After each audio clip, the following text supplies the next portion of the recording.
Chapter 1. The Way of the Gods. Prehistoric and Mythical Japan. The old women said that the sea used to be lower.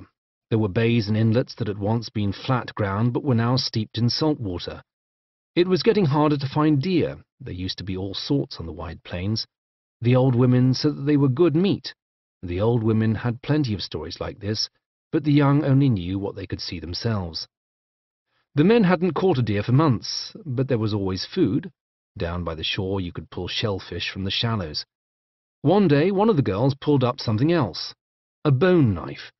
The old women said that we, or people like us, had once lived there, but now the land was returned to the sea. The old women said that if the deer were gone, then we would soon follow. We should leave these long, thin islands and head north to the greater lands beyond the rising sun. Everybody knew they were there. You could see the clouds that formed above them. You could see the birds that returned there. Some of the fishermen, straying too far in their canoes, even claimed to have seen the lands themselves, lush and green with smoking mountains. Not all the old ones agreed. Most of the womenfolk did not mind the dwindling deer. Stick to the fish from the reef, they said. Save nuts and berries in jars against lean times. There were always shellfish to be pulled from the mud, and mud to make pots. Then there were ship people. They came from the direction of the setting sun. If we moved, they might not find us again. The ship people came to take our cowrie shells and traded them for magical wonders, hard tools that did not break, the pig creatures that ate anything and yielded succulent meat, the wondrous disk that reflected everything it saw, shining with the sun's light when turned upon it, revealing your true self when you stared into it. The old people argued about the future, and their children were dragged in like canoes at the edge of a whirlpool. All were agreed there were too many of us. The shoreline was getting crowded. You had to walk further into the shallows to find enough shellfish for dinner. It took longer and longer to find fruits from the forest. We should move on, onward toward the rising sun, to the new lands that looked so green. No, some said, we should stay. Save more shells for the ship people, to trade for more of their pigs and their strange seeds. The arguments had been boiling for months, even years, but people were hungrier than they admitted, and that made them easier to anger. The wiser old women feared encounters with other tribes. What if there are already people in the green lands, they wondered. What then? But the menfolk were sure of themselves. We shall wield our mallet heads, they said. Wielding our stone mallets, we will crush them. Both sides thought they had won. The fishermen and their families got into their boats and headed to the north and east. They took any of the forest folk who wanted to go, but simply by leaving they were making it possible for others to stay. Tell the ship people, they said, tell them that we have gone toward the rising sun, where the lands are so plentiful that we will live forever. Tell them that, if any of you survive the next winter. Japan was born 15 million years ago, pushed away from the edge of Eurasia by the formation of the Japan Sea. At the time it was quite flat, but it sits at the confluence of three massive tectonic plates, the Eurasian, the Pacific and the Philippine, which mashed together to buckle and warp the land into towering mountains. These heights, young in geological terms, created steep watercourses and fast rivers that rushed down toward the sea, dragging sediment with them. Elsewhere, the tectonic plates were forced downward. Only a million years after Japan was first formed, its first volcanoes burst into life, peppering the landscape with its oldest craters. 2 million years ago, the northern part of the island of Honshu was ripped apart by huge eruptions, the scars of which still form circular lakes and ridges, some miles wide. The map of Japan remains dotted with suspiciously round lakes and islands, or curved bays, that indicate the forgotten edge of ancient craters. Even in the era of human settlements, occasional disasters have depopulated entire regions. Parts of Japan have been settled for the first time on multiple occasions, the newcomers being unaware that the bones of earlier inhabitants lay beneath their feet under layers of ash and mud. Even today, a tenth of the world's active volcanoes can be found in Japan. Throughout its history, the nation's geographical situation has led to periodic disaster, not merely volcanic eruptions, but landslides caused by the precarious purchase of soil on its steep mountains and earthquakes from the continued push and shove of underground forces. From Japan's times of legend through to the modern era, there are tales of entire mountains falling into the sea, of new islands born from a flaming abyss, of the ground tearing itself apart only to invite great, overwhelming inrushes of the sea. It is no coincidence that tsunami is a Japanese word. Once every 800 to 1,100 years, for example, the sediments of North Japan show the evidence of a tsunamigenic deposit, a thick layer of mud left behind by an immense flood from the sea caused by an offshore earthquake in a fault line to be found 70 kilometers, 43.5 miles away on the seabed. Court chronicles in 869 CE reported an earthquake and an onrushing tidal wave that killed 1,000 people and wiped out the garrison town of Tagajo. It would be 1,142 years before the process repeated itself in 2011. Japan confounds all expectations. It never fails to surprise. Modern visitors can still be shocked by how green it is. Even now, one of the local names for the land is the Green Archipelago, Midori no Retto. True enough, contemporary cities are all too often a charmless jumble of skyscrapers and storm drains, their landscapes ruined by big box supermarkets. But Japan's cities huddle on a remarkably small area of land, much of it only reclaimed from the sea in the last century. Tokyo, Nagoya, and Osaka occupy the only large areas of flat terrain in the whole country south of Hokkaido. The plains of Kanto, Nobi, and Kansai. Even these, however, are relatively small by global standards. Inland, more than two-thirds of Japan's area comprises uninhabitable mountains, thickly forested today with non-native trees. In prehistoric times, the land was covered in woods of evergreen oak, hinoki cypress, and camphor wood. It was these native trees that supplied the lumber for the earliest Japanese buildings, although today they are so rare that they are usually only found on holy ground, preserved within the precincts of temples and shrines. These forests were rapaciously destroyed by the middle of the Dark Ages, cleared to meet a rising need for farmland and for firewood as fuel in a land with poor quality coal, but also felled for building material. Eschewing stone for most construction, the Japanese preferred to work with wood. The largest wooden building ever built, the great Buddhist temple of Todaiji in Nara, required 900 hectares of forest, about 9 square kilometers. And wooden materials need regular replacing, which ensures not only continued drains on resources, but also means that much of old Japan is actually more recent. By the time the Japanese first began to write down their own history, those ancient forests were disappearing, replaced by red pines, deciduous oaks, and greater concentrations of chestnut and walnut. This modern appearance is also the result of a bold, concerted effort at reforestation dating from the 16th century, when Japan's overlords realized that the continued plundering of the hillsides would have a disastrous effect on farming. Just over half of Japan's land area is forested today. Japan is also a long country. Its southernmost reaches in the Ryukyu Islands share the latitude of the Bahamas. Its northernmost point in Hokkaido matches that of Quebec. Although recent centuries and the draconian codes of the samurai have forced a certain homogeneity of culture on the Japanese, with regional differences often confined to genteel subtleties of clothing or refined differences in cuisine, ancient Japan was much more diverse, spanning everything from subtropical islanders to snow-bound bear hunters. Japan's latitude places much of its land mass closer to the south than much of Europe, making it substantially warmer than those countries that decided the norms of a temperate climate. It is also wetter. Even in the middle of Japan's Alps, you are never more than 100 kilometers, 62 miles from the sea. Humidity is high, and summer rains help a strong growing season. This, in turn, means that swings in global climate can often have the opposite effect in Japan than in those latitudes where most English-language historians live. When global temperatures took a turn for the warmer, European historians celebrated Roman vineyards in England and Viking colonies in Greenland, but Japan suffered droughts and disease. When global temperatures dropped and Elizabethan Londoners looked out glumly on a frozen Thames, a cooler, more temperate Japan experienced a boom in agriculture and population.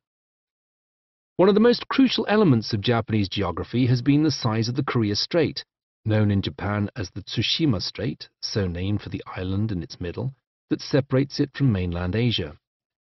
With a width of 200 kilometers, 124.5 miles, at its narrowest point, this body of water arguably keeps Japan at a perfect Goldilocks distance, not so far as to make it impossible to trade and communicate, but far enough to prevent most large-scale military operations. The crossing was safe enough for a pre-modern ship that could afford to wait out storms in a safe harbour, but famously deadly to an armada of hostile enemies with no safe port. Humans first arrived before the strait was formed. At the end of the last ice age, southern Japan was linked to Korea first by a land bridge and then for some time by a strait narrow enough to make the opposite shore tantalizingly visible. In the far north, Japan was linked to Siberia by a similar land bridge that connected Hokkaido to Sakhalin and the Russian coasts. To the south, the Ryukyu Islands were larger and mostly within sight of each other, all the way from Proto-Taiwan to the edges of the Japanese mainland. Settlers hence approached the region from both north and south. Somewhere off the Japanese coast, no doubt, there are multiple archaeological sites that were once home to these forgotten peoples, now drowned beneath the waters that rose at the edge of the Ice Age. Unfortunately, these areas also formed much of the flat plains that afforded hunting opportunities for big game. The grasslands where the ancient Jomon people once hunted bison, for example, are now beneath the sea. Their descendants wandered inland into the river valleys and the coasts. In the far north of Honshu, Aomori Bay offered a vast foraging area for crustaceans, fish and seaweed. In the south, the straits between the islands of Honshu, Shikoku and Kyushu formed an idyllic inland sea protected from storms but rich in marine life. The currents forced through these passages sometimes created treacherous whirlpools, in Japanese Naruto, but otherwise the inland sea was and still remains a beautiful patch of gentle water scattered with green islands. This protected waterway has had a powerful influence on the development of the Japanese state, encouraging marine commerce and transport links. Where there are fishermen, there are fishing boats, and where there are boats, there are easy links to transport produce and goods to the next island and across the horizon. Excavations of ancient graves find bodies dusted with red ochre, an adornment mentioned in some Chinese sources, and an aristocratic class of women wearing single-piece shell bracelets too tight to be removed and too delicate to allow for the possibility of manual labor. Whoever these women were, they presumably donned their bracelets in childhood and left them on permanently thereafter, suggesting a class of priestesses or shamans who were not expected to hunt or gather. Many of the adult bodies seem to have had certain teeth removed, 4 lower incisors and 2 lower canines, possibly at the time of marriage or at several ritual occasions in maturity. Others had forked incisions in their teeth, seemingly filed in particular patterns to denote a tribal association or relationship. Ceramics remain one of the main means of examining a prehistoric society. Although complete artifacts rarely survive, their shards are remarkably hard-wearing. The early Japanese left astonishingly beautiful pots and figurines marked with rope-like patterns or multiple string-like rows of rolled clay. In 1877, the archaeologist Edward Morse described his findings of such prehistoric Japanese pottery as cord-marked, translated into Japanese as jomon. This became the standard term used for the dominant culture of the Japanese islands from the end of the last ice age until around 300 BCE. These pots may have flourished among the Jomon people because of the climate, as the cooler conditions of the younger dryas of around 10,000 BCE forced them to store large quantities of acorns, nuts and berries for winter food. By the later Jomon period, there is evidence of trade between isolated communities. Commodities travelled far from their place of origin, at first in long, thin dugout canoes. Examples have been found that were 3 meters, 10 feet long, and barely half a meter, 1.5 feet wide. A fashion for chunky jade beads spread across the north, while multiple tribes began using obsidian arrowheads and scrapers, gaining the sharp volcanic glass from 3 main sites in the south, central and northern regions. Tribes far inland were found to have dined occasionally on swordfish. The remains of bears have also been found in Jomon sites. Jomon archers are believed to have used arrows poisoned with aconite to bring down larger prey. Today's Japanese archaeologists twitch at the term hunter-gatherer. They don't like the implication of rootless foraging that the phrase inevitably evokes, arguing instead that even the early Jomon appear to have been far more organized. Living in a realm of relative abundance, they enjoyed a semi-sedentary existence in villages, but headed outward on collecting expeditions in multiple directions, depending on the time of year and the food that was in season. These goods were then stored in their distinctive pots. The Jomon people appear to have undertaken limited horticulture, but nothing so serious or widespread as to be called farming. It is said that the first emperor of China had heard stories of legendary isles of the immortals found somewhere to the east of his realm. According to several courtiers and self-appointed experts, the secret of eternal life was waiting somewhere in that direction. However, only qualified wizards, pure youths and maidens could approach these hallowed lands. Determined to grab the elixir of eternal life for himself, the first emperor ordered the oddest of colonial enterprises. A flotilla crewed by 1,000 virgins, which sailed away from the Chinese coast sometime around 212 BCE. They were turned back by sea monsters, or so claimed their untrustworthy leader, Shufu. When the first emperor eventually heard this excuse, he sailed for a while along the Chinese coast, standing at the prow of his ship with a crossbow, presumably hoping to harpoon any unlucky whales.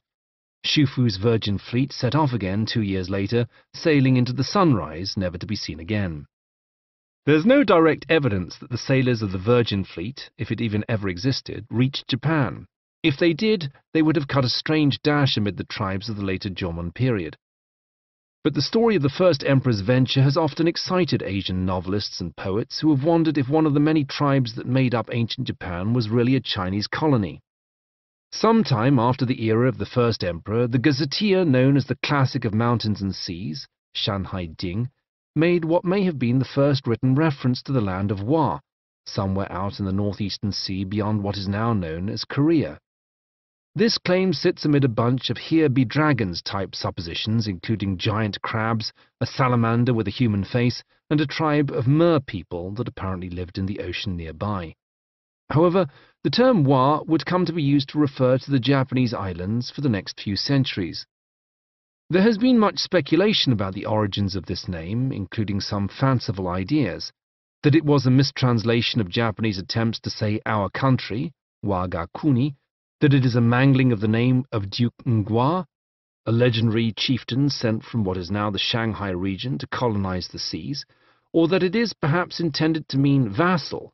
However, the most likely interpretation is that the Chinese intended Hua to mean the land of dwarves, a reference to the small stature of the indigenous people, particularly from the lofty perspective of their newly arrived rulers. Beyond the archaeological record, our understanding of the Japanese past largely drops out of the sky in the early 700s CE, when courtiers collaborated on 2 documents designed to replace lost archives, the Kojiki, Account of Ancient Matters, and the Nihongi or Nihon Shoki, Chronicles of Japan. There were earlier histories, but they were burned during a palace coup, and these more recent books were attempts to both reconstruct the lost information and redact the parts of it that did not serve the ruler's agenda. We deal with their analytic materials, lists of rulers, wars, and real-world events, in the next chapter, but their accounts of Japan's mythical past most likely reflect distant and garbled retellings of the beliefs of the earliest inhabitants. Thus, wrote the compilers of the Kojiki, though the world's beginnings are far off and distant, early sages speak of an age where spirits were born and people first established. In the beginning, they say, there was a formless chaos from which the 2 opposing principles, heaven and earth, separated. Some unexplained interaction of these primordial forces created the first gods. There is a reed-like line between them, implied by the rotation of the pole star about its axis, and from this line came shadowy early superbeings. From them somehow comes a brother-sister pairing of the gods Izanagi, the beckoner, and Izanami, the beckoness. Standing on the bridge between heaven and earth, they churn the waters of the sea with the tip of their jeweled spear. The first islands form from the sacred waters that drop from the tip, and the couple descends to live there.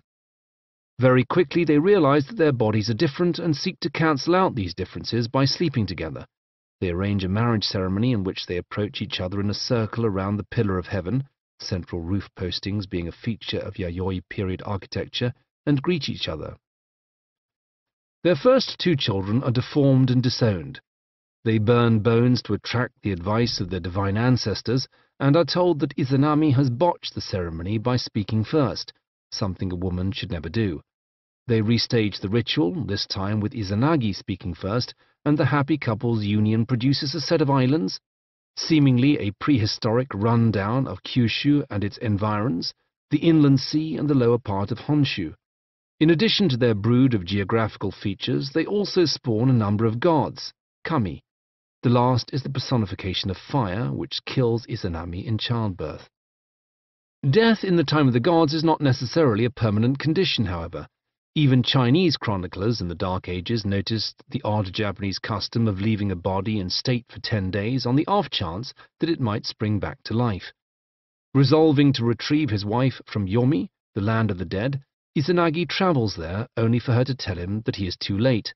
The name Yomi, meaning yellow springs, suggests perhaps a volcanic region of sulphurous pools, but is also a cognate with a similar Chinese name for the underworld, and so may be a mainland import.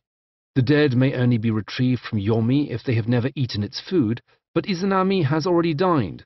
Refusing to take her word for it, Izanagi lights a magical torch which reveals his wife's body already crawling with maggots, and her flesh peeling off to create the 8 deities of thunder. Izanagi flees, pursued first by hags sent by his wife, then by warriors of the undead, then by the 8 gods of thunder, and finally by Izanami herself. He flings away his clothes and possessions, creating many new landmarks at what are now forgotten or disappeared places. At the gateway to the underworld, he rolls a boulder in front of the entrance, shutting his wife within and leading to an unholy spousal row. She threatens that if he blocks her path, she will curse 1,000 mortals to die every year. He counters that he will arrange 1,500 births a day to hold her off, thereby establishing the cycle of human life and the growth of human society. And so Izanagi is a bachelor once more, still shedding gods like dandruff, particularly when he bathes to wash away the taint of the underworld. He washes his eyes in a stream, for example, creating the sun goddess Amaterasu, heaven shines, and the moon god Tsukiyomi, moon counting. And he blows his nose, creating a whole host of new troubles by making the storm god Susanoo, rushing, raging man. A possible confusion over the nature of such gods survives today as a pun in Japanese, where kami means both god, written with a word imported from China, and above. But in the Ainu language, which is spoken today only among the people of Hokkaido, but was once possibly spoken substantially further to the south, the very similar word kamui also means above, and is used to describe tribal totems. It seems that the confused tale of Japan's time of gods may indeed represent a hodgepodge of origin myths from assimilated local tribes, whose odd geographic features, totems, and guardian deities have been co-opted into a sprawling, ever-growing narrative. Some of the names may even refer to places in what is now Korea, thereby making them impossible to find on a map of Japan. In any case, the tale goes on. The sun and moon fall out when the latter murders a minor goddess of food, separating day and night thereafter. Izanagi himself fades from the story after he is last seen arguing with Susanoo, the rushing, raging man, over his responsibilities. Susanoo, like Izanagi's other children, has been given a realm to rule over, but instead sits weeping because he wishes to meet his mother. Banished by Izanagi, Susanoo stops off to see his sister on his way out, leading to a contest with the sun goddess over who can create the most divinities. Although this appears at first to be good-natured and cordial, before long Susanoo is acting like the very worst of divine siblings, letting horses run wild on his sister's rice paddies, shitting under the throne in her palace just before the sacred time of harvesting first fruits, and in a final indignity, ripping a hole in the roof of her weaving hall and throwing in the flayed corpse of a pony. As one well might, the sun goddess Amaterasu flees into seclusion, shutting herself away in a cave and plunging the world into darkness. The various thousands of deities assemble in panic and try to lure her out of the cave, hanging a sacred mirror on a nearby tree along with a comma-shaped jewel and performing several rituals that mean nothing to today's listeners but may evoke some half-remembered ceremony of olden times. Considering that this mirror and jewel, or their more modern facsimiles, are 2 of Japan's 3 sacred treasures, it is likely that the tale of the disappearing sun goddess reflects a disaster in ancient Japan, an eruption, an eclipse, or perhaps even 536 CE, the year without a summer, which obliged the various contending tribes of indigenous and newcomer peoples to collaborate. Notably, the several contradictory accounts contained in the Nihongi do not merely name the gods and their various methods, but annotate them with the family names of their descendants at the Japanese court in the 700s when the tale was written down. Eventually, Amaterasu is lured out by the raucous shouts that greet a lascivious dance performed by the terrible female of heaven. Wondering what could possibly be so interesting in the world, since she is no longer in it, Amaterasu pokes her head out of the cave and is swiftly dragged into the open. The gods tie a sacred cord to her that will prevent her from going back into the cave, and the sun is no longer able to disappear. Susanoo is censured and banished for his acts, hardly much of a punishment, as he was already leaving when he stopped in to see Amaterasu in the first place. Not to be outdone, he kills a fertility goddess as he sets off, scattering the ground with grains, which suggest at least part of the story had its origin in the cycle of the seasons. He then descends to Earth, where he runs into an old couple who offer him the last surviving one of their 8 daughters if he will slay the 8-headed, 8-tailed dragon that has killed all the others. Susanoo sets a trap by leaving out strong rice wine that has been brewed 8 times, which gets the dragon so drunk that the god is able to defeat it. While ripping open its corpse, he finds a sword embedded in its tail, the sword of the gathering of clouds of heaven, which he presents to his sister Amaterasu by some way of apology. And so the stories go on, in the Kojiki and the Nihongi, with multiple generations of begettings and begats, as the descendants of these early gods feud and forage, make love and make babies. It does not take much healthy cynicism to see in the stories a recurring and universal motif of tribes jostling for resources and supremacy, and legitimizing their victories, in retrospect, by claiming to enjoy the favor of the gods. Amaterasu's grandson Ninigi, whose full name translates as "Truly winning have I won with rushing might ruling grand rice ears of heaven," is sent down to rule the entire land, bearing sacred treasures to prove he is divine. The sword of the gathering of heaven, the mirror that once captured the light of Amaterasu herself, and a comma-shaped jewel, the significance of which remains unclear. There are some more couplings and plighting of troths, and 3 generations later, it is Ninigi's descendant Jinmu who is recorded in the annals as the first emperor of Japan. Jinmu, it was said, was born on the southwestern isle of Kyushu, and began a long march eastward along the coast of the inland sea in search of a place that would be more suitable for ruling the whole archipelago. With the aid of a 3-legged crow sent down by Amaterasu to guide him, he finds a wondrous paradise, a verdant plain backed by marvelous hills, rich in fruits and games, and with ample room for expansion. This is Yamato, the gateway to the mountains and the heartland of the emperors. The stories of Jinmu, as recorded in the Nihongi, are themselves echoes of Stone Age folk tales, complete with tribal chants celebrating the crushing of enemy skulls with rocks and the subhuman status of the hero's shrimp barbarian foes.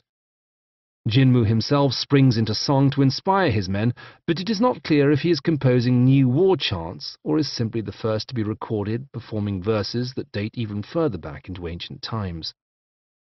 In a sense, only the religious elements of prehistoric Japan endure in some form today. Many grave mounds still exist, often in incongruous locations, little green hillocks of woodland shoved into the middle of a shopping district or housing estate. Certain beliefs also appear to have survived in some form down through the centuries in the form of Japan's indigenous religion of Shinto, the way of the gods. We should be careful not to see prehistorical parallels when they are not necessarily there. Many elements of modern Shinto, including the very idea that it is an organized religion, are relatively recent innovations. Still alive in modern Shinto is the sense that human beings are closely connected to the sacred. Daily life is steeped in portents and intimations of the divine. Shrines persist in the middle of bustling shopping districts.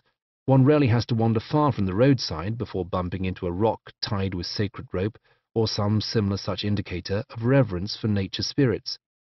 Shinto is often confused, even by the Japanese themselves, with folk traditions specific to particular locales, associated with local landmarks or the marking of the seasons of the agricultural year. Other superstitions and events lift, inadvertently or otherwise, elements of Buddhist belief. Shinto, at least the uses to which it was put by the editors of the Kojiki and Nihongi, is more than a mythology. Its beliefs remained a central underpinning of the Japanese nation until 1945, and are still implicit in many rituals performed by Japan's ceremonial head of state, the emperor. New emperors still offer a sheaf of rice to Amaterasu, and incumbent emperors annually offer harvest donations to the gods in general. Many of Shinto's nature gods were reinterpreted with the advent of Buddhism in the medieval period, reimagined as Japanese incarnations of Buddhist saints. There has certainly been a degree of admixture at a folk level, and many Shinto shrines offer protective amulets or wooden prayer boards, ima, in return for donations by visitors who were once called pilgrims, but who are increasingly regarded and treated as mere tourists. Visit a Shinto shrine today and you will see visitors washing their hands at an entrance spring, clapping their hands together to startle away evil spirits, and offering prayers for a variety of ancient and modern concerns. Lost objects, safe childbirth, cures for disease and infertility, success in education or a career. They might even offer a donation for the chance to draw a prophetic message or omen written on a ticket or a slip of wood. At certain crucial moments in Japanese history, Shinto has been invoked as an element of Japanese culture that is inarguably homegrown. Whenever foreign influences loom, be they Buddhist scriptures or Christian preachers, or even the onset of the modern world itself, Shinto is a fallback position. It arose in Japan. Its stories relate to Japanese folk beliefs and geography. It is manifest in weathered ropes binding rocks, wooden wands decorated with paper leaves, ancient trees and sacred gardens, and in the great mountains that loom in the hinterland. A poem from the time of the composition of the Kojiki and Nihongi offered praise to an unidentified sovereign, expressing a wish for eternal peace with an unscientific, deeply devout Shinto sensibility of the natural world growing in stature with age.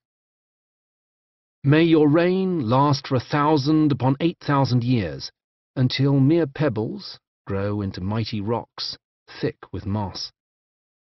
1,000 years later, it was adopted as the lyrics to the Japanese national anthem, which takes its name from the opening line, Kimigayo.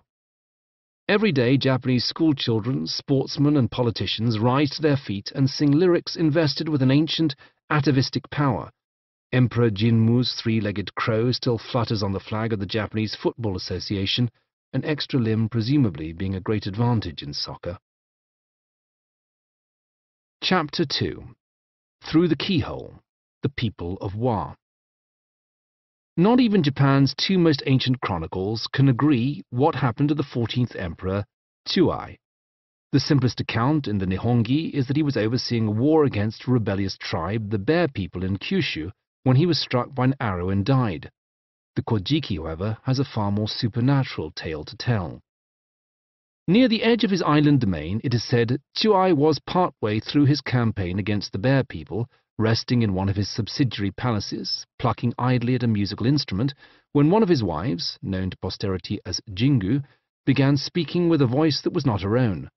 She spoke of a land to the west, rich in gold and silver, and told him that it belonged to him.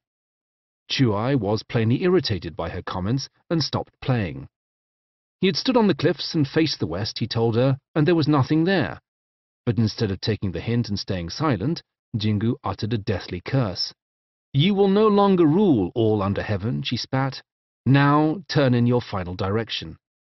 His chief minister blanched visibly and stammered that the emperor should continue to play his instrument. Angrily, Chuai went back to his music, but only plucked at the strings occasionally. The notes grew further apart, then discordant, then suddenly ceased. Courtiers took up lamps and approached him only to find that he was dead. The chief minister asked for divine inspiration, but the answers he received the following day from his oracles matched Jingu's odd words. The next emperor, he was told, was still in Jingu's womb. This was the will of the sun goddess and of 3 other previously unheard-of deities. It is not all that clear from the Kojiki where these words came from. Possibly they came from Jingu herself, who continued to utter strange phrases, calling on her people to assemble a fleet and to calm the waters by scattering chopsticks and toy boats on the sea. She led her fleet away and returned some time later, proclaiming that she had subdued the lands across the sea. Some stories said that the king of Silla had joyfully proclaimed her as his ruler. Others claimed that she had dragged him to the seashore and hacked off his kneecaps to make him fall before her, spearing him in the sand and burying his corpse in an unmarked grave. She returned to her homeland to give birth. Then, and only then, she put Juai's body on a funeral barge and sailed back up the inland sea to the Yamato heartland. News of Juai's demise had been suppressed until that moment.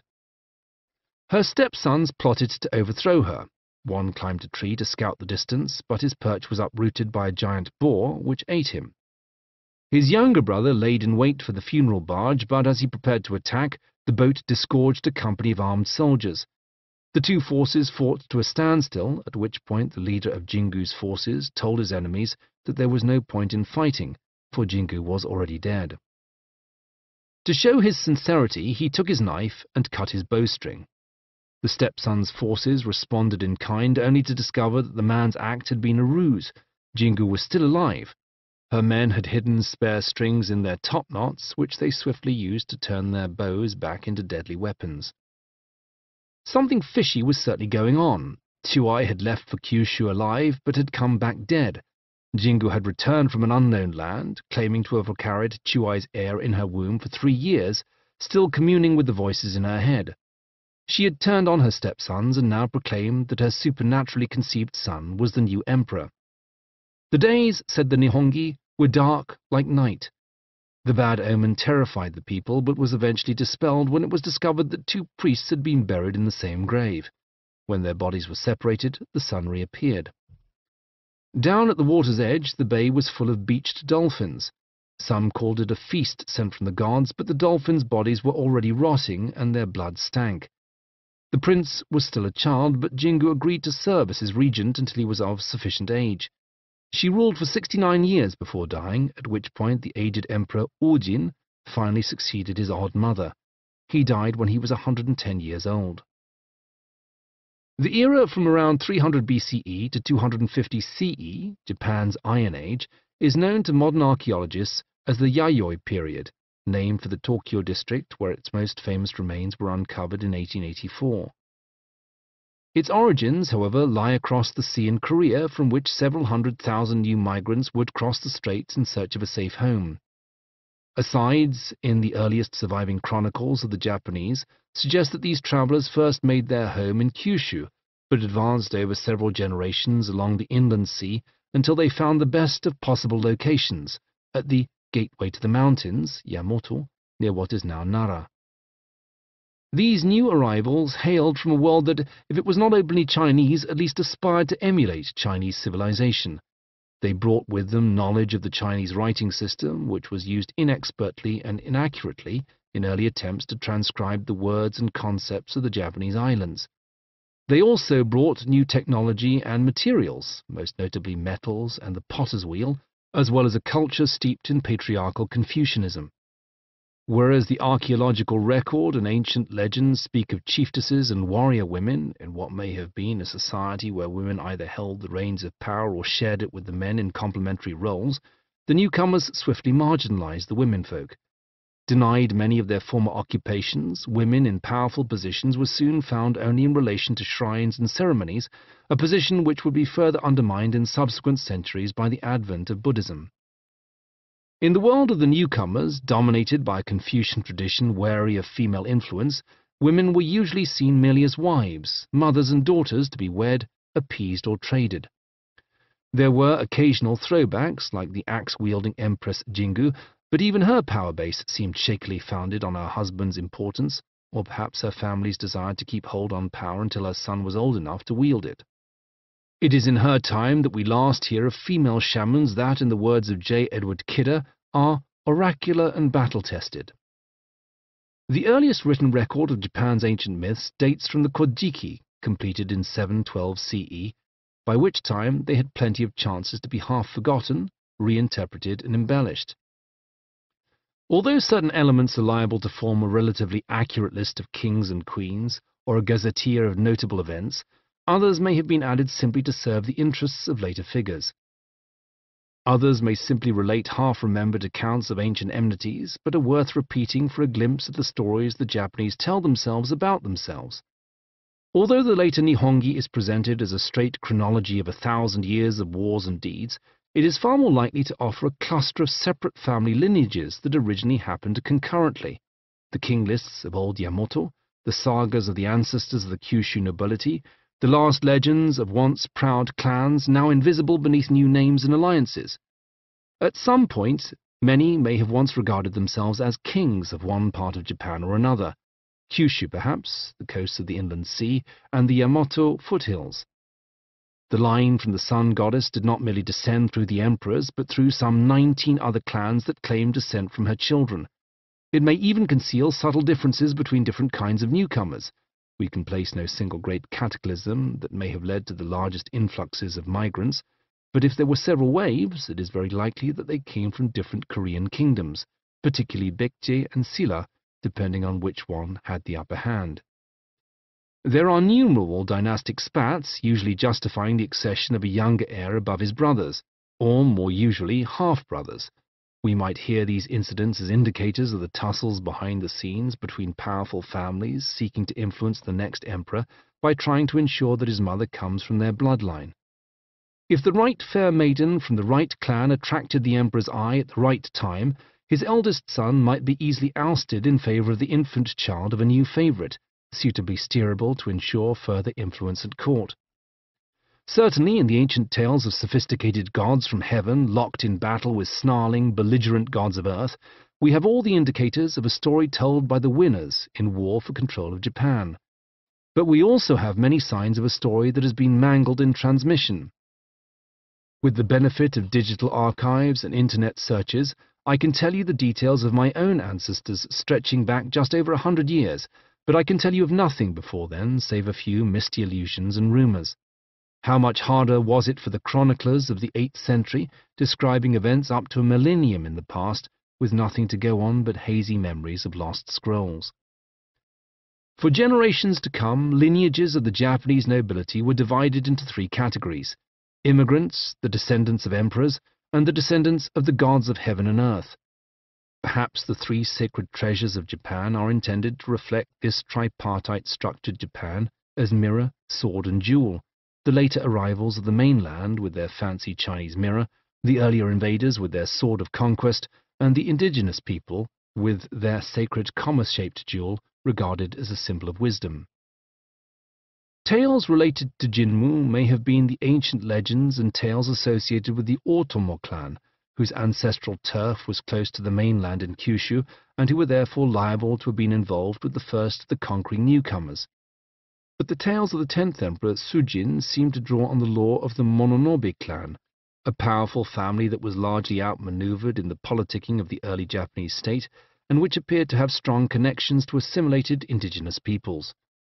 It's not for nothing that Sujin is described as having a council of female shamans, setting a very different policy from the conservative Confucian-influenced newcomers. Sujin's reign is a time of localizing and confining local kami, suggesting a poetic allusion to the incorporation and pacification of multiple neighboring clans from whom he collects tribute in meat and textiles.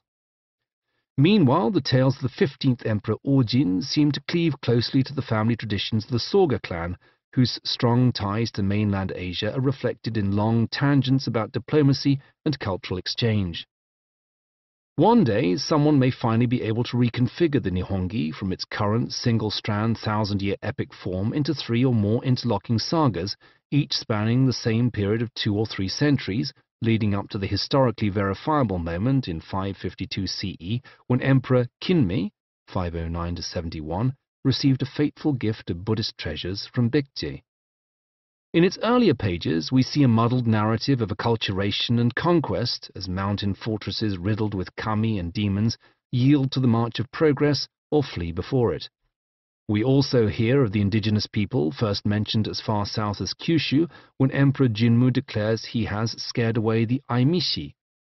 The word is a coinage, bits of classical Chinese stuck together in an attempt to make a sound that did not exist in that language. 11 emperors later, the Nihongi reports on several campaigns of conquest and subjugation by Emperor Keiko, in which he sometimes runs into local barbarians whom he captures and sacrifices, and sometimes runs into locals who welcome him with open arms. The Princess Kamunashi, for example, chieftain of that whole country, comes out to meet him waving a tree branch in truce on which were hung a sword, a mirror, and a jewel. Was the tree branch an actual banner substitute for the barbarians, Or was it a facsimile of the multi-branched ceremonial swords wielded by the Korean newcomers? Regardless, the princess enlists the help of Keiko in putting down rebels in her own domain, which it is implied is henceforth incorporated into his. Meanwhile, his soldiers embark upon pacification not only of the princess's enemies, but of some new ones encountered on the way, such as the ominous cave-dwelling earth spiders who are clubbed with stone maces until the blood runs ankle-deep. His lieutenants report another land apparently in need of some civilizing. In the eastern wilds there is a country called Hitakami, Sun Height. The people of this country, both men and women, tie up their hair in the form of a mallet and tattoo their bodies. They are of a fierce temper, and their general name is Emishi, shrimp barbarians. Moreover, their land is wide and fertile. We should attack them and take it. Like the earth spiders, the shrimp barbarians have a name bestowed upon them by their enemies. Possibly it is a reference to their staple food, more likely it is some sort of reference to long whiskers on their menfolk. It could even derive from imushi, which may have been the natives' word for a sword. The description of them in the Nihongi has enough parallels with accounts in Chinese annals and with the archaeological record to confirm what everyone has suspected all along, that the newcomers swiftly assimilated the Jomon, killing them off or scaring them off their lands to trouble the next generation of conquerors. Generations later, Yoryaku, reigned 456 to 79, the 21st emperor, would boast in a letter to the Chinese that he and his ancestors had conquered 115 barbarian nations of these hairy people. The Japanese would still be discussing their Emishi neighbors in the time of the 38th emperor, Tenji, 626 to 72, whose emissaries to China were recorded in the New History of Tang and referred to shrimp barbarians, in Chinese Xiayi. On the borders of the land of Wa, say the Tang Annals, there are great mountains, Japanese Alps, beyond which are the hairy people. The land of the shrimp barbarians is a small country in the island of the sea. Its ambassadors have beards that are 4 feet long. They draw arrows back to their neck, and placing a gourd on the head of a person dozens of paces away, they hit it without fail. Talk of these emishi disappears almost entirely from the historical record by the time Japan becomes more recognizable to the reader, even though they are integral to the country's formation. Much of their culture was impermanent. They built in wood and adorned themselves with shells. They did apparently raise some impressive stone monuments, accounts of which occasionally crop up in later Japanese annals, but only as they are repurposed. Emishi henges and stone circles, menhirs and stone altars were once found all over Japan, although most of them were ripped up to form the foundations and battlements of medieval castles. The creation of one iconic image of Japan is likely to have involved the destruction of another. As collaborators, slaves and mothers, the emishi formed a substantial part of the Yamato population, while their ancient traditions, distorted and forgotten, surely formed the building blocks of what is still Japan's official religion, Shinto, the way of the gods. Emishi folk tales and the ghosts of departed tribes can be heard echoing in Japan's place names. Even the modern name of the island of Hokkaido, the North Seaway, may originate in a mishearing of a more specific term, Hoku-Kaido, the North Road to the shrimp barbarians. In centuries to come, whenever the Japanese tried to assert a unique sense of Japaneseness, a declaration that they were somehow different or superior to the cultures of the mainland, they would cast aside the inheritances of Chinese bronze and Korean steel, silk brocades, Buddhism and Tang architecture, Chinese literature and poetry, and what would they be left with? Strip away China and Korea, and you also strip away many of the ancestors of the Japanese themselves. The very core of the Japanese spirit, its very essence even today, is the ghost of the emishi. Yamato Takeru, said to have flourished in the 1st century CE, was a prince of the Proto-Japanese who killed his own brother and was banished by his father to the borderlands where he vanquished various enemies. His aunt, the chief priestess at Ise Shrine, gave him the sword of the gathering clouds of heaven that was once ripped from the tail of a dead serpent by the god Susanoo. Trapped in burning grassland by a treacherous local warlord, Yamato Takeru used the sword to slash his way out of the fire, thereby giving it the name by which it would be known thereafter, Grass Cutter, Kusanagi. But while Yamato Takeru was legendary, his time saw communications from real residents of Japan with the elites that then claimed to rule China. In 238 CE, emissaries arrived in China from Himiko, Princess of the Sun, the Queen of Yamatai, a kingdom likely to have been on the Kansai Plain west of Japan's Central Alps. They are probably responsible for much of what ancient chroniclers have to say about their homeland, which is described as a mountainous territory to the southeast of Korea, the Korea Strait being the shortest and most obvious means of reaching it. Much ink has been spilled over Himiko, who may have been a witch queen, deft in the way of the gods, or possibly a sun priestess and figurehead. Himiko may not even have been a name, but a title, a contraction of the Japanese for majestic woman, Himemikoto. It may even have been a corruption of a term in Japanese that refers to a sister-brother pair ruling as a princess and prince, Hime-hiko. Whoever she was, her interest in communicating with an unseen son of heaven more than 1,000 miles away betrays a respect for and awareness of China that may have derived from contacts with the edges of the Chinese realm. Despite all the descriptions of Queen Himiko in Chinese accounts, there is no mention of her in the chronicles commissioned by the rulers of Japan in the early 8th century. Had she already been forgotten, or was she hidden in the ancient accounts under another name? Perhaps she was Heaven Shining, Amaterasu, the capricious sun goddess who dominates early Japanese legend. Perhaps she was Divine Merit, Jingu, the ancient warrior queen who was said to have been possessed by the sun goddess and who supposedly led a successful war against Korea. Perhaps she was one of several shamanic seers mentioned in the kingly list as helpmeets to male rulers. To the authors of the Chronicle of Wei, a 3rd century Chinese annal, Himiko was the queen of what was probably the largest of some 30 kingdoms in the archipelago, with a population of 70,000 families. Although there has long been disagreement about the precise location of her domain, the fact that the vast bulk of the Kofun-era tomb mounds are in the Osaka-Nara area suggests that she lived there, somewhere in the watershed of the Yamato River. The ancient place names of the area evoke a Tolkienesque time of simplicity. The gateway to the mountains, Yamoto, river pierces the hills that divide the plain from north to south at a place called the Great Pass, Osaka. To the north is the good flat ground, Nara.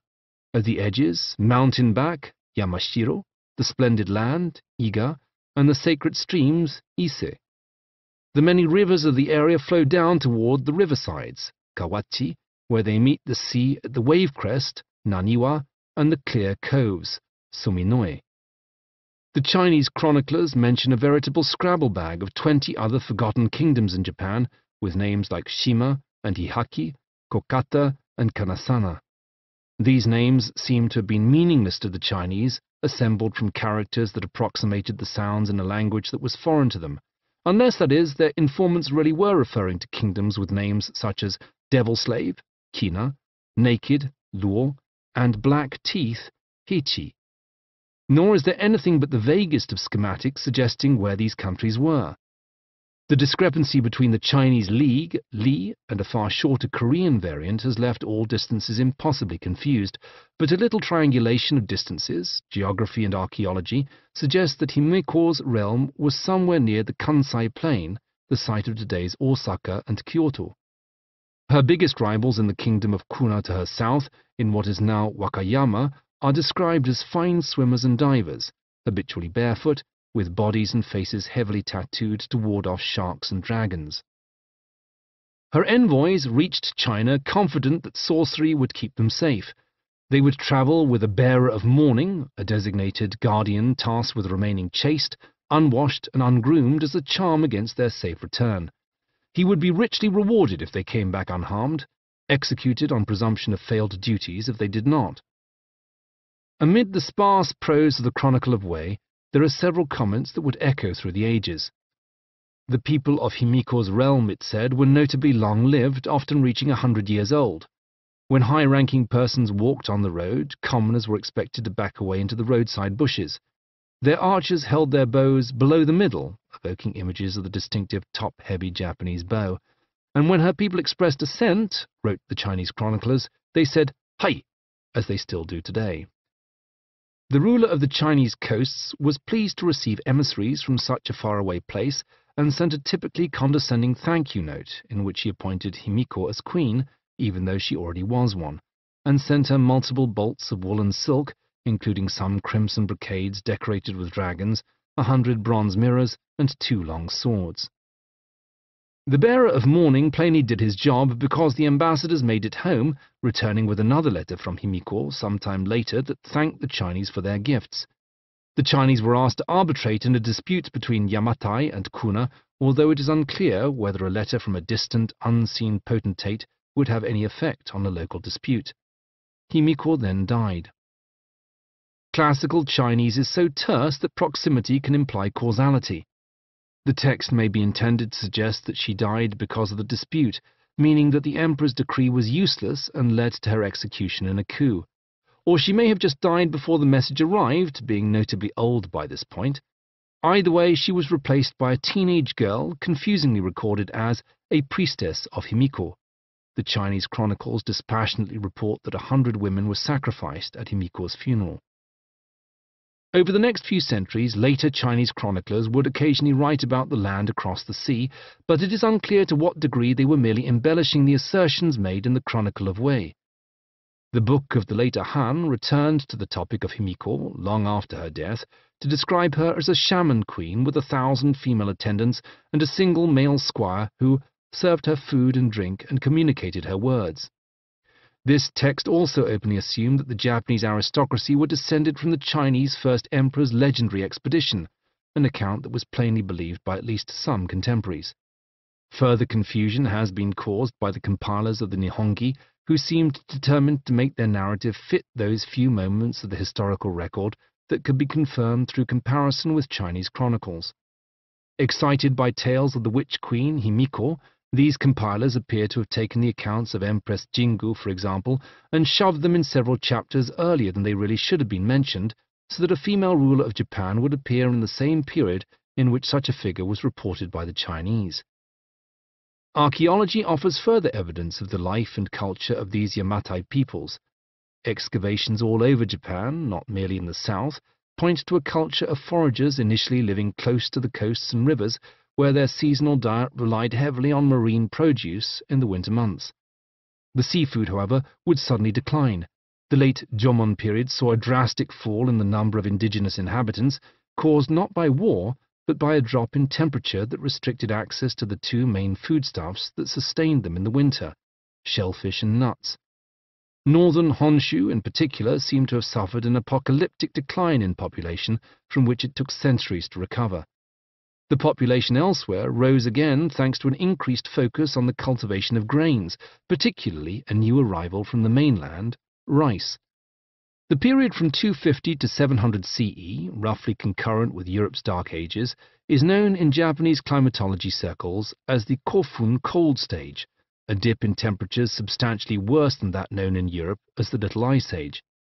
Global temperatures fell, with a mysterious dry fog recorded in both China and Europe that reduced the impact of solar radiation for over a decade in the mid-6th century and led to widespread famines and outbreaks of disease.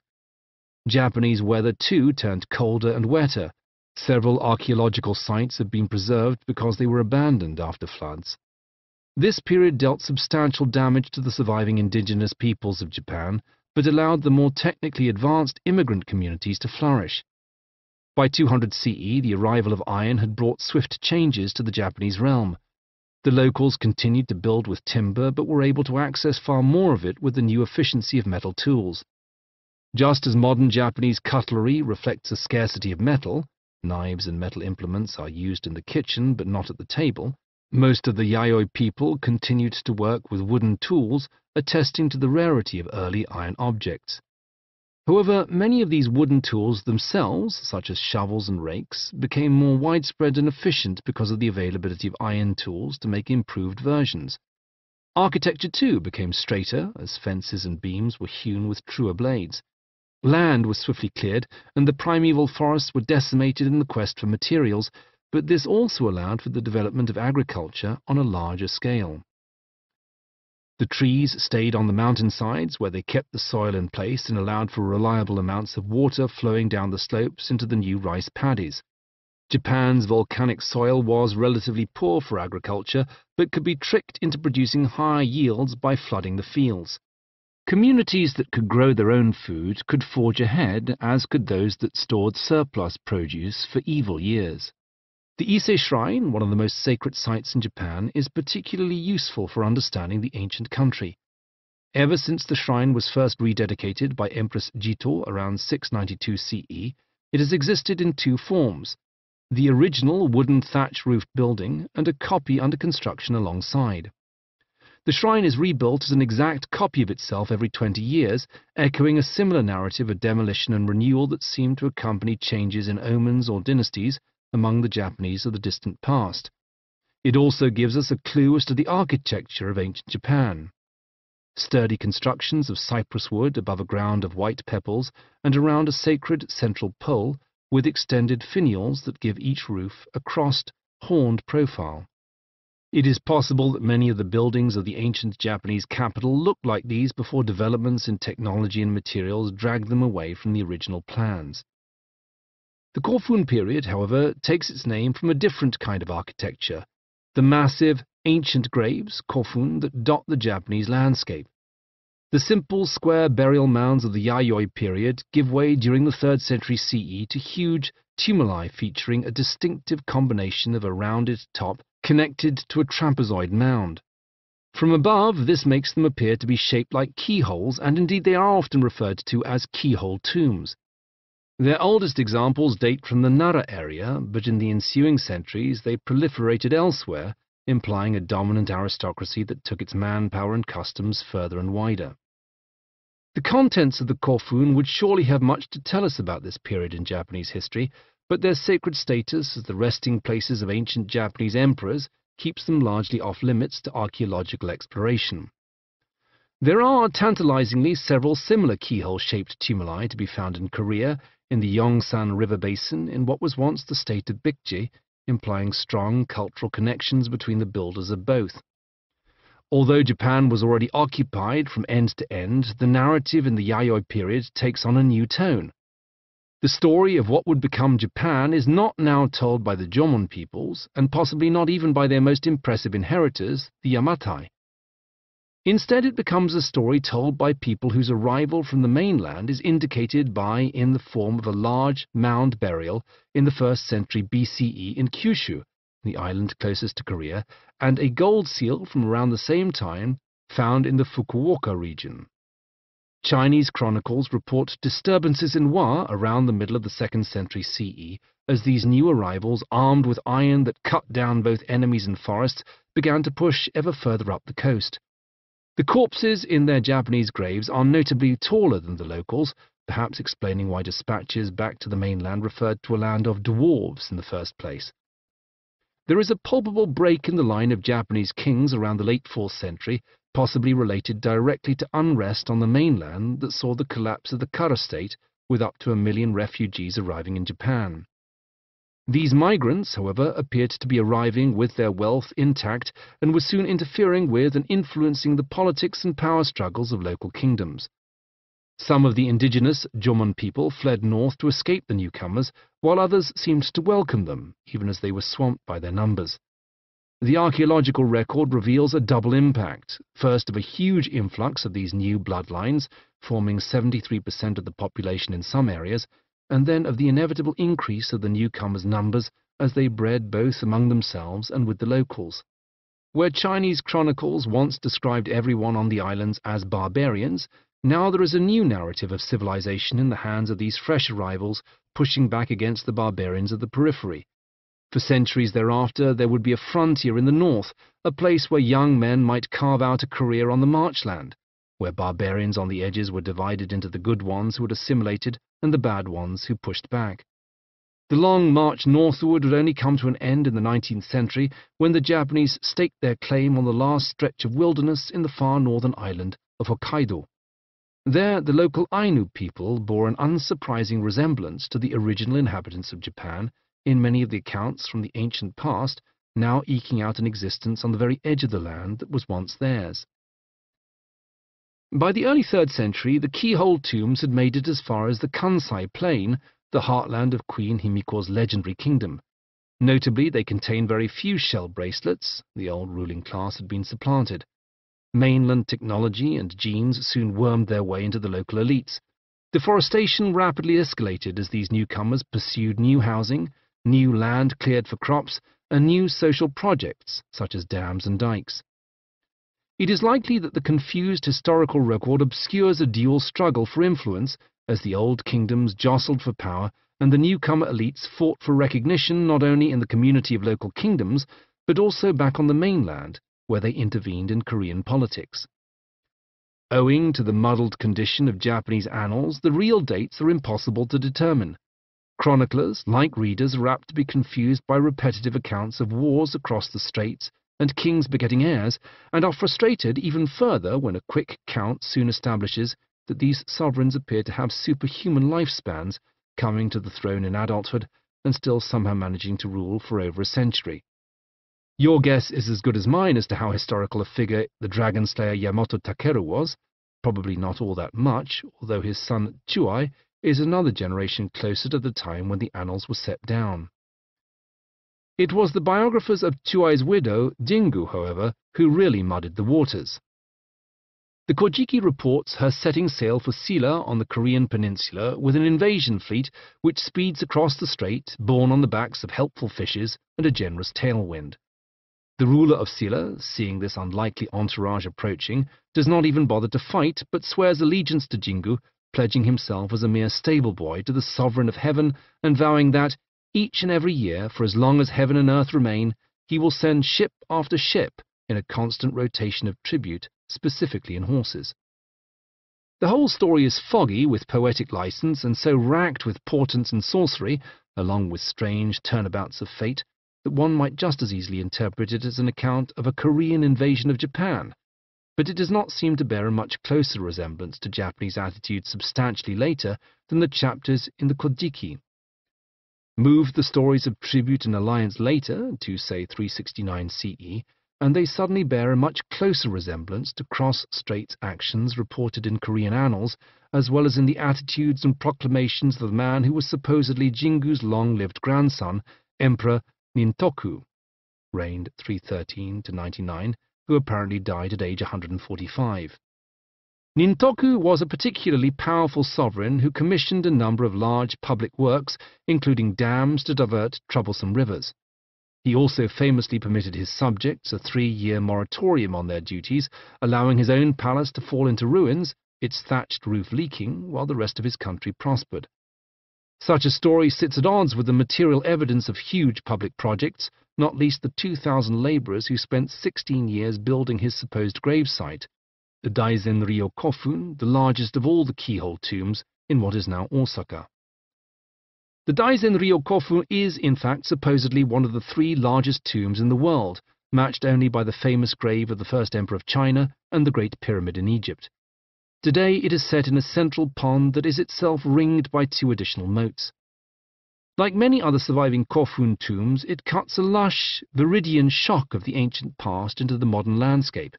It is not open to the public. Visitors are permitted to approach no closer than a shrine on the outskirts that looks across the pond. It takes an hour to walk around it, but all you see is a thickly wooded hill across the moat. The best view you will have of this and a similar Kofun will be from the air as your plane approaches Kansai or Itami Airport. You see the endless metropolis stretching toward the hill, and then a sudden stark, unexpected flash of green, unbuilt upon, so thickly overgrown with trees that no human can pass. The road curves round it, the locals ignore it. It is as if a piece of Japan had been walled off and abandoned 1,500 years ago, left to the wild. The Yamato state was powerful enough to establish cross-straits relations with the Korean state of Baekje by 369 CE, in which year there is a record in Baekje's imperial chronicles of an imperial gift bestowed upon the ruler of Wa. It was an unwieldy ceremonial 7-branched sword. Korean chronicles also report multiple raids by the people of Wa, either pirate attacks or sanctioned military incursions or both. Japan's own chronicle, the Nihongi, is similarly focused on Korea during the period, noting that the state of Silla was expected to provide tribute to Japan and that its failure to do so led to punitive raids around 365. The Gwangaito stone, a monument unearthed in 1883 in what is now northeast China, refers to several events in the 4th century that suggest increased Japanese involvement on the Korean peninsula. It claims that around 391 CE, the Wai robbers came across the sea, destroyed the kingdoms of Baekje and Silla, and had to be met with armed resistance from the kingdom of Goguryeo. Unfortunately for all concerned, the provenance of the Gwangeto stone is caught up in the politics of the time in which it was discovered, a mere 2 years after the faces of Empress Jingu, or at least an artist's best guess at it, had appeared on the newly issued 1-yen banknote. The stone was found by a Japanese military officer who was accused by later Korean scholars of doctoring the stone with a chisel to imply a significantly greater Wai presence on the mainland than was originally intended. It certainly seems odd that the stone would talk about the Japanese having destroyed both Baekje and Silla, when both kingdoms were plainly not destroyed at all. And strange indeed that the same sentence has 2 missing characters, suspiciously etched away by unknown forces, which presumably once mentioned the state of Kara. It seems far more likely that the Japanese simply served as troops that came to the aid of one Korean kingdom in its battles with the others.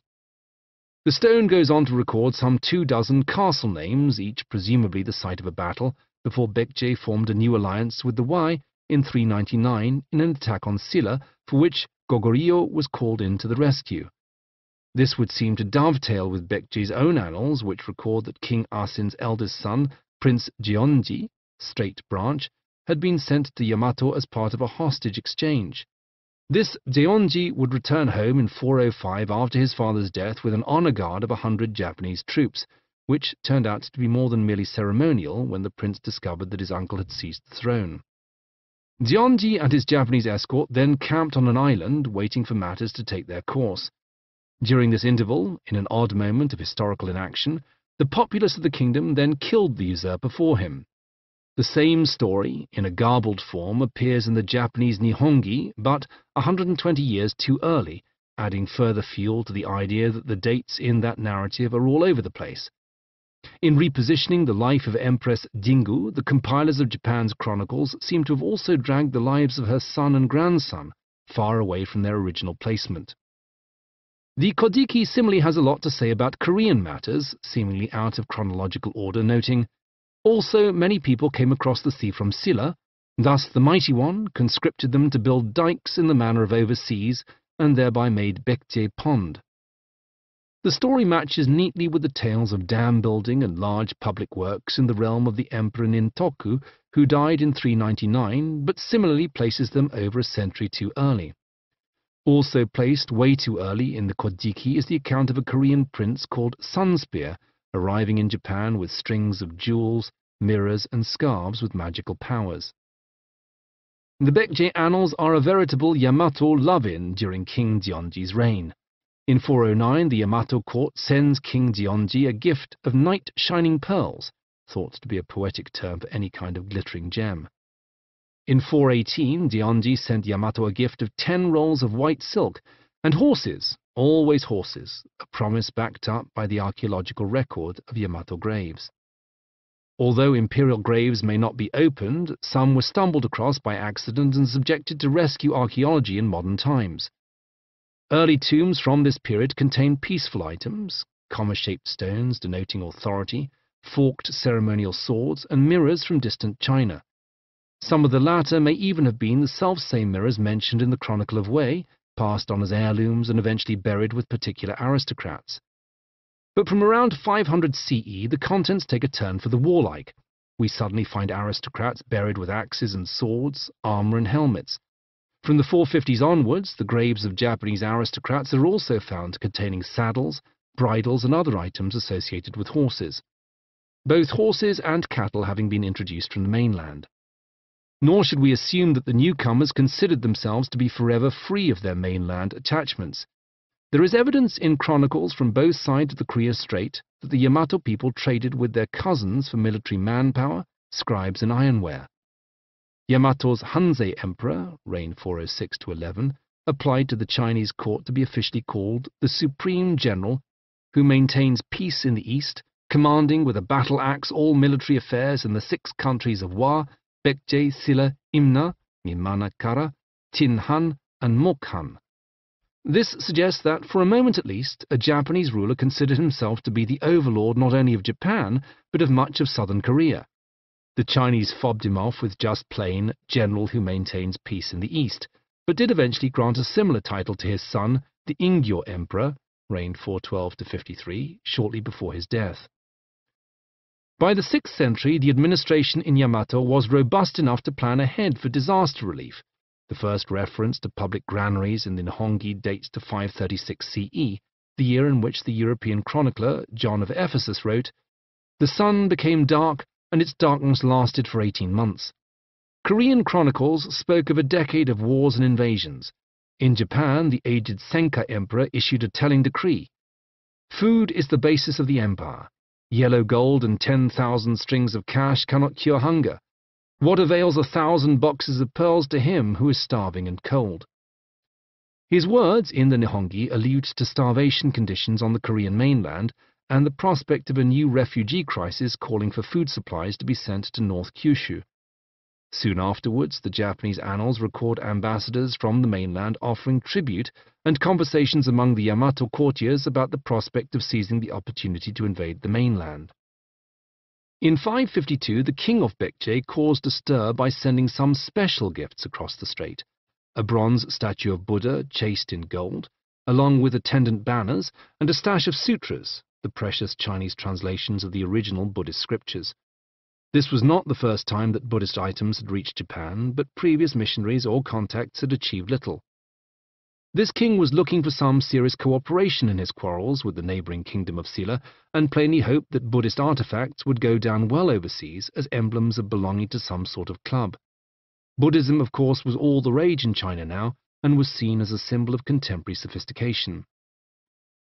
The arrival of this embassy sparked an explosive scandal, which is likely to have had very little to do with religion, and everything to do with the one-upsmanship of certain noble families at the court who were seeking rank and position and arguing over whether intervention or isolation was the best policy toward the Korean peninsula. Emperor Kinmei's ministers immediately began bickering about omens and portents and perceived threats to the local religion, suggesting the continuing existence of ancient enmities and rivalries at court, shakily held alliances, and dynastic pacts stretching back into the mythical past. Emperor Kinmei, says the Nihongi, was enchanted by the foreign paraphernalia, pronouncing it to be of a severe dignity which we have never seen before. Sensing an opportunity, Soga no Iname, who was not only the emperor's pro-intervention chief minister, but also the father of 2 of his wives, agreed with his august opinion and noted that Buddhism was swiftly attaining prominence on the continent as the religion of choice. If Buddhism were welcomed at the court, it could lead to closer contacts with the mainland. But Soga was not the only wily schemer who saw his chance. Representatives of 2 other clans, the Nakatomi and the Mononobe, sensed that the emperor was inviting dissenting opinions. Whereas the Soga clan had strong connections to the mainland and still had relatives and contacts there, their rivals were drawn from clans descended from the gods, who were likely to have been connected to the indigenous people assimilated by earlier invaders. The Mononobe regarded themselves as the armourers of the court and loyal warriors who had been first to support the legendary emperor Jinmu in his conquests. This made them staunch supporters of Japan's indigenous religion, and they were horrified at the thought of introducing a new idol to the country when they were already 180 gods of heaven and earth and the gods of the land and of grain to consider. If just at this time we were to worship in their stead foreign deities, they cautioned, it may be feared that we should incur the wrath of our national gods. Still wavering, Emperor Kinmei decided to have the best of both worlds and ordered the Soga clan to take the Buddhist statue and worship it for a while to see what happened. Unfortunately for the Soga clan, while their leader was busy setting up a temple and burning incense to his new idol, a plague broke out. His rivals were swift to point this out to Emperor Kinmei, who finally made an actual decision, ordering that the hapless statue should be thrown into a canal and the temple razed to the ground. Omens, however, continued to be unhelpfully vague, since the flames from the temple then spread to the great hall of the palace. Worried now that he had incurred the wrath of Buddha, Kinmei flip-flopped again and was ready to receive reports of mysterious chanting heard across the waves at Izumi. He also ordered the carving of 2 new statues from a piece of camphor wood that had supposedly washed up on the seashore. It was Kinmei's grandson, Prince Shotoku, 574 to 622, who would really integrate Buddhism firmly into the Japanese state, along with many Chinese organizational ideas. Although he boasted a degree of Soga blood, which helped him in his dealings with that clan, Shotoku was also a member of the imperial family. His reforms were aimed at slapping down the continued meddling in government by the feuding Soga and Mononobe families. The imperial family needed to maintain its link to the sun goddess by keeping its blood as pure as possible. This was already developing into a tradition in which each emperor's chief wife was liable to be his own half-sister.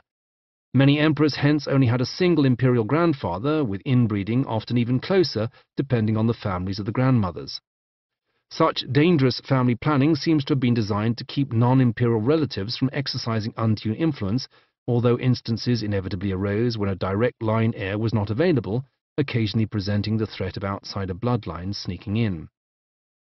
Kinmei's son, for example, the 30th Emperor Bidatsu, reigned 572 to 85, was married to his own half-sister, whose mother hailed from the Soga family. After a messy series of intrigues over his successors and the assassination of an emperor who tried to stand up to the Soga family, Bidatsu's widow sister was enthroned as Empress Suiko, reigned 592 to 628. Her accession masked ugly competition behind the scenes, with her chief minister and uncle Soga no Umako in an uneasy standoff with her nephew regent Prince Shotoku. It would erupt again after her death, but for as long as she was in power, Japan enjoyed 35 years of peace, concurrent with renewed and strong contacts with China's Sui dynasty, the first family in centuries to claim overlordship over all of China. Suiko's reign got off to a bad start with an earthquake in Nara that led to further mutterings about grim portents. Before long, however, increased contacts with the resurgent China brought powerful influences to her court. Her leading advisor, Prince Shotoku, is one of the iconic figures of Japanese history. His image graced the 5,000 yen banknote for much of the later 20th century. In any other state, he might have been ideal sovereign material, but he lacked the double imperial line descent required of an unassailable ruler. He is the subject of breathless hero worship in ancient chronicles, although his real-world achievements are difficult to pin down. If we are to believe the chronicles, Shotoku was an unearthly child prodigy who had the power of speech at birth and who grew up to become a multitasker who could somehow hear 10 petitions at once and rule on them simultaneously.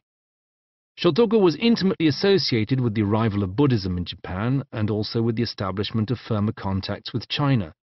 It is this latter achievement that is liable to have caused much of his popularity, as he would have been seen as the figurehead of an era that flooded Japan with new inventions, sophisticated luxuries, and the beginnings of literature.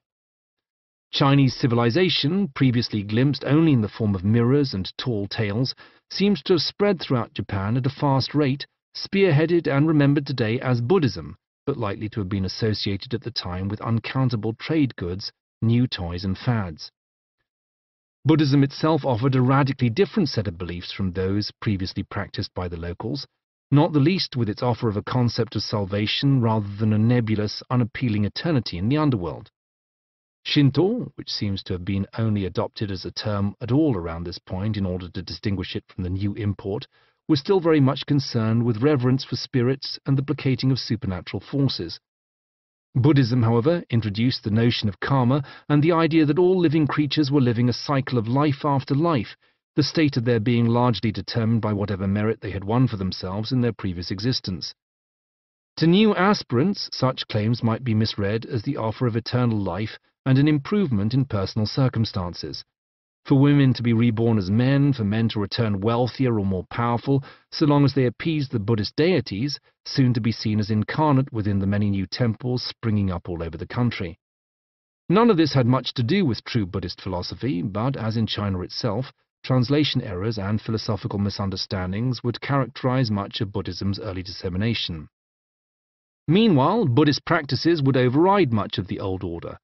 As cremation replaced burial as the prevalent funeral practice, giant grave mounds fell out of fashion, with much of the effort previously expended on tombs redirected into the construction of elaborate Buddhist temples.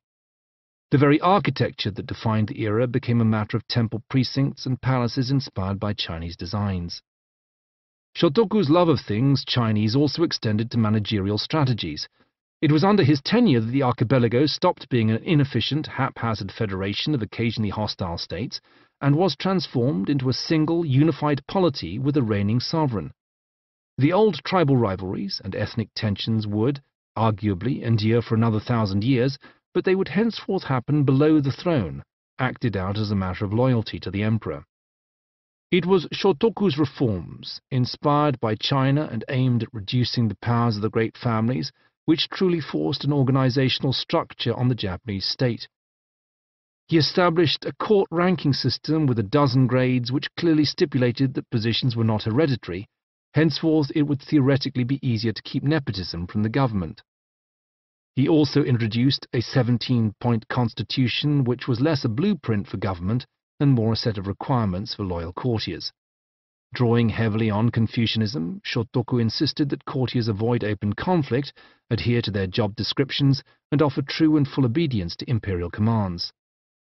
In a country there are not two lords, he writes sternly. The people have not two masters. The sovereign is the master of the people of the whole country. This might have set the tone for the rule of an absolute monarch, although Shotoku immediately undermined himself by also insisting on the power of consultation and consensus. Decisions on important matters should not be made by one person alone. They should be discussed with many. Although it might have seemed like a contradiction, Shotoku's maxims, taken as a whole, would eventually come to imply that the emperor was a divine, inscrutable, and symbolic head of state whose assent, tacit or otherwise, was required for all decisions to be made by his court, but whose ministers were no longer necessarily hereditary nobles. Shotoku introduced a Chinese-influenced sense of decorum, demanding that all entrants to the palace should drop to their knees and press their hands to the ground before walking on. Several parts of Shotoku's constitution were overwritten by the clearer wording of later decrees, but even in modern Japan, legal scholars have been heard to argue that if his words have not been contradicted by a later revision, they still stand after nearly 14 centuries. Some words endure even more obviously. Until the regency of Shotoku, the sovereign had been known as a king, great lord, or similar title. Following on from his constitution's insistence that the ruler was the symbol of heaven, Shotoku began using the term tenno, heavenly sovereign, usually translated as emperor. All previous sovereigns were upgraded retroactively.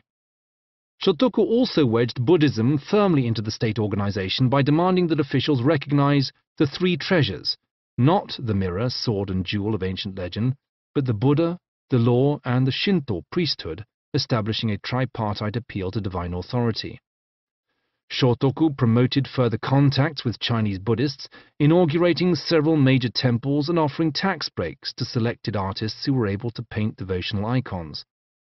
Empress Suiko, as his mouthpiece, commanded her subjects to make large images of the Buddha in copper or embroidery, but also decreed that the gods of heaven and earth should not be neglected. She might have been a figurehead, but Empress Suiko still enjoyed some power and took the opportunity to remind her subjects of the country's ancient collaboration between male and female powers. It was Buddhism, however, that attracted the attention of neighboring states. The sections of the Nihongi referring to her reign and Shotoku's regency are riddled with references to grand embassies from China and Korea arriving with golden gifts and holy scriptures and being greeted by fleets of sailboats and brightly adorned troops of cavalry. Shotoku's constitution would form the basis of future consultations on the way to run the country. It was accompanied by a number of other reforms that added to its effect. One was the adoption of the Chinese calendar, which divided time into 12-year cycles, multiplied by 5 elements to create units of 60 years. A further long count in Chinese history held that every 21 cycles, which is to say once every 1,260 years, there would be an event of earth-shattering transformation. Clearly, later chroniclers decided that Shotoku's reforms were just such a momentous event, establishing 601 CE as the year 0 in Japanese counting, but also spurring authors to presume that the last momentous event must have been 1,260 years earlier. This perhaps explains why Japanese annals begin with the seemingly arbitrary date of 660 BCE, implying that Shotoku's regency was the best thing that had happened to Japan since the mythical time of the first legendary emperor Jinmu.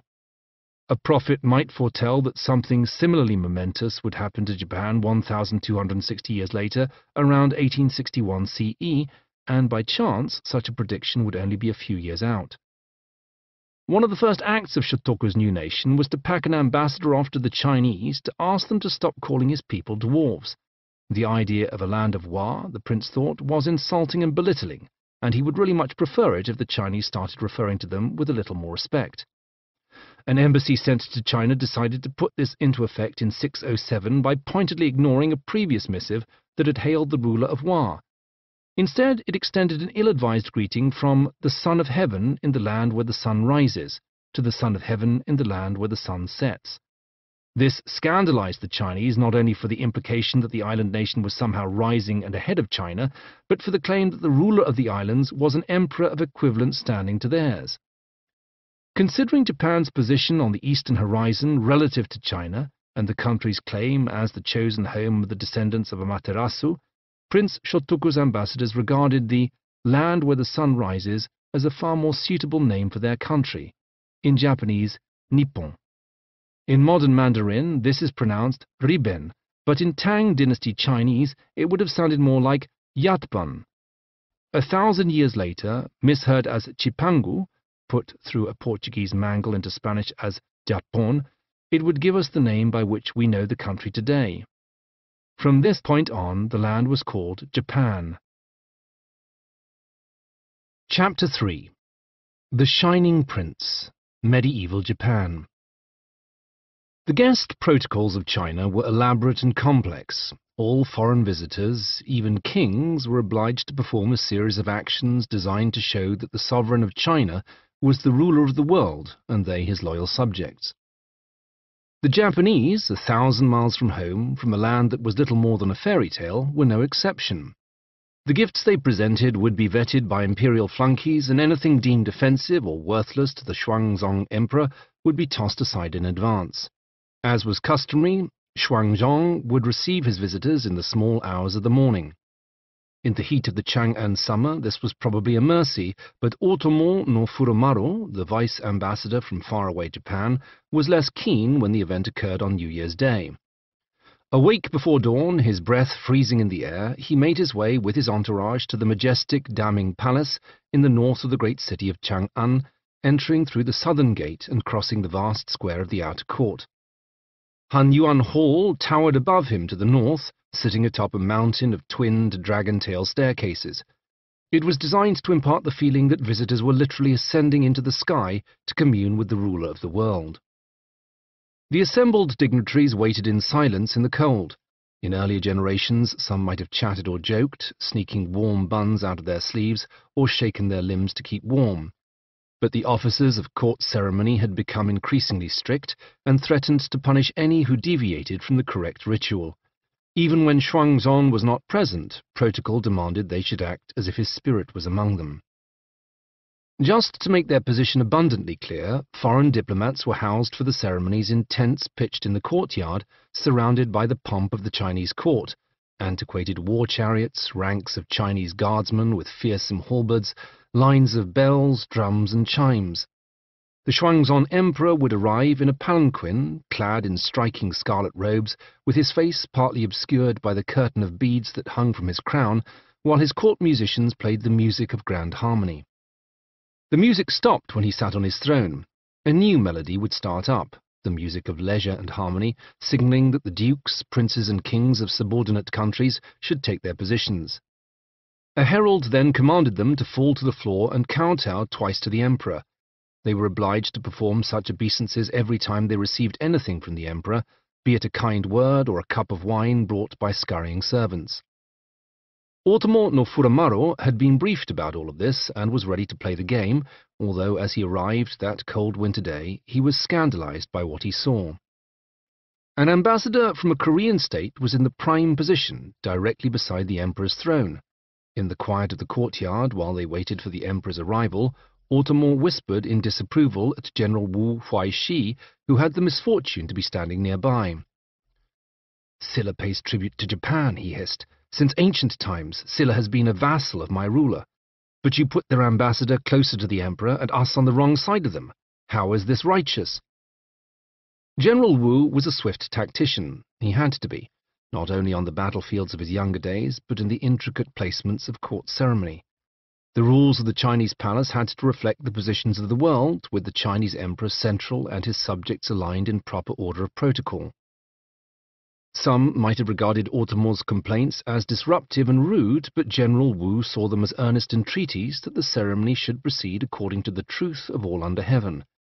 If Silla had been wrongly placed, then it would have been discourteous for Ortamor not to point it out before the emperor presided over an incorrect ritual. In the scant moments before the Xuanzong emperor was due to arrive, he ordered the retinues from Silla and Japan to swap places. There was a flurry of rustling robes as the ambassadors darted to their new positions. Such incidents were not unknown at the court, and had even resulted in ambassadors coming to blows, but the Sillan envoy seemed to know his place, and he rushed down the line with little more than a glowering glance at Ortamor. The Xuanzong emperor arrived, oblivious, and took his position at his throne to the usual orchestral accompaniment. The time then arose for the ambassadors to present him with their tribute. Ortamor was now the first, dropping to his knees and touching the ground with his forehead, not once but twice. "The outer subject of the land where the sun rises dares to present such a gift," he proclaimed, as his servants marched forth with their approved items to be handed to the emperor's own servants. Then, as was customary for New Year's Day, he shouted the words, "Long live the emperor," 3 times. He had just announced to everyone that Japan knelt before the glory of China, but the Japanese people back home didn't need to know that. His complaint over positioning had also announced to every other country that Japan was superior to them, bigger than Silla, bigger than Pari, more loved than the Caliphate. He'd made sure everybody knew that. After Prince Shotoku's death in 622, his former Soga allies were left without stern opposition and were increasingly pushy in their manipulation of the imperial family. Within a generation, they were attempting to replace the imperial line with their own, a plot that risked compromising Shinto belief in its entirety, since the emperors held their position in part because, as direct and pure descendants of the sun goddess, only they were able to communicate with her. Before his death, Prince Shotoku heard the news from China that the Sui dynasty, in which he had invested so much faith and hope, was already falling apart. The Sui emperors had driven their people to the edge with wars of conquest and sweeping reforms, spending money that they did not necessarily have. But Shotoku also lived just long enough to hear that all was not lost. The Sui emperors had been replaced by their cousins, the sons of the Duke of Tang.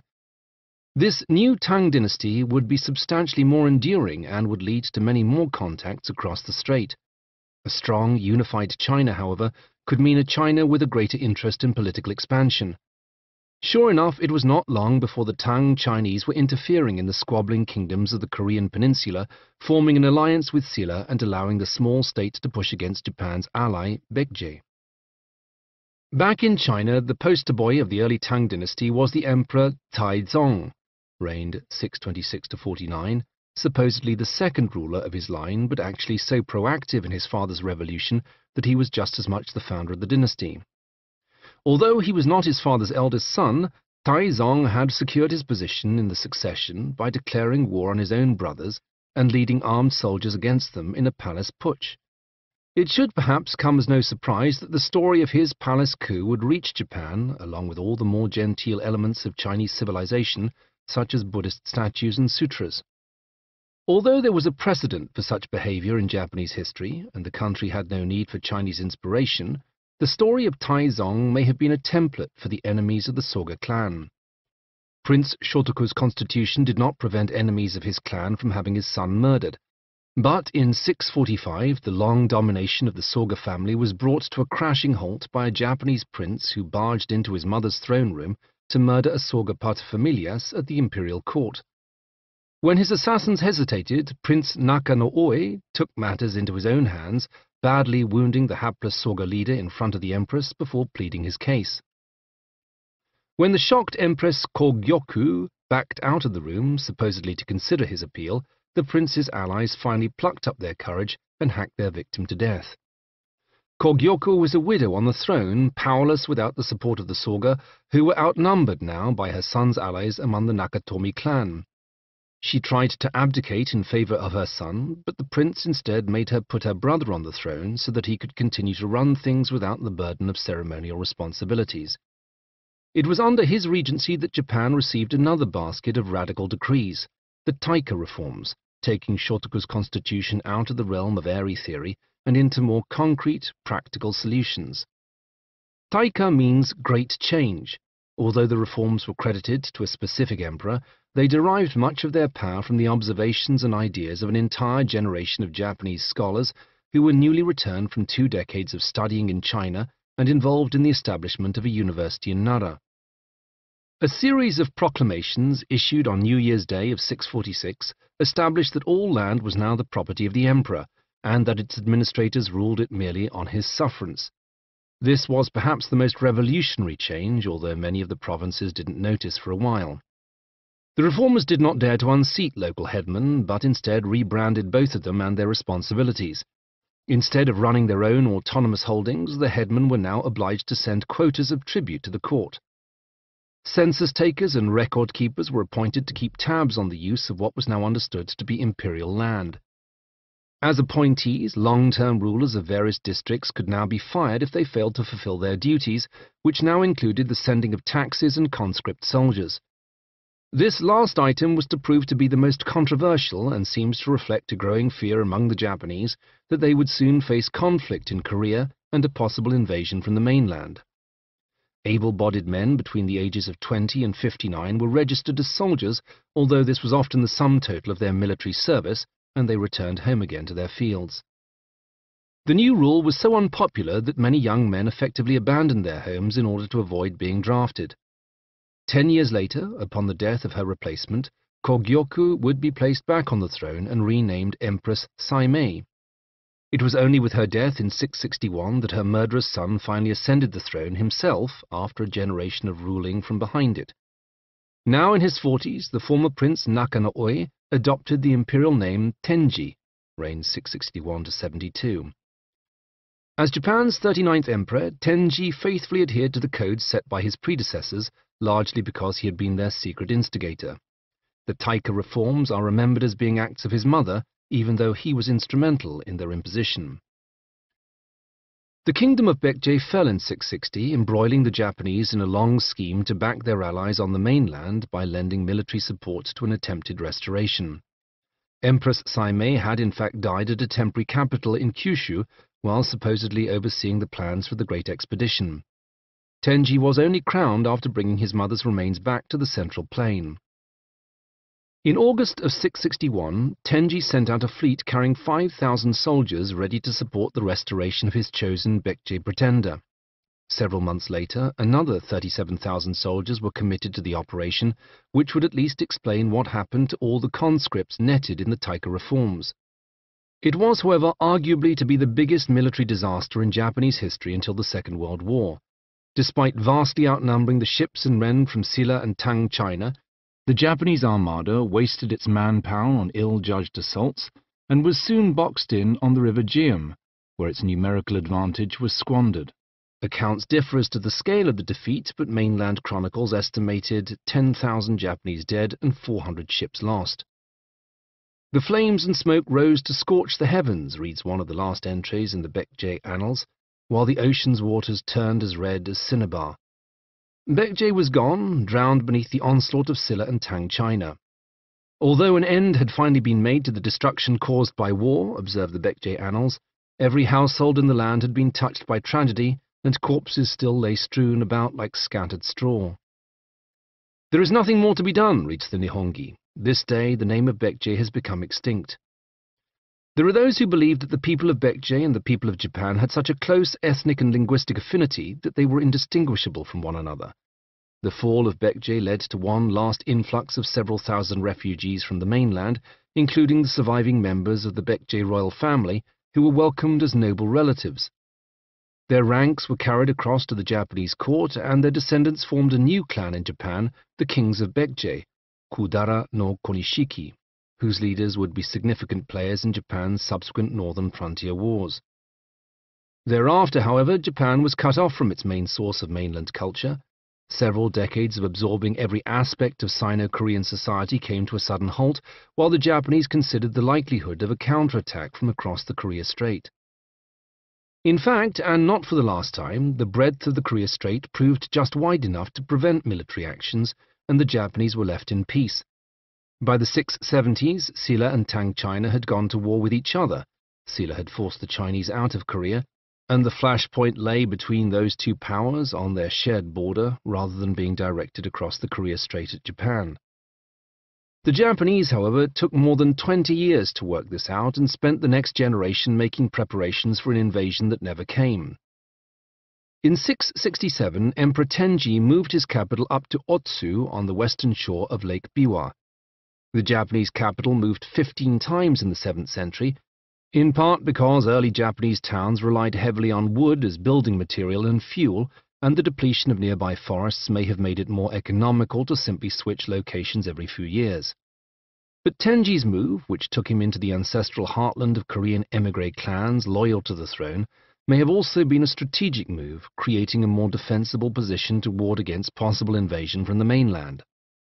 We must read between the lines of Emperor Tenji's odd behavior in the 7th century, as he appeared to broker dynastic ties with his own half-brother, a man who had shocked the court at Tenji's own coronation banquet by pointedly stabbing the floor with a spear. Tenji had grabbed at his sword and had to be restrained by his chief minister, hardly a sign of a happy family. As if the imperial clan were not already perilously inbred, Tenji arranged marriages between many of his children and their own cousins, seemingly in an attempt to establish a new tradition. Tenji wanted his successor to be entirely imperial, descended in both the maternal and paternal lines from former emperors without any outside influence. He didn't get quite what he wanted. The half-brother himself seized the throne from Tenji's son and heir, ruling from 673 to 686 as the 40th Emperor Tenmu. He was married to his own niece, Emperor Tenji's daughter, who would succeed him in her own right to reign from 686 to 697 as Empress Jito.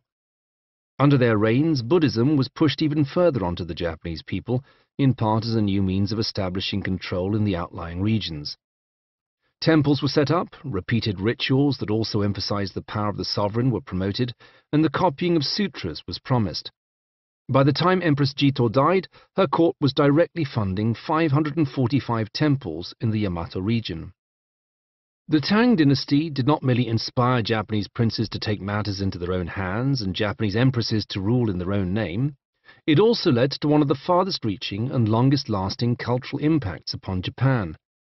Instead of the trickle of rumors and artifacts from Korea, the Tang dynasty led to direct Japanese contacts with the Chinese capital at Chang'an, modern Xi'an, and an onslaught of culture and trends. Although both China and Japan would continue to evolve and develop in subsequent centuries, the height of the Tang dynasty had a lasting impression on the Japanese. Many elements of Japanese culture even today have strong ties to the Tang. The modern Japanese readings for Chinese characters are often archaic, closer to medieval pronunciations than modern Mandarin. The architecture of Japanese temples, everything from Todaiji in Nara to many holy places of Kyoto, rests heavily on the style of Tang-era buildings. In China, the later Song dynasty would bring the chair into household furnishings. In Japan, people continued to sit on the floor the way they had in Tang times. If you want to know how a Tang dynasty princess dressed, look no further than the silks and elaborate coiffure of the Japanese geisha, who emulate the height of Tang fashions. For centuries to come, Japanese women would shave off their eyebrows in the Tang style, painting on delicate moth brows higher up their foreheads.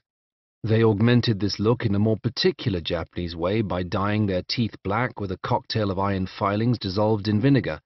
Until the 19th century, these were the defining mark of an adult woman. Some elements of Japan's national sport, sumo, match descriptions of wrestling matches in medieval Chang'an. Today's wrestlers are attired like the circus strongmen of the Tang dynasty. While Japan's borrowing of Chinese culture was all-encompassing, it was also tied to a specific time period. As noted by Ivan Morris in his book The World of the Shining Prince, visitors from later Chinese dynasties would be likely to regard Japan as laughably backward, clinging to fashions and mannerisms that were centuries behind the times, with an intelligentsia communicating in a quaint pidgin of real Chinese. A kinder observer might note that the Tang dynasty is widely regarded by many scholars as a cultural peak of Chinese civilization.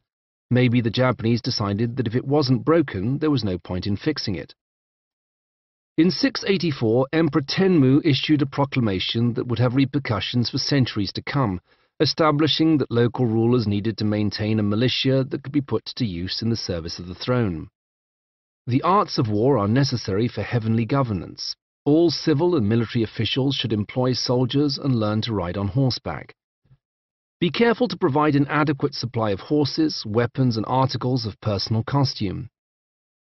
Those who have horses shall be made cavalry soldiers, and those who have none shall be infantry soldiers. Tenmu still fretted that an invasion might arrive from China, but already a generation had passed with no sign of any retaliation.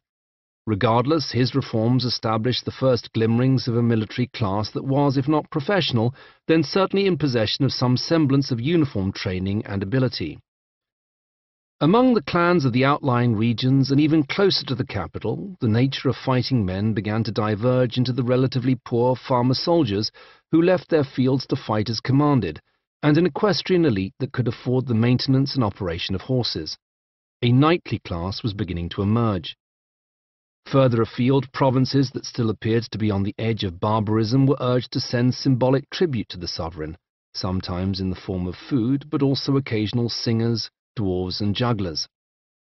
Even the emishi turned up on the Yamato plain, ready to perform some of their tribal dances and recognizing the monarch as a powerful figure, if not their actual sovereign just yet. From 700 to 1300, the climate of the Kofun cold stage gave way to what is known worldwide as the medieval warm period. Winters gradually became milder. Summers in Japan were frequently so hot that they brought on droughts. The population of Japan seems to have remained relatively stable throughout, with the birth rate offset by occasional epidemics of smallpox and influenza, as well as the direct and indirect effects of the aforementioned water shortages. Despite Buddhist prescriptions, there are plenty of indicators that many Japanese, even in the administration, were clinging to the old-time religion. One report suggests that enemies of one empress tried to kill her with a curse, stealing some of her hair and stuffing it into a human skull as a form of deadly magic. Deer bones and antlers were still used in rain-making ceremonies. Archaeologists have uncovered horse sacrifices from the 690s intended to hold off floods and famines in a particularly bad decade. In 705, as the new Fujiwara capital struggled to maintain its status beneath an onslaught of overwhelmingly bad omens, a human sacrifice was made to a local river god. In 710, the capital was moved yet again to Nara, a purpose-built, gridded city that was a direct imitation of the Tang dynasty's distant Chang'an. Perhaps in recognition of a more humane age, human sacrifices gave way to symbolism. The ground beneath the city is peppered with clay statuettes, seemingly buried as a form of sympathetic magic.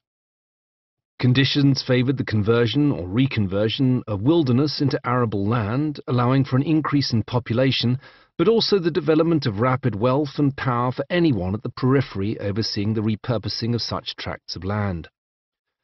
The victors in the struggles of the Kofun period, now installed in the imperial court, clung to the luxuries of their existence in the capital, seeming ignorant of the trouble that was fermenting on the frontier.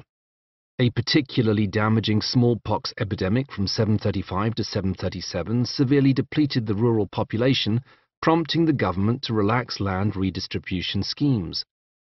Farmers were encouraged to stay on their land by the prospect that it would be theirs to tend permanently, leading to an inflation of land holdings and entitlements. A farmer who did well could become substantially more. He could secretly buy up his neighbor's lands, he could hire help so that he was no longer the man who was physically tending the crops, he might even be able to afford horses and armor, upgrading himself into the lower levels of the aristocracy. If he was really smart, he could strike a deal with a nearby Buddhist monastery and officially donate his land to them, secretly retaining his land with the additional bonus of tax-free status as temple land. It's easy to see how, within a few generations, the newly established monasteries were able to expand their reach and influence through the efforts of both the devout and the sneaky. In an effort to keep things going in the countryside, numerous manors, shoin, were assigned to low-ranking members of the imperial family, who also enjoyed tax-free status. Here too, the system was open to abuse, with local wheeler dealers striking a marriage deal with any newly arrived imperial scion, thereby attaching their lands to his to wriggle out of paying any tax. An additional advantage of the shōen was that its manager had the right to refuse access to government inspectors without an imperial warrant. Once again, within a few generations, many of these simple farming concessions had expanded from manors into veritable baronies, their managers enjoying the wealth and status brought about by substantial holdings. They literally lorded it over their tenant farmers, turning lands that had once been regarded as temporary projects into permanent inheritances. As tax revenues dropped back in the capital, the government began looking for means of cutting costs. With no sign of a Chinese invasion, it seemed as good a time as any to end compulsory conscription of troops. Henceforth, if any fighting needed to be done, soldiers would be sourced from the lords of the manors. This obliged the lords to take a greater interest in training and provisions in their domains, and encouraged many of them to begin maintaining a permanent private militia of guardsmen and enforcers. Meanwhile, honest families, tending the dwindling numbers of taxable lands, found themselves paying ever higher taxes to offset the government's reduced revenue. Many fell into poverty, some turned to crime, while others swelled the ranks of the new militia, which was becoming increasingly necessary as the crime rate soared. In 784, the 50th emperor, Kanmu, 737 to 806, announced the relocation of the capital to yet another site, safely out of the way of interfering Buddhist monasteries and the still powerful sway of certain families with mainland origins. However, the construction of this new capital at Nagaoka, Long Hill, met with a series of disasters, culminating in a scandal wherein the emperor's own brother was implicated in the murder of the chief aristocratic overseer, who was himself accused of taking bribes. The local river, which had been advertised as a boon to transport, turned out to be dangerously flood-prone and a breeding ground for a series of diseases. Guilty consciences at court ascribed the problems to the restless ghosts of the emperor's brother, who may have been framed and who had certainly died in suspicious circumstances on his way to exile. When Kanmu's own son fell ill, the angry ghost was appeased by being proclaimed an emperor in the afterlife, 5 years after his death, under the name Emperor Sudo. He remains the only sovereign crowned posthumously. Emperor Kanmu also presided over another great redaction of the Japanese records, insisting on a review of all existing genealogies and a purge of those deemed to be unacceptable. All copies of one particular imperial genealogy were ordered to be burned. Possession of another was now a crime. Kanmu may have been diligently removing forgeries from circulation, although it seems more likely that he was concerned about implications in these documents that certain Korean families also claimed descent from a solar deity. The capital was moved again in 794 to still another site, which was also conceived in imitation of Chang'an. The setting remains beautiful to this day, surrounded on 3 sides by wooded hills. In the style of Chinese capitals, the new city had an east market and a west market, and was split in two by a wide boulevard named after Chang'an's great avenue of the Vermilion Sparrow, Suzaku Oji, which ran all the way from the imperial citadel in the north of the city to the main gate in the south, Rajomon, later more famously known as Rashomon. The gate, however, was merely a symbolic structure. The capital never had a city wall. Rather than risk another flooding waterway, the town instead diverted the water from the nearby duck river, Kamogawa, into a canal that could be more easily controlled. In the layout of this new capital, we see the aspirations and awe of envoys like Otomo no Furamaro, emulating the glories of the distant Chinese capital for a court that could only marvel at their tall tales of giant staircases and soaring audience halls. Heian, as it was originally known, would remain the capital of Japan, but for a brief hiatus in the 12th century, for the next 1,000 years, to the extent that it is still known, even today, simply as the capital city, Kyoto. Heian has also lent its name to the Heian period of Japanese history, which lasted from the city's inauguration in 794 up to the erosion of its power center in 1185. Shortly after the founding of Kyoto, Japanese Buddhism underwent one of its greatest transformations. Monks returned after study in China, having learned more accurate interpretations of the scriptures and gained a better sense of the relative values of certain sutras. Buddhism in Japan until this point had been confused, based on whatever materials leaked through from the mainland. Keen to reduce the power of self-appointed experts in Nara, the Japanese court openly promoted these new arrivals, including Saicho, 767 to 822, a proponent of the Chinese Tiantai, Japanese Tendai, school that argued for the prominence of the Lotus Sutra. Unlike certain earlier Buddhist sects, Saicho's school offered the prospect of salvation for all, since all living creatures possess the essence of Buddha. This promise made Saicho's school incredibly popular, although it was not the only one. Kukai, 774 to 835, arrived from China with another Buddhist sect up his sleeve. His was called the True Word or Mantra, Shingon. Like Tendai Buddhism, it argued that its beliefs were based on a more direct interpretation of scriptures that the Japanese had so far misunderstood.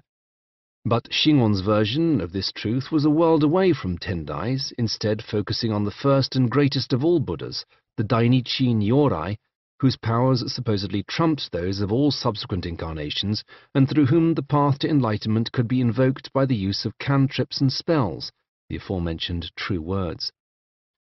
Shingon also seemed to offer its members the prospect of material benefits in this life, although enlightenment was still an ultimate goal. Shingon faithful could also expect help from various deities and saints.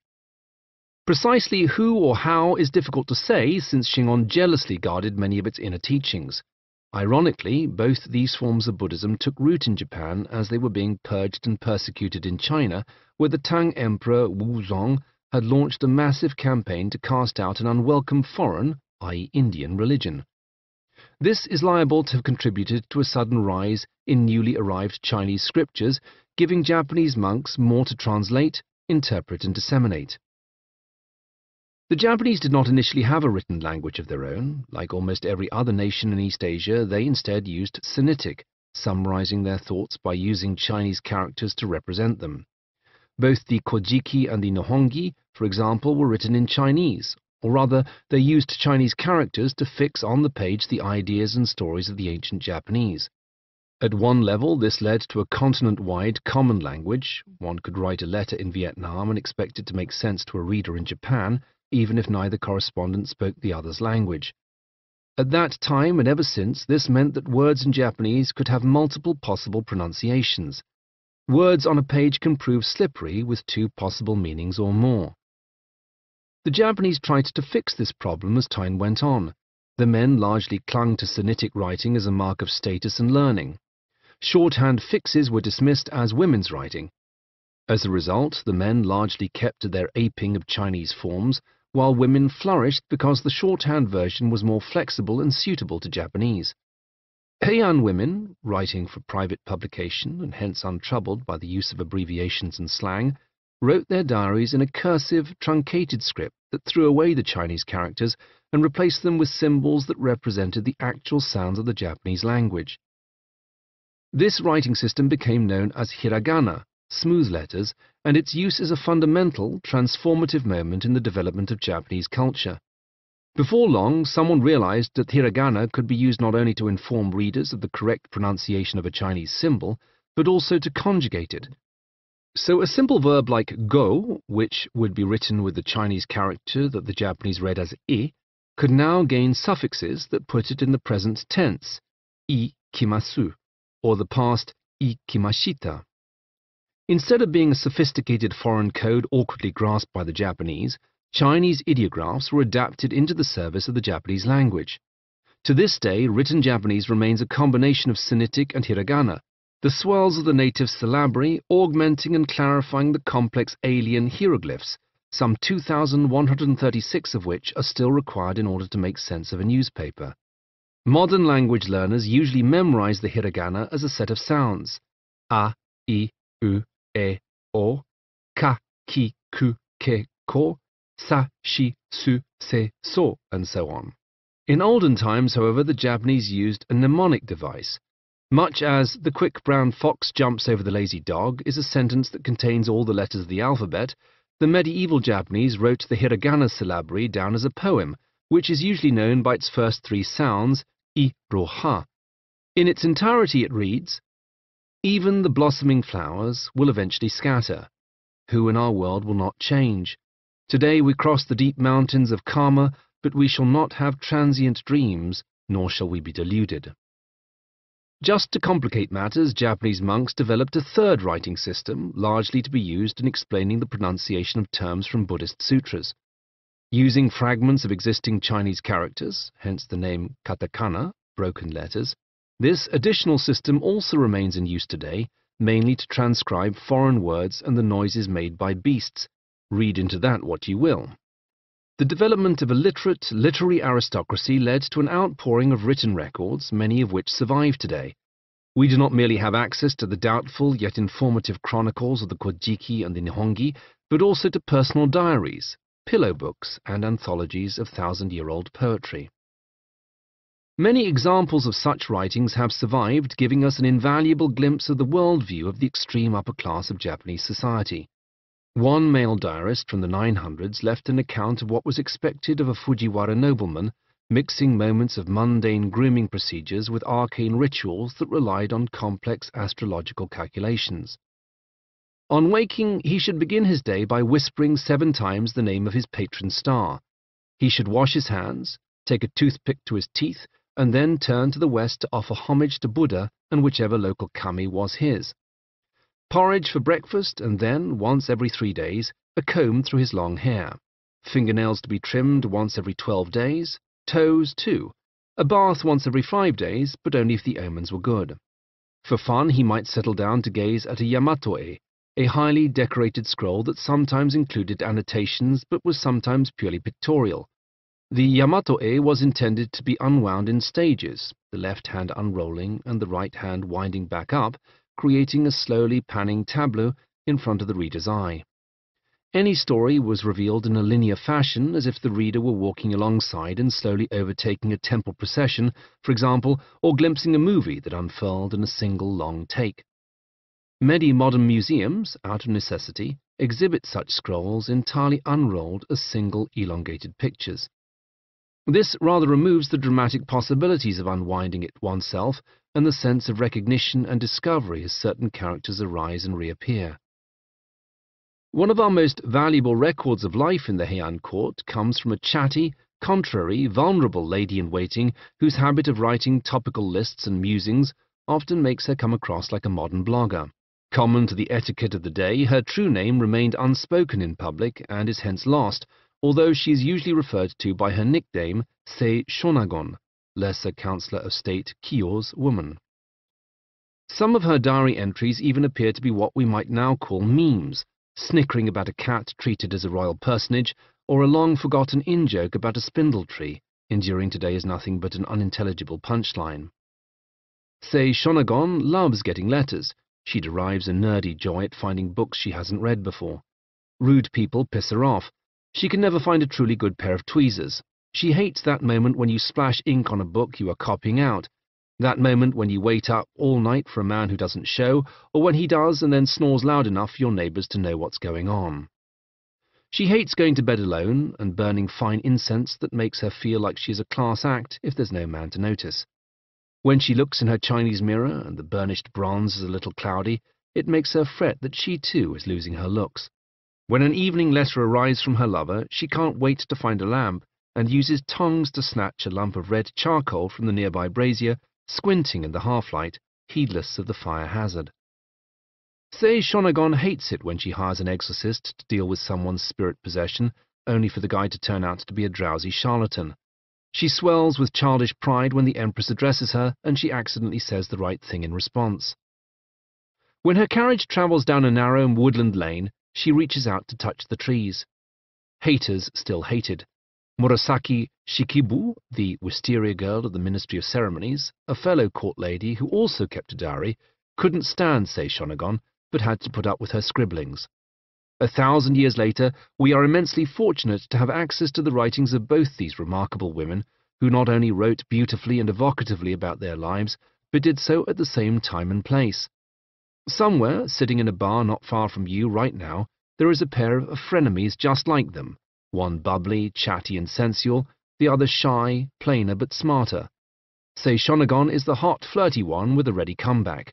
Murasaki Shikibu is the wallflower who thinks of something cleverer, but only on the way home.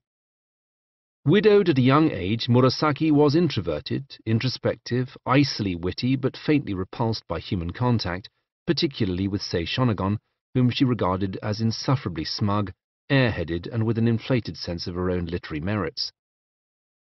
If we stop to examine those Chinese writings of hers that she so pretentiously scatters about the place, Murasaki wrote, we find that they are full of imperfections. By far the smarter one, Murasaki tried and largely failed to keep her intellect secret from her fellow court ladies, whom she rightly suspected would be at first curious and then jealous. Murasaki, who dismissed Sei Shonagon for her flighty interests and empty opinions, had the last laugh, being remembered as the world's first novelist for writing The Tale of Genji, around the turn of the 11th century. Murasaki's book appears to have been patched together over the course of a couple of decades, serialized in episodic chapters for a small circle of intimates. Its titular hero is a minor princeling, the son of one of the emperor's lesser concubines, doomed to a life of genteel idleness and forced into several soap opera situations involving unwelcome betrothals, doomed love affairs, and court scandals. It is likely but impossible to prove that some of the situations in which he finds himself were thinly disguised allusions to real goings-on in the capital. I have a theory, Murasaki wrote, about what this art of the novel is. It does not simply consist in the author's telling a story. Instead, she argued for writing as a true vocation, an insurmountable urge to communicate with others. On the contrary, it happens because the storyteller's own experience, even of events he has only witnessed or been told of, has moved him to an emotion so passionate that he can no longer keep it shut up in his heart. Again and again, something in his own life will seem to the writer so important that he cannot bear to let it pass into oblivion. Murasaki's depiction of court life is an idealized world of courtiers dueling with witty poems and of love-lorn princesses waiting for their Prince Charming to sneak into their bedchamber for a midnight tryst. She presents a view of an idle, timid coven of women diverting themselves with guessing games and literary competitions, largely at the mercy of a society of rapacious or dismissive men. Sometimes it's difficult to tell what's worse for one of Murasaki's women, attracting the attention of a nobleman who will force himself on her in a midnight visit, or realizing that such attentions are waning, that he has found another diversion in another palace courtyard, and that she is left literally holding the baby. The attitudes of Murasaki's characters make it abundantly clear that women in her world are second-class citizens, creatures of sin, in Genji's words, regarded by the menfolk as idle, ditzy decorations. Such attitudes are a world away from the ancient legends of Japan, which are thickly populated with queens and warrior women, and seem to imply that the indigenous people accepted a power structure that regarded women and men as complementary equals. In the tale of Genji, we catch a glimpse of the damage that may have been done by several centuries of immigrants from the mainland, infusing the Japanese with another Chinese import, chauvinism. Entire shelves of books have been written about the tale of Genji and the adroit, oblique way that it purports to be about its title character, the Shining Prince, while actually being about the women in his life. An early chapter features Genji and his friends idly and somewhat cluelessly discussing the types of women that exist, setting up dozens of later chapters in which he blunders into relationships with their real-world manifestations. The sheer size of the literary record that springs into being in the Heian period and its enduring power has distracted many scholars from the likely truths of real life in Japan's early Middle Ages. Sei Shonagon and Murasaki Shikibu might have been a pair of waspish girls about town, but the only time the common folk show up in their writings, they are dismissed as bestial, dirty, stupid, warm people, unclean and unwelcome. Kyoto itself, even in its heyday, was not quite the paradise it was claimed to be by its residents. The uniform street grid never quite achieved true symmetry, and even in Murasaki's time, the western part of the city was a patchwork of burned-out city blocks, market gardens, and tumble-down ruins, undesirable by day and unsafe at night. Even modern visitors to Kyoto may sense the city's lopsided medieval growth. Almost all the major tourist sites are east of Senbon-dori, the new name for what was once the Avenue of the Vermilion Sparrow. Even at the height of the Heian period, when courtiers regarded their capital as the center of the civilized world, half the city was a no-go area. The east side was so much more desirable that Kyoto piled outside the environs of its original layout, across the river, and into the picturesque hills to form the Higashiyama, East Mountain District, which is still home to many of Kyoto's most famous temples and the Gion Geisha Quarter. If the Heian courtiers could be so selective about what they saw in their own city, it should come as no surprise that many were distracted from true influence in politics. While there was indeed a boom in poetry, and a gaggle of snooty aristocrats had strongly held views about the right sort of kimono for a noonday stroll, the kind of Heian courtier with the time to write such comments was also the kind who was marginalized from the corridors of real power. The influence of the Soga clan waned, to be supplanted by the Fujiwara, the descendants of the Nakatomi clan, now rebranded with an imperial surname. A ruthless family of conspirators whose influence at court defanged many institutions to such a degree that they became pointless ceremonial bodies. Fujiwara daughters were thrown at each emperor until the union produced a son, at which point the monarch would be persuaded to abdicate in favor of his infant offspring. There was no precedent in Japan for the succession of the eldest heir, merely the one deemed most appropriate, which gave the powers behind the throne a degree of flexibility in mating their imperial candidate with a number of potential ladies. The new infant emperor would be too young to rule himself, and so would require a regent, Sisho, and who better than his Fujiwara grandfather? When the emperor reached adulthood, the regent would rebrand himself as an imperial spokesman, Kanpaku, until such time as the emperor produced an heir and the process could start all over again. Such petty manipulations obscured a sense of desperation, as Japan's 1% clung murderously to their right to stay in the hallowed enclaves of their capital. While the diarists wrote of cherry blossoms and snowflakes, in the 700s alone the Heian court was subject to 1 enforced mass suicide, 2 armed rebellions, and a conspiracy uncovered in the nick of time, not to mention a spinster empress accused of having an affair with her chief monk. However, considering the precarious nature of life elsewhere in the world, many chroniclers of the day still regarded Heian as a paradise, and certainly, compared to life for many commoners, the capital was heaven on earth, with plentiful food, artistic pursuits, and many amenities. It was, however, only paradise for an incredibly limited elite of some 5,000 aristocrats in the main citadel. Away from the capital, communications were slower, life was harder. Books were harder to come by, as were entertainers, poets, and the right sort of booze. For as long as you were in the imperial in-crowd, life in the Heian court was a cycle of ceremonials and rituals, banquets and intrigues. Once you were in the capital, leaving would feel like a personal disaster. Daughters could marry well, although marriage was a flexible concept in most cases, and most children were sired through more casual arrangements. Sons could achieve merit, courtiers could gain the approval and sanction of ruling emperors, but those who fell from grace could be shut out. Posted to the frontier or sent off on imperial business that required no return, they would find themselves marooned far from the delights of civilization. Not even the descendants of the emperors were immune from such periodic purges, particularly when a sovereign had multiple younger sons who themselves sired multiple offspring. Girls could always be bartered as concubines in the hope that they would make a match closer to the throne. Boys were more expendable. Some emperors made matters even more confusing by retiring from their official function, only to meddle behind the scenes. Emperor Heizei, reigned 806 to 09, stepped down from the throne after a reign of only 3 years, believing himself to be dying from an incurable disease. He resigned in favor of his younger brother, Emperor Saga, reigned 809 to 23, although Saga was soon also ill. Heizei inconveniently recovered, leading to a messy scramble to reinstate him that was recorded in the annals as a failed revolt.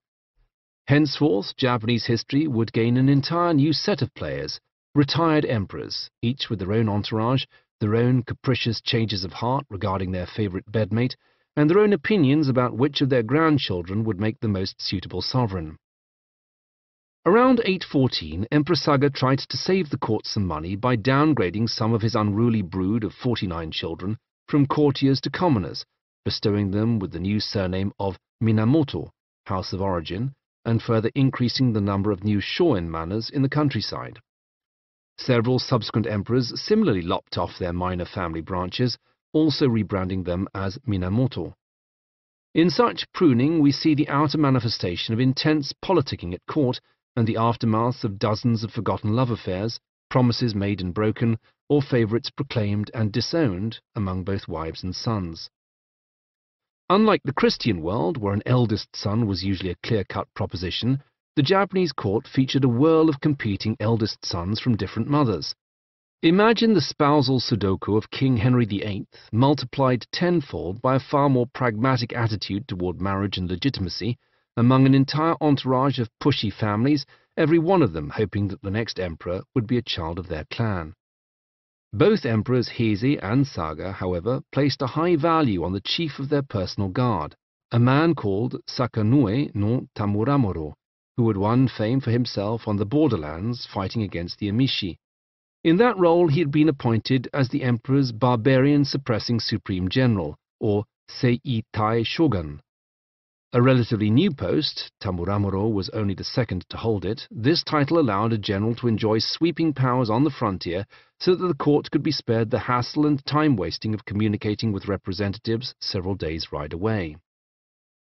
In 825, Emperor Saga's successor repeated the trimming exercise, downgrading some of his nephews, the grandsons of Emperor Kanmu, and giving them the surname Taira, a reference to the capital from which they had just been banished.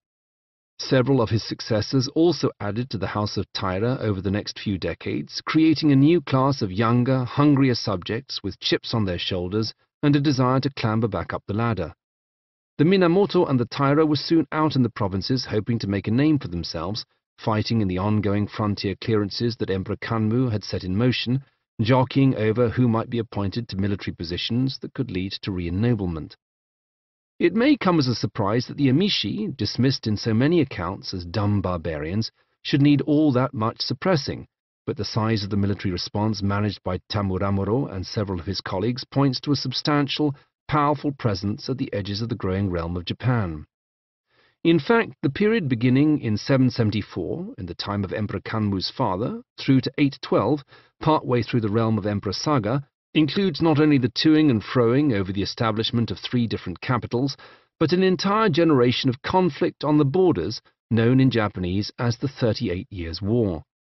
While the courtiers of Heian wrote poems about the moon and seduced each other's mistresses in their refined capital, their soldier class was in a permanent state of conflict on the distant frontier.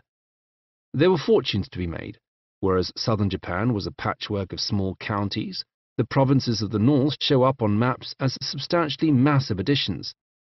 If a warrior could hold on to it, a marchland at the edge of Emishi territory could generate significantly more wealth than one of the smaller baronies of the civilized south. Court annals largely describe such matters as responses to Emishi raids.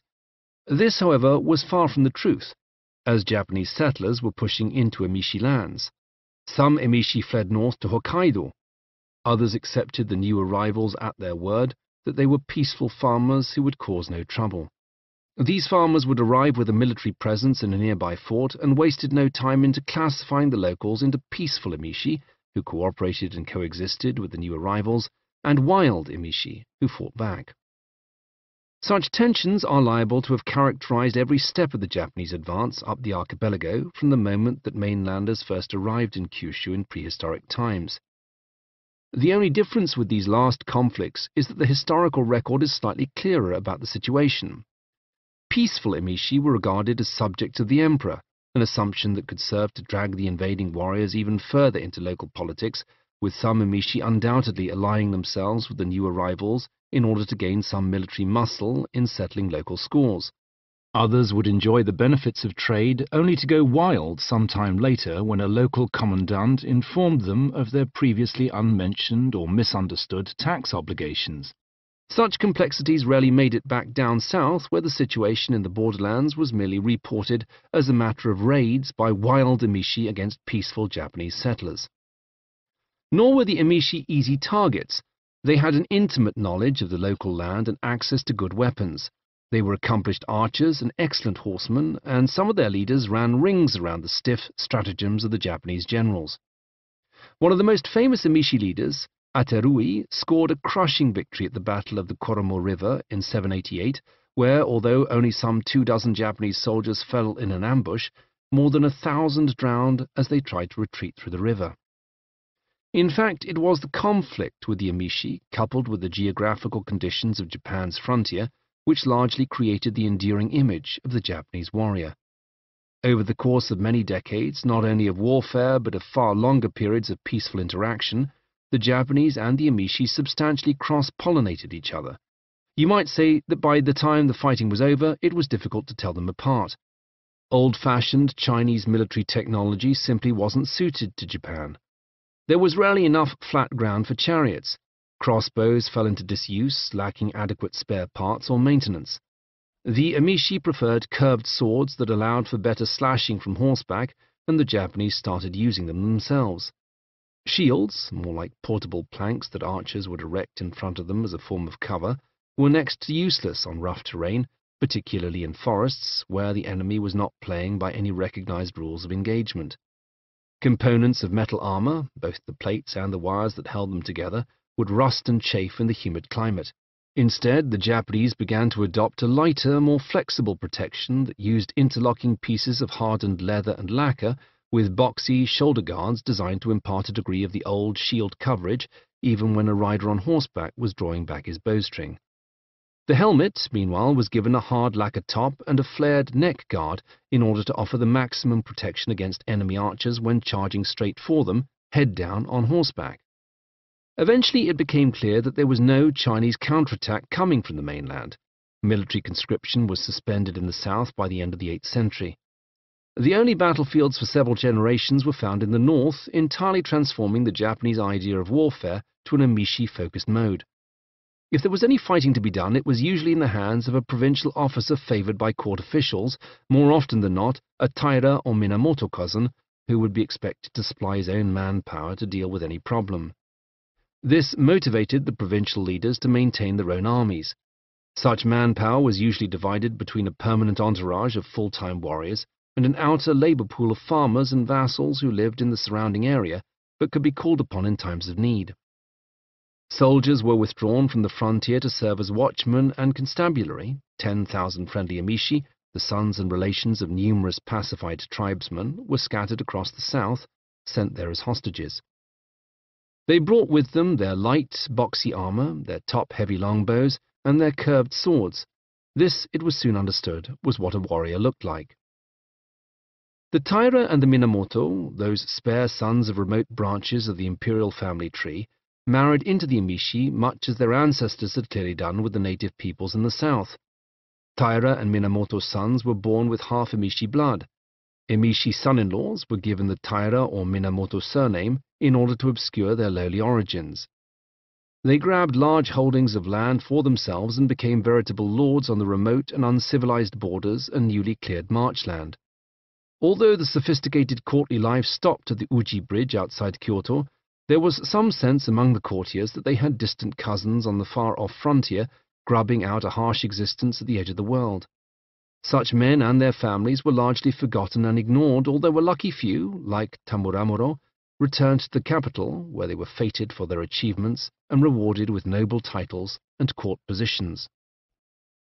By the end of the 9th century, such men appeared to have adopted a new term for themselves that played both upon their wish to be seen as loyal retainers of the central court and on the court's desire to regard them as mere hirelings. They called themselves those who serve, the samurai. Chapter 4. A Game of Thrones. Minamoto versus Taira. There was a time, only a year earlier at the time of his triumphant entry into the capital, when Yoshinaka had commanded 50,000 warriors. Those were the days. He had scoffed at the effete courtiers and taught them a few lessons in so-called etiquette. Yoshinaka had clambered into the palanquin any way he saw fit. If he needed a bowl to drink, he would just take one from an altar. If he needed something done, he would just shout at the closest courtier. He had no time for the careful rituals and picky ceremonies of the Imperials. There was work to do. But now he was on the run, commander of just a few hundred horsemen, pursued by his own cousins in the Minamoto family. A roadside scuffle reduced his numbers to 50, then a mere dozen. One of them was a woman. Critics are divided as to why Lady Tomoe should show up in the tale of the Heike as Yoshinaka is fleeing for his life. Perhaps, as modern feminists hope, she is more typical than the historical record lets on. Traditions imply that samurai women are only expected to fight in the last-ditch defense of the homestead, but perhaps things were different in the 12th century. Perhaps Tomoe, with a bow taller than she was and a sword that she swung with 2 hands, was just one of many samurai women who fought on the front line. Modern archaeology has uncovered mass graves on samurai-era battlefields, in which up to 30% of the bodies were female. Were female fighters more prevalent than Tomoe's lone appearance suggests? The tale of the Heike begins in sexist terms, speaking of Tomoe's great beauty, her white skin, her long hair, and then, as if shaking himself awake, the author suddenly returns to matters of greater importance.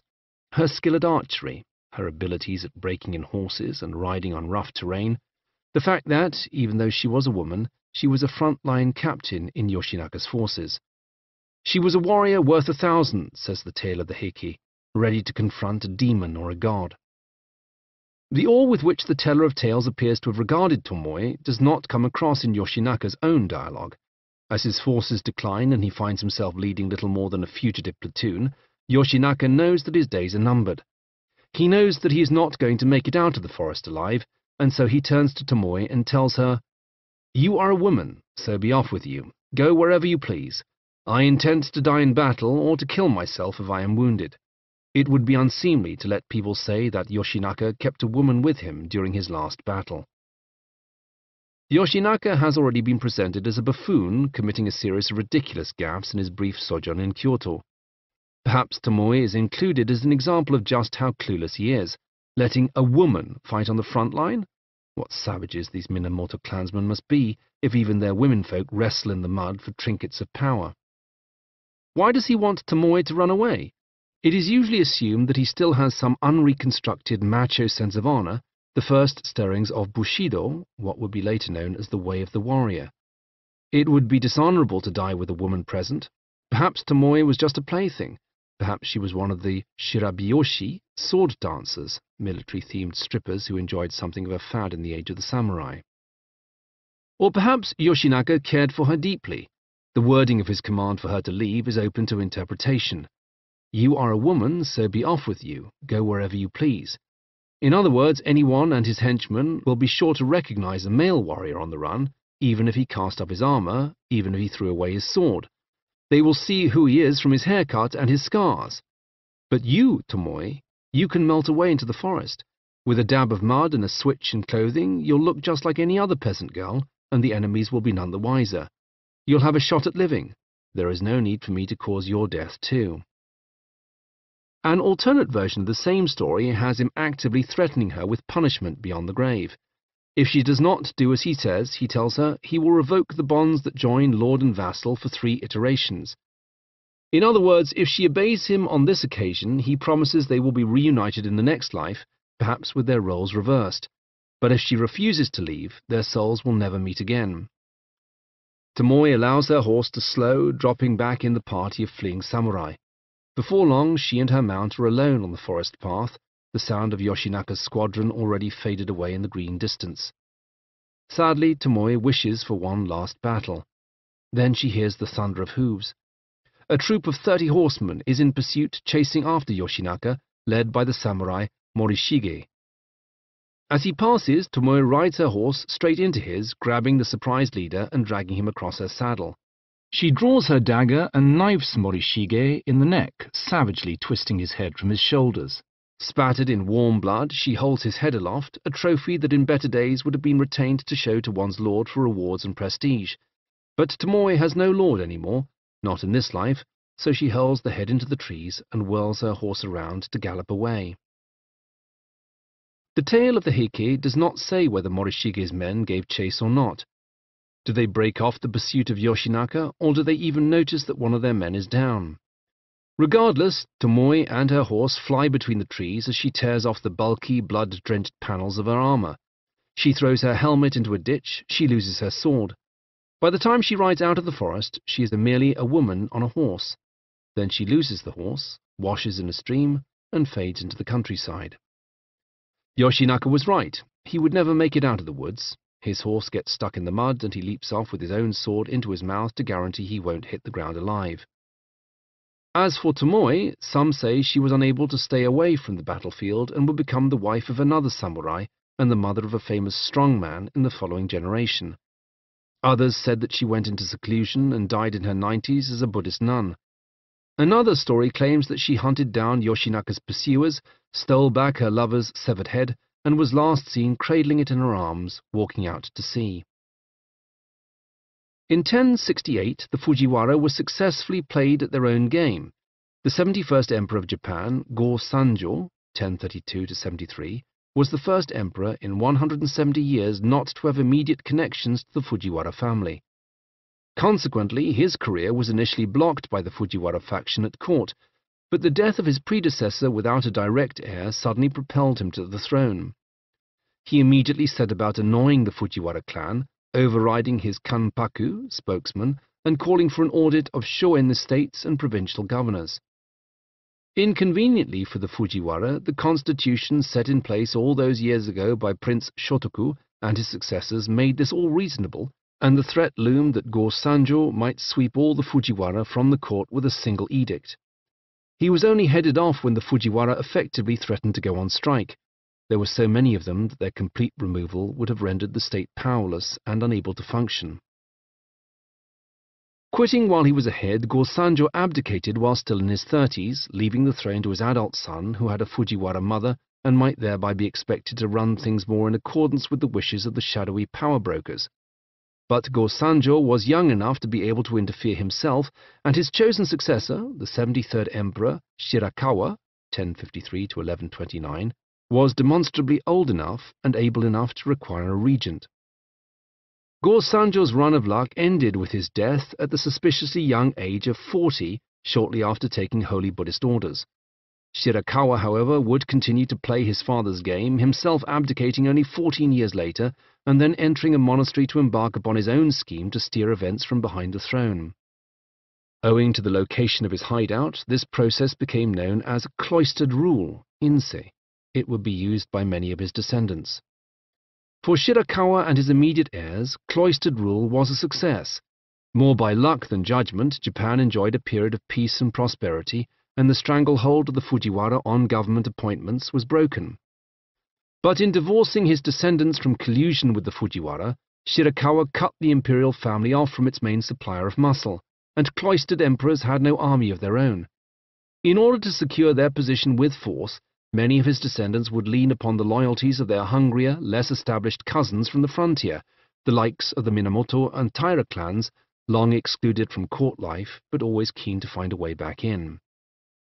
Many years after the events recounted in this chapter, scribes set down a collection of epic tales about the early part of the great struggle for mastery of Japan. It is a wholly different Japan from the image presented by Murasaki Shikibu, as if the weepy romance of the tale of Genji suddenly gained a distaff war movie sequel. Genji was a fictional creation likely to have been distantly inspired by real people, created over many years by a female author in the court. 2 centuries on, his complement is the rise and fall of an entire rival clan, born from the same kinds of family politics and pruning that shunted Genji from the spotlight, memorialized in a huge and occasionally untrustworthy saga of battles and betrayals, seemingly written by a committee of excitable men. But even the tale of the Heike cannot resist beginning on a melancholy tone. Although later chapters are full of glorious deaths and stirring heroism, its opening pages lament the pointlessness of it all, foreshadowing the desolation of its own finale. The Gion bell tolls, sounding the knell that all things must pass. Like the colours of the summer camellia, prosperity is ever followed by decline. The proud do not endure, they are like a dream on a spring night. Even the mighty meet with destruction, until they are as dust before the wind. Sometime around the year 850, Japan had ceased to be a nation with an insecure frontier. There was a trading post on the southern tip of Hokkaido during this period, but Japanese rule did not extend far beyond it. The Korea Strait, separating Japan from Korea along with the Tsugaru Strait between Honshu and Hokkaido, functioned as an effective barrier for potential large-scale trouble. Unlike China, from which much of its model government was derived, medieval Japan did not really have a border problem. There was no serious chance of foreign invasion or of disaffected noblemen forming alliances with foreign tribes. Japan was neatly cut off, which allowed its system to prosper and flourish without further adaptation. China's Tang dynasty was deteriorating, and when it fell, the Japanese did not rush to communicate with its successor states. Although China was not entirely forgotten, the great influx of Chinese culture was shut down. The only drawback here, for a system that relied on pushing its dregs and spares onto the borderlands, was that without any new lands to be won, the Japanese would soon start fighting each other over the lands they already had. Inevitably, the Shoen estates and the farthest marchlands assumed the status of autonomous counties or baronies. In particular, the Taira and Minamoto families, united by their mutual ancestry and shared experience of exile, came to dominate many of these outer estates, turning the edges of the nation into a patchwork of holdings with allegiance to either red, Taira, or white, Minamoto. To this day, these two colors remain a symbol of polar opposites for the Japanese.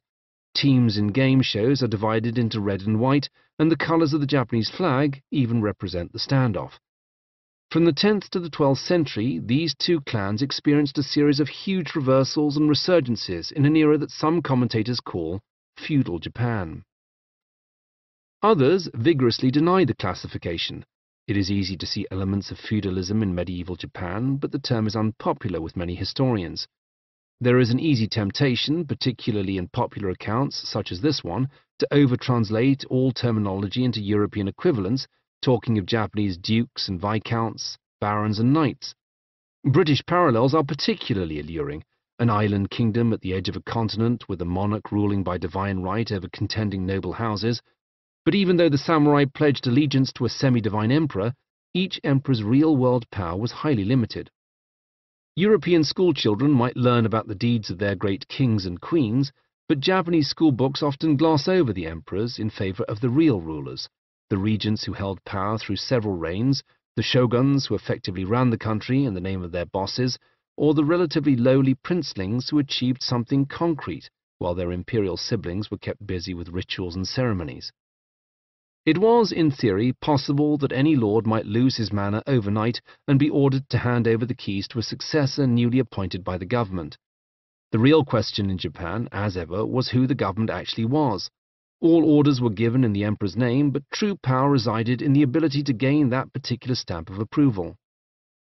In many ways, this is what the samurai houses were fighting over. It no longer mattered quite so much if they had access to the luxuries of the court. Many of them were living very well on their own estates, but now they required greater influence at that same court in order to make sure that everything they had built over generations was not taken away from them, because a minister had fallen out of favor or because the arrival of a pretty concubine had propelled her father into a new ministerial role at court and ousted his predecessor. Whereas the samurai families had once been servants of the court, they now increasingly tried to make the court serve them. There was, at least on paper, no need for the Taira and Minamoto to be at odds with one another. They were, after all, both supposedly loyal to the same emperor. In the early days of their ascension, they were not even clearly divided into us and them. Multiple branches of both Taira and Minamoto were often pitted against others of their own surname. Inevitably, they would clash over allegiances and the nature of their service. The Taira lost their Kanto power base after one of their major lords, Masakado, proclaimed himself to be independent. That in itself might have been enough to plunge Japan into civil war in 940, but the problem was dealt with by his own clan. The Taira pretender was defeated by his own Taira cousins. The scandal cost the Taira their hold on the Kanto plain, but left them eager to prove to the emperor that Masakado was the exception rather than the rule. They were swift to volunteer for piracy suppression operations in the inland sea and on the western coast, in which capacity they were even obliged to sail against a Fujiwara sea lord who had also decided to defy the central authority. Back in Kyoto, the emperor was pleased with their loyal service. His Fujiwara in-laws not so much. Luckily for them, they could find some military champions of their own among the Minamoto. The greatest expansion of the Minamoto came under the leader Minamoto Yoshie, 1041 to 1108, who made a name for himself carrying out dirty work for the capital's prominent Fujiwara family. After he led a campaign to neutralize rebels in the Kanto region, the court found a way to wriggle out of paying him off. Instead of complaining, he reached into his own treasury for the money. This made him popular not only with his own troops, who now trusted him more than their government, but also with many newfound allies who flocked to associate with him and extended the reach of his already large holdings. As the generations passed, the tensions caused by the samurai families became increasingly obvious. 2 years after Yoshie's death, his son started a revolt in the provinces that was put down by a Taira general. His grandson, Tamayoshi, almost caused the downfall of the entire clan in 1156 when he backed the wrong side in an imperial power struggle. Bear with me. We'll slow down for a moment and look at the origins of this one crisis just to get a sense of the complexities and hidden conflicts that would characterize dozens of similar intrigues throughout the period.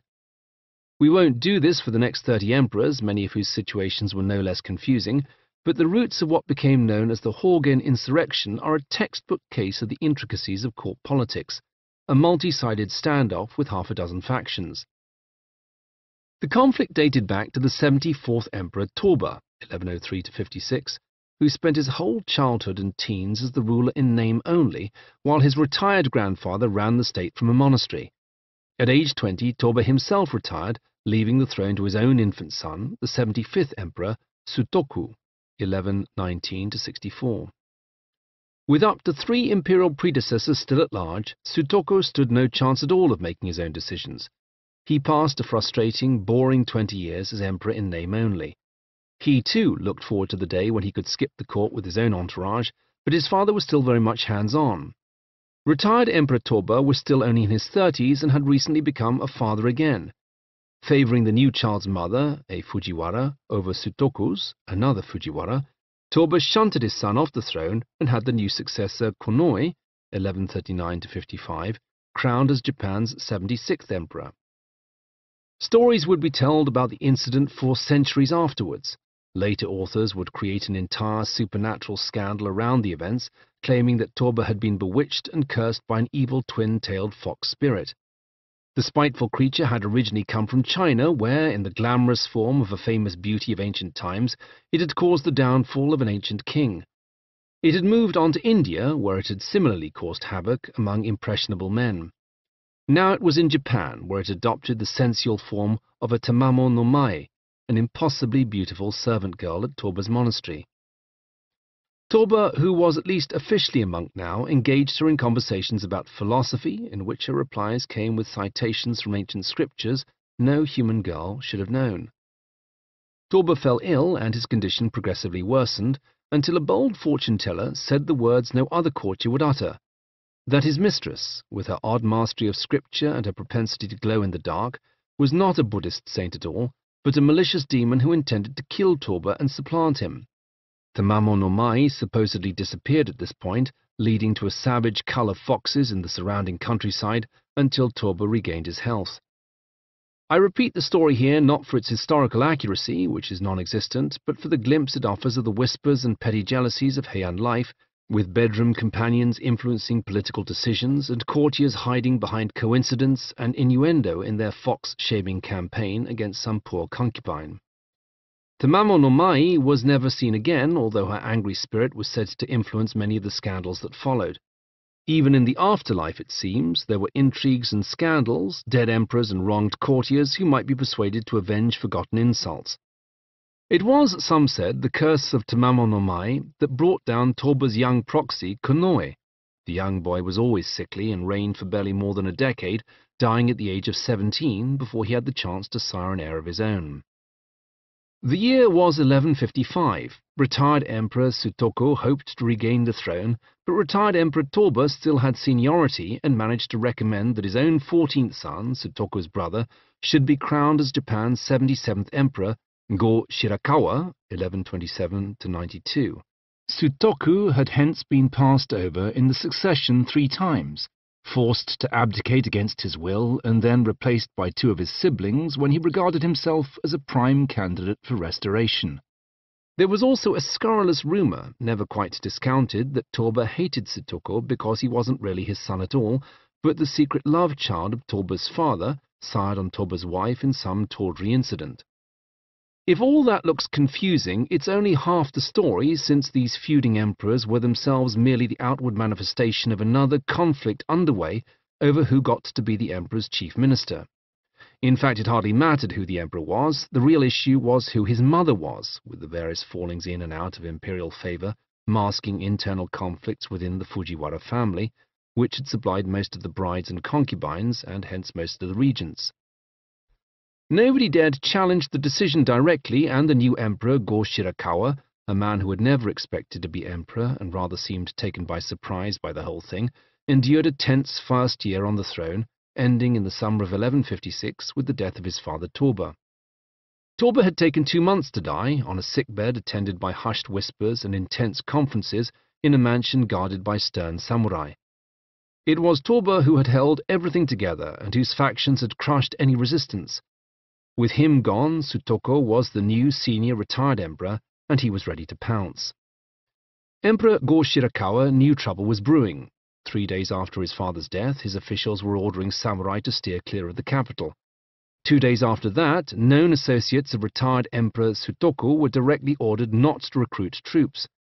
48 hours later, samurai loyal to the incumbent emperor and samurai loyal to the retired emperor clashed in open combat on the streets of Heian.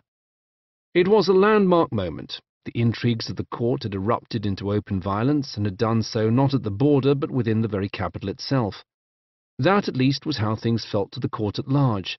The attentive listener will recall that some of the courtiers' own ancestors were not above stabbing their enemies to death in the emperor's presence in ages past, but it seems that many of the contemporary courtiers had come to believe their own hype and were ill-prepared for violence returning to their doorstep. The samurai in play amounted to several hundred on each side, but the only prize was Go-Shirakawa himself, who might be persuaded to abdicate if he fell into the hands of his brother's rebels. There were Fujiwara courtiers and Minamoto samurai on both sides of the conflict. Unfortunately for the pro-Sutoko faction, their nominal leader, Fujiwara Yorinaga, was very much an armchair general whose ideas about warfare were based solely on the idealized, rather ceremonial events described in old stories and songs. His Minamoto advisors, veterans of many an asymmetrical skirmish in the northern wars, suggested that the best thing to do was to start a fire at the emperor's residence, which was sure to lead their target to flee in his palanquin with a small group of bodyguards.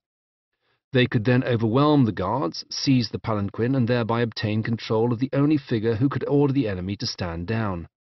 The conflict would be over before it started with minimal loss of life. Yorinaga was not interested. The whole thing sounded sneaky and underhanded to him, and he very much preferred to imagine things the way they were in the old songs, with a few hundred samurai marching out to a nice area of flat ground, stating their names and lineages, and then taking each other on in single combat until the victor was revealed.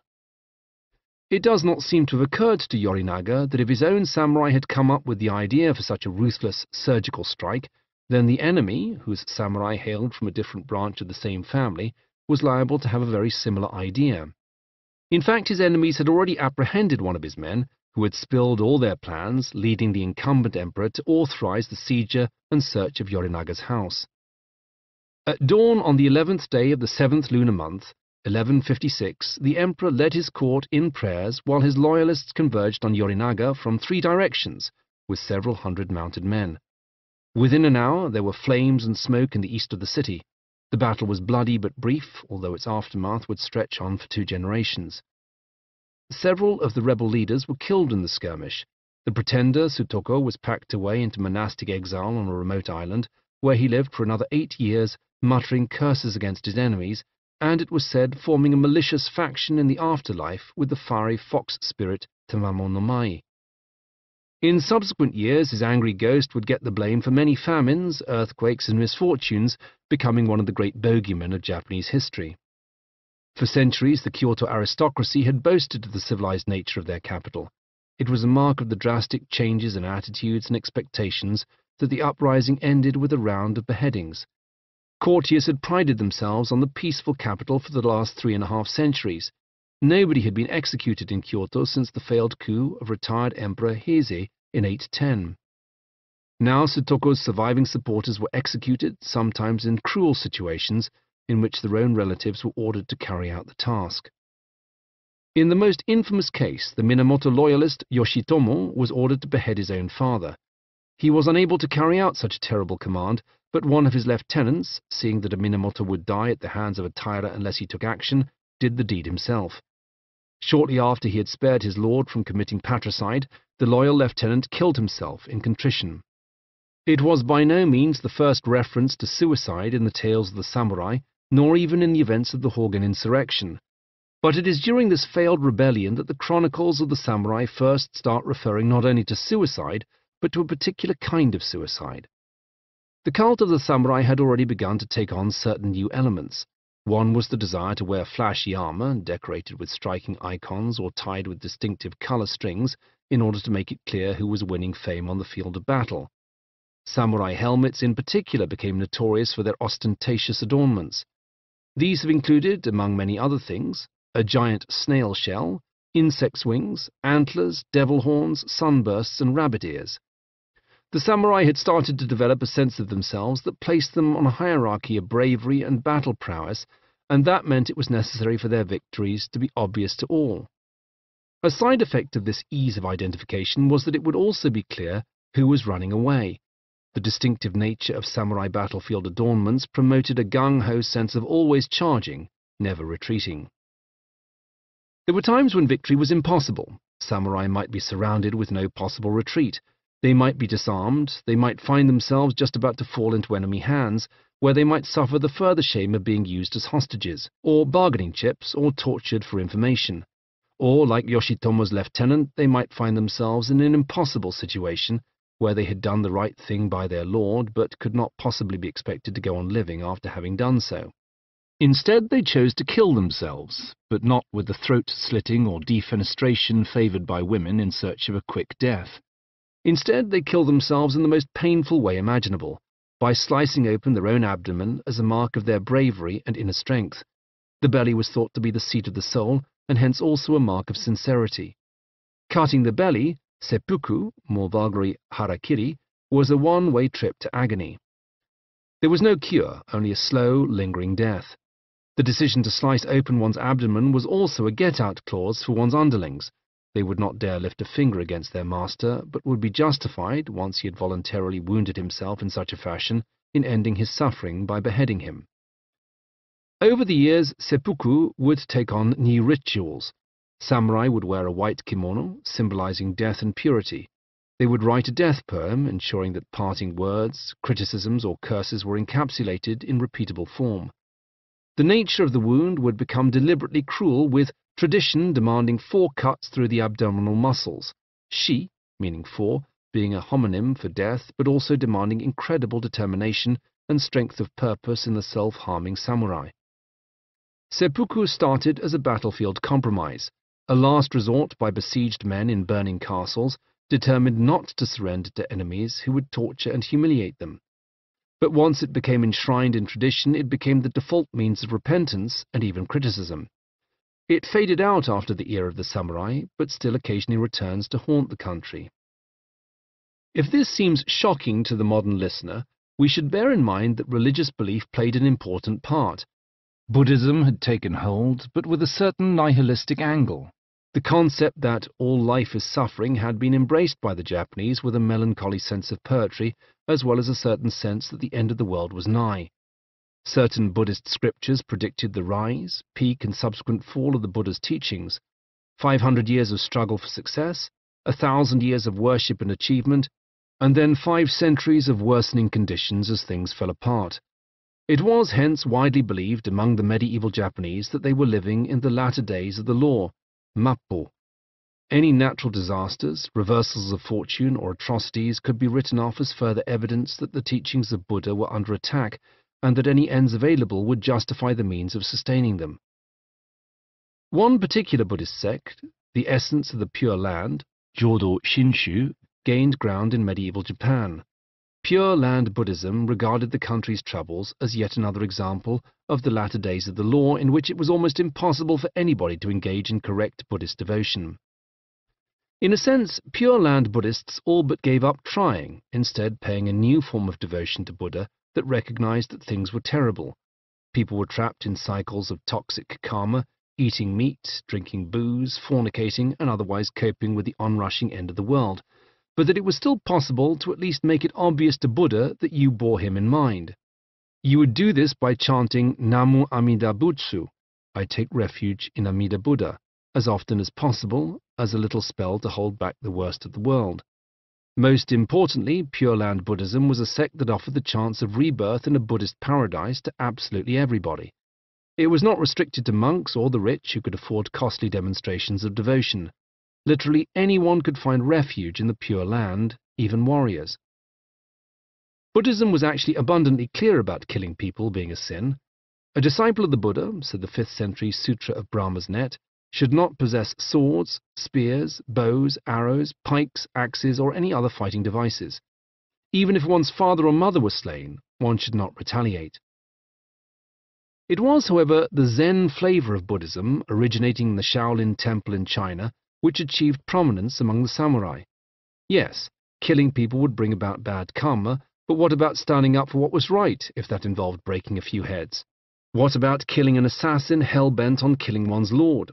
In such cases, presumably, we would not be talking so much about bad karma, but about the least worst. Zen found plenty of adherents in Japan's warrior class, in part because of some of its teachers' habit of cutting through knotty issues of philosophy with seemingly dismissive put-downs. In fact, there was substantially more to it than that, but the nature of certain Zen parables and questions for meditation did lend itself well to a breed of anti-intellectualism.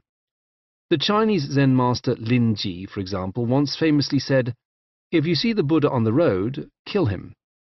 He meant that the earnest Zen scholar should question all presumptions and never lean on credentials or blind faith. But in the hands of the samurai, this became a recipe for a nihilistic battlefield philosophy. It is often necessary to read between the lines in comments from the history books about Buddhist monks in medieval Japan. We already know, for example, that certain retired emperors were shaving their heads and ruling from the cloisters, even though their lives and loves continued in much the same way as they did in lay life.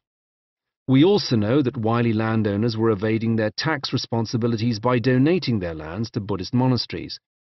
With such deceptions at all levels of Japanese religious life, it should come as no surprise that there was an entire class of Buddhist monks who were little more than shaven-headed militia employed as military muscle to deal with their institution's widening secular responsibilities.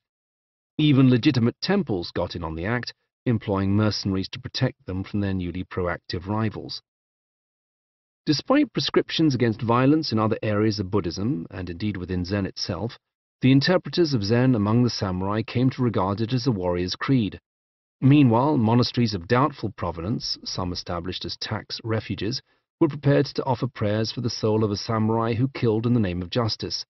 Although not quite like the selling of indulgences in a European sense, it did give rise to a warrior class whose members felt that their religion entitled them to fight. It was during the time of the wars of the Taira and Minamoto that Zen Buddhism first began to take hold in Japan, brought back to Japan, like so many other things, by monks who had studied in China. Zen was an offshoot of Buddhism that emphasized self-reliance. As brought to China by the monk Bodhidharma, Zen was a teaching outside the scriptures. Sometimes this was interpreted as an extremely brawny, no-nonsense dismissal of much scripture and philosophy in favor of sparks of insight and moments of direct action. Zen Buddhism hence threw away many of the accretions of Buddhist religions in favor of the cultivation of enlightenment, satori, a perpetual moment of clarity. The version brought to Japan by the monk Eisai, 1145 to 1215, was keen on short, punchy aphorisms designed to function as tools for thinking. Known in Japanese as koan, these parables have come to characterize much Zen thought as acolytes meditate on such questions as, what is the sound of one hand clapping? What is the face you had before you were born? And that old favorite from Tang Dynasty China, if you see the Buddha on the road, kill him. Later sects post-dating the Taira Minamoto War would introduce other ideas, such as zazen, sitting meditation, in which the aspirant emptied his mind of all thought except for a single mantra or goal. This was particularly appealing to the samurai, who loved the idea that there was no difference between life and death. There was only the single-minded pursuit of one's mission. Buddhism, particularly Zen Buddhism, soon turned in the hands of the samurai into an elaborate game of death in which killers accepted the risk of bad karma, balanced against the accrual of merits for loyal service and just actions. As Buddhism splintered and evolved in Japan, there were plenty of sects that could offer warriors the chance to buy off bad deeds with donations and penances, and priests who spoke of the wheel of reincarnation. The samurai believed that the relationship between a lord and vassal was, if not immortal, then sure to last for at least 3 lifetimes. Die well in this life, and you were assured of respawning at a higher social station, under better conditions, perhaps even having been dealt a better hand. Die badly or with dishonor, and you might not return as a samurai at all, but as a peasant, or a woman, or an animal. In the multiple reversals of fortune and wars over nothing that would come to characterize medieval Japan, a good death became one of the primary aims of a samurai life. And the result? As implied by the opening lines of the Tale of the Heike, you might say that it was all for nothing. Go Shirakawa, the reigning emperor in whose name so many fought and died, sat on the throne for barely 2 years before deciding that he too would abdicate in favor of his own teenage son, the 78th emperor Nijo, 1143–65. Go Shirakawa would remain the main power broker for the next 30 years through the troubled reigns of 5 successors. He gained such a reputation among historians for cunning plans and dastardly schemes that he is still referred to as the Grand Crow Demon, Dai Tengu, or even the Shadow Lord, Anshu. Meanwhile, there were mixed feelings among his supporters in the skirmish. Taira no Kiyomori, 1118–81, the scheming, mustachioed courtier who brokered the power behind the scenes, gained an impressive promotion and a nearby coastal fief to rule over. Minamoto no Yoshitomo, however, who had done the actual fighting in a conflict that had cost him the deaths of his own relatives, sometimes at his own hands, received much less. As far as the court was concerned, he was a loyal servant being granted some great concessions of noble rank and title. Yoshitomo felt that Kiyomori was getting the glory for his own hard work, and that once the fighting was done, the courtiers had suddenly remembered again how much they despised the samurai. The Fujiwara, meanwhile, were up to their usual tricks, making sure that the new emperor had a Fujiwara bride. The one they found had previously been the child bride of her new husband's uncle, the sickly teenage Emperor Konoe.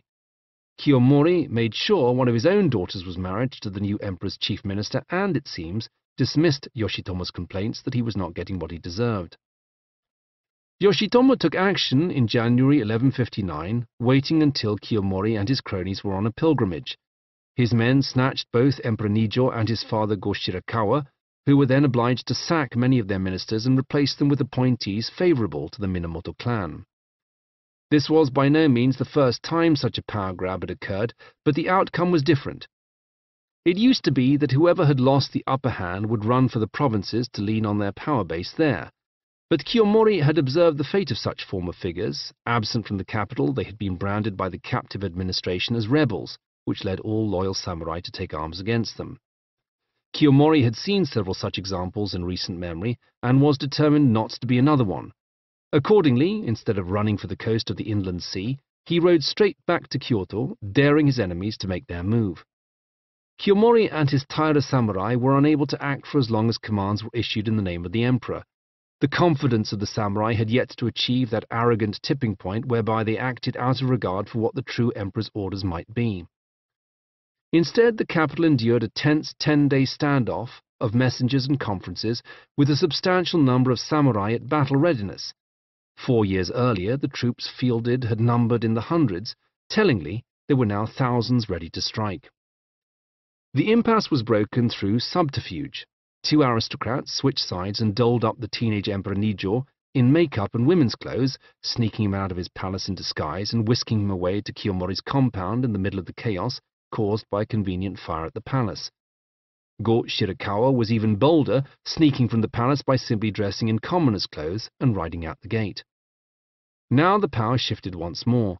Emperor Nijo issued a new proclamation naming Kiyomori's residence as the New Palace, effectively declaring a state of emergency that implied anyone in the original palace was an impostor or rebel. A force of some 3,000 Taira cavalry, with at least as many foot soldiers in support, was already marching on the former imperial palace, leading to a running battle in the streets of Kyoto. Depending on whom one believed, either the Taira were chasing the Minamoto across town, or the Minamoto successfully pushed the Taira back to Kiyomori's mansion.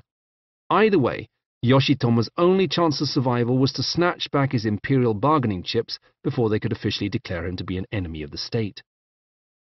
But it was too late. Yoshitomo had been outmaneuvered, and now it was his turn to flee, splitting up and leading a dwindling band of faithful samurai in a fighting retreat amid a driving midwinter snowstorm. Few of them lasted more than a few days, with even their allies turning against them. Yoshitomo himself was murdered while bathing at a house that he believed to have been run by friends. Yoshitomo's newest mistress, the 20-year-old Tokiwa, took a different route with her 3 young sons, leading 2 by the hand with the third, a newborn baby, nestled against her chest beneath her robe.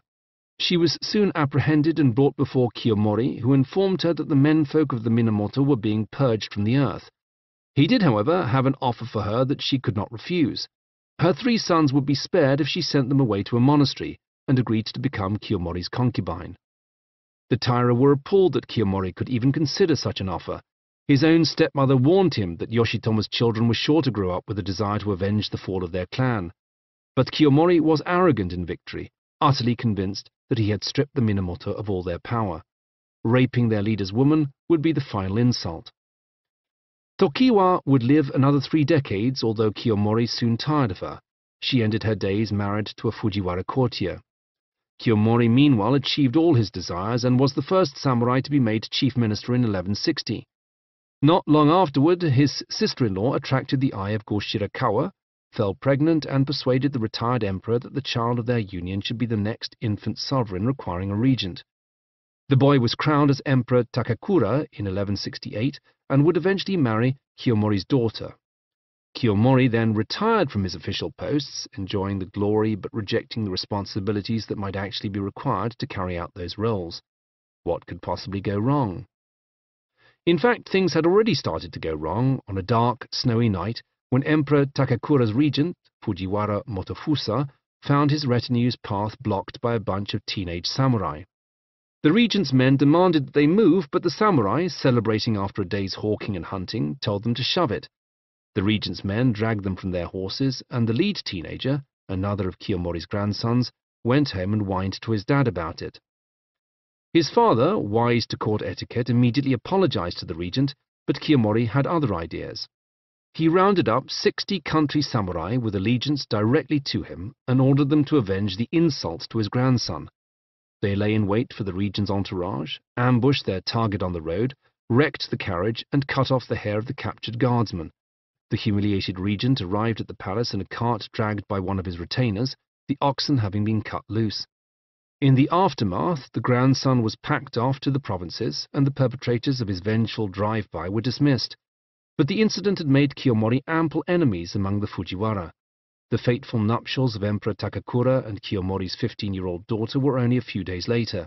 Although they would eventually produce the Emperor Antoku in 1178, they occurred amid an atmosphere of resentment.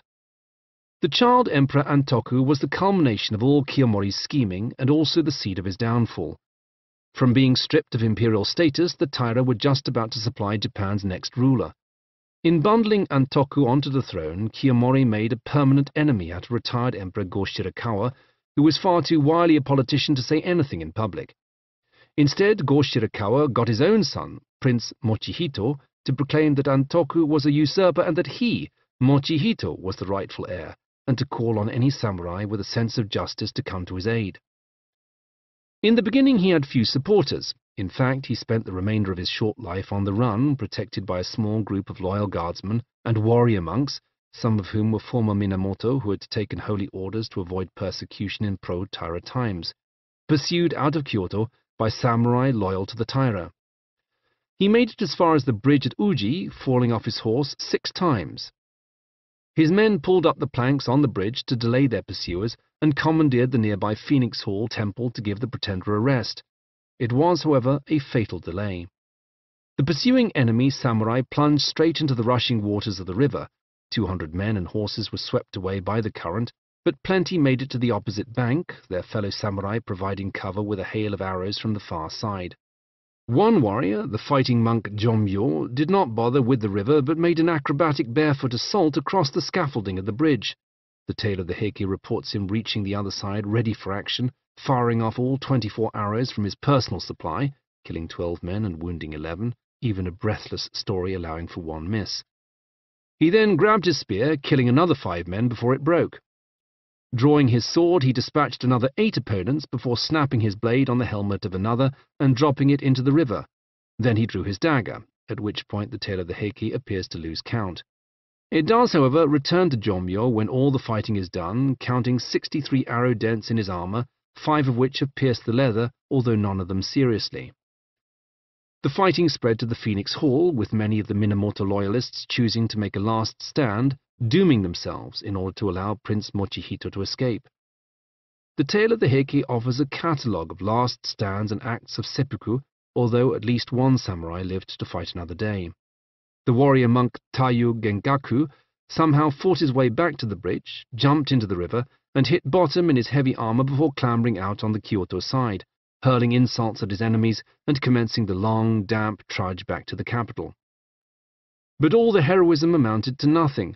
The prince's foster brother, trembling amid the duckweed in a roadside ditch, saw a troop of Taira samurai heading home, bearing the headless body of Prince Mochihito on a window shutter. The prince's head, along with the heads of some 500 of his allies, was taken to Kiyomori's mansion by the evening, where victory celebrations soon soured, as nobody could be found to make a positive identification. Since he had been sequestered for years in a remote palace, living largely in the company of an entourage who were now dead, nobody knew what Prince Mochihito actually looked like. Tense hours passed while the Taira scoured the capital for someone who could identify him, eventually dragging in the mother of one of his children, whose distraught reaction was all that Kiyomori really needed to see. And there things really ought to have ended with the pretender dead, except the momentum of Mochihito's rebellion kept on without him. Despite his protestations that Mochihito was dead, Kiyomori still had to contend with the news of Minamoto armies assembling to the east. Those 3 surviving Minamoto boys were now all grown up, married into Kanto plainsman aristocracy and ready for revenge. Their cousin, too, a man called Yoshinaka, had been adopted into the Kiso clan, and hence had not shown up as a Minamoto clansman when the purges were all the rage. Now he, too, rediscovered his Minamoto roots and came after Kiyomori. Kiyomori did not live to see the endgame he had set in motion. Bedridden and in his 60s, he died in 1181 as Minamoto forces advanced on the capital. His grandson, the Emperor Antoku, was moved for safety's sake to the Taira heartland on the coast of the inland sea. The Minamoto flooded into the capital, where they were welcomed by the scheming retired Emperor Go Shirakawa. Although Antoku was still on the run with the sacred imperial regalia, the mirror, the sword, and the jewel, the Minamoto wasted no time in proclaiming that he had abdicated and that his half-brother, Go Toba, 1180 to 1239, the son of a Fujiwara mother, was the new emperor. In the battles that followed, the Minamoto would hound the Taira across the inland sea until their final showdown at sea at Danura in 1185. Realizing that all was lost, the last of the Taira began jumping into the sea, their armor dragging them straight to the bottom. Kiyomori's widow, Tokiko, turned to her grandson, the 6-year-old Emperor Antoku, and told him to say prayers to the east, toward the Shinto shrine at Ise, and west toward the homeland of Buddha. "Beneath the waves lies our capital," she said. Then, hugging Antoku close to her along with the ancient sword Kusanagi, she hurled herself into the sea. The conflict between the Taira and the Minamoto was finally resolved, with the Taira almost entirely wiped out and excluded from the capital. Scattered survivors, including Antoku's mother, who was pulled by her hair from the water by sailors using a rake, would live on as impoverished local fishermen or religious devotees. The sacred mirror and jewel were, at least officially, retrieved by divers, although the sword Kusanagi was never found. Japanese authorities are deliberately vague about it. Although a sword still forms part of the imperial regalia of Japan, the one carried most recently during the coronation of Emperor Heisei in 1989 is believed to be a replica. The Minamoto were victorious, but, as with every other event in the tale of the Heike, as foreshadowed by its opening lines, it was all for nothing. In the aftermath, the Minamoto turned on each other as the eldest surviving son of Yoshitomo. Yoritomo unleashed his simmering resentment against his half-brother Yoshitsune, who had been instrumental in many of the Minamoto victories of the war with the Taira. Yoritomo largely stroked his chin and looked at maps in his distant headquarters in Kamakura, a fort chosen for strategic reasons. It was approached by 7 roads, every one of them traversing steep, defensible mountain passes. But it was Yoshitsune who was on the front line, often against the wishes of his fellow Minamoto generals, but winning forever the support of his men. Yoshitsune is another of the iconic figures of Japanese history whose life story has lent itself well to legend. From his first appearance in Japanese stories, and indeed in this book, tucked into his mother's robe as she flees in a snowstorm, to his legendary tutelage at the feet of crow demons in the hills outside Kyoto, he has gained an enduring presence in Japanese plays, books, and movies. It is Yoshitsune, so the legend goes, who bested the warrior monk Benki on Kyoto's Gojo Bridge, who seduced a nobleman's daughter so he could read her father's copy of an ancient Chinese military manual, who led a foolhardy cavalry charge down a steep cliff, surprising the enemy by hitting them from behind their camp at Ichanotani. It was Yoshitsune who lit fires on the landward side of the Taira base, frightening his enemies into taking to their ships, and thereby setting up the ultimate showdown at Danura. Yoritomo hated that his half-brother was getting all the credit. He seemed to find fault in every one of Yoshitsune's victories, criticizing him for minor details like escaped prisoners, rather than praising him for his incredibly effective strategies. Yoshitsune even managed to charm Go-Shirakawa, the retired emperor, although Yoritomo regarded that as yet another example of scheming. On the apparent belief that his half-brother was planning to betray him, Yoritomo ordered his arrest, ending the war with a tragic coda in which the greatest Minamoto general became a fugitive in the north, fleeing his own family. Yoshitsune, the royal lieutenant, was eventually hunted down and killed, his henchman and son murdered, all so Yoritomo could feel secure. Sympathy for the lieutenant, Hogan Biki, remains a popular term in Japanese for championing the underdog. Yoritomo was left with a large holding of his own lands along with the lands of Minamoto vassals and over 500 estates taken from the defeated Taira. It made him a substantial rival for the imperial court itself, which for its own part now lacked any military allies on which it could call for assistance. With the Minamoto now dominating the court, and with the death of the manipulative retired Emperor Go-Shirakawa in 1192, his grandson, the child Emperor Go-Toba, was persuaded to recognize the possibility of another war breaking out against unknown enemies of the state, and appointed Yoritomo as shogun. Despite the continued use of the archaic title for suppressing barbarians, Yoritomo was more of a government-appointed autocrat, running Japan in the emperor's name under a state of martial law. The term he used, which would be used by his successors for the next 7 centuries, was intended to imply that his situation was merely a temporary fix until the trouble had died down. The authorities came to be known as the Bakufu, or tent government, taking their name from the Baku windbreaker behind which samurai generals would hide from enemy archers while plotting their next move. You would be forgiven for thinking that it was a happy ending for the Minamoto, but they had taken heavy losses in the war, not helped at all by Yoritomo's paranoid post-war purges.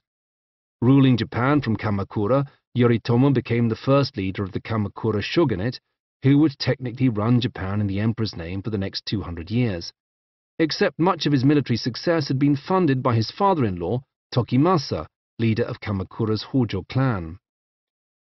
After Yoritomo's death in 1199, his sons were swiftly elbowed aside in favor of regents, shiken, from the Hojo clan. It was these regents who held the true power of the Kamakura shogunate thereafter, while the Minamoto disappeared in a bout of stabbings and assassinations. Yoritomo's son, the shogun Sanetomo, was assassinated by his own nephew, who was then executed for murder, bringing the line to an end while the ghosts of the Taira laughed on the bottom of the sea. Exactly what kind of unrest was the Kamakura shogunate expecting? The biggest problems they might expect to encounter often seemed to come from the imperial family itself, whose members did not take kindly to being the puppets of their leading general. Crowned during the conflict as a 3-year-old child by the Minamoto in 1183, Japan's 82nd emperor, Go-Toba, was forced to abdicate in 1198, but remained inconveniently alive for the next 41 years, watching from the sidelines as his sons were pushed onto the throne and then off again in the service of the shogunate's power games. In 1221, Go-Toba made his move. Without waiting for the shogunate to recommend its own candidate, he put his 2-year-old grandson on the throne. He then invited all the important samurai in the vicinity of Kyoto to a celebration. It was a brilliant strategic move. Those who accepted his invitation were clearly willing to support him in any further resistance to the shogun. One prominent lord did not show up and soon died under suspicious circumstances. By implying even for a moment that he disapproved of Go-Toba's actions, he had signed his own death warrant. The others were ready to hear Go-Toba's new proclamation in the style of his ill-fated ancestors, that anyone who was truly loyal to the emperor and the court should rise up against the Kamakura usurpers. The Hojo clansmen were officially declared outlaws, and disaffected samurai in the Kyoto region began to flock to Go-Toba's banner. Well, maybe not flock. Go-Toba attracted a few followers, but the bulk of Japan's samurai were persuaded to support the so-called outlaws. Hojo Masako, Yoritomo's widow, rallied the troops by reminding them of the improvements they had enjoyed under the Bakufu. She proclaimed that this was a crucial turning point in history where the samurai could choose either to remain masters of their own destiny or to return to the days when they were mere patsies for the court. She must have struck a strange figure addressing the samurai. Her head was shaved, as was the custom for widows, leading to her nickname among the samurai, Ama Shogun, the nun shogun.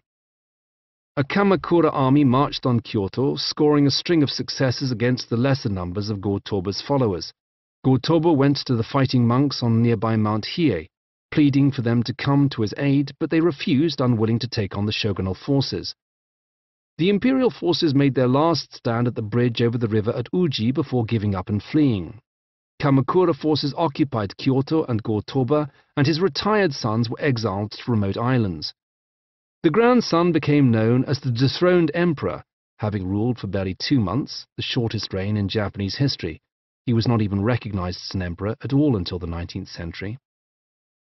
The defeat of Go-Toba's attempted restoration played into the shogunate's hands, allowing for the confiscation of some 3,000 estates that could be used to buy favor with the samurai faithful. It secured the shogunate 2 generations of relatively stable rule until the 1270s, when the conquest of China by the Mongols led to the threat of an invasion by Kublai Khan. Chapter 5. Ashes of Victory. The Warring States. Lady Nijo's diary, the unasked-for tale, Tawazukatari, begins on New Year's Day 1271, when the retired emperor Go Fukakusa drew her father aside for a mumbled conversation. Not yet 14 years old, Nijo did not comprehend its tone or the meaning of Go Fukakusa's words when he said that he now desired that which I have set my heart on for so long. Nor did Nijo seem to truly appreciate the signs in her correspondence over the next few days, a mysterious gift of tissue paper and elaborate clothing, accompanied by a poem that spoke lasciviously of wanting to lay my sleeves on yours. Nijo had 2 unknown suitors, and if she thought one of them was the 30-year-old Go Fukakusa, who had quit the throne 15 years earlier, she did not let on. Her memoir, written decades after the events described, insists that she was innocent, unheeding of her family's giggles and nudges, and perplexed at her father's excited preparations for an imperial visit at their mansion. "Remember," her father said to her, "a court lady is always gentle and obedient." It seemed to the teenage Nijo to be a statement of the blindingly obvious. Her chambers had been seeded with particularly heady incense, and she drifted off to sleep that evening. When she woke up, Go Fukakusa was lying next to her. She got up to run away, but he held her down and creepily announced that he had been waiting for this moment since she was born. He said more that night, but the words flew far over Nijo's head. All she could recount in her diary was that she was too upset to follow his meaning, and became increasingly tearful. Eventually, somewhat irritated at her lack of understanding, Go Fukakusa got up and left, muttering that she had not returned his love and that she was cold-hearted. Their friendship, he scowled, had proved useless after all, but he entreated her to act normally so that people would not talk. A passive-aggressive love poem arrived shortly afterwards, commenting that he could still smell her scent. When she didn't respond by noon, a second poem arrived by messenger, more conciliatory in tone, threatening to die in sorrow if she ignored him. Nijo wrote back with surprising, uncanny self-assurance, with a poem of her own that blamed Fukakusa specifically for her unease. Then she went back to her mat to sleep, still deeply troubled by the previous evening's events. Go Fukakusa returned to her father's mansion that night. She heard him sliding back the door to her room and chirpily addressing her prone form with a half-hearted query about her health. Nijo did not dare to move. She lay there, paralyzed with fear, while Go Fukakusa lay down beside her, pressing against her, telling her of the depth of his feelings. When she still did not reply, he raped her. This night, she wrote dispassionately many years later, his behavior was really quite atrocious, and soon my thin robe was ripped at the seams. He did just as he pleased with me. Lady Nijo's diary is a captivating document. It is disingenuous to impose our own modern values on the fate of a young girl 750 years ago, but her measured account of experiencing the former emperor's attentions offers a frank glimpse of court life during the Kamakura period. She struggles to enunciate feelings of astounding modern resonance: victim-blaming, gaslighting, Stockholm Syndrome, and ultimately codependency. Buried between the lines of her diary is a subtle but horrifying implication: that Go Fukakusa might have been the secret lover of her late mother, and that had been waiting for 13 years for the chance to have sex with his own daughter. "Not by my own will," she seized, "was my girdle undone." She wrote this in a poem addressed to the retired emperor himself, a truly foolhardy declaration of anger. Her relatives tutted among themselves and regarded her behavior as damagingly self-regarding and ungrateful. Nijo remained a prisoner of her situation. Pregnant with Go Fukakusa's child, she began an affair with a childhood friend. Later on, she conceived a second child with the friend in secret, which would scandalize her fellow courtiers. Her relationship with Go Fukakusa blew hot and cold as he occasionally took interest in her life and offered sympathies on the death of her father, but more often developed new obsessions. Their child died in infancy, which caused both of them to seek a little distance. Sometimes Go Fukakusa even roped her into his latest seductions, using her as a go-between with whatever hapless courtier he was planning on mounting next. Lady Nijo's diaries never mentioned the Mongol invaders on faraway Kyushu. Still only 17 years old at the time of the first Mongol attack, she was more worried about keeping her second pregnancy secret from Go Fukakusa, setting up an elaborate scheme whereby she lied about the time of her child's conception, gave her newborn daughter up for adoption, and then claimed to Go Fukakusa that the child had been his but was dead. At the time that samurai were fighting for their lives and leading suicide squads into the midst of the storm-tossed enemy fleet, she wrote of the lining of her dress and the sight of the trees on a nearby hill. She watched Go Fukakusa copying out the Lotus Sutra, using his own blood for ink, but this was not some elaborate ritual to stave off enemy attack. It was a penance designed to ease the imperial succession. Lady Nijo even records a meeting with her grandfather, the Minister of War, who was surely spending his every waking hour fretting over the country's apocalyptic defense. But the subject of her meeting was a request for some new robes. This is where we came in, with the two great Mongol, Chinese, Korean fleets attempting an invasion of Japan, turned back by the brave resistance of the samurai, who were for once fighting a foreign enemy instead of each other. But the resistance to the Mongols, although successful, ended with a vast expenditure of resources and no real means of rewarding the participants with booty or confiscated lands. One of the few groups that did benefit from the Mongol attacks was a new Buddhist sect led by a cantankerous fisherman's son called Nichiren, 1222–82. Nichiren had become disenchanted with Pure Land Buddhism, although he agreed with its assertion that humanity lived in the latter days of the law, and that the best that the faithful could hope for was some fragmentary, partial appreciation of Buddhist belief. He also lifted from the Tendai sect the idea that the Lotus Sutra was the most crucial distillation of the teachings of Buddha. He focused on the Lotus Sutra and encouraged his followers, Pure Land style, to constantly repeat the phrase, "I take refuge in the supreme law of the Lotus," Namu Myoho Renge Kyo. Nichiren's power base was in the Kamakura area, and many of his early converts were from the samurai class. Perhaps they warmed to his belligerent nature.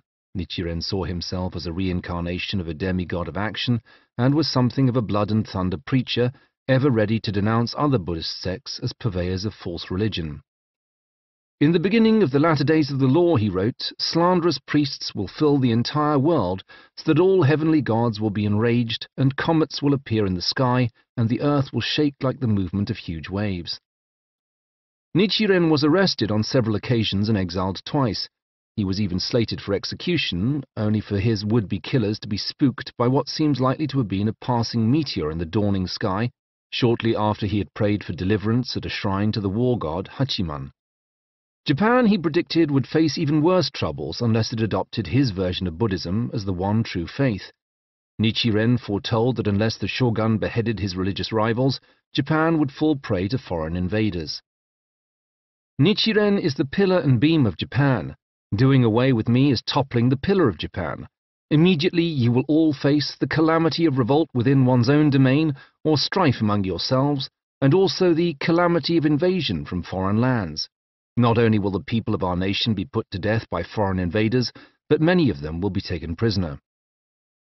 For this, some were ready to claim that he had predicted the Mongol Armada, although he was really referring was 2 of the 7 archetypal disasters mentioned in the ancient Medicine Master Sutra, a portentous document that also spoke of pestilence, storms and droughts. Technically speaking, if Nichiren had prophesied anything, he had said that the Mongols would win. In the years that followed, his rather vague pronouncement would become garbled until even his enemies in Japan seemed to believe that he had somehow foreseen the destruction of the Mongol fleet. The tale grew with the telling, and many Buddhist temples came to believe in the prophecy of the Mongol invasion, as well as the idea that the incursion had been repelled not only by the military resistance of the fighters on the beaches in Kyushu, but also by the prayers of the country's Buddhists. It was not merely a wind that had smashed apart the Mongol armadas, it was a divine wind, a kamikaze, demonstrating that Japan was the privileged land of the gods. This phrase, in fact, first achieved popular currency during the Kamakura period, 1185 to 1333, where it began a genealogy of the emperors that was aimed at sorting out the succession issues which would characterize the end of the era. Although the Mongol invasions would create ultimately fatal instabilities, and there were several uprisings requiring military action, the Kamakura period nevertheless saw new flourishing in the arts. Not that the Kyoto courtiers thought so. An older but no less forthright Lady Nijo, now a pilgrim struggling to overcome depression, found Kamakura to be laughably backward, built with no thought given to feng shui principles, and populated by hicks who had no clue about the correct etiquette or garb for visiting a shrine. I found this to be an altogether unattractive sight, she sniffs. Her disdain arguably tells us less about the backwardness of Kamakura, which had evolved from a military camp, and more about the Kyoto elite's continued belief in their own superior status. While Lady Nijo made arch comments about the awful manners and lack of class of the Kamakura people, those same former soldiers were becoming patrons of new and influential arts. It was, for example, during the Kamakura period that carpenters, metalworkers and masons who had previously been devoted to the fulfillment of military orders were able to rededicate themselves to sculpture. They found ample work to keep themselves busy, not merely because of the number of temples destroyed in the war, but also because so many of the victorious Minamoto wanted to alleviate their karma by sponsoring religious enterprises. Many of Japan's greatest old examples of Buddhist temple statuary date from this period, including the 13.35-meter, 33 feet, Great Buddha at Kamakura, which was built in the grounds of a Pure Land temple and has attracted admirers ever since, not the least Rudyard Kipling, who buried an ode to it in the chapter openings of his novel Kim. And whoso will, from pride released, contemning neither creed nor priest, may feel the soul of all the East about him at Kamakura. Lady Nijo does not appear to have been so impressed with the great Buddha at Kamakura, not bothering to say anything about it on her trip. The only statue she writes about at length is that of Go Fukakusa, enshrined in a Buddhist temple after his death, where she wept profusely during a ceremony in his honor. Noticing her visible distress, a high-ranking priest asked her who she was, but she declined to reveal her past as an imperial concubine. "My father has just died," she lied. Or did she? Only a couple of pages later, her diary stops abruptly with her self-effacing comment, "I cannot aspire to having left to posterity anything worth reading." Then she is silent, although a scribe's note from several centuries later has been appended to the manuscript reading, "The rest seems to have been cut away with a sword." The Kamakura period also saw a creative peak in sword-making. Japanese swords had often been appreciated as fine artifacts, but a century of actual warfare had honed requirements to extreme levels. The contact with the Mongols, in particular, had confronted swordsmiths with the fact that many samurai had previously fought largely with arrows rather than swords. Mongol armor was thicker and harder and was met by the swordsmiths by a new trend in thinner blades with a triangular cross-section which might be more likely to punch through tougher armor. It was not merely a case of evolving technology. The Kamakura smiths also benefited from an aristocracy that valued weapons but no longer required them to be churned out in quite such high quantities. For a century before, and as it would turn out for a century afterwards, battlefield conditions required swords that were made efficiently and quickly in anticipation of high turnover, breakages and losses. Now the swordsmiths could afford to take it easy, to experiment with new ideas, and to take money from their patrons, who were no longer troubled warriors, but relatively wealthy men of leisure, commissioning new family heirlooms or impressive curios. In the Kamakura period, we see refinements to the curved blade of earlier wars. The edge was tempered and several variant hardnesses of steel were used, folded hundreds of times. The weapon could be honed to razor sharpness while remaining flexible enough to take some punishment. Blades were tested by their ability to cut through something with the consistency and resistance of a human body. This would sometimes involve testing on them corpses or even live human subjects, with convicted criminals meeting unpleasant fates in the service of science. It was not unusual for a sword to cut a man's body from shoulder to navel in a single strike. The best were certified for cutting through several bodies at once. Despite their demonstrable practicality, many such swords were unlikely to see real action and instead were cherished as family heirlooms. They hence gained an entire subculture of fittings and trappings, including ornate scabbards, highly decorative handguards, tsuba, and exotic materials binding the hilts. The good times, however, did not last for long. The Hojo clan juggled as many of their problems as they could after the damaging costs of the Mongol defense with a series of bodged financial decisions. Although their Taira enemies were long gone, they still had to deal with the enmity of the imperial court, which had never forgiven them for the suppression and exiles of the earlier restorationists. The imperial family played a long game, waiting a whole century for another try before the 96th emperor, Go-Daigo, 1288 to 1339, made his move in 1331. Emperor Go-Daigo made no secret of his dislike of the Kamakura shogunate and plotted to seize power back from them, effectively restoring himself. He was, however, betrayed by one of his Fujiwara ministers. Nobody noted the irony of a Fujiwara turning on the throne, and fled for a countryside stronghold, taking the 3 sacred treasures with him. Within the year, a samurai army had marched on Kyoto, and Go-Daigo had fled. The army was led by Ashikaga Takauji, 1305 to 58, a warlord so disenchanted with the emperor's behavior that he was prepared to back an all-new candidate. Snatching the sacred mirror, sword and jewel from Go-Daigo, he enthroned a new emperor. However, it soon transpired that Go-Daigo had swindled Takauji by handing over fakes. The mirror, sword and jewel were not the sacred treasures of renown. Hence, arguably, Takauji's new emperor had been enthroned without any true power. We already know that the real sword, Kusanagi, at very least, had been lost at the Battle of Danura more than a century earlier, but it was the principle that counted. In 1331, Go-Daigo escaped from his place of exile, announcing that his successor was entirely devoid of power and authority, and that he was still the sovereign. He came up with a meaningful new era name to reflect this change in conditions. The name he chose was Kenmu, the Japanese pronunciation of Jianwu, a 1,300-year-old reign title from China's Eastern Han, where the true ruling house had wrested control of the dynasty back from a usurper. Initially, Go-Daigo enjoyed some impressive successes, particularly when his one-time nemesis, Ashikaga Takauji, turned on his Hojo masters and brought his army with him. Go-Daigo's banner also attracted one of Japanese history's most famous heroes, the samurai Kusunoki Masashige, 1294 to 1336. Go-Daigo plainly saw himself as the true authority and the shoguns as unwelcome meddlers, but his bold scheme does not seem to have been backed by any convincing alternative.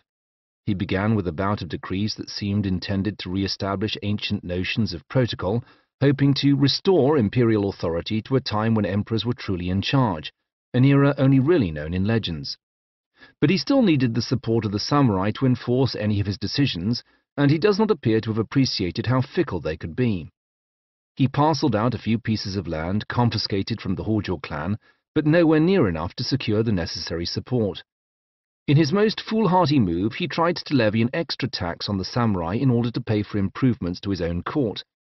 In a perfect illustration of Go-Daigo's unrealistic expectations, the Ashikaga house switched sides a second time, turning back against him. With Ashikaga Takauji's army advancing on Kyoto, the loyal general Kusunoki advised the emperor that it was a good time for a tactical retreat to a nearby mountain. Go-Daigo, however, remained emotionally attached to Kyoto and refused to quit the city. Another account of the same incident has Kusunoki pleading with his emperor that Ashikaga's support was not lost to him, and that a little negotiation and diplomacy might neutralize the threat far more effectively than a battle. But Go-Daigo refused to listen, instead ordering Kusunoki to meet the Ashikaga enemy on the battlefield. It was a disaster. Kusunoki's company was swiftly hacked down to a mere 50 horsemen. Surrounded with no hope of escape, he led a fatal charge right into the heart of the enemy forces with the words, "Would that I had 7 lives to give for the Emperor." Kusunoki's absolute obedience and unquestioning loyalty, even in the face of certain death, would eventually make him a Japanese icon. More than 5 centuries after his death, he would become something of a patron deity for Japan's kamikaze suicide pilots. Today, it is his statue that guards the entrance to the Imperial Palace in Tokyo, frozen for all time in that crucial instant as he wheeled his horse to face the enemy. Go-Daigo survived the Ashikaga attack, pushing himself as the true emperor, while his Ashikaga-supported rival refused to back down. This was by no means the first time that Japan had found itself with 2 claimants to the title of emperor, but on previous occasions the question of who was a pretender and who was the true emperor had usually been swiftly and violently settled. History would not be so conveniently brutal in this case, leading to an embarrassing period of more than 50 years in which the claimants were split into rival courts. The northern pretenders, with their Ashikaga support, and the southern line of Go-Daigo's children and grandchildren, who still had possession of the sacred treasures. Matters would not be resolved until the 1390s, when a deal was brokered for future heirs to alternate between the 2 families. This, however, lasted barely a generation before the northern line refused to give up their turn. All subsequent emperors, down to the present day, have been descended from the northern line. In the meantime, the Ashikaga family filled the power gap left by the collapse of the Hojo family. Ashikaga Tagauji, now the master of Kyoto, was the new shogun and would pass on the position to his descendants for the next 2 centuries. They inherited the same financial and political problems that had hounded the Minamoto, the Hojo, and the imperial court, and although they would eventually lay the double emperor problem to rest, their period in office also saw a continued, seemingly inexorable decline. The third Ashikaga shogun, Yoshimitsu, 1358 to 1408, achieved the most of his line, not the least by reopening trade with China. It was during the Ashikaga period that the Chinese first began complaining about increased pirate activity, identifying the expansion of an entire class of sailors and fishermen on the edge of Japanese waters, forming a mobile marine society, their numbers swelling every time Japanese fled famines or wars at home. Like the Vikings of medieval Europe, these pirates belonged to no particular ethnicity, but had accreted through circumstance. Their numbers included Japanese, but also Koreans, Chinese, and Ryukyu islanders. In Ming Dynasty China, however, they were regarded as a problem of Japanese origin and were referred to with an archaic term that seemed deliberately intended to sting Japanese pride. Woko, dwarf pirates or outlaws of Wa, the same words previously seen on the Guangeto stone as Wei robbers. Discussion of the Woko remains a politicized issue. Studies of their predations usually come accompanied by much finger-pointing and posturing about who was raiding whom. Increased trade between Japan and China inevitably led to increased smuggling, which helped to foster a new class of maritime scoundrel. Undoubtedly, there were periods when Japanese outlaws formed a major component of the pirates, but by the end of the Ashikaga shogunate, up to 70% of the Japanese pirates raiding China were actually Chinese. Since the Chinese authorities offered higher rewards for Japanese pirates than for local criminals, large numbers of Havago heroes on the Chinese coasts decided to claim that the criminals they had caught and beheaded were seaborne raiders. Later investigations uncovered disconcerting inconsistencies, such as a Japanese pirate raid that was conducted far inland by a squadron of heavily armored Chinese cavalry. Regardless, the Chinese pushed for the Japanese to exert greater control over sailing activity in their waters, and Yoshimitsu seems to have found a way to kill 2 birds with 1 stone. He forced coastal officials to police piracy with greater efficiency and paid for it, at least in part, by increasing actual trade. This was conducted under the guise of tribute to the Chinese emperor, who gratefully returned the favor in 1404 by offering Yoshimitsu the title of King of Japan. How times had changed. At the time of the Mongol invasion, Japan's regent had executed ambassadors and taken the country to war rather than accept such a title and the implications it carried. Yoshimitsu, however, was happy to play along with the Chinese game, particularly if it meant he could unload bulk quantities of Japanese swords on the Chinese market. For letting the Chinese ruler call him the king, when Japan still had an emperor, Yoshimitsu attracted the ridicule of many later generations. Yoshimitsu famously built a mansion with a lavish garden, the Palace of Flowers, on Muromachi Street in North Kyoto. It is from this location that the era of the Ashikaga Shogunate, 1336 to 1573, is often referred to in history books as the Muromachi period. Yoshimitsu looms large on the modern tourist itinerary because of the 20th century replica of his temple of the Golden Pavilion, Kinkakuji, a famous gold-covered house on the grounds of what was once his mansion in Kyoto. But his temple, while undeniably beautiful and striking, does not represent his most enduring contribution to Japanese culture. Indeed, the ghost of Lady Nijo might well have gasped in shock at such a gaudy sight, an entire building covered in gold. Yoshimitsu's true place in the history books was secured by his patronage of a father and son whose adaptations and refinements of what had once been a folk performance art would achieve new heights. No, literally the craft, began as a form of public worship, slowly evolving into a seasonal theatre tradition performed by itinerant actor families. In 1374, Yoshimitsu was so impressed by such a performance that he offered to sponsor the troupe's star, Kanami Kiyotsugu. This not only propelled Kanami's troupe into an unparalleled run of success among the aristocracy, but helped legitimize what had previously been regarded as a low-class entertainment into an element of high culture. More crucially, the sponsorship deal lasted long enough for Kanami's son, Zeami Motokiyo, to grow up with an aristocratic education, steeping him in the stories and culture of the capital. That, at least, is the public version of events. It is no secret in the Noh tradition that the teenage Yoshimitsu developed something of a crush on the 12-year-old Zeami, and that his patronage of the arts went hand in hand with a homosexual affair. Courtiers were horrified, not so much by the male romance, which was commonplace and unremarkable in the period, but by the gap in class, as in Elizabethan England actors were regarded as little more than itinerant beggars, and here was the shogun welcoming one into his house and bed. It is Zeami who is remembered as the great dramatist of the Noh theatre tradition, although it is very likely that the evolution of Noh into its final form was steered by the whims of Yoshimitsu. This does not merely apply to the setting and style, but also the repertoire. Audiences, and by that we can infer Yoshimitsu himself, seemed very keen on stories from the tale of the Heike.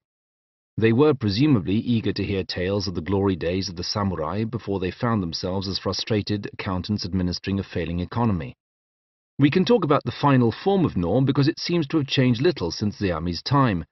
Many of what are now regarded as its traditions may have derived almost accidentally from the conditions, composition and performance environment of the troupe that Yoshimitsu favored. Under Kanami and Zeami, Noh lost some of its original religious aspects, becoming more recognizable as a dramatic tradition for entertainment. The standard Noh stage is a platform with three sides. The backdrop, a stylized image of a lone pine tree. The cast comprises a small band playing traditional instruments and two main actors, a protagonist and an antagonist. The actors, always male, wear masks at all times and perform in a highly stylized manner with symbolic movements that aficionados are expected to interpret as signifiers of particular emotions. Props are limited, the set is non-existent, and there is no curtain. Death is not an obstacle in a Noh performance. It is relatively common for a leading character to die or be killed partway through the performance, only to continue on as a ghost, seeking revenge or passing on a grim message. Noh remains an absorbing glimpse into the concerns and sensibilities of 15th century Japan. Its language is so arcane and its performances so idiosyncratic that modern Japanese audiences often have trouble following it. In later centuries it would be derided for being ossified and hidebound, imprisoned within its own arbitrary rules, but this is a major part of its appeal, presenting us with a time capsule portrait of what entertained the Ashikaga shogun all those centuries ago. Criticizing Noh for being oh so 15th century is like mocking Shakespeare for being too Elizabethan. The 8th Ashikaga shogun, Yoshimasa, 1436–90, is credited with the introduction of many other iconic elements of Japanese culture, although it might be fairer to say that his era merely saw many existing trends, some started by his ancestors, solidified and codified. Zen Buddhism reached its height under his rule, springing out of the temple life and battlefield nihilism, and into a pensive style that found its manifestation in new and enduring forms. Paramount among these was the tea ceremony, an intricate, austere observance in which the preparation, whisking and pouring of a bowl of tea becomes a ritual of contemplation, not merely of the tea itself, but of the poise of its server, the decor of the tea room, and the sounds of nature outside. Every moment, every iota of data conveyed in movement and sound, touch and taste, becomes an instant worthy of Zen, a living poem. Over the centuries, the tea ceremony has become something of a cliché of Japanese inscrutability. There are those who regard it as the pinnacle of Japaneseness, an exquisite, inwardly focused meditation that exalts a mundane moment to a theatre of Zen prayer. Your mileage may vary. Unlike Nor-drama, the archaeological value of which should be manifest and apparent to all, the tea ceremony, like the pungent beverage it produces, is very much an acquired taste. A cynic might point out that, much like the Heian courtiers of old, the participants in a Japanese tea ceremony are behind the times, enthusing to a farcical degree about the preparation of a frankly medieval beverage requiring outmoded utensils and practices. Back in China, loose-leaf teas and partially oxidized oolong varieties had long since supplanted the primitive powder form of Japanese matcha, but the Japanese chose not to know this, much as they kept sitting on the floor instead of using chairs. One might even dare to suggest that the tea ceremony reflects the very particular interests of a 15th century bigwig with whom nobody dared argue, like some fearsome, witless despot who decides that the pinnacle of human cuisine is the hot dog. 3 centuries earlier, the pronouncements on culture of the Minamoto general Yoshinaka had the courtiers of Kyoto snickering behind their sleeves. But with the flames of urban conflict still smouldering in the distance, maybe there was nobody left to laugh at the Ashikaga clan. On the other hand, an apologist might argue that the Ashikaga were a world removed from the boorish warriors of the olden times. The samurai had clawed their way up from the frontiers and now enjoyed all the fruits and luxuries of a capital life. And they were not idiots. As the holders of the new wealth, they had ample time to see that their children were educated in all the refinements of Kyoto culture. Unlike many of the courtiers who scoffed at them, they could even afford it. Such a skeptical account of an iconic ritual is a catch-22 situation for the Japanologist. Dare to suggest that we might be looking at an outbreak of the emperor's new clothes, and the Japanese will politely reply that you are a clueless barbarian who does not understand the subtleties of their culture. In the centuries to come, many Japanese would regard foreigners' doubts about such pursuits as evidence of Japan's own cultural superiority. Japaneseness, it would be argued, was not something that could be bought or applied for. You had to be born into it, living and breathing the culture from infancy, steeped in it at a genetic level, before you could truly understand its depths and variations. Confess, for example, that the tea ceremony leaves you cold, and you are merely admitting to an absence of hinkaku, an undefinable, unknowable dignity and class that was only available to those who were born and bred in Japan. It might sound as ludicrous as waiting half an hour for a cup of horrible tea, but the hinkaku argument has many modern manifestations, cited in official documents on everything from the exclusion of foreigners from the upper ranks of sporting organizations to the conferral of passports on immigrants. Regardless of where one stands on the tea ceremony, I myself am rather partial to matcha, although it still seems oddly atavistic compared to a good Chinese tie guan yin. It became a transforming element of Japanese style. Its centrality to the hobbies of a certain breed of new aristocrat also fostered the development of other arts, including the arrangement of the flowers that formed the decoration nearby and the arrangement of the view outside into pleasing forms, including a raked installation of stone and sands that would become known as a Zen garden. Most of these installations were created by Zen monks at the behest of the Ashikaga rulers. Although they are remembered today as reflections of the intellectual depths of the upper class, it remains entirely possible that the upper class had no idea what they were looking at, but played along for fear of looking stupid. In many ways, Yoshimasa appears to have been an old-fashioned capital guy, focusing in a relentlessly blinkered fashion on cultural pursuits, even as the state for which he was responsible collapsed into a protracted civil war. Japanese history books talk of his promotion of Higashiyama culture, so named for the Eastern Hills district of Kyoto where he had his own mansion, referring to the introduction of such noble pursuits as ink brush painting and flower arranging. However, such accounts usually neglect to mention that Higashiyama was an island of civilization in a capital that was largely ruined under Yoshimasa's watch. Not all of this was Yoshimasa's fault. He had a run of bad luck from 1459 to 1461, with a series of natural disasters that placed additional strain on provisions. The harsh winter that began in 1461 caused an estimated 82,000 deaths in Kyoto, mainly from cold and starvation. Taxes during the Ashikaga shogunate rose to a crippling height of 70%. No wonder Yoshimasa's reign saw 18 peasant revolts. But this was only to be expected. The Ashikaga shogunate had merely seized control of the foundering Kamakura shogunate and had unsurprisingly inherited most of its problems. Yoshimasa's most creative remedy was also an example of him at his most corrupt. Supposedly in response to peasant protests, he issued proclamations cancelling their debts. The fact that he had to do so repeatedly, roughly once every 2 years throughout his reign, suggests that the cancellation of debts did nothing to alleviate the systemic problem that had created them in the first place, such as food shortages and damage to local infrastructure. One might also argue that it simply pushed the problem into a different sector of society, away from the immediate threat of the peasant uprising onto a smaller but equally angry group of moneylenders. Yoshimasa also profited personally. He only cancelled a debt if 10% of its value was paid to him, effectively allowing his peasants to steal from their creditors and then pocketing a tenth of their gains. Increasingly, he was forced to rely on local enforcers, the daimyo, great names. Although the term has come to have a cachet of nobility in Japanese, having shifted over the centuries to refer to a feudal lord, its rise in the Muromachi period suggests a wiping out of the old order and the sudden rise of new strongmen. Where there were once noble houses and great clans, now power rested with whoever fought hardest for it, regardless of their origins. Meanwhile, Yoshimasa's advisors, each of them the head of a samurai clan, fell out over who would be the best choice to replace him. In more stable times, this might have been decided over a cup of tea, but after years of famine and unrest throughout the country, tempers flared into a full-on conflict. The Ornin War, spanning from 1467 to 1477, brought home the violent conflict of the samurai to the capital itself. Not in the isolated arsons and street fights of earlier eras, but with full-blown battles fought in what had once been the bastion of peace and tranquility. Not even Ashikaga enclaves were safe. Most of the buildings in the grounds of the Temple of the Golden Pavilion, once cherished by Yoshimasa's great-grandfather, were burned to the ground along with a third of the rest of the city.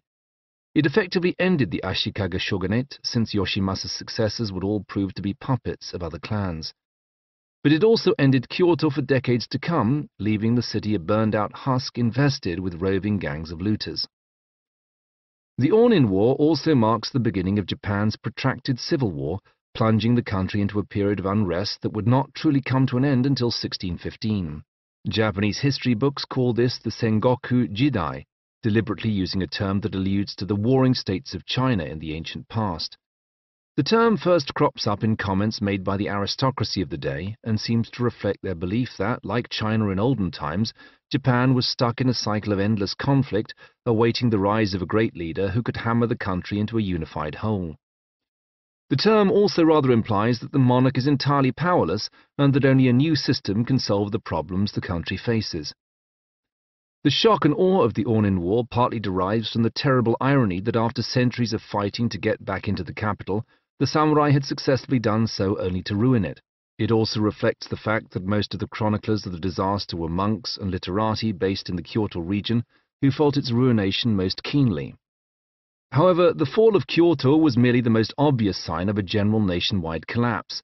The Ashikaga clan's hold on its outlying provinces became increasingly theoretical, as local power brokers saw few reasons to obey the law.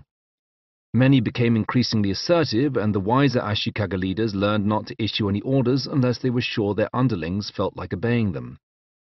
It is during the Ornin War and its aftermath that we first hear the term Gekkokujo, the law dominating the high, implying that the aristocrats have lost their way or lost sight of true issues, and that it is their supposed underlings who must take the initiative.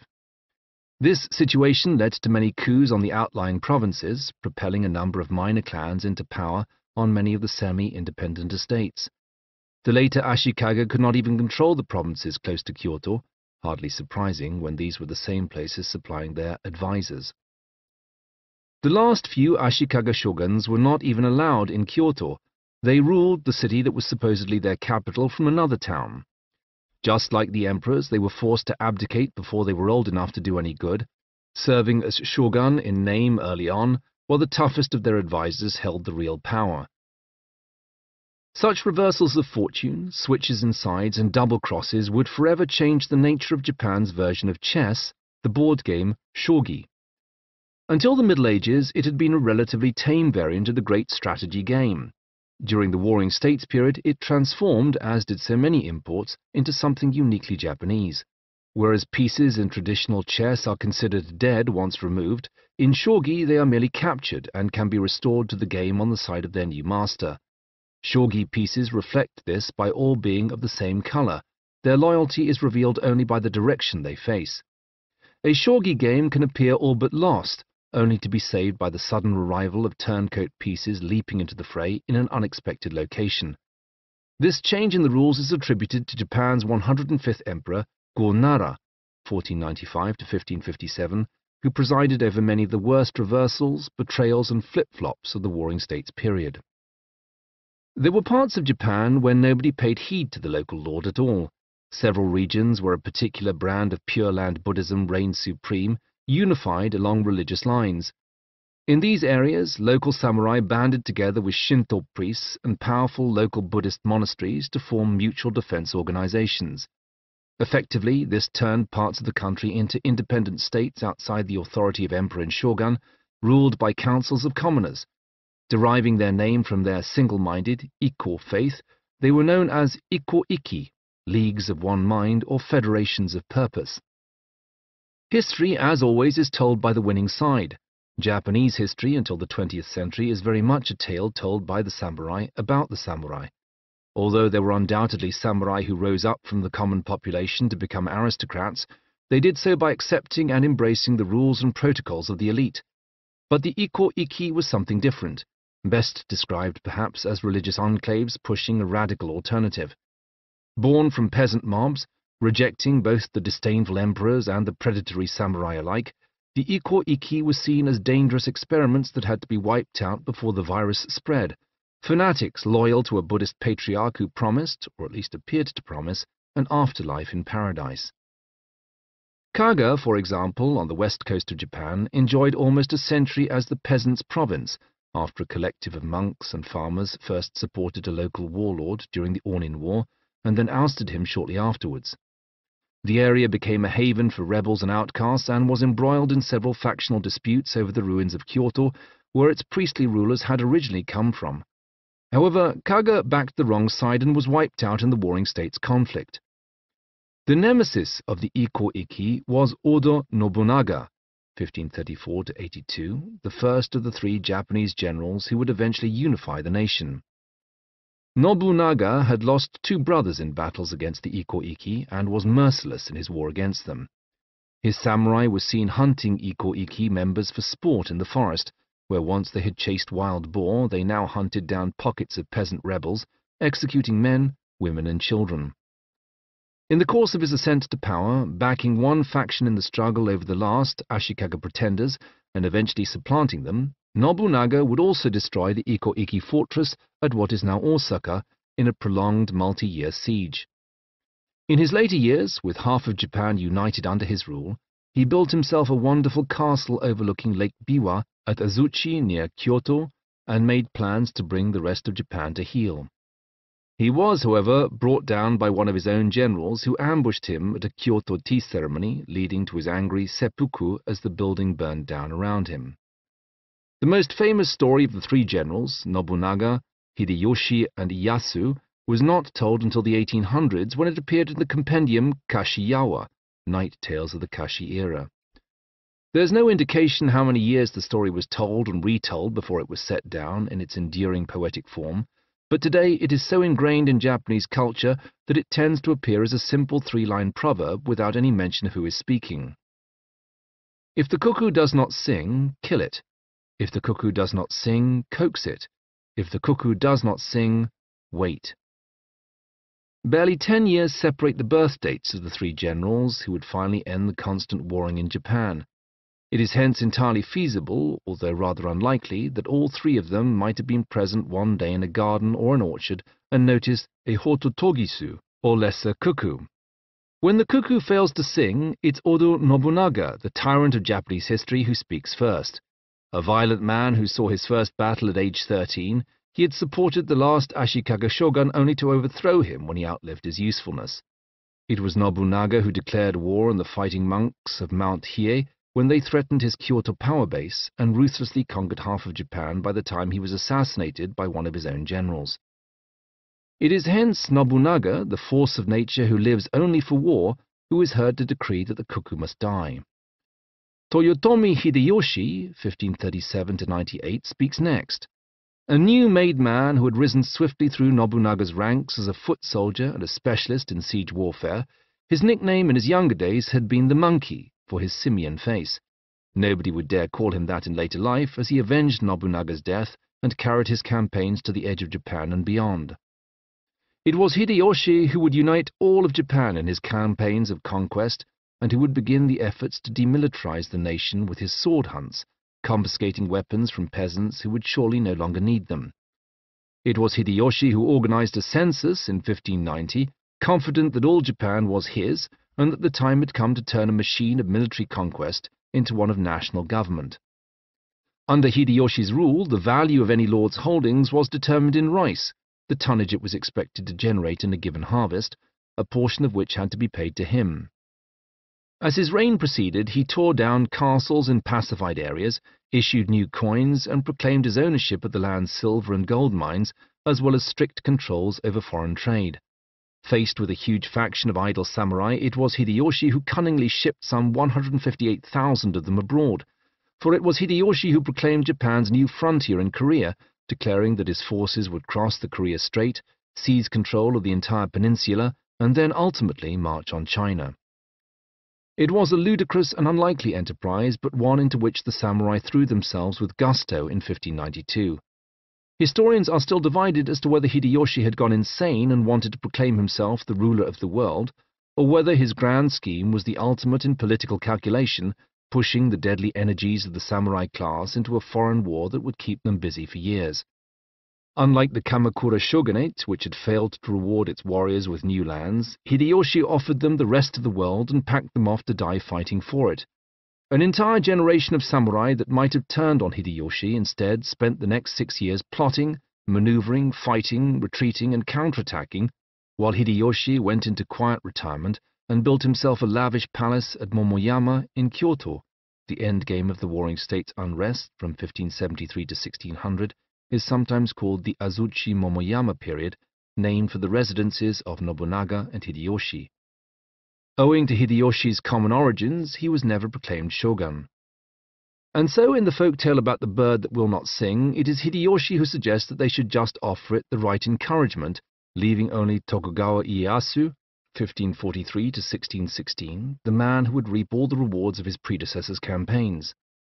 Since his teens, Ieyasu had played an active role in the battles that tore Japan apart and suffered many of their consequences. His father was killed when he was only 6 years old. He had become a staunch ally of Nobunaga and risked his life in many conflicts. He had weathered a stormy scandal in which his own wife and eldest son were executed on Nobunaga's orders, suspected of plotting a coup. In the wake of Nobunaga's death, Ieyasu had stayed put, waiting to see who would win in Hideyoshi's latest war, swiftly offering support to Hideyoshi only when it was clear that he would be the victor. In the folk tale of the bird that will not sing, it is Ieyasu who patiently waits, just as he waited out the worst of the final battles of the Warring States era. When Hideyoshi died in 1598, the distracting war in Korea was called off, and Ieyasu became one of the 5-man council of regents sworn to uphold the inheritance of Hideyoshi's infant son. But Ieyasu was now the single most powerful landowner in all Japan, and he secured support from several other major power brokers. When the most senior regent died in 1599, Ieyasu mobilized his forces to seize the castle belonging to the infant shogun. Japan was soon split between his supporters and his opponents, but the southern domains most likely to oppose him had been severely depleted fighting Hideyoshi's foreign wars. Matters came down to a battle in 1600 at a rain-soaked crossroads in Sekigahara, surrounded by muddy fields. Ieyasu began the battle outnumbered almost 2-1, but Sekigahara was a crossroads in more than one fashion, a fork in the road of Japanese history that would define allegiances and positions for generations. Making a fateful decision when the battle was already underway, One samurai lord switched sides, compromising the defenses of Ieyasu's enemies. Before long, 4 other generals declared for Ieyasu like devious shogi pieces reversing direction, and the tide turned in his favor. It would be 3 more years before the mop-up operations and final flurries of resistance were stamped out, but Sekigahara was the great determinator and is still remembered as the battle that divided the nation. Loyalties on that day would determine social positions for centuries to come. Those who had supported Ieyasu wholeheartedly would become major players in the new order. Those who had switched sides to join him on the day of the battle would be granted grudging rewards and minor positions. Those who submitted to him only after the battle would forever be regarded as outliers. Those who had opposed him were crushed, their leaders executed, and their lands reassigned. In 1603, Ieyasu had himself proclaimed shogun. He was able to do this because he had taken the name Tokugawa in his 20s, thereby implying that he was descended from the famous Minamoto clan and of sufficiently high breeding to qualify to be the Grand General of all Japan. 2 years later, he resigned in favor of his adult son, Hidetada. By doing so, he was able to rule from the shadows like many a shogun of old, but by putting a capable adult in charge, Hidetada had already led armies for his father, he avoided any possibilities of dispute and usurpation. Having grabbed the shogunate for himself, Ieyasu secured it for his descendants, who would hold it until 1867. The story of the bird that would not sing is not the only variant. There are other versions of the same tripartite problem to be found in Japanese proverbs. Nobunaga, people say, was the miner who quarried the stones, Hideyoshi was the mason, but Ieyasu built the house. Or, perhaps most evocatively, Nobunaga made the pie, Hideyoshi baked it, but Ieyasu got to eat it. Chapter 6. Time Warp. 200 Years of Isolation. They leave town before dawn, trembling a little in the cold night air, clutching their cloaks to them. Ohatsu sees the frost by the roadside and comments grimly to Tokobe that people will compare them to it. But he is not listening to her. Instead, he has looked back toward the dark merchant city of Osaka, listening for the bell. It has struck 6 times. Not long from now, the sun will rise. The two shuffle across the bridge at Umeda. Tokube likens it to the mythical bridge of magpies that forms once a year to allow 2 stars in the night sky to see each other again. The teenage Ohatsu blushes at the thought. I will be your wife forever, she assures him. Some of the taverns are still open for business. There are shouts and laughs from a lantern-lit window as they pass, and the chorus of a popular song, a ditty about someone in the media, an actor or a merchant whose love affair has made them the talk of the town. It always seemed that such things happened to other people, says Tokube. Tomorrow they will sing songs about you and me. Ohatsu's eyes brim with tears. Her hands fumble at her Buddhist rosary, her thumb and forefinger rubbing and pushing each of the 108 beads in turn. I will never let you go, she sobs, and the pair of them, hand in hand, head up into the forested hills at Sonezaki. Crows in the trees look down at them impassively. Tokube glares at them, but they do not move. Is this a good place? Asks Ohatsu innocently, peering through a thicket at a clearing wet with early morning dew. Tokube shudders and moves on, pushing deeper into the forest. He strides into another clearing, washed with moonlight, and seems to make his decision. Ohatsu gasps, pointing through the trees. There is an apparition, a ball of soft light, a will-o'-the-wisp. It is the light, perhaps, of another soul, of someone else who haunts this grove. I think we have company, she whispers, but the light is gone. There is an odd tree in the clearing, a pine and a palm that have somehow grown entwined and inseparable. This shall be the place, says Tokube. They embrace in the forest clearing. Tokube's hand snakes around to unfasten his cloak. Ohatsu pulls off her outer robe to reveal her finest kimono. Although she is no virgin, she is still a modest girl. She is worried that they will be discovered with their clothes in disarray, but Tokube is ever resourceful. He can tie her to the tree with her blue sash so that she won't be found in a revealing position. You think of everything, she beams as he pulls the sash tight. It is, if anything, a little too tight, but Ohatsu doesn't mind. She doesn't plan on breathing for much longer anyway. My parents died when I was young, muses Tokube. I'll see them soon, but I feel sorry for my uncle, who will end up cleaning up this mess. You're the lucky one, observes Ohatsu. I haven't seen my parents for months, but they are still alive. The news about us will get back to their village soon enough. They will be awfully unhappy to hear about what's happened to me, but it can't be helped. Tokube is crying now. Ohatsu is afraid he will lose heart. Better get on with it, darling, she says. Hurry up and kill me. I take refuge in Amida Buddha, sobs Tokube. I take refuge in Amida Buddha. He stabs out with his dagger, but strikes the tree once and then again. He cannot bear to look at her. A third wild slash hits home, and he drives his knife deep into his lover's throat, twisting and pulling it free as her blood pulses out. She chokes on her own blood. She writhes against her bindings. He dares not look in her eyes lest he sees regret. But then her body slackens, the blood flow slows, and he realizes that she is gone. Let's draw our last breaths together, he says to her still warm body. He reverses the knife and drives it deep into his own throat, so hard that the blade almost snaps. His head slumps, his eyes grow dim, and then nothing stirs in the forest clearing. There is the sound of a distant bell, mournful in the distance, and the sun begins to rise. Nobody is there to see it, says a disembodied voice to the watching crowd. There is none to tell the tale but the wind that rushes through Sonizaki Wood, carrying the message far and wide. There are sobs and sniffs from the audience as the girls dab at the tears on their cheeks. There is the clink of a tea bowl as someone sets it down a little too hard. High and low, continues the narrator, they will pray for these two lovers who will surely be together in their next life. They have become models of true love. Then there is silence for a few breaths. The lovers' bodies lie still on the stage, frozen in the moments of their final agonies. There is no movement and no sound. The playwright, Chikamatsu, watches from the wings. At 50, it finally looks like he has a hit.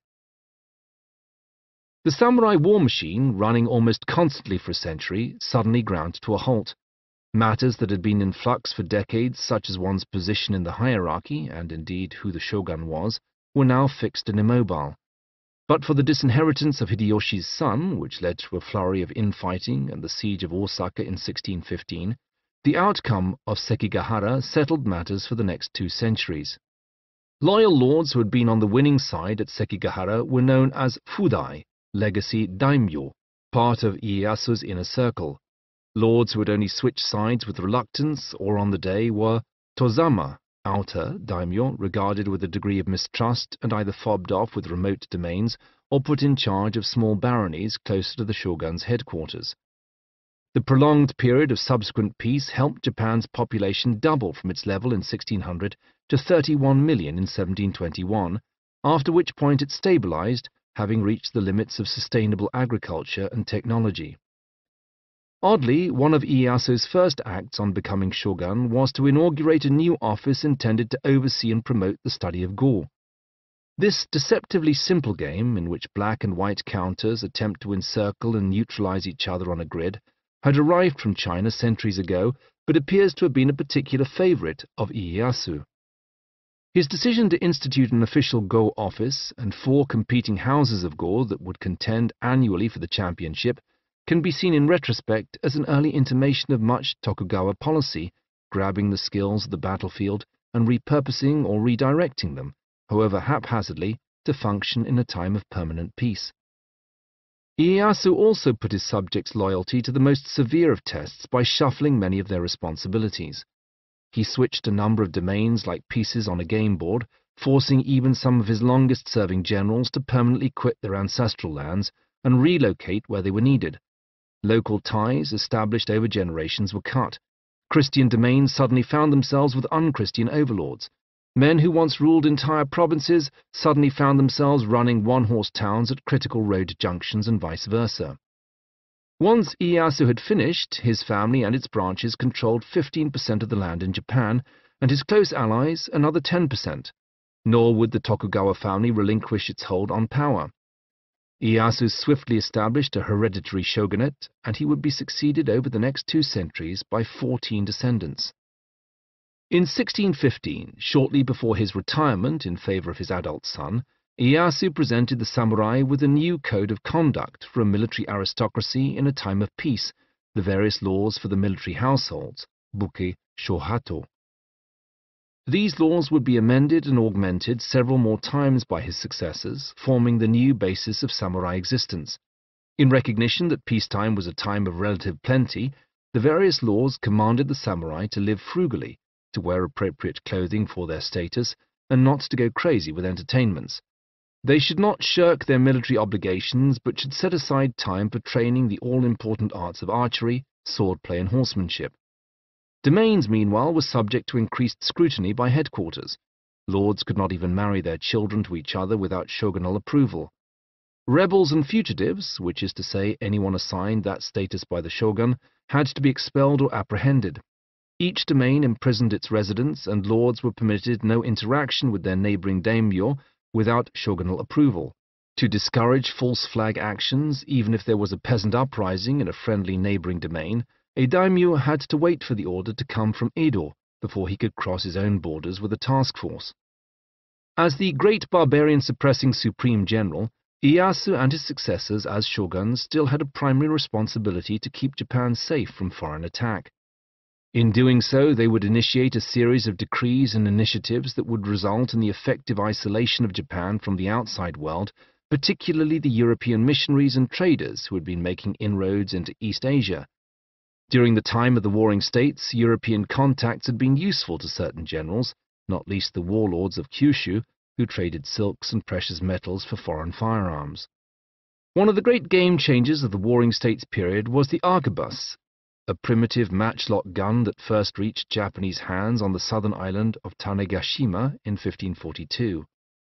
The Japanese were familiar with gunpowder from China, but the new weapon, soon known as Tanegashima in honor of the place where the Japanese had discovered it, transformed the military strengths of the Warring States era. Oda Nobunaga's most infamous victory, for example, had been at Nagashino, where he put such firearms to a new and more organized use. Tanegashima had been around for a generation, but Nobunaga crammed his army with musketeers, fielding a boggling 3,000 of them. He also put these troops to work systematically, protecting them behind a wooden stockade and rotating them in shifts so that one group could be reloading while another was firing. It no longer mattered how many years a samurai had been training in archery or how ornate his armor was. The stockades kettled the enemy cavalry into easy targets, and the overwhelming number of gunners soon picked them off. Guns were expensive and difficult to maintain, but far cheaper in the long term than 20 years of training a samurai in the various arts of war. A peasant could be turned into a mobile cannoneer in mere days, which was one of the reasons why the Iko-Iki were able to rise so suddenly to present a creditable threat during the period. A hallmark of genuine antique samurai armor from the period is often the presence of a conspicuous dent in the breastplate, demonstrating that the maker tested it by firing at it point-blank with a gun before pronouncing it battle-ready. But foreign contacts did not merely bring guns, they also brought religion. Christian missionaries soon came ashore, targeting the ruling aristocrats, particularly in Kyushu, which was closest to their first ports of call. Foreign observers had trouble working out just how Japan fit into European paradigms. Several referred to it as a place with 66 kingdoms, mistaking the local daimyo for kings, although, considering the precarious grasp of the shogunate at times, this was an easy mistake to make. They also regarded Japan as a place permanently enthralled to natural disasters. In 1565, Louis Frois wrote of whirlwinds most vehement and earthquakes so common that the Japanese simply shrugged them off. An unknown English sailor wrote of the wind called tufon, which signifieth a storm or tempest, which you commonly find in these voyages from China to Japan. If you sail of it sometime, it is not often, it cometh and beginneth from one point, and so runneth with a continual storm almost about all the points in compass, blowing most stiffly, whereby the poor sailors have work enough in hand, and in such sort that not any storms through all the Oriental Indies is comparable with it. The Portuguese Jesuit João Rodrigues wrote of the Japanese, "They are so crafty in their hearts that nobody can understand them, whence it is said that they have 3 hearts, a false one in their mouths for all the world to see, another within their breasts only for their friends, and the third in the depth of their hearts, reserved for themselves alone and never manifested to anybody." This seemed to be a common criticism among missionaries, who were often frustrated by Japanese manners. "They learn from childhood never to reveal their hearts," tutted the Italian Jesuit Alessandro Valignano. "They regard this as prudent and the contrary as stupidity, so much so that people who lightly reveal their hearts are considered fools and scornfully called single-hearted men." Valignano at least thought he had hit on the reason for such behavior, identifying the effects of centuries of samurai conflict and customs. They have the most peculiar form of government in the world. Each man enjoys absolute power over his family and servants, and he may cut them down or kill them, justly or otherwise, as he pleases, without having to give an account to anybody. And although a man may be under the authority of another lord, he is allowed to kill his own children and servants because such matters are not the concern of his lord. Not only may a man kill his children, but he may also disinherit them whenever he pleases. Missionaries like Valignano, however, were soon capitalizing on such powers. Valignano explained to his Jesuit masters back in Rome that there was no point in seeking out the dregs of Japanese society. It made far more sense for him to concentrate on the very top, as a daimyo convert would be likely to persuade his entire entourage to convert with him. This, in fact, is what happened in southern Japan in the 1570s, where several prominent rulers were persuaded by the Christian missionaries to proclaim themselves and their subjects as Christians. In some cases this was nothing but a fad, with local samurai sporting crucifixes as fashion accessories. In others, conversion was substantially more devout, soon spooking the shogunate with the implications. Just as the peasant-led Buddhist Iko-Iki had offered the dangerous prospect of a new way of life, Christian missionaries worried the samurai with their stories of a god greater than any other, whose earthly representative in the distant Vatican seemed to offer a potential threat to the authority of the emperor and the shogun. Christianity's hold on the Japanese began to waver in the late 16th century, with wild swings in popularity. The greatest damage was done to it in 1596 by a Spanish sea captain who had become angry with the looting of his wrecked cargo of silks off the coast of Shikoku, and who had threatened his rescuers with a Christian backlash. Missionaries, he fumed, were only the front line. As soon as they had enough converts, they would open the way for invading troops, and Japan would fall to a fifth column of Christian sympathizers. Stories drifting in from faraway Europe of wars fought between Christian denominations and an entire continent split between Protestant and Catholic made the Japanese authorities even more suspicious. Unfortunately, it was exactly the sort of scaremongering that the Japanese establishment wanted to hear. Anti-Christian edicts formed some of the last draconian decrees of the dying Hideyoshi, but despite many persecutions and purges, Christian believers hung on in the south, hoping that fortune would swing in their favor again once the wars were over. It didn't. Had Christian samurai fought on the right side at the Battle of Sekigahara, then the new religion might have stood a chance. Instead, there was a notable faction of Christians among Ieyasu's enemies. Only those who prominently and conspicuously repudiated their religion and hunted out pockets of belief in their domains would hold on to their power.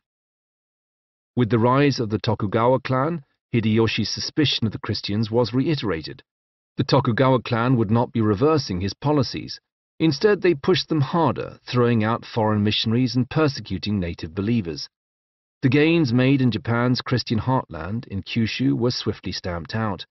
In Ieyasu's great shuffling of the nobility, Christian daimyo were deposed and replaced with stern anti-Christian lords. Foreigners were thrown out, ushered increasingly into more tightly controlled areas, until soon even the Chinese were confined to just 2 ports, and the Europeans to just 1.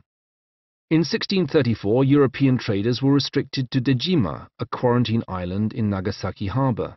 Their numbers chiefly comprised Dutchmen who had protested to the shogun that, as Protestants, they were not subject to the whims of the Pope like the Catholics. Other Europeans simply gave up. The English, for example, suspended their Japan trade of their own accord, finding new markets for their woolen goods. The most drastic purge came when anyone with 2 or more foreign grandparents was ordered to leave the country.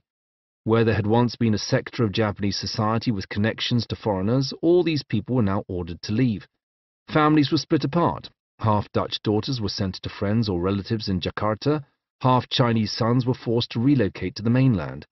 The rich melting pot of what had once been Japan's Christian heartland was stripped of its newfound European heritage. Soon afterward, the Christians were purged most savagely. Increasingly harsh taxation on the old Christian communities in Kyushu, combined with the terrible harvests of the worst of the cold years of the Little Ice Age, pushed certain farming communities a step too far. In Shimabara, where many of the aging veterans of the Korea invasion had settled as farmers, a local lord's predations against the community to pay for his new castle reached a breaking point. Locals rose up in a revolt that lasted for several months before eventually being contained and suppressed with extreme prejudice by the shogunal authorities. It was the supreme test of the new Tokugawa system. News reached Edo of a peasant uprising in Shimabara in 1637. Effusive in its comments about the end of the world and the establishment of a new order, the peasants' own propaganda sounded all too much like the manifesto for some Christian version of the Iko-Iki. All along the road between Kyushu and Edo, samurai lords poised, ready for action. True to the new Tokugawa rules, they were unable to cross their own borders without shogunal approval. They hence had to wait at the ready for the messengers who would pass them en route to Edo to return bearing the shogun's orders. When the lords eventually did, they would do so only days ahead of those other samurai, closer to Edo, who had received the orders before them. The result was a race to Kyushu, as the lords farthest from the revolt but closest to Edo received their marching orders before the lords who were farthest from Edo but closest to the revolt. Samurai who had been spoiling for a fight for a generation piled down the road network to Shimabara, where they laid siege to the rebels in a hastily recommissioned abandoned fort at Hara. They spent much of their time squabbling about who should lead the final assault, although when it came, in spring 1638, it was nothing to be proud of. An army of bloodthirsty samurai swept through a camp of starving refugees in a day of prolonged, uncompromising butchery. Christianity had at last been stamped out. For generations to come, there would be hunts against underground believers and occasional discoveries of foreign priests who had sneaked into the country to administer to their flocks, but the samurai had successfully held off the greatest threat to their ideology and culture. Thereafter, they would periodically test the faith, or lack of it, of their subjects with a trampling image, fumie, an icon depicting Christ or the Virgin Mary, that loyal subjects were expected to walk over in order to prove that they did not venerate a foreign god. The Protestant Dutch in Nagasaki saw no problem with all but tap dancing on a mere picture if that was all it took to secure trade deals, and happily stepped on the fumie whenever ordered. Many Catholic converts among the Japanese, however, went to their deaths rather than dishonor their religion. After the Shimabara Rebellion had alerted the shogunate to the possible presence of a fifth column of undercover Catholics, fumie tests became a permanent feature of Japanese temple life. Buddhist temples became centers of enforcement where local populations would be made to line up to prove they were true Buddhists. Even as late as the latter days of the 19th century, the poet Masaoka Shiki would refer to the fumie brought out each year at a temple near his native Matsuyama. At the temple, beneath peonies in full bloom, we trample on the face of Christ. The ban on Christianity was only one of the measures designed to shut Japan away from the world. Contacts were corralled into quarantines in designated harbor towns, and similarly drastic rules were imposed on the Japanese themselves. Just as the outside world was forbidden entrance to Japan, the Japanese were forbidden access to the outside world on pain of death. Ieyasu received reproaches from Chinese embassies asking him to rein in Japanese pirates in South China, but such men were the flotsam of Ieyasu's own policies, outlaws pushed out of Japan by his clampdowns. He was hence uninterested in granting the request, particularly since he displayed little desire for the official acknowledgement of tributary status that the Chinese were dangling in front of him as some sort of incentive. The approval of the Chinese emperor was simply not something that Ieyasu really required. Not since the days of the feuding imperial pretenders of the Ashikaga shogunate had there been any real need to appeal to Chinese authority. When Korea fell to Manchu invaders in 1636, the Koreans were instructed to order the Japanese to send tribute to their new masters. Instead, presumably knowing exactly where the battles would end up being fought if Japan and the Manchus went to war, the Koreans delayed until the Manchus mercifully lost interest. The Manchus invaded China in 1644, but were kept busy with that enterprise for the next few decades, by which time they appeared to have forgotten Japan anyway. Manchu policy in general avoided and tried to ignore the sea. The Tokugawa regime displayed even less interest in pandering to the rulers of China, offering no help to Ming loyalists in resisting the Manchus, and not even bothering to re-establish official diplomatic relations until 1871. The only exception to this was the Ryukyu Island chain. The Tokugawa authorities passed the responsibility for these islands to the Satsuma clan, which had conquered them in 1609. By 1650, the Satsuma clan ruled that the best way to avoid rocking the boat was for the Ryukyus to pay tribute not only to the new Manchu emperor and to the Satsuma clan in Kagoshima, where a Ryukyu prince was kept as hostage, but also to the last of the Ming pretenders hanging on in his final bastion on Taiwan. This sham continued until the 1680s, when the last of the Ming loyalists was wiped out, but the Ryukyu Islands continued to pay tribute to the Manchus, thereby ensuring that the Satsuma clan's secret trade route into China remained secure. Chinese traders still docked at Nagasaki, where they were confined in a special compound but still allowed to buy and sell. There was a thriving community of Chinese exiles, refugees and prisoners from the ill-fated Korea expedition, for example, kept as special artisans by certain daimyo. Chinese cultural items and books continued to find connoisseurs and readers in Japan, but China itself became a fading memory. Japanese could not leave, foreigners could not enter, so began the period known in Japanese as Sakoku, the locked country. The Tokugawa clan concentrated its energies formidably on control, stamping out dissent. Matchlock guns were locked away in castles, foreign influences were ruthlessly purged, with knowledge of the outside world left firmly in the hands of experts in the Rangaku, Dutch studies, who were authorized to deal with the men, books and technology that could be found on the quarantine island of Dejima. The Sakoku era roughly spans the period of low temperatures known to climatologists as the Little Ice Age. Winters became substantially more severe, with their worst conditions leading to several periods of famine. The worst, the Tempo famine of 1833–39, is likely to have played a significant part in undermining the authority of the shogun. But it is unfair to speak of the Sakoku period as a failure merely because it eventually failed. For 2 centuries, Japan enjoyed a relative boom time, locked in a time warp that pretended it was still the 1630s, while the world outside experienced the Industrial Revolution.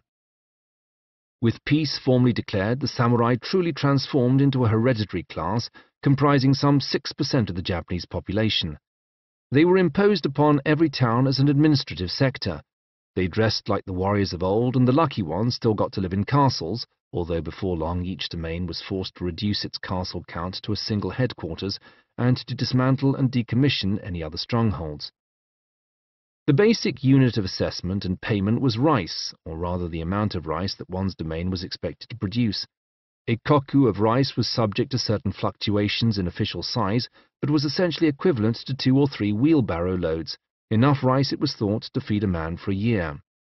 A lord was handed land with a theoretical output of koku. He got someone else to harvest it. Samurai were paid in rice. If they wanted to convert it to cash, they needed to see a broker. But the size of a lord's tax and manpower obligations to the shogun, and hence his status among other lords, was determined by the number of koku his land could produce each year. At 500 koku, you were a wealthy landowner with servants and some standing in the community.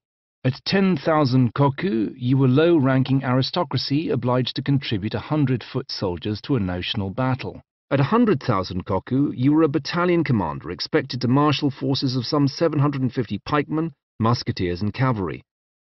However, part of the problem with permanent peace was the absence of any real opportunities to put those men to use. The samurai of the 17th century soon ran out of things to do and seemed to spend much of their careers spoiling for a fight. Very occasionally there might be a riot or uprising that required some constabulary action, but, though none dared voice such an opinion at the time, the samurai's position became increasingly ludicrous. They turned into clerks, night watchmen, and security guards, incongruously dressed for the battlefields of yore, leeching food from the surrounding community while they swaggered through it, feeling assured that they held the power of life or death over the locals. Ieyasu's reforms also introduced an innocent-sounding clause about the necessity of loyal samurai presenting themselves in Edo for the service of the shogunate. For most of the lords, this eventually manifested as sankin kotai, a custom of alternate attendance, whereby each daimyo would spend 1 year in Edo and the next back in his own lands. Toing and froing to the shogun's headquarters forced each lord to maintain a mansion and representatives in Edo itself, and ensured there were familial hostages there, even on the off years. It also obliged every daimyo to embark on lavish annual processions between Edo and their home domain. For the highest ranking, a procession of some 1,500 litter-bearers, porters, footmen, and outriders was customary. Any such journey generated a mountain of paperwork and an outbreak of business opportunities all along the roads and waterways, which each local lord was himself obliged to maintain for the benefit of travellers. Japan during the Sakoku era was not necessarily backward. True enough, it was not an industrialized society, but it was notably self-sufficient. The forests were well managed, the fisheries were abundant, and the farmers benefited from a double-bladed plough and a spike-wheeled potato planter. The cities were thriving, literacy was high, and popular culture was a vibrant whirl. Japanese cities were notably cleaner than their foreign counterparts, with highly evolved recycling and waste management systems. Meanwhile, Japan's commercial sector enjoyed many innovations yet to take hold in the West, including marketing and product placement, pre-packaged goods, and the advantages of the efficient system of roads and taverns. It might have evolved to aid in Sankin Kotai, but it served the needs of the merchant class just as well. Sankin Kotai had an enduring effect on Japanese culture. Opinion formers from every domain served their time in Edo, turning that city, not the capital in Kyoto, into the center for cultural interchange. Even if a fashion or trend, a particular book or play, a new look, a new food originated in the provinces, it only reached the rest of Japan through Edo. The mass movement of the lords' entourages through the countryside, sometimes from one end of the country to the other, served to encourage a nationwide phenomenon of roadside inns, stables and brothels, along with what modern listeners would recognize as the early fumblings of a tourist industry. It does not take much effort to imagine the sort of banter that might greet the weary traveler stumbling into a rest stop somewhere on the road. Welcome to the town of Marugame on the beautiful inland sea, the perfect place to water your horses and get a good night's sleep before the next stage of your journey. While you're here, why not buy one of the handmade fans for which our town is famous? Have you seen the temple at Kanonji? It's only a short ride away, and they have wonderful little bespoke amulets available to weary travelers for only a small donation. Have you tried our signature dish? The broth for the noodles tastes slightly different. Regional variations in Japan often became matters of very fine subtlety, the use of characteristic decorations or the exploitation of a specific local product. Nagasaki got a reputation for its cakes, which could be made with the rare South Sea sugarcane brought in by its merchants. Shimonoseki became known as the place to try the poisonous fugu fish, the deadly venom of which could be transformed into a mouth-numbing sauce as long as your chef knew what he was doing. Edo itself became famous for rice bites, topped by or wrapped around a savory morsel, often seasoned with vinegar and swiftly assembled by snack vendors. The nature of the food seems to have been established by particular demographic conditions of the Edo area, allowing for fast and varied access to fish markets, but also a large enough throughput of customers that such delicacies would not have time to spoil. They were known as Edo maizushi, Edo portion vinegar rice, or simply sushi. Edo styles began to drive the look of the rest of the country. The Japanese language itself became standardized and homogenized as samurai from far-flung realms congregated in Edo, swiftly learning to pronounce their words and write their characters in a way that did not mark them out as hicks. Still today, modern Japanese local accents are defined largely through word substitutions and occasional twangs. The basic building blocks of spoken Japanese remain clear-cut and distinct. Even hairstyles reflected the samurai look. During the period of the warring states, samurai shaved the front of their head in order to make their helmet fit more comfortably. One suspects that there may have also been vainer reasons for this particular style, since it clearly imitates the most common form of male pattern baldness likely to affect a middle-aged samurai. But whatever the original intent, a shaved forehead came to be regarded as a statement of committed battle readiness, creating a new and odd fashion that soon spread to all ranks. After all, who wouldn't want their helmet to fit better? This chonmage, cut and knot style, became the default appearance of the samurai class, and anyone who wanted to look good, even the men in drag playing women at the kabuki theatre, who were obliged to conceal a shaved forehead behind a rather obvious purple headband. The look endured right up until the 1870s, when it was abolished by imperial decree as one of several modernization measures. A trip to Edo was not a military campaign. Although it was a road trip of substantial time and expense, it would have been scandalous and fatal for the samurai to plunder nearby farms, and silly to travel with a year's supply of food. A merchant in Osaka, through which city a good half of the Sankin Kotai processions were obliged to march, came up with a scheme to save everybody the trouble. This allowed lords to donate their tax rice to Osaka warehouses. The warehouse owner would issue them vouchers that could be redeemed at other branches in Sendai and Edo. Often that rice would still have to be moved to where it was needed, leading the same merchants to invest in new transport links, particularly shipping. Other retail enterprises, such as alcohol distributors, piggybacked on these ventures. When samurai fell on hard times, the same merchants might be prevailed upon to issue loans in anticipation of the following year's harvest, or to pawn samurai possessions against vouchers that did not relate to rice at all. Despite its pretensions toward a medieval society, Japan swiftly evolved a distractingly modern mercantile economy. This was good news for the merchants. The frankly medieval concerns of the shogun's order put the samurai at the top of the social pyramid, and the farmers, the vast majority of the population who generated the rice with which the samurai were paid, as the next rung. Craftsmen and artisans, who at least did something useful with their hands, were in third place, and the merchants were next, one step above the untouchable non-people, leather workers, butchers, undertakers, and workers in other trades prescribed by Buddhist tradition. One might observe that devout Buddhists weren't supposed to kill people either, but the samurai had not given that much thought for centuries. As far as the samurai were concerned, the merchants were mere parasites who capitalized on the peaceful realm by wheeling and dealing, taking a rake off from the activities of good-hearted people. The merchants, however, were becoming increasingly powerful, reaping the benefits of runaway capitalism while being free of the ceremonial obligations of the samurai aristocracy. The only time they saw a rice stipend was when they changed it for vouchers and took a cut. There was no merchant's code forcing them to stay away from theatres. While the samurai clung to their time warp, the merchant class flourished. While the samurai postured and trained for wars that would never come, the merchants became the driving force of Japan's peacetime economy, creating a vibrant new culture of consumption and entertainment. Although the rule of the Tokugawa clan was stern and unswerving, it nevertheless generated some new and unexpected freedoms. With the long period of wars coming to an end, a new fad flourished for offbeat and eccentric behaviors. Men dressed in foppish fashions, samurai carried ostentatious swords that would have been impossible to wield, hairstyles suddenly blossomed from practical, austere wartime cuts to outlandish bouffants.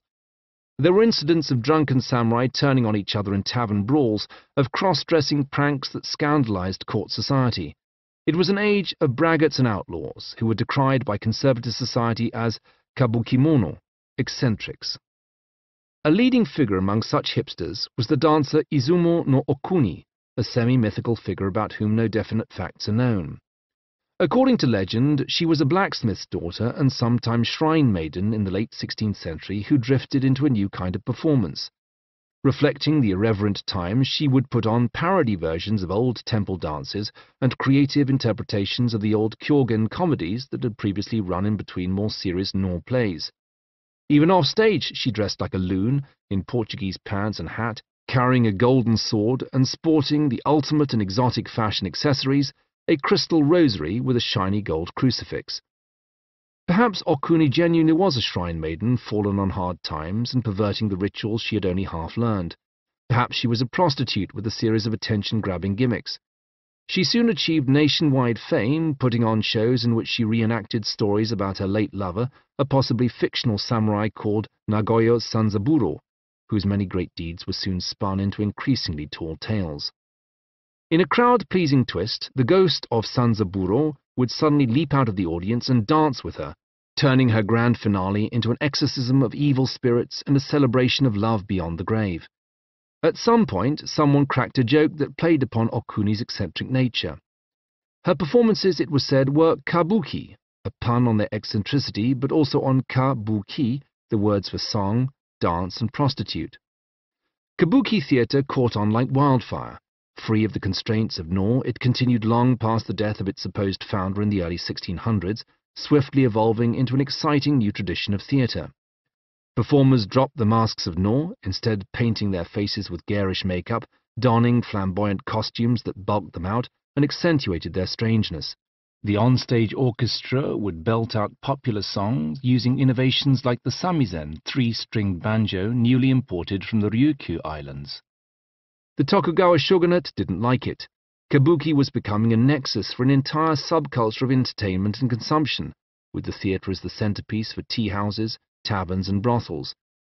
The authorities were most scandalized by the prospect that the actresses were actually using their performances to advertise their services as prostitutes, and banned women from the stage in 1629. Thereafter, female roles were played by young boys until it turned out that they were also available for sexual services. By the late 17th century, kabuki theatre was only tolerated if all the roles were played by adult men, The prostitute part of its name was not properly dropped until the 1800s, when it was replaced by a homophone meaning skill. From its early beginnings on waste ground, the first shows were supposedly performed on the parched summertime riverbed of the Kamo River in Kyoto, kabuki gained a standardized theater layout featuring a runway leading from the back of the audience through the theater to stage right. Reflecting the number of supernatural effects, theaters were also built with trapdoors that would allow for the sudden appearance of ghostly apparitions. The repertoire was an intriguing mixture of historical dramas and modern tales, many of which centered on the conflict of ninjo, human emotion, with giri, duty. The Tokugawa clan had made it plain that it would tolerate no defamatory accounts of the incumbent regime, taking any real-world political or military dramas offstage, but creating a thriving market for old-time tales of the samurai glory days, particularly the War of the Taira and the Minamoto. Safely in the past so as not to ruffle the feathers of any living samurai, such dramas occasionally alluded obliquely to current affairs, but with enough plausible deniability to keep everybody out of trouble. Of equal importance for the kabuki repertoire were stories of commoners, merchants and farmers, bar girls and fallen women, often ripped from the headlines or sensationalized from urban myths. Ghost stories were particularly popular in the summer months, where they imparted a nervous chill on hot days, jealous lovers returning from the grave, and spirits taking vengeance in the name of wronged Buddhist priests. The biggest hit of its day was The Love Suicides at Sonizaki, inspired by the real-world deaths of a courtesan and a clerk from a soy sauce factory in 1703. Within a month of its occurrence, their story had been adapted as a puppet show, the Banraku puppet theatre often being a front-runner in the arts and the source of the more lurid or acrobatic storylines adapted into other forms. By 1717, the story had been transferred to the kabuki theatre, initiating an entire subgenre of tragic love-suicide or shinju dramas. The underlying message, deriving in part from Pure Land Buddhism, was that by dying together in this life, lovers would guarantee their reunion in the next. Despite the breathless and giddy spin put on love-suicides by the theatre, in the real world such acts were regarded as disgraceful crimes. You would think that being hounded to one's death by unbearable circumstance and opposition would be punishment enough, but Tokugawa law demanded that the corpses of love-suicides be displayed on the Nihonbashi Bridge in the center of Edo for 3 days. If the bodies were lost or unrecoverable, then the couple's living relatives would instead be exposed naked at the same location and forced to accept identification as criminals.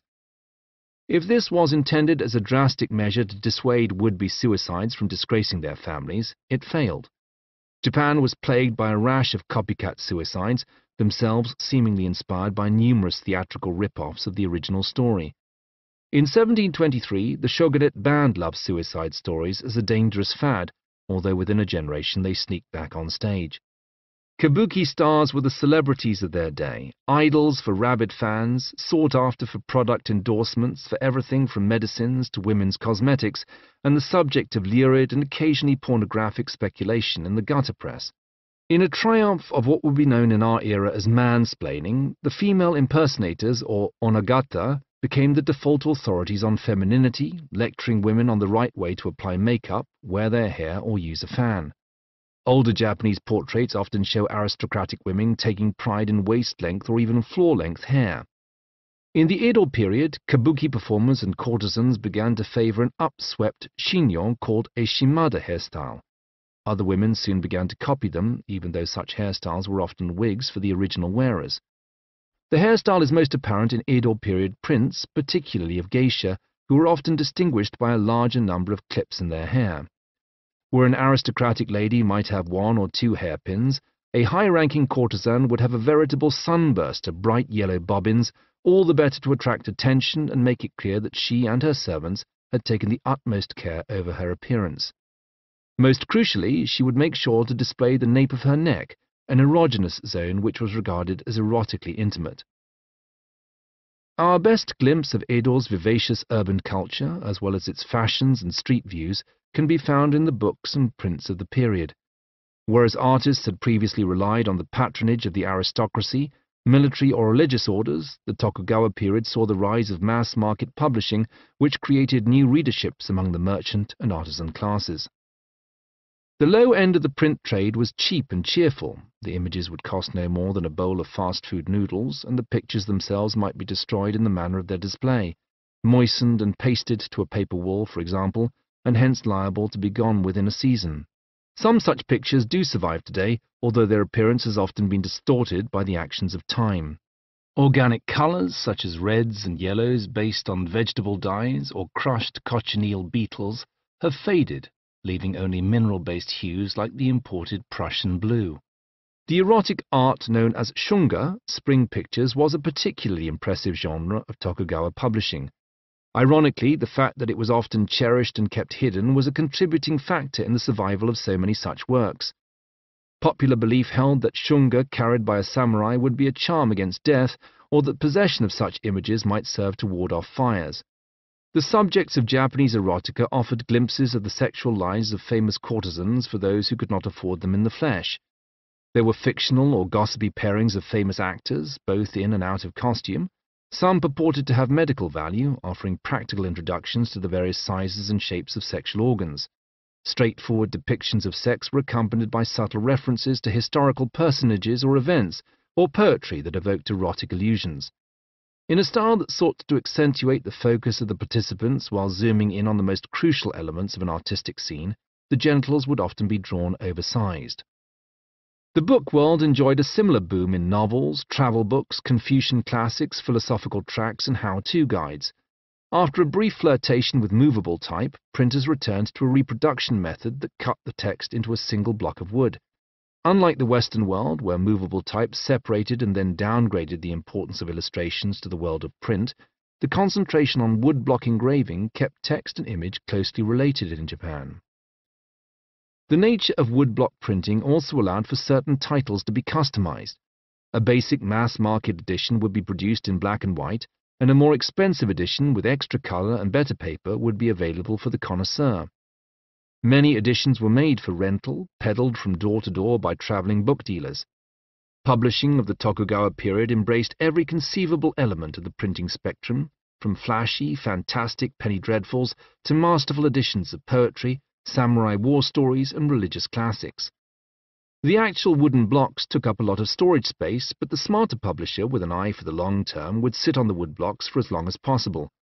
If a certain book was a success, new copies could be run off on demand, or if sufficient time had elapsed, a book might be repackaged with a different story to accompany the images, or the face of yesterday's kabuki star cut out and replaced with a wooden plug bearing the visage of whoever was the new heartthrob. Although men like Hokusai and Hiroshige are the ones who get all the attention in the modern art world, we should not overlook the incredible skills and talents of the woodblock carvers themselves, who would take an original design, paste it to a block of wood, and then painstakingly cut out the image required in each color set, multiple colors requiring multiple blocks, each to be laid in turn precisely in the correct position relating to the others. The block cutters would not only reproduce the artist's design, but also the distinctive handwriting of the artist's signature and the text that accompanied it. Much of it was dashed off with a lightning-fast ink brush that created delicate, swirling calligraphy. This too had to be reproduced exactly with a mallet and chisel. Meanwhile, Japan's poetic tradition, which had long flourished as aristocrats duelled with words and one-upmanship, gained a new, stripped-down variant in the Tokugawa period. Whereas the great literati of old would challenge each other to keep a poetic composition going for as long as possible, creating great linked stanzas, renga, of up to 100 verses to and fro, Tokugawa poets began to pare down their poems as far as they would go. Eventually, the likes of Matsuo Basho, 1644–94, dispensed with everything except the opening couplet, delivered without the expectation of any response. Basho perfected a form of deceptive simplicity, a 17-beat declaration that would somehow contain a seasonal word, an apt juxtaposition of mundane and divine, and often some sort of structuring absence inviting the listener to fill in the rest of the meaning themselves. What could be more Zen than a poem that itself created a blank space for contemplation? And so was born the haiku, that literary form that lends itself so well to epigrams and calligraphy, challenging the poet to evoke a sense of wonder in just a few words. Basho's mastery of the form is best evoked by his sense of humor. While lesser poets looked for moments of divine inspiration or picture-book picturesques, Basho was not above laughing at himself with slapstick glee. Now then, let's go out to enjoy the snow until I slip and fall. It is a wonderful moment, leading the reader off into a reverie of nature's beauty, only to bring them back to earth with a thump. For the general population, the outside world was an enigma. The Tokugawa, however, kept tabs as closely as they could on the outside world, relying on scholars in the new discipline of Dutch studies to keep them informed about new developments. At the edges of Japan, Sakoku was more permeable. In the remote north, it was not altogether clear where Japan stopped and the outside world began. The domain of the Matsume clan supposedly only occupied the southern tip of Hokkaido, but the family's trading network and contacts spread far across the island into the remote Ainu communities, who themselves traded with the Sakhalin and the Siberian coast. On the Korea Strait, the Saw family on Tsushima kept close contact with the Koreans and functioned as a gateway between Japan and a country that was similarly closed to outsiders during the period. And down in the Ryukyu Islands, the locals cannily paid tribute to both the emperors of China and Japan, which allowed them to move between the two domains with relative ease. Meanwhile, in the port of Nagasaki, many a Chinese visitor turned out to actually be Siamese, and every now and then some of the traders among the Dutch were revealed to be English, French, or German. For a period when the Dutch were cut off by the Napoleonic Wars, American ships put in at Nagasaki instead, trading under a Dutch flag. It couldn't last. Even the Dutch tried to warn the shogun that the world was evolving at a rapid pace. Russia, which had once been a European power, had expanded so far to the east that it went right past Japan to Siberia and into Alaska. The English craving for tea had led to the Opium Wars in China and the presence of the Royal Navy on Japan's doorstep. Meanwhile, the Mexican-American War, which ended in 1848, had brought the U.S. acquisition of California. The United States now spanned sea to shining sea and looked out across the Pacific at a new horizon. Not a year passed by without some sort of unwelcome coastal encounter, a shipwreck of foreign sailors or traders trying it on. The rise of steamships was particularly dangerous for Japan, as they both brought it far closer to the rest of the world in terms of travel time and left foreign shipping hungry for coaling imports in the North Pacific. Sometime in the late 1840s or early 1850s, so claims the Japanese historian Nitobe Inazu, a haunting song briefly achieved notoriety in Japan. Through a black night of cloud and rain, the black ship plies her way, an alien thing of evil mien, across the waters grey. Down in her hold there labour men of jet-black visage dread, while fair of face stand by her guns, grim hundreds clad in red. With cheeks half hid in shaggy beards, their glance fixed on the wave, they seek our sunland at the word of Captain Owlish Grave. While loud they come, the boom of drums and songs in strange uproar, and now with flesh and herb in store, their prows turn toward the western shore, and slowly floating onward go these black ships, wave-tossed to and fro. The song of the black ship has attained a certain fame among scholars of the period, and is often cited as some sort of bizarre prophecy of events that would unfold in 1853. When regarded in its entirety, however, it seems to be more of a reflection of the many unsuccessful visits and offshore sightings of foreign ships, distinguished by their size and their black anti-fouling paint in the mid-19th century, leavened with rumours about such vessels' crews and their intent. Foreign vessels were glimpsed with increasing frequency in Japanese waters, despite the repeated assurances of the shogun and his coast guards that foreign ships would never be allowed to dock outside of the Nagasaki quarantine. That, however, was only half the story.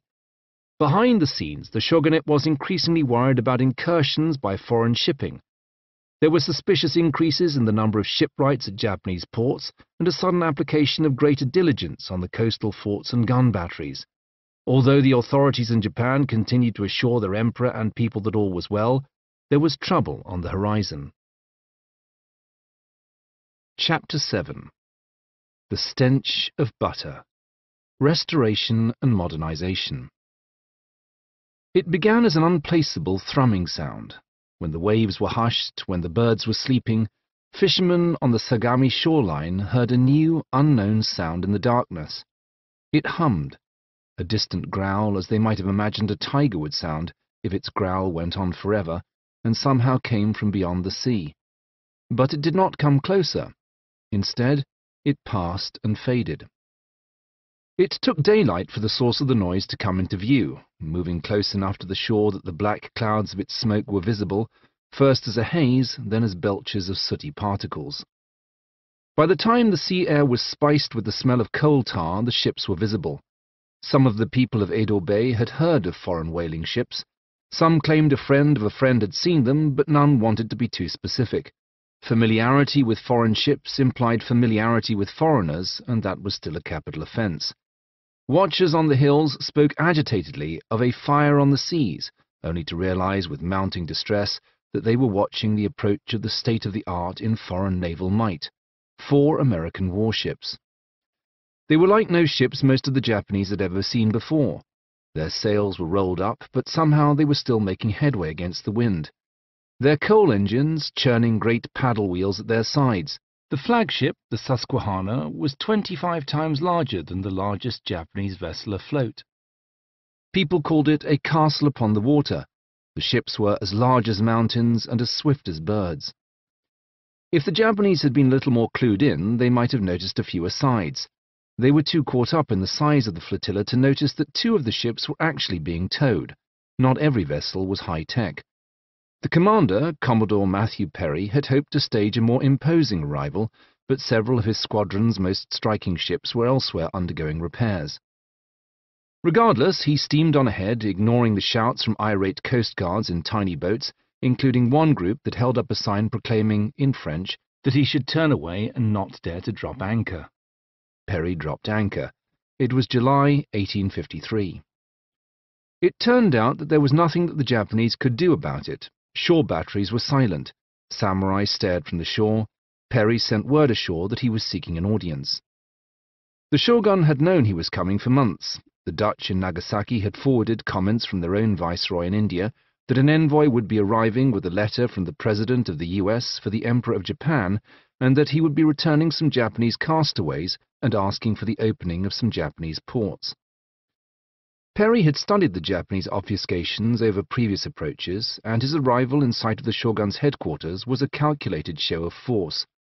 He even demonstrated his ship's 73 guns, firing a salute in belated celebration of American Independence Day before leaving, having promised to return the next year for his answer. The members of the shogun's inner circle, sitting on intelligence from their Dutch studies scholars, were well aware that Perry was not bluffing. They had already heard stories of the damage wreaked on China by the British in the Opium Wars, and of the resultant unequal treaties that forced open trading, awarded foreigners a waiver from local justice, and imposed harsh indemnities, the repayment of which weakened the national economy. Perhaps a reasonable solution would be simply to agree to open the ports and miss out the war in the middle. This decision, however, was not in the shogun's power to make. He was, after all, the barbarian-suppressing Supreme General. His job description expressly demanded that he keep foreigners out, not grant them concessions. He asked the emperor for advice only to be fobbed off with a series of airy memorials, none of which granted him permission to shirk his responsibilities. The Japanese were ready to read all sorts of portents into it. The medieval founder of Edo himself had supposedly once prophesied, "To my gate ships will come from the far east, 10,000 miles." The idea that there was an east past Japan had been ludicrous at the time. Now it turned out there was a whole continent there. This too was not a surprise to the Japanese upper class. The shogun had himself seen a foreign-made globe showing Japan's position relative to the other nations of the world. Tokugawa Nariaki, the Prince of Mito, was having none of it. "Let not our generation be the first," he wrote, "to see the disgrace of a barbarian army treading on the land where our fathers rest." Nariaki was no fool. He had a bunch of reasons why the foreigners should not be made welcome, not least the continued mistrust of Christianity and the suspicion that this evil sect would gain a toehold in Japan if the Americans were tolerated. So too, he warned, would other foreigners, since if the Americans succeeded where the Russians and Dutch had failed, then other foreign powers would be sure to seek similar concessions. Mito was not a hardcore conservative. He recognized the recommendations of the most respected Dutch scholars, that the Japanese should be permitted to learn from foreign nations. But he also acknowledged that 200 years of isolation had left the Japanese ill-prepared for the culture shock. Mito was also worried about the political implications within Japan. The samurai class maintained peace on the assumption that they could prevent such embarrassments from occurring. Already the townsfolk of Edo and the farmers of the shoreline could see that the rule of the shogun was toothless. The nature of barbarians had changed significantly since the time of the Emishi. When Perry returned in February 1854, sooner than promised with twice the number of ships, the Japanese panicked. Out of fear that he would open fire without an actual answer, he was granted the Treaty of Kanagawa, which opened 2 ports to the Americans, promised to treat shipwrecked sailors kindly, and allowed for a consul on shore. One of the 2 ports was Shimoda, close to Edo, but on the seaward side of the Izu Peninsula, calculated to keep the Americans out of the bay. The other was Hakodate on the southern tip of Hokkaido, as far from Edo as it was possible to get without blundering into Russian waters. Presumably, like the access to Nagasaki in the south, this was an attempt to keep the intruders at arm's length. The treaty also granted America most favored nation status, which meant that the United States would benefit from new terms added to any similar treaties signed with other countries. Similar deals were soon signed with French, Russians, and Dutch, with each of them piggybacking on concessions to the others. Meanwhile, the promised consul arrived in Shimoda in the form of Townsend Harris, 1804–78, former trader and vice-consul in Ningbo, China, fresh from negotiating a treaty of amity and commerce in Siam. Backed by the looming threat of further gunboat diplomacy, Harris was determined to hammer out further deals and statements of clear intent, and ruffled feathers immediately by refusing to deliver his communiques to anyone except the shogun himself, a waiting game of 18 months, which he eventually won.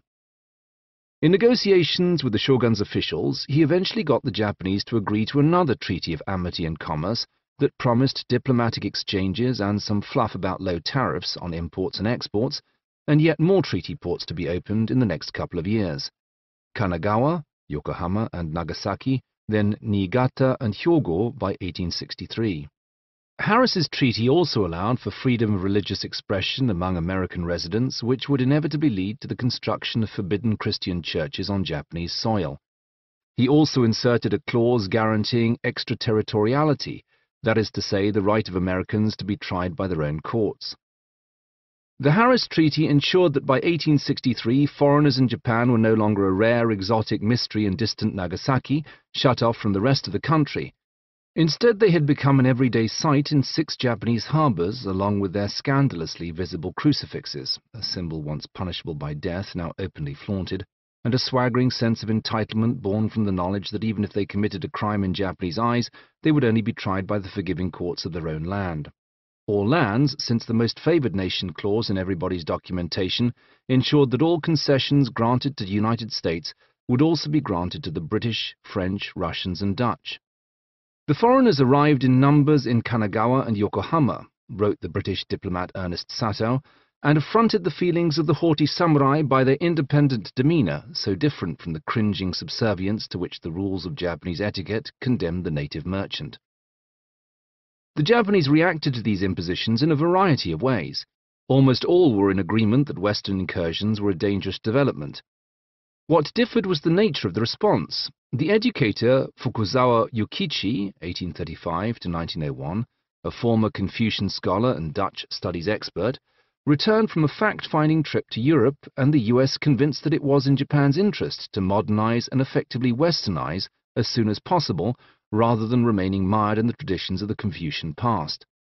He would liken the coming social changes to a measles epidemic that Japan would have to live through in order to become stronger, but he referred pointedly to westernization as civilization, bunmei. The implication was that there was a universally agreed standard of culture that the Japanese had yet to reach.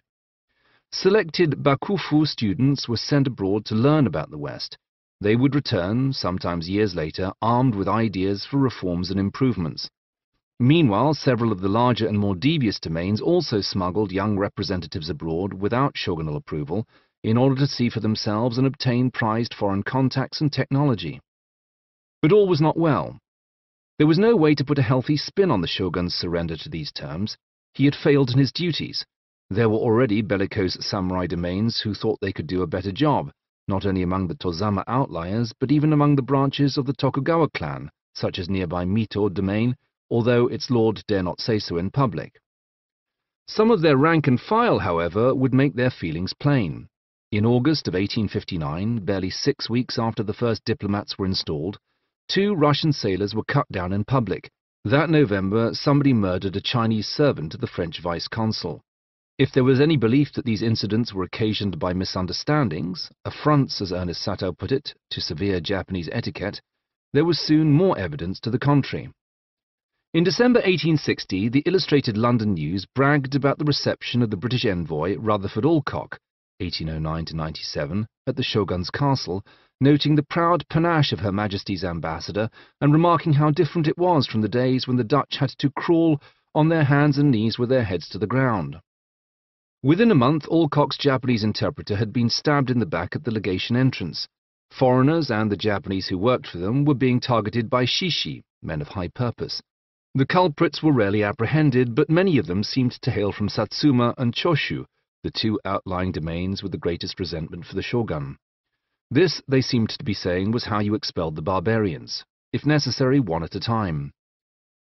But the plain truth is, wrote Alcock, we hear of danger ever near and impending until, as day after day passes and no danger assails us, we grow hardened and indifferent. Nevertheless, there were catcalls in the streets and slights in the marketplace. 2 Dutch merchants were killed in Yokohama. The French minister's servant was badly wounded, again in an attack at the gateway of his own legation. Not long after, the temple where the French minister was staying burned down under suspicious circumstances. "We come here to ask for your hospitality, yet we are greeted with fire," the Frenchman observed. In January 1861, Townsend Harris's Dutch interpreter was waylaid and fatally wounded by 7 thugs on his way home from a dinner party. Alcock's assistants reported an ominous bustle of attempts by strangers to buy firearms in local shops. Their sale was forbidden to the public, but such demand implied a number of interested parties. In October, an armed band of samurai broke into the British legation itself. There was a brief skirmish in the hallways with riding whips and revolvers against swords, until the legation's own Japanese guards belatedly retaliated with extreme force. They killed 5 assailants, the other 9 got away. On one of the bodies, Alcock found a document signed by the attackers proclaiming that they did not have the patience to stand by and let the sacred empire be defiled by the foreigners. The men appeared to be ronin, masterless samurai from Mito domain. Alcock was not convinced and even suspected that government officials had been aware of specific threats against him, but had neglected to pass on the full details. He later heard that a samurai lord from Tsushima, having been insulted by Russians in a far-off harbour, had ordered his men to pursue Alcock, all foreigners being the same, and bring him the Englishman's head in revenge. Recently arrived in town after a long journey from Nagasaki, Alcock now saw the crowds that had lined his route in a different light. He had previously assumed that they wanted to see him. He now suspected that they had been waiting to see him get murdered. The most famous incident occurred at Namamugi near Yokohama on September 14, 1862, when Charles Lennox Richardson, a British trader freshly arrived from China, was out riding with 3 companions. The party ran into a long procession of samurai. The Lord of Satsuma was homeward bound from his time in Edo. It was a massive entourage, horsemen and outriders, bearers and litters, accompanied by porters and samurai on foot. Locals knew what was good for them and stayed out of their way. Richardson, by all accounts an impatient alpha male, was annoyed that the procession was blocking the road. With the fateful last words, "I have been living in China for 14 years. I know how to deal with these people," he pushed his horse onto the road, threateningly close to the bodyguards marching ahead of Lord Shimazu's litter. Somebody got shoved, harsh words were exchanged in 2 mutually unintelligible languages, and a fight broke out. In the brief clash of swords, Richardson was mortally wounded. Lord Shimazu gave his assent for his samurai to deliver the coup de grâce. Later reports suggested that Richardson had suffered 10 wounds, any one of which could have been fatal. Ernest Satow was ready to give Richardson the benefit of the doubt, believing that he had been wheeling his horse to comply with the samurai demands at the time he was struck. The naval captain Henry St. John, drawing on local gossip not available to the authorities, claimed that the official story was off the mark, alluding to an after-lunch expedition.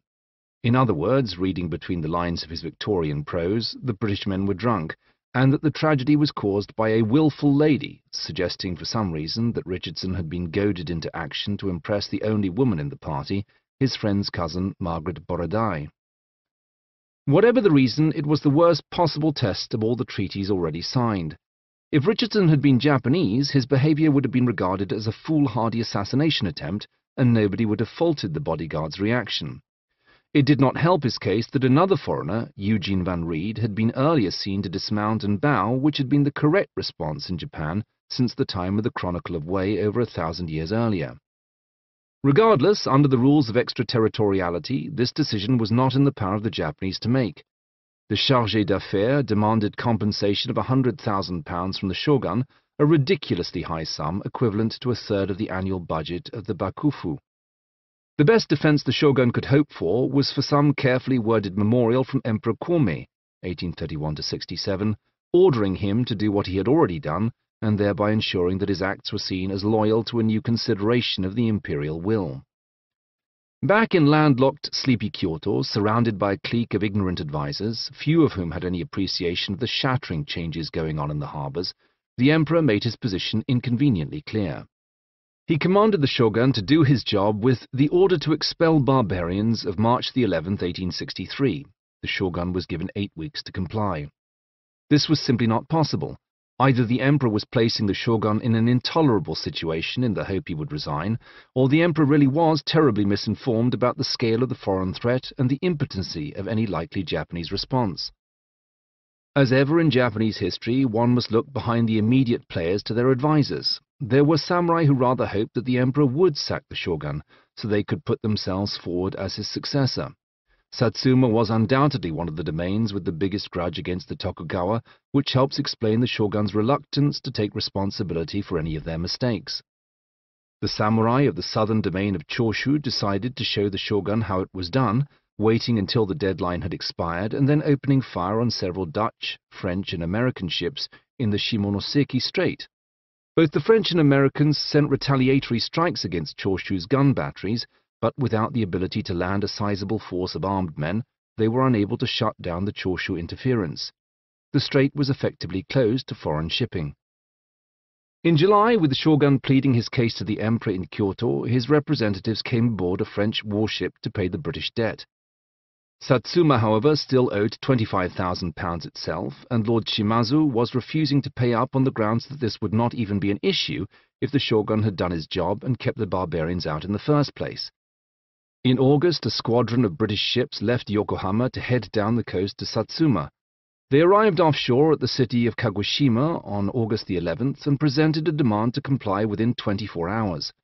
As the Japanese customarily dithered, the British went into action on August the 12th, seizing 3 foreign-built ships that were easily worth several times the indemnity owed.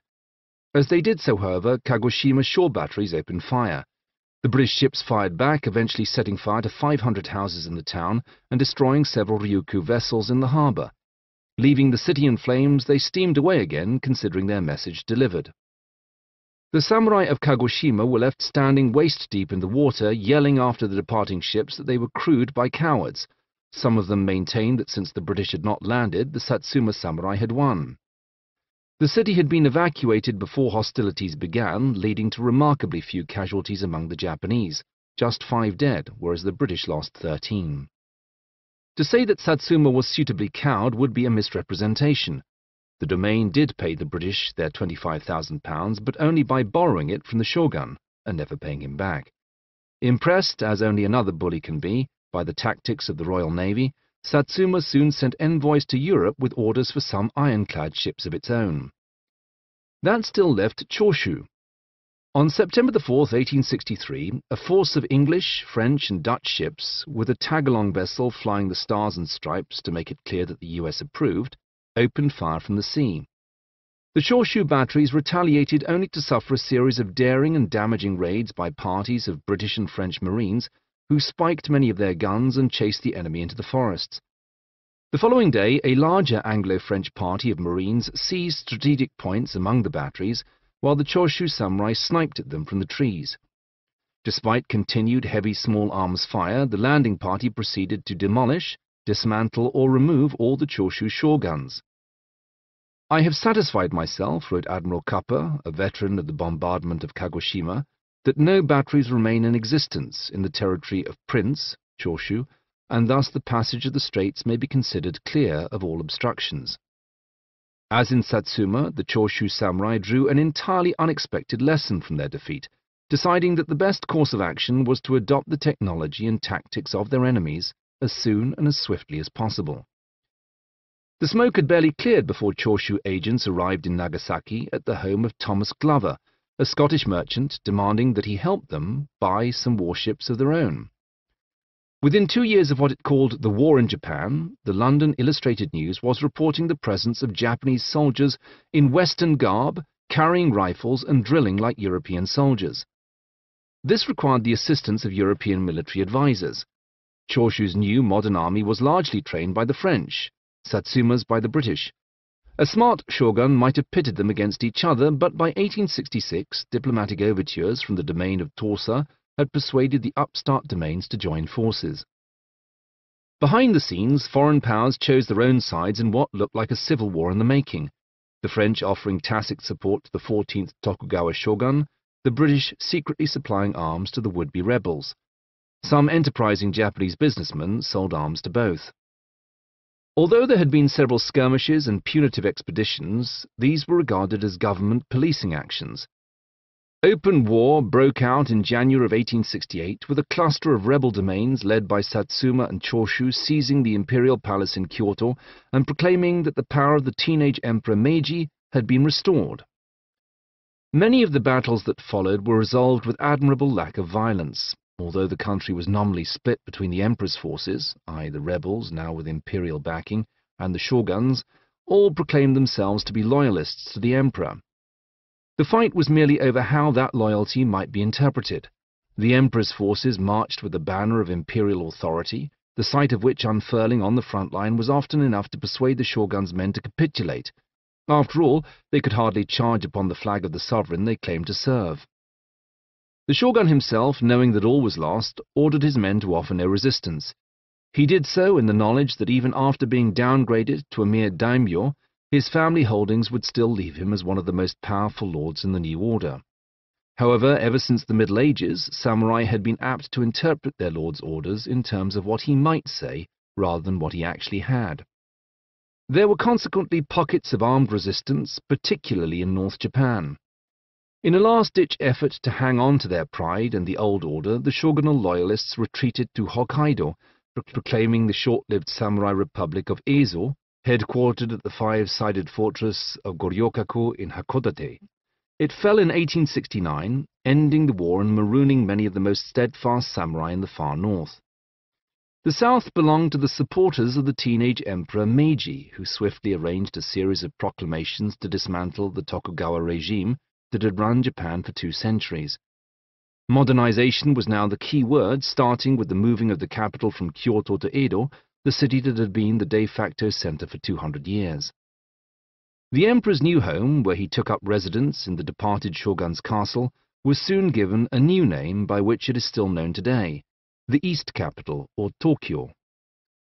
By 1868, Meiji's government had issued a 5-charter oath, a mission statement as vaguely worded but also as influential as Prince Shotoku's constitution had been 1,000 years earlier. Deliberative assemblies shall be widely established and all matters decided by open discussion. All classes, high and low, shall be united in vigorously carrying out the administration of affairs of state. The common people, no less than the civil and military officials, shall all be allowed to pursue their own calling so that there may be no discontent. Evil customs of the past shall be broken off and everything based upon the just laws of nature. Knowledge shall be sought throughout the world so as to strengthen the foundation of imperial rule. Implicit in this mission statement was the desire, long held by the modernist domains, to assimilate the technology and ideas of the foreign invaders in order to place Japan on an equal footing with them. Then it was believed the Japanese would be in a better position to revoke the unequal treaties and all the indignities that had been imposed on Japan. After all, the rhetoric of the Europeans and Americans was that such things were only imposed upon backward nations for their own good, since they were unable to police their own unruly inhabitants or control their own harbors. This, at least, was the argument in the unstable, teetering country of China. Through restoring imperial authority and embarking upon an intensive program to catch up with the industrialized West, Japan hoped to avoid becoming the next China. Indeed, Japan instead hoped to become one of the imperialist powers, then carving China up. Although this chain of events is often termed the Meiji Restoration, we might quibble about what was actually restored. Japan's 172nd emperor, Meiji, was now officially in charge, but a cynic might suggest that this was merely one more round of the centuries-long obfuscation. Would it not be more accurate to say that the Tokugawa family had lost its hold on power, to be replaced by a new faction of kingmakers drawn largely from the clans of Satsuma, Choshu, and Tosa? The difference with the Meiji Restoration lay in its instigators' decision to kick away the ladder by which they had ascended. Even among the imperial faction, there were those who still believed in expelling the barbarians. These old-school samurai were in for a rude shock as the new Meiji government introduced a series of sweeping reforms.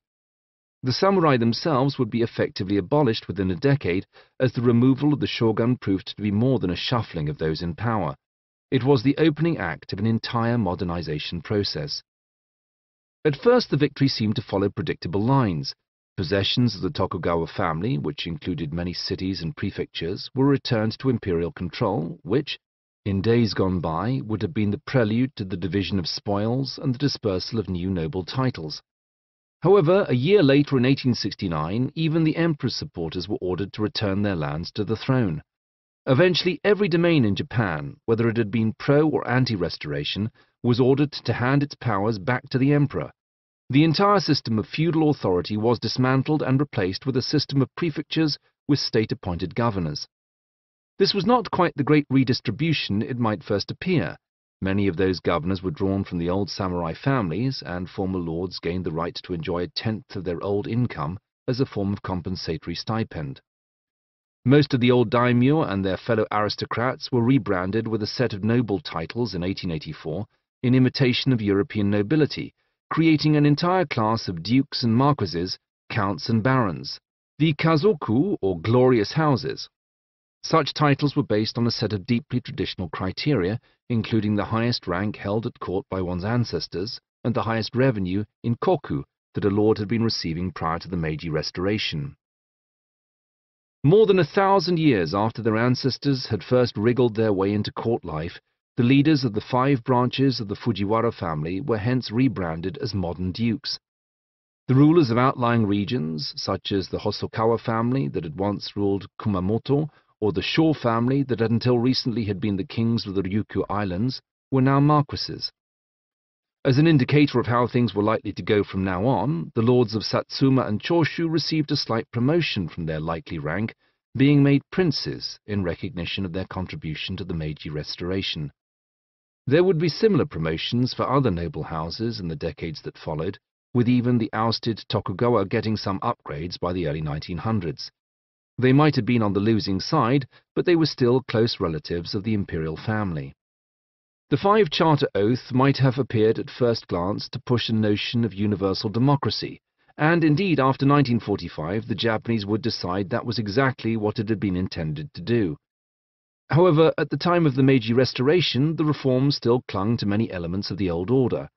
Princes and dukes became instant members of the House of Peers, the upper chamber of Japan's parliament, while the lower nobility formed an electoral college that selected another 150 of their number to fill the rest of the places. Succession was by primogeniture, although there was a thriving trade in younger sons between houses who jealously guarded their hereditary titles by adopting new heirs if childless. As might be expected, the kazoku soon multiplied, particularly as the Japanese Empire expanded overseas in the late 19th and early 20th centuries. The initial 509 peers would climb to 954 by 1928, assimilating newly minted barons from the industrial sector, as well as the royal families of conquered Korea and Manchuria as distaff members, and would reach 1,016 families by 1947, the year in which all peerages were abolished. While many of the aristocracy came out unscathed, their loyal followers suffered far more. Samurai on the losing side in the Restoration lost their status, but even the winners were soon subject to a 50% pay cut. In 1871, a proclamation freed them from the requirement to wear swords, but this was regarded largely as a matter of fashion and personal preference. In fact, it was a harbinger of far more sweeping changes. From 1873, recruitment in the modern military became a matter of national conscription. Soldiers were drawn from the entire population, although former samurai might stand a better chance of elbowing their way into the officer class. As the government scrabbled to fund its modernization ventures, it took out loans from British banks in the 1870s and converted all samurai stipends to government bonds in 1876. The samurai felt cheated. The bonds notably scrimped on the value of their wages and accrued interest at contemptuously low levels. In 1876, the proclamation on the wearing of swords was revised in an outright ban. Piece by piece, every element of samurai status had been undone. They had lost their purpose, their payments, and even the symbols of their authority. The smarter ones embraced modernization by joining the modern army or navy, or giving up altogether and fading into the general population. Others, however, had spent their entire lives as members of a medieval military aristocracy and were unwilling or unsuited or just plain unable to change with the times. Despite commands from their lords, some conservative samurai refused to accept the new order. Some, like the father of the educational reformer Fukuzawa Yukichi, sputtered in indignation at the introduction of such subjects as mathematics, derided for centuries as a merchant's creed. Others were far more active in their disapproval, continuing the assassinations and protests that had characterized the first decade of foreign incursions into Japan. For decades to come, Japanese politicians risked murder at the hands of irate conservatives who claimed to act out of loyalty to the unspoken true intent of the monarch and were determined to purge foreign influences. In 1871, Emperor Meiji sent abroad his most important fact-finding junket, the Iwakura mission, which comprised 48 envoys and an equally influential substratum of 54 students who were sure to form the bedrock of the next generation of diplomats, politicians, and industrialists. The Iwakura mission spent 2 years abroad and returned loaded with cherry-picked ideas for a modern nation. A French legal system, a British navy, a French army — no, wait, the French had just lost a war with Germany — a German army, and a Prussian education system. The uniforms of Japanese school children still feature crisp Prussian military jackets for the boys and Victorian sailor suits for the girls. Victorian Britain and the Kaiser's Germany were particularly influential, reflecting Meiji Japan's sense of itself as a constitutional monarchy with imperialist ambitions. Missionary societies began to affect the schools, particularly regarding classes for girls, as did American educational policies. Samuel Smiles's self-help regime found an enthusiastic readership in Japan, becoming one of dozens of foreign books to swiftly find their way into Japanese translation. Foreign advisors expanded outside the military realm into shipping, industry, and education. Among them was the Greek-Irish author Lafcadio Hearn, who worked as a teacher in Kumamoto and Tokyo, and whose love of things Japanese made him one of the most widely read commentators on Japan in the late 19th century. Hearn, who had a Japanese wife and children, famously sealed his love of Japan by taking Japanese citizenship, only to discover that this grand gesture disqualified him from a foreign expert's salary. Not long afterwards, he was fired from his position at a Japanese university and replaced by the author Natsumi Soseki, who was freshly returned from study abroad. In another case, the American William S. Clark was invited to Japan in 1876 to oversee the development of the Sapporo Agricultural College, now Hokkaido University. Clark's experience seems typical. As a hired foreigner, oyatoi gaikokujin, he was pumped for his ideas and lauded for his contribution, although he was swiftly packed off again after a short sojourn of 8 months. The English-language wording of his contract referred to him as the president of the school, although the Japanese version only called him a deputy. When he left, his hasty and seemingly off-the-cuff remark to his students, "Boys, be ambitious," became a catchphrase of the Japanese modernization effort, repeated everywhere, from statues to proverbs to songs. However, it seems that he may have been misheard or misinterpreted. There are variant accounts that suggest his parting words were the far less welcome, "Boys, be ambitious for Christ." In today's Capitol building in Sapporo, the city he helped found, there is a lengthier version that seems more plausibly to be what he meant to say. Boys, be ambitious. Be ambitious not for money or for selfish aggrandizement, not for that evanescent thing which men call fame. Be ambitious for that attainment of all that a man ought to be. Ambition depends on one's point of view. Even in the heady days of Meiji Enlightenment, there were those who cautioned against the wholesale adoption of Western culture merely for its own sake. The intellectual Kuga Katsunan warned that foreign ideas were only worth adopting if they contributed to the welfare of Japan. Eating beef, or mountain whale as polite society called it, or holding fancy dress balls was all very well, but it was in Japan's interest to take the very best of foreign culture only where it suited it. In some cases, this was a technological issue. Japan benefited immensely from major advances in technology, since it was able to adopt the very latest in engines and machinery without having to invest in the intermediate stages of development. But in other areas it seemed ludicrous. Consumption of dairy products, for example, was suddenly fashionable, particularly with the rise of cattle herds on the newly opened plains of Hokkaido, but it was regarded as a fad. In fact, popular belief ascribed to it a rise in body odor, bata kusai, the stench of butter, which endures in Japanese insults as a term for unwelcome foreign influences. Calls for moderation were one thing, but among the disaffected, any step was a step too far. Many in the outmoded samurai class refused to accept the idea that modern ambition required going into business like the merchants, losing their helmet-friendly chômage hairstyle and hanging their swords over the fireplace. The upper classes did their best to lead the way, with the court itself dropping its elaborate kimono in 1872, instead putting Emperor Meiji into a European-style military dress uniform. The following year his wife appeared with him in public, sporting her own eyebrows and white teeth, while modern slang gleefully embraced such concepts as Victorian high collars, haikara, and Savile Row suits, sibiro. There were those who refused to change. They were going to cause trouble. The last gasp of the samurai came in 1877 when Saigo Takamori led the ill-fated Satsuma Rebellion. An instrumental brawler in some of the battles of the Meiji Restoration, Saigo was one of the samurai who expected the Meiji Restoration to end in the redistribution of the shogun's wealth. An opponent of modernization, Saigo nevertheless became a key figure in the development of Japan's modern army, seemingly because he regarded it as the best way to resist further foreign influence. He was, however, left behind both literally and figuratively by the Iwakura mission. Acting as caretaker of the Japanese government while the leading figures were away, he seems to have been entirely unprepared for them to return with such effusive praise for foreign systems and technology. After the coming of the black ships, the samurai class had been commanded to revere the emperor and expel the barbarians.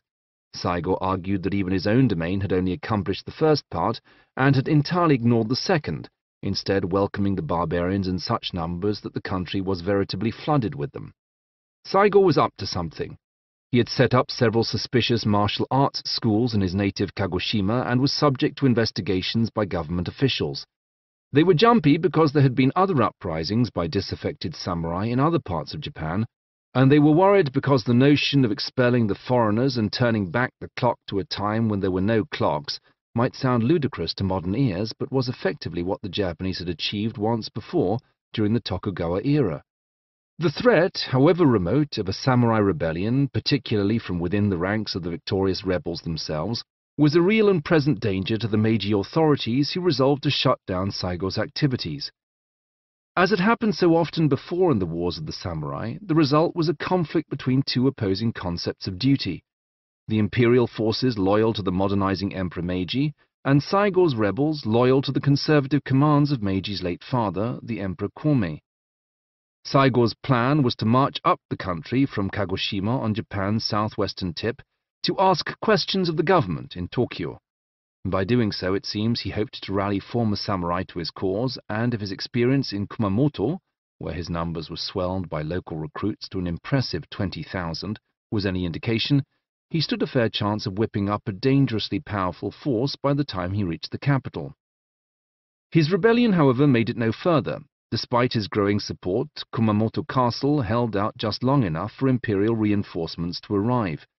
From that point on, Saigo's march on Tokyo was a mere dream, turning instead into a far more hurried retreat back towards Satsuma. Seizing Shiroyama, a hill outside Kagoshima, Saigo and his dwindling supporters dug in for a last stand. Saigo himself was badly injured, although popular legend attests that he was able to commit seppuku, going out in the approved samurai manner rather than meeting an ironic death in the modern fashion from a bullet wound. His few surviving men chose to die by drawing their swords and charging straight at enemy positions defended by soldiers with guns. The army Saigo faced was thoroughly modern inside and out, not merely in its armaments and uniforms, but also in its supplies. For food, it was heavily reliant on a newfangled innovation: canned goods. The Satsuma Rebellion spelled the last gasp of the samurai, at least in their medieval form. Its supporters were discredited, their relatives disinherited. It's not for nothing that the titular subject of Madame Butterfly is sold into slavery after her father's disgrace in an unspecified rebellion. Having fallen on hard times, the Satsuma survivors, like many other samurai left by the wayside, sold off their family heirlooms, many of which made their way to Europe on ships returning to the West. Western interest in Japanese art and culture had been growing for a generation. Rutherford Alcock, returning to London from his posting in 1862, mounted an exhibition of his collection, much of which had been obtained at knockdown prices from impoverished samurai. The same year, the first consignments of Japanese prints, textiles and objets d'art went on sale at La Porte Chinoise in Paris. An entire movement of European style and fashion, Japonism, created a swell of interest in this most distant kingdom, which had not only been closed to foreigners, but had also barred its own subjects from travelling abroad. Japan was hence doubly exotic, no less fascinating than the unknown Chipangu of Marco Polo's speculations. Back home, Saigo's samurai were not the only Japanese unhappy with the changes. They were merely the ones whose romantic aims and end were the most likely to attract sympathetic attention. Many farmers, too, had been left behind by the reforms, stuck deep in hock to loan sharks and facing mounting interest payments. In 1884, the peasants of Chichibu, near Tokyo, rose up with what were, for the government, worryingly rebellious slogans demanding a more participatory democracy and the cancellation of their debts. Not every Western idea was equal in the eyes of the upper class, and the authorities found the echoes of the French Revolution worrying. Proclaiming that 1884 was now year one of freedom and self-government, and that the Chichibu district office was the headquarters of the Revolutionary Army, the rebels in Chichibu marched out against government troops, meeting with a predictable defeat. Thousands were arrested, hundreds convicted of felonies, and 7 alleged ringleaders put to death. But despite being the largest uprising of the post-Meiji era, the Chichibu incident remains largely unmentioned in the history books, which prefer to end chapters like this one with the Satsuma Rebellion. This in part reflects the convenient narrative of Saigo Takamori's revolt. He was behind the times, he was acting out of loyalty to an imperial order, and he notably failed. After all, ever since the tragic end of Yoshitsune in the Middle Ages, the Japanese public have warmed to the underdog. The Satsuma Rebellion was a thing of the past, relying on connections and ideas that were outmoded, whereas the Chichibu incident was arguably a worrying harbinger of the future. It relied upon concepts and ideologies that were still fermenting in Europe and unwelcome in Imperial Japan, and foreshadowed many bugbears of the 20th century: socialism, revolution, and even communism. As a result, the authorities quashed the rebels not only on the battlefield and in the courts, but also in the historical record, writing them off not as politically motivated rebels, but as angry hooligans and outlaws. Saigo Takamori is remembered as a misguided but good-hearted loyalist, commemorated with an oddly unflattering statue in Tokyo that makes him look like a stocky tramp in a dressing gown, leading a dog on a piece of string. Chichibu, however, faded from memory, except on the London stage, where Gilbert and Sullivan's 1885 comic operetta The Mikado chose for its location the fantasy town of Titipu. So much for those who resisted the changes in Japan. For others, it was a boom time. Those in the right place at the right moment, particularly among the more proactive of the merchant class, who already had capital ready to invest, found that early trade opportunities paid immense dividends. The foreigners bought Japanese tea, silk and lacquerware, seizing so much of it that there were local shortages and price hikes. In turn, they brought in shiploads of cotton and wool items, tons of iron, and rarities like sugar. It was the British who reaped the greatest and fastest rewards.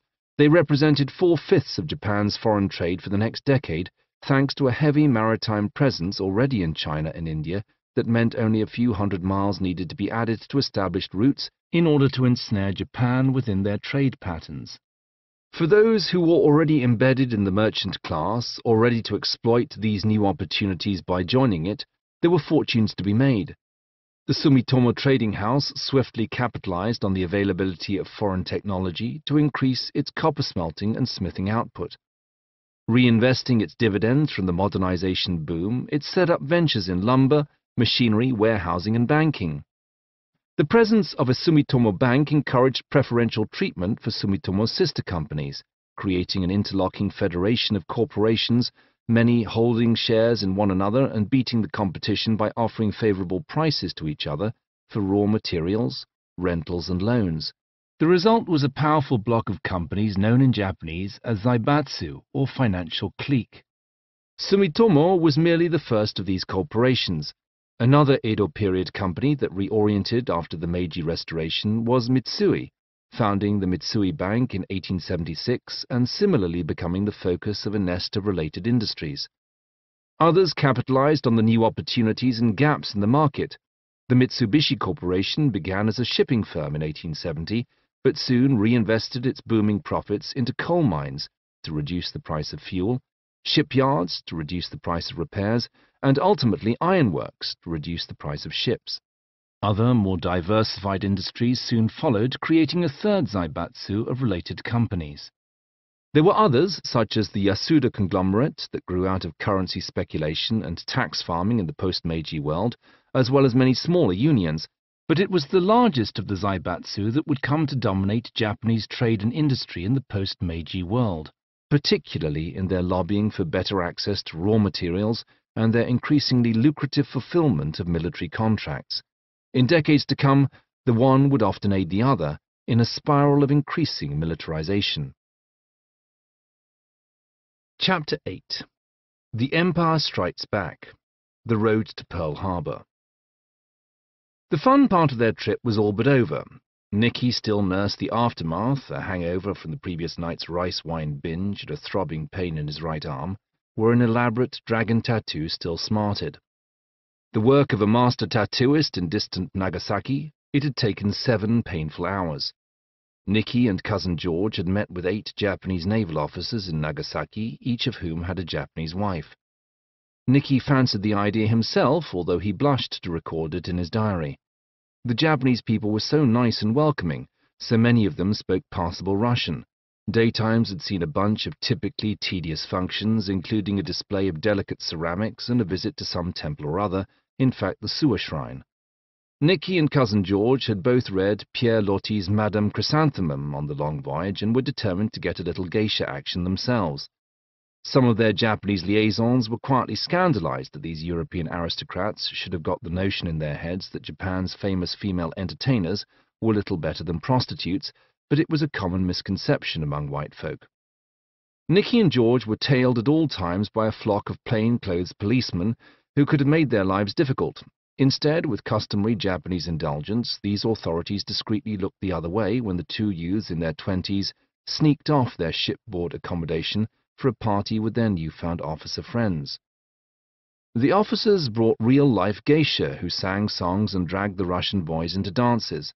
Suitably well-oiled, Nicky and George treated the baffled Japanese to some Russian songs. Later in the evening, they ended up at a European-style restaurant where someone had procured them a pair of the kind of Japanese girls they really wanted to meet in a private upstairs room. Somewhat the worst for wear and now even more impressed with Japanese women, the 2 boys staggered back aboard their ship shortly before dawn.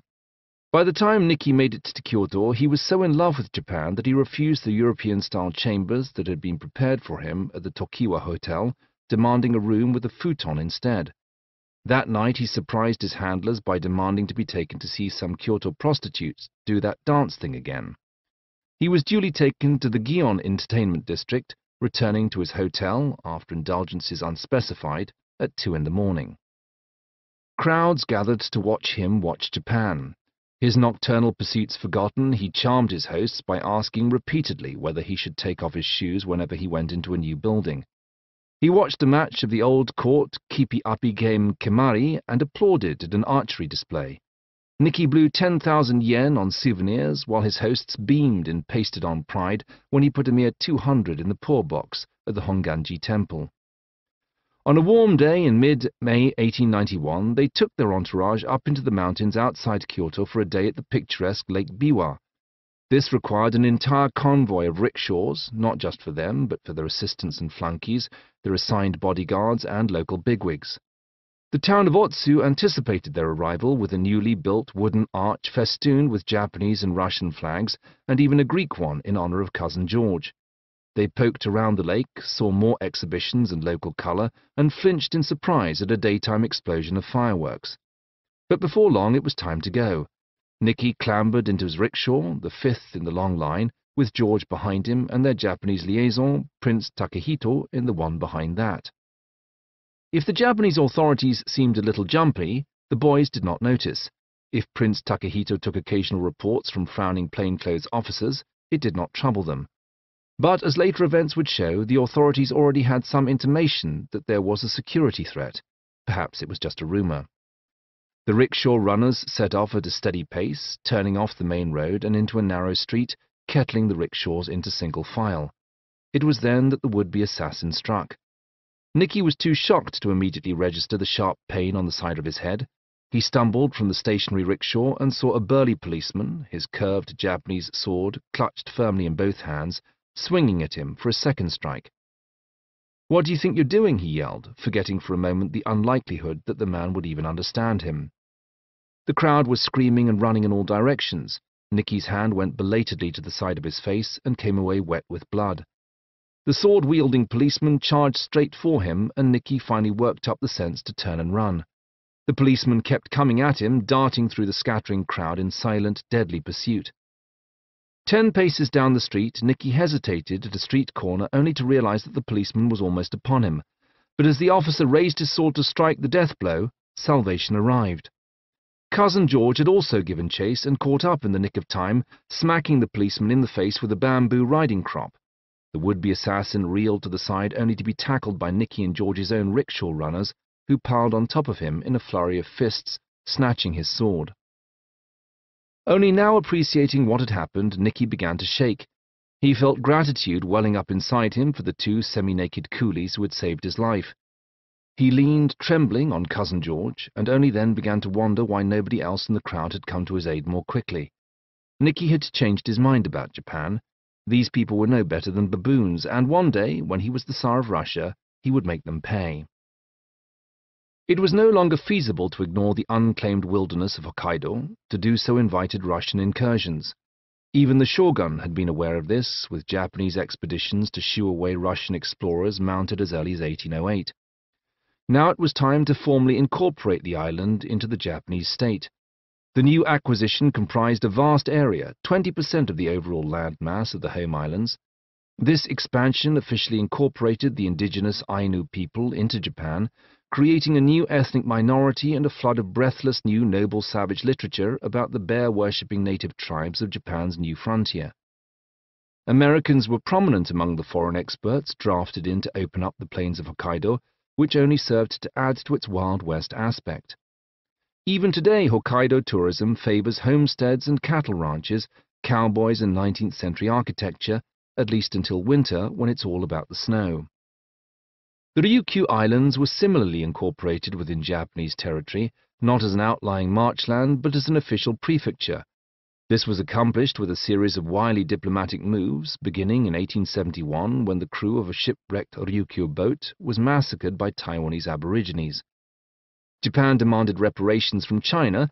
Simply by entering negotiations, China was seen to be acknowledging that Japan represented the interests of the fishermen and therefore spoke for the Ryukyu Islands, even though the archipelago had previously been regarded as a Chinese vassal. By 1879, the last king of the Ryukyus had abdicated, and his realm would become a Japanese prefecture. Such land grabs were only the opening moves of imperialist Japan.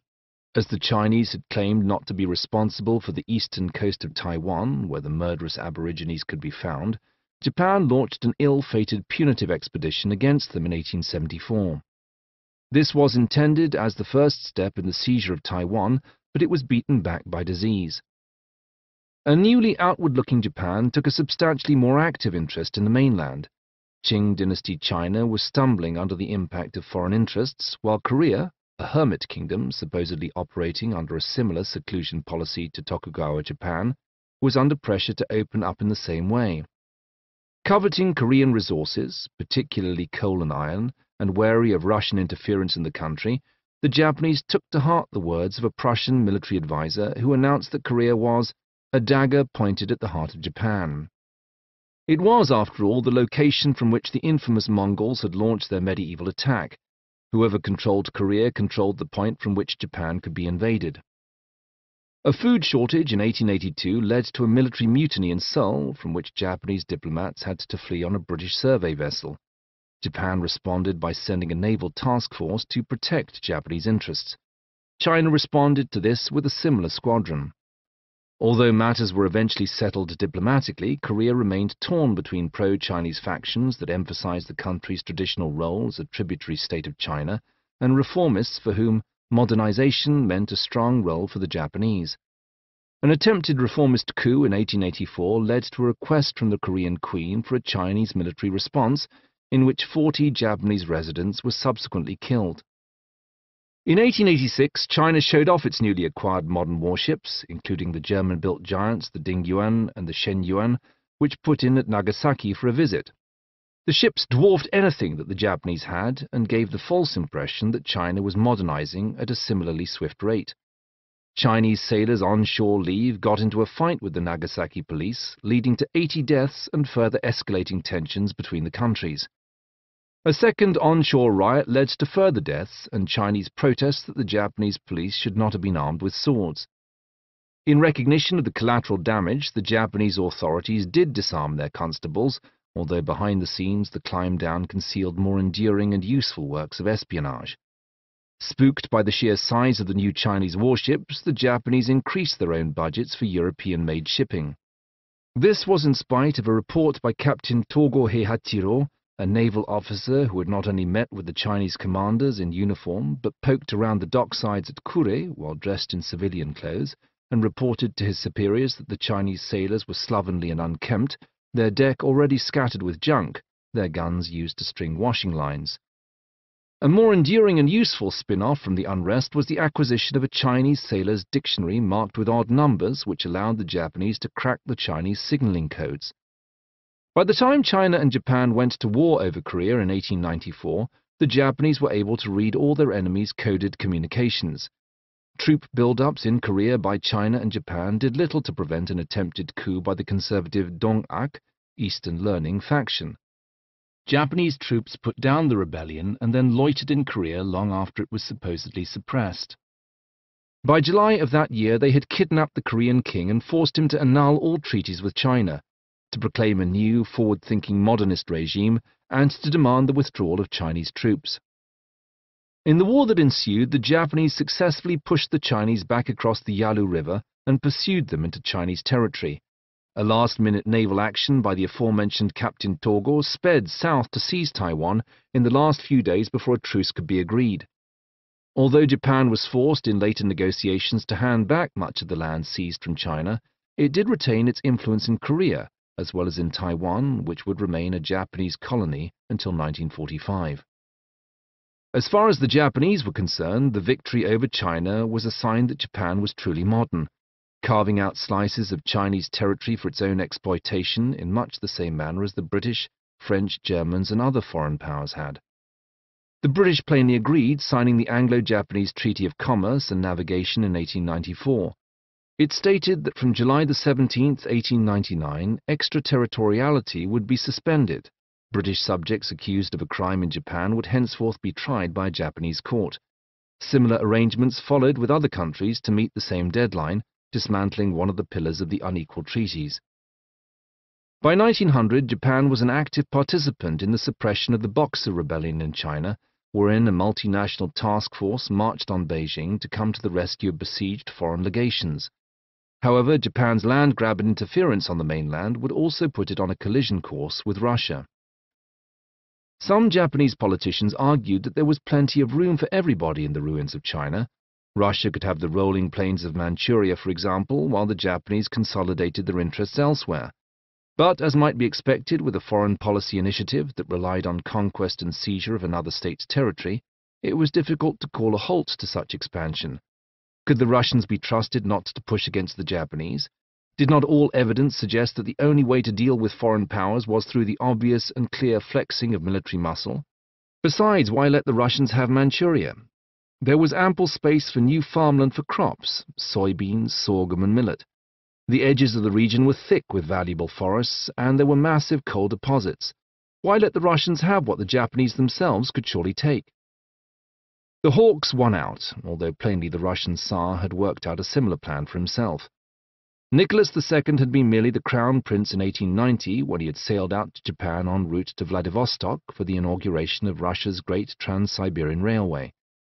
There had been hope that his arrival in Japan would initiate a great meeting of imperial minds, but it had turned into a diplomatic disaster when he was attacked by one of his own Japanese police escorts. The then Prince Nicholas left Japan with two enduring souvenirs: a tattoo he had picked up in Nagasaki and a scar on his forehead from the assassination attempt in Otsu. The Japanese authorities from Emperor Meiji on down were deeply embarrassed by the incident, and Nicholas received thousands of telegrams and well-wishes from the horrified Japanese public. The damage, however, was done, and Nicholas was heard ever after to regard the Japanese as an untrustworthy bunch of monkeys. The date of the attack eventually found its way into the calendar officially used by the Russian Navy, and the Trans-Siberian Railway would find ever-escalating use in the transportation of troops and military equipment from Europe to the Far East. In 1902, since Japan was now on an equal footing with foreign powers, it was able to sign more far-reaching treaties. The resultant Anglo-Japanese alliance found each promising to come to the aid of the other if it found itself at war with more than one enemy. For the British, this allowed for the redeployment of ships from the China Seas to increasingly tense European waters, where Germany was growing in stature. For the Japanese, this guaranteed that if conflict broke out with Russia, no power would come to Russia's aid for fear of starting a war with Britain and Europe. In 1904, this led a confident Japan to attack Russian ships at Port Arthur on the Chinese coast. Back in Britain, where many of the Japanese naval officers had been trained, the decision by the newly promoted Admiral Togo to strike before an official declaration of war was hailed by the London Times as an act of daring. With his entire Pacific fleet trapped in Port Arthur by Togo's surprise attack, the Tsar was obliged to send a second-rate squadron from his Baltic fleet on a long voyage to replace them. In a catalogue of disasters, the Baltic fleet limped around the world, denied anything more than a day's support from any harbour controlled by powers wary of the Anglo-Japanese alliance. A journalist from the Daily Telegraph broke the news that the Baltic fleet was illegally waiting in Cam Ranh Bay in French Indochina, thereby alerting Togo to its location and forcing the Russians to continue on their way without adequate supplies. Lacking the fuel to go the safer, longer way around Japan to Vladivostok, the Russians instead sailed straight through the Korea Strait, where Togo's fleet converged on them from both sides in the Battle of Tsushima, Japan's greatest naval victory. The land war in Korea and northern China was not as clear-cut as Admiral Togo's clean sweep, but would see the Russians fought to a standstill in Manchuria. It had left both sides depleted by 1905 when the US President Theodore Roosevelt stepped in to broker a peace treaty. Once again, Japan was rewarded for its belligerence. Its interests were secured in Korea, and it was now master of the former Russian possessions on China's Liaodong Peninsula. The Japanese also gained the southern half of Sakhalin, a desolate island just to the north of Hokkaido. There was, however, no war indemnity. Fired up by wartime propaganda, the Japanese public had been expecting a payoff in addition to the territorial gains, but none was forthcoming. The news was met with such anger that an illegal protest in Hibiya Park escalated into 2 days of rioting in Tokyo, with 17 deaths and hundreds of injuries. Japan's quest for acceptance into the ranks of the imperialist powers was bearing fruit. The last Korean ruler was forced to abdicate, replaced by a Japanese governor.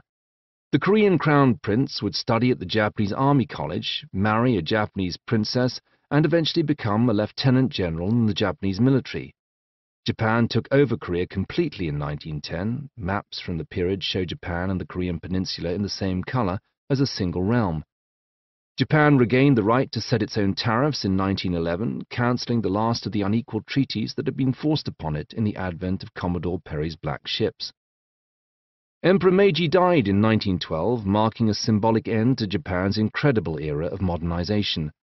The mourning and ceremony that surrounded his passing overshadowed a more pressing issue, that he was merely the most prominent and recognizable of his generation. The reformers of the Meiji Restoration were similarly long in the tooth. Indeed, the emperor's council of most trusted advisers was known as the Ginro, or old men. They too were dying off, depriving Japan of their careful management of its growth. The elder statesmen, who could remember just how far Japan had come, were being replaced by a younger generation, drunk on power and victory, dangerously enamored with the gunboat diplomacy of the other imperialist powers, and determined to win further glory for Japan. In some cases, this manifested itself as a bullish but good-hearted sense of cultural burden, that Japan, as the first Asian power to shake off foreign domination, had a sacred duty to lead the rest of Asia into the modern world. Certainly, for many other developing nations in East Asia, Japan offered a fine opportunity for foreign study and investment. Others were already wary of the implications of a Japan that emulated predatory imperialist nations. "This has made me all the more apprehensive," wrote the Indian thinker Rabindranath Tagore, "of the change which threatens Japanese civilization as something like a menace to one's own person. For the modern age, whose only common bond is usefulness, is nowhere so pitifully exposed against the dignity and power of reticent beauty as in Japan." Japan's next step on the ladder came with the outbreak of the First World War, when it wasted no time in declaring war on Germany in August 1914. Japan's Prime Minister Okuma Shigenobu promised to take measures to remove the causes of all disturbance of peace in the Far East and to safeguard general interests, to secure firm and enduring peace in Eastern Asia. Even at the time, this worried his British allies, who voiced their suspicions that he was planning a land grab of German colonial possessions in the Pacific. His foreign minister did not necessarily deny it, but offered the excuse that Japan's motivations were industrial rather than political. Japanese banks had invested vast sums of money in farms, mines and factories on the mainland, and military action was necessary to protect those investments. An overwhelmingly Japanese force, accompanied by a token British division, had besieged and overrun Germany's China port at Qingdao by the end of 1914, while the Japanese Navy seized the Marianas, the Carolines, and the Marshall Islands. However, Japan's main aim during the conflict was to gain as many concessions as possible on Chinese territory. In such perfidious schemes, Japan had learned from the best. Employing a variant of Britain's own doctrine of lapse, in which it appointed itself the saviour of failing states, whether or not the governments of those states agreed, Japan presented China with the 21 demands in January 1914. Among other things, this called for recognition of its occupation of the former German possessions, Japanese control of what had previously been joint venture mines and refineries, and Japanese control of the railways in Manchuria. Effectively, China was being asked to offer concessions as if it were already invaded by Japan. Keen to preserve its neutrality, but also to win European support, China reluctantly agreed to the demands in May 1915, but only a month later began negotiations to supply non-combatant labourers to the European front. It was the sinking of a ship carrying such men by a German U-boat in the Mediterranean in 1917 that drove China to officially declare war on Germany. This placed the Chinese and Japanese in an odd position at the Paris Peace Conference at the war's end. Although they were both technically on the same side, China had been obliged to concede to the 21 demands in the expectation that they would be annulled by the other powers. However, Japan also had expectations, particularly over the former German territories and concessions in Shandong, a peninsula easily the size of a European nation. The Chinese wanted this territory back, but the Japanese expected to take over the German occupation, and had secured promises of support from Britain after providing several warships to protect Mediterranean shipping off the coast of Malta. The Japanese delegation at the peace conference was itself divided between the opinions of two scions of the ancient Fujiwara family. Its leader, Sayonji Kinmochi, was one of the last of the Ginro elder statesmen. He hoped to make Japan a peaceable player in the establishment of a diplomatic League of Nations. One of his deputies, however, was Konoe Fumimaro, an angry young aristocrat who regarded the entire conference as a farce to impose what he called an Anglo-American peace on the world. The last thing Konoe wanted was an international body to arbitrate disputes, since it would represent the end of the previous century's race for territory, and Japan still had plans for conquest. In a forceful article in 1918, he wrote, "Militarism is not the only force that violates justice and humanity. Economic imperialism also, by enabling the most powerful to monopolize enormous amounts of capital and natural resources, prevents the free development of other nations and enriches the imperialists without requiring the use of force.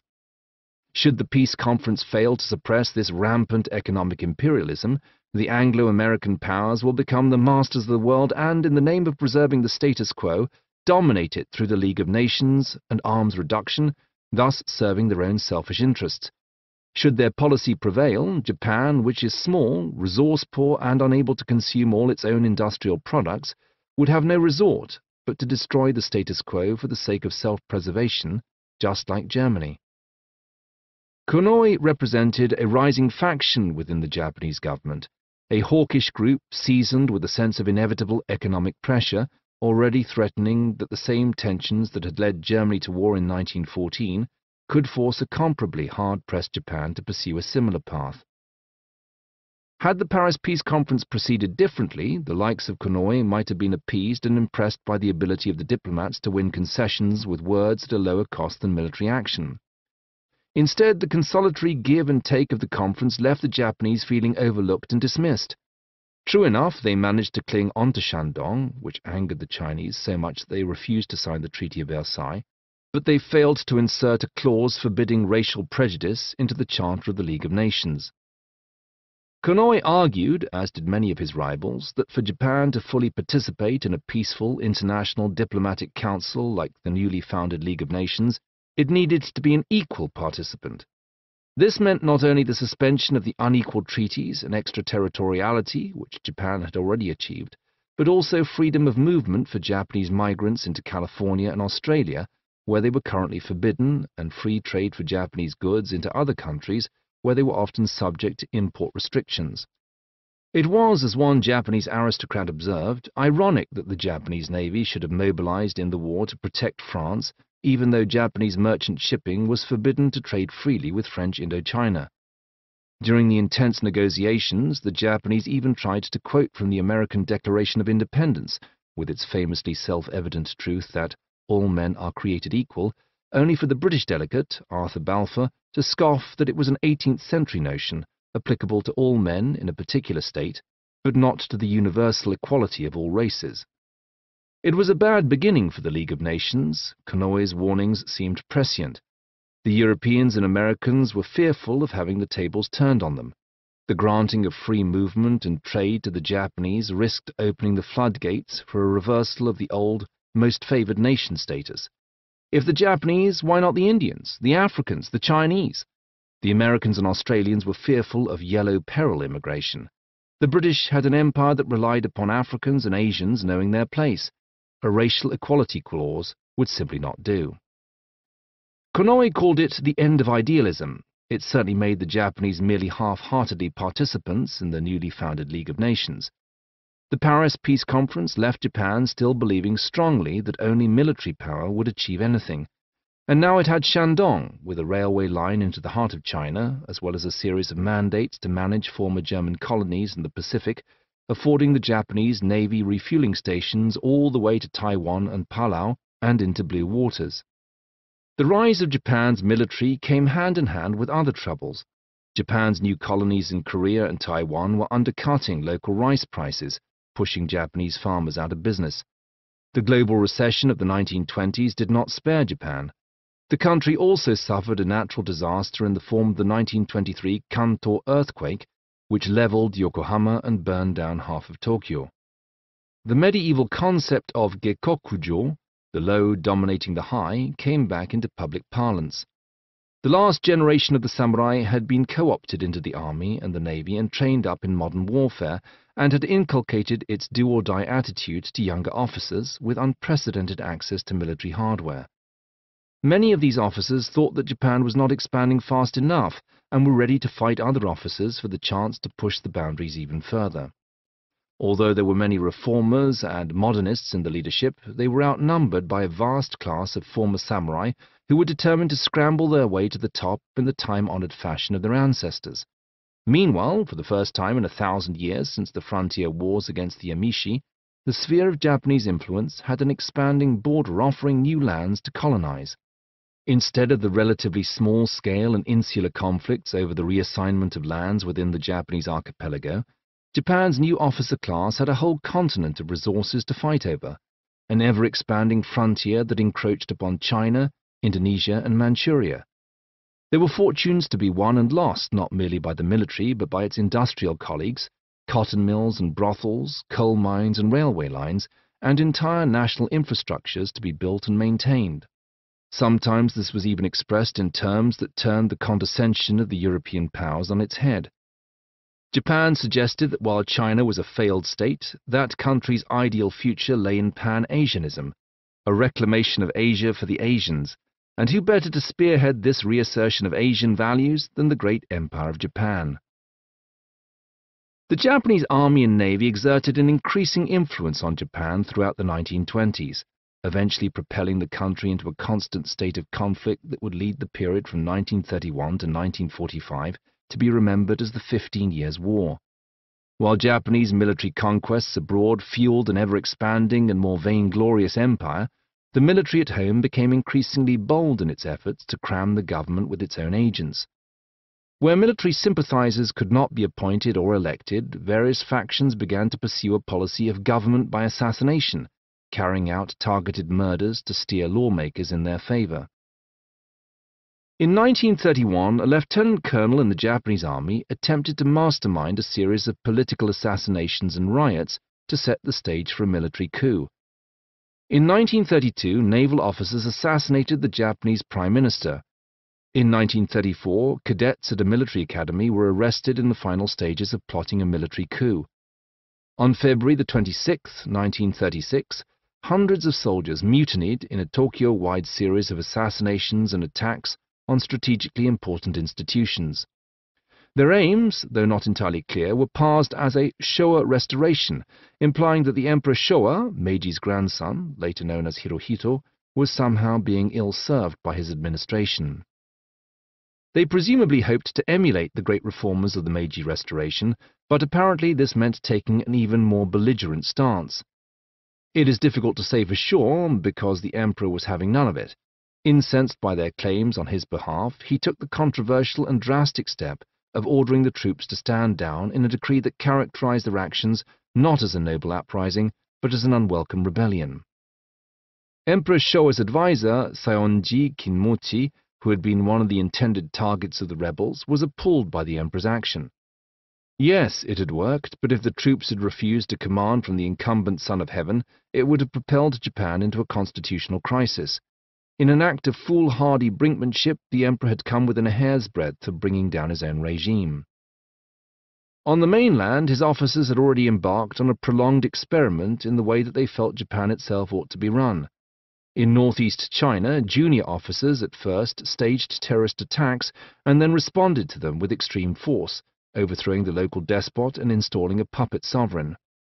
Since northeast China compromised Manchuria, homeland of the former Manchu emperors of all China, the Japanese swiftly enlisted Henry Puyi, the deposed last emperor, enthroning him as the ruler of what was now known as the state of Manchukuo. The League of Nations protested. Refusing to back down, the Japanese left the organization in 1933. Manchukuo is an incredible dead end in Japanese history, a colonial experiment cloaked as a new state, sold to the Japanese public as a magnificent paradise with ready farmland and mining concessions.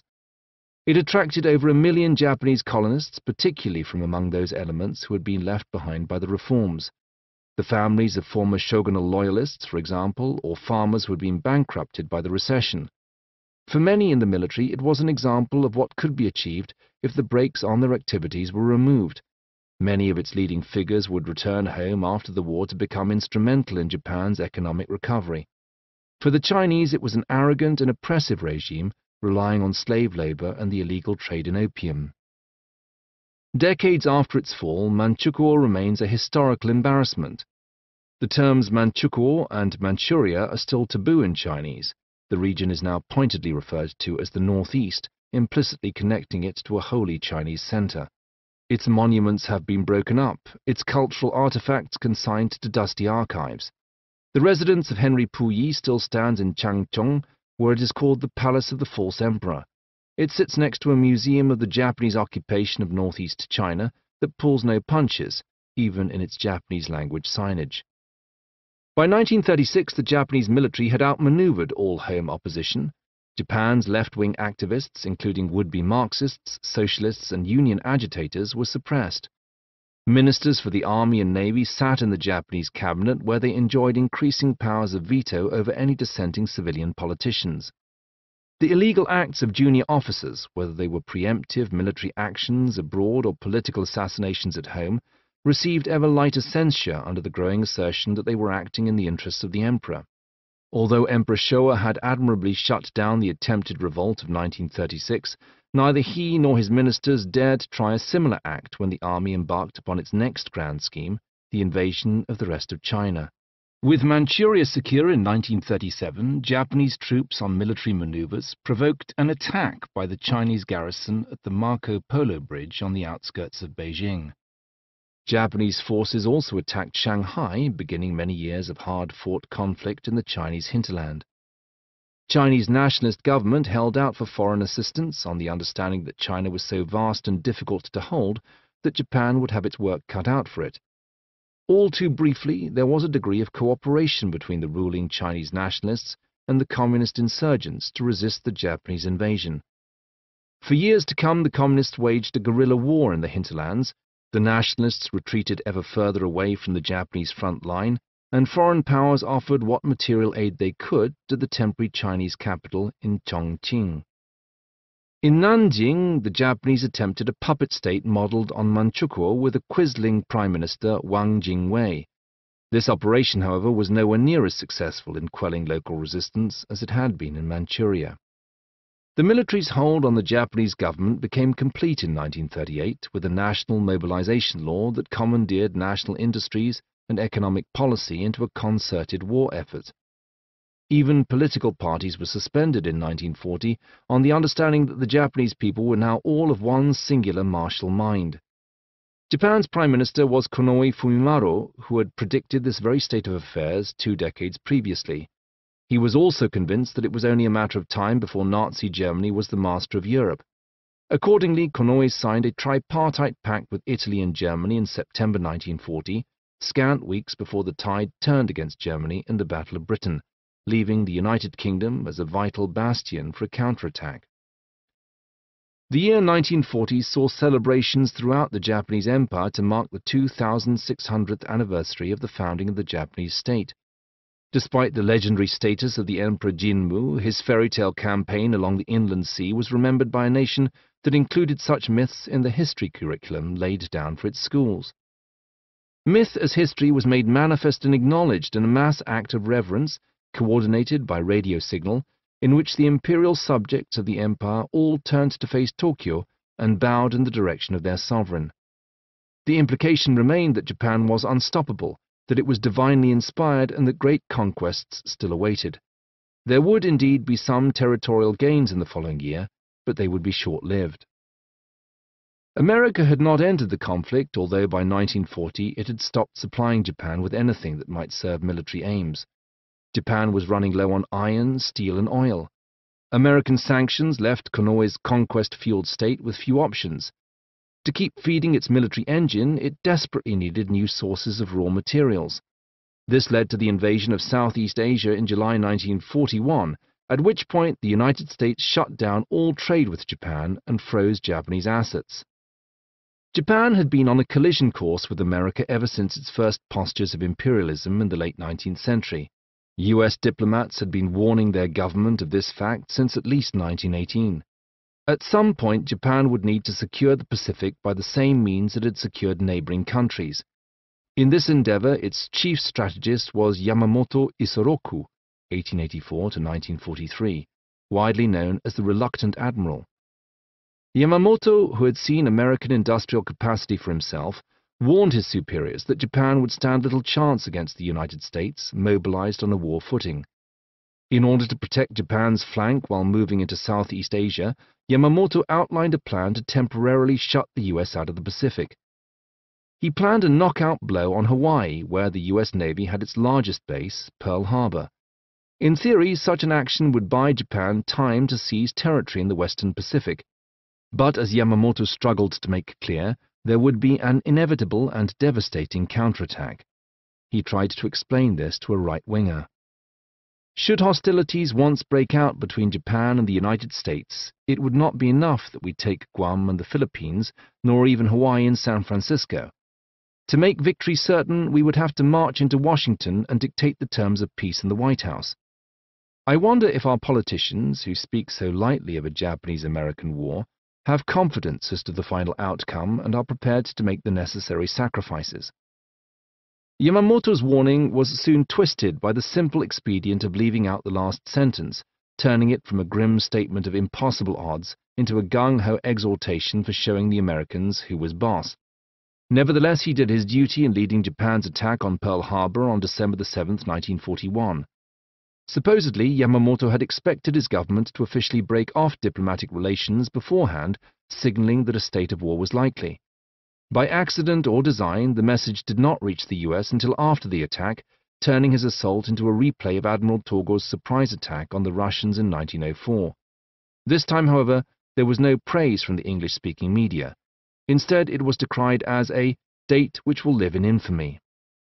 Japan held the upper hand for roughly 6 months. While the US reeled from the shock of Pearl Harbor, Japanese soldiers made rapid gains in Asia. Hong Kong and Manila were in Japanese hands within a few weeks. Better defended sites like Corregidor and Bataan held out a while longer. Singapore was taken by surprise with an attack from the supposedly impenetrable jungle. But then the tables turned. A prospective Japanese advance on Australia was curtailed in New Guinea and at the Battle of the Coral Sea in May of 1942. The following month, America's counterattack reached the midpoint of the Pacific, the aptly named island of Midway, where the Japanese lost 4 aircraft carriers. Many in the home islands, an entire generation raised in a martial state, did not see the immediate implications of a series of battles fought ever closer to Japan itself until July 1944, when the fall of Saipan brought the Japanese mainland into bomber range. Japan's wartime industry relied upon cottage workshops scattered throughout the cities. The American forces therefore pursued a strategy of carpet bombing Japanese cities with incendiary devices, creating firestorms in residential areas and killing tens of thousands of Japanese civilians. In April 1945, US bombers also seeded the sea lanes with mines, shutting down most of Japan's shipping and severely reducing the food supply. In the slow but sure advance, island hopping across the Pacific, US forces had already encountered the Japanese resolve to fight to the death. The samurai ethic, rebranded in the modern age, manifested itself in suicide attacks. Although planes and resources were dwindling, a surfeit of eager pilots led to the inauguration of fearsome new suicide squadrons, the Shinpu, who drove their exploding planes straight into the heart of Allied ships. It's thought to have been Japanese-American translators who spotted the classical allusion and gave the characters the alternative reading of kamikaze, an evocation of the divine wind that had once saved Japan from the Mongol invaders. Decrees from the emperor had exhorted the Japanese to fight to the last, to make Japan a broken jewel that the Allies would dare not attack. Even among those military leaders who might have realized that the war was lost, the new emphasis was on making resistance so fierce, so terrifying, that even the US would stop short of a full-scale invasion. Even if the Americans were so foolhardy as to attempt a landing on Kyushu, Japan's generals were already planning Operation Ketsugo, determinant, with provisions for 8,000 suicide planes, car bombs, rockets, and human fighters, which was intended to deliver such a terrible blow that it might even then force the Allies to rethink a physical invasion of the home islands. In a sense, the policy worked. Plans for US landings in Japan, based on 39,000 casualties sustained in the conquest of Okinawa, the largest of the Ryukyu Islands, envisaged the loss of millions of troops, fighting for every inch of the home islands against soldiers determined to fight to the death, booby traps, false surrenders, and a local population ready to resist at every stage with sharpened bamboo stakes and suicidal knife attacks. However, Operation Downfall, the US plan for the invasion of Japan, was never initiated. Operation Starvation, which dropped sea mines into Japanese shipping lanes, was already reaping deadly rewards among a population lacking food. Most Japanese cities were in ruins. The Americans also had an ace up their sleeve, a secret weapon intended to shock even the hawks in the Japanese government into surrender. Chapter 9. Broken Jewel. Occupation and Recovery. There was a blinding light, like the flash from a giant camera, illuminating the entire countryside. The noise of the explosion rolled some seconds behind it. Several miles away, in Nagatsuke, the windows were blown out on all the houses. Father John Seames, a German priest, dusted the broken glass off his robes and forced his front door open through the debris, believing that a bomb had fallen near his institute, but there was no sign of any impact damage in the street, just a sea of broken glass from the shattered windows. In the distance, where the city of Hiroshima used to be, a massive column of smoke was towering in the sky, topped by a rolling cloud that made it resemble a mushroom. It was another half-hour before baffling news began to drift in from the countryside. Anyone who had been outside at 08:14 on August 6, 1945, was reporting terrible burns, nausea and vomiting, blindness. Casualties were mounting, even though nobody could remember seeing more than a single plane in the sky. By noon, Seames's chapel and library had been converted into a makeshift hospital. He and his fellow monks rubbed lard on their patients' burns, but soon ran out of a commodity already reduced by wartime austerity. They were low on iodine, too, and bandages, but still the walking wounded kept coming.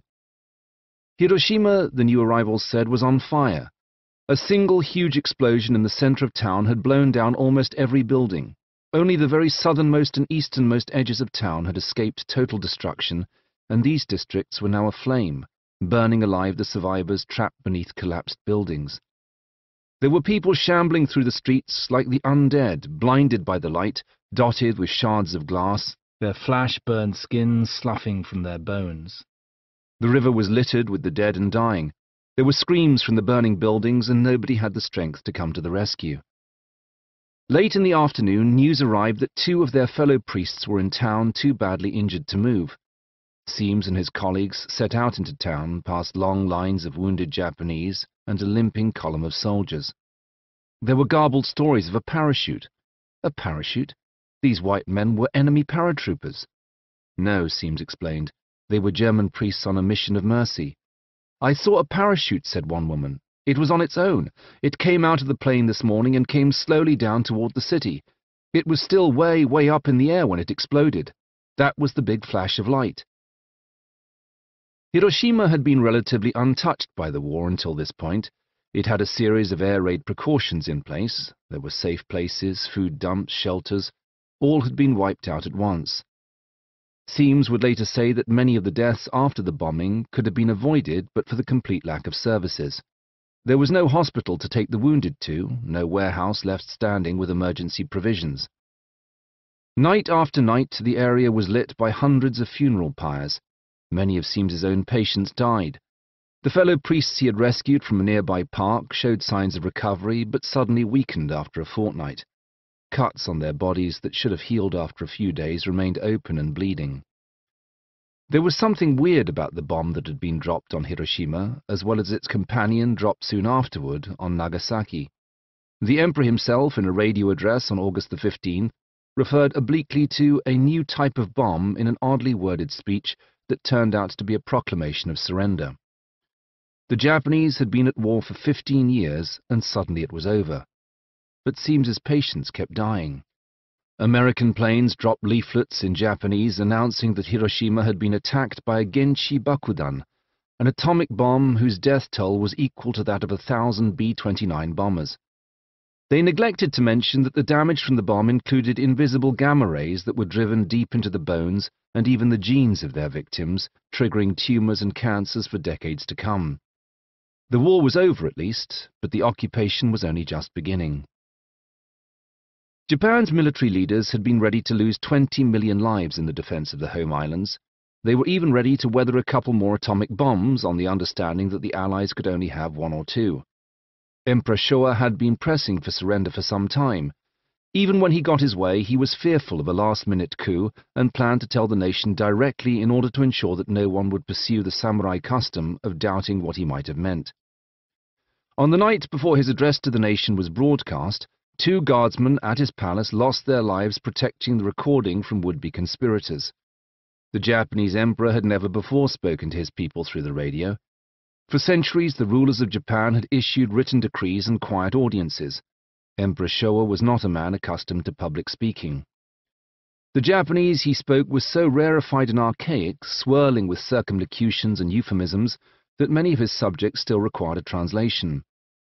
The war situation, he observed, has developed not necessarily to Japan's advantage, while the general trends of the world have all turned against her interest. We have resolved to pave the way for a grand peace for all the generations to come by enduring the unendurable and suffering what is unsufferable. Showa consented to accept the demands of the Potsdam Declaration, an Allied policy statement from July 26, 1945, details of which had been kept from Japan's population, known only to a few daring individuals who had risked arrest by reading the leaflets dropped by Allied planes. The declaration called not only for the surrender of Japan, but for the dismantlement of the state apparatuses that had dragged it into the dark valley of its imperial ambitions. There must be eliminated for all time the authority of those who have deceived and misled the people of Japan into embarking upon world conquest, for we insist that a new order of peace, security and justice will be impossible until irresponsible militarism is driven from the world. Reading between the lines, we might see that the Allies' new order of peace referred to more than just the end of the current conflict. For many, the dropping of the second atomic bomb on Nagasaki on August the 9th was the first shot fired in the Cold War, intended to hurry the Japanese along before the Soviet Union could take the Northern Islands, while also warning the Soviets of America's nuclear capabilities. Japan's new ruler was General Douglas MacArthur, the supreme commander of the Allied powers, there to oversee the complete retooling of Japan into a more acceptable form. Although thousands of non-American personnel were brought in to help dismantle Japan's war industries, the 6-year occupation period was largely a U.S. enterprise, flooding the country with American servicemen, policies and ideals.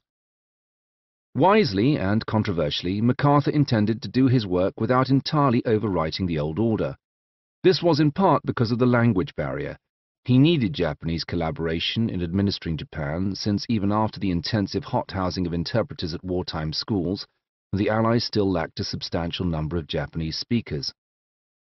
On the first day of 1946, Emperor Showa issued another proclamation, no less earth-shattering than his surrender had been. In it, he praised his grandfather Meiji's 5-charter oath, implying that the last few decades had been a misstep and that the time was right to actually implement its calls for democracy, justice and true modernity. The oath had spoken of erasing the evil customs of the past. This now included militarism and also the religious foundations of the wartime Japanese state. The ties between us and our people have always stood upon mutual trust and affection. They do not depend upon mere legends and myths. They are not predicated on the false conception that the emperor is divine and that the Japanese people are superior to other races and fated to rule the world. Emperor Showa was not a god. He was not descended from gods. He was a man whose name was Hirohito. This became known as his Declaration of Humanity, Ningen Sengen. Arguments persist to this day among Japanese conservatives as to whether he meant it, and if he did, whether his renunciation applied to all emperors or just to himself. Many, even among the Japanese, were surprised that he was still emperor at all. It had, after all, been common in the past for emperors in impossible positions to dodge trouble by abdicating. So much of the 15 Years' War had been waged in Hirohito's name, and presumably with his assent, that it seemed likely that he would be held accountable, not merely as the head of state, but as a war criminal complicit in uncountable atrocities, details of which were still only now coming to light. These included not only the deaths caused by the rape of Nanjing and the Bataan Death March, but slave labor in the service of his empire, the drafting of comfort women, forced prostitution, and experiments in chemical and bacteriological warfare. He had, it was true, shut down the soldiers' revolt in 1936, but even his own advisers had regarded that event as being brinkmanship in the extreme. At what point in Japanese history had any emperor truly exerted anything but the subtlest of powers to truly command? Allied consultants chose to regard Hirohito's involvement in this light. While it was questionable whether he had helped start the war, it was undeniable that he had helped to end it. There was substantial complaint about this from other allies, particularly the British, Australians and New Zealanders, whose soldiers had been subjected to savage treatment as prisoners of war. Besides, Hirohito's son and heir, Akihito, was only 12 years old, and his closest relatives and most likely replacements had been far more actively involved in the war effort as military men. Under advisement, General MacArthur chose to keep Hirohito in power as a symbol of continuity and an effective means of commanding the Japanese to cooperate. Were Hirohito to be replaced by another figurehead, Japanese conservatives could use it as an excuse to fight back. MacArthur's message to the Japanese people was that they and their emperor had been duped by a cynical military-industrial complex. In the Tokyo war crimes trials that would extend from 1946 to 1948, and as late as 1956 in other parts of what had been the Japanese Empire, lawyers pursued a new class of criminal, not merely the Class C offenders who had not prevented war crimes, nor the Class B criminals who had committed them, but Class A criminals who had committed crimes against peace by leading Japan itself into war. This controversial designation, contested even by some allies, was a weapon to take down the politicians, industrialists and military men who had initiated Japan's wars of conquest, and to parade them before the public not as heroes and idols, but as plain, ordinary murderers. If, MacArthur argued, the Japanese were seeking those responsible for the firebombing of Tokyo, for the starvation in the countryside, for the loss of loved ones and the annihilation of Hiroshima and Nagasaki, it was these men, not the Allies, who were to blame. If the Allies hoped for unanimity of purpose, they didn't get it. Although news of it was suppressed for years, one of the judges in the trial refused to play along. India's Radha Binod Pal, 1886 to 1967, issued a 1,235-page dissenting statement decrying Victor's justice and questioning the validity of the Class A accusations. If war were a crime, then surely everyone was guilty. If the Japanese had been compelled to seize Southeast Asia by American sanctions, did this not make the American state indirectly responsible? If the American people did not stop the indiscriminate firebombing of Japanese cities, did this not also make them guilty? Judge Powell's document had elements within it of Konoe Fumimaru's complaints in 1918 about an Anglo-American peace. It suggested that the root causes of war lay not in beliefs of invincibility and manifest destiny, but in the deprivations caused by capitalism and colonialism in which the Americans and Europeans had led the way. Powell was no apologist for the Japanese. He found their actual war crimes devilish and fiendish, but neither was he prepared to take part in what he saw as the lynching of an entire sector of society simply because they had been on the losing side of a trial by combat. He ended by quoting Jefferson Davis, the ill-starred leader of the Confederate States of America. "When time shall have softened passion and prejudice, when reason shall have stripped the mask from misrepresentation, then justice, holding evenly her scales, will require much of past censure and praise to change places." Japan was in ruins. For many in the home islands, the true hardship came not in the war years, but in the years that followed, with insufficient housing and nationwide malnutrition, the crisis augmented by the sudden return of almost 7 million soldiers and colonists from the lost territories of the Japanese Empire. There were rumors that the Japanese military had secretly hoarded tons of food and other supplies, and that such men formed a shadowy underworld cartel, the Kuromaku, now supplying the black market economy. With many Japanese only receiving 70% of their already meager rations, such unofficial supplies became integral to many people's survival, a fact made clear when a Japanese judge who had nobly refused to spend any money on black market food starved to death. By 1947, U.S. food aid had been increased, largely out of fear that any further decrease in food supplies would cause civil unrest and only feed left-wing agitation. The arrival of grain ships from the US, Canada and Australia was heavily publicized by the occupation-controlled media, although such coverage masked the fact that this was not charity, but a sale of foodstuffs that the Japanese government would eventually have to pay for. It also conveniently dumped US grain surpluses on Japan, a country that had to swiftly retool its dietary expectations to rely on wheat rather than rice. It is hence in the post-war period that we see the true rise of what is now known as Japan's national dish, ramen. The Chinese-style dish had long been known in Japan, but it took on its modern form in the post-war era.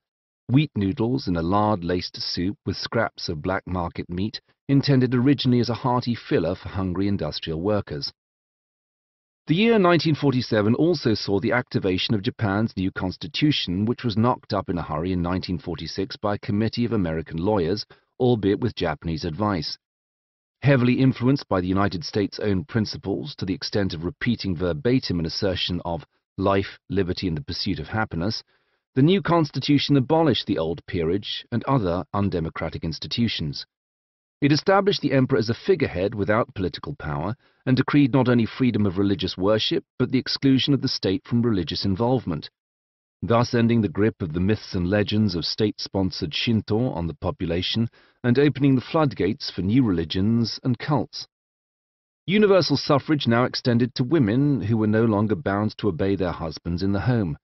The new Japanese constitution attempted to impose liberal democracy overnight on a nation that had spent an entire generation under what amounted to martial law and which less than a century before had been an authoritarian state under the rule of a military despot. In an attempt to convey what this meant in practice, a delegation of 70 Japanese opinion formers was brought to Washington, Berlin, and London in 1947 in an echo of the Meiji-era Iwakura mission, but specifically to learn the workings of a state in which rule was by the people, for the people. Pointedly, the delegates arrived with gifts for their hosts, crucifixes made with wood from an olive tree close to Ground Zero at Hiroshima.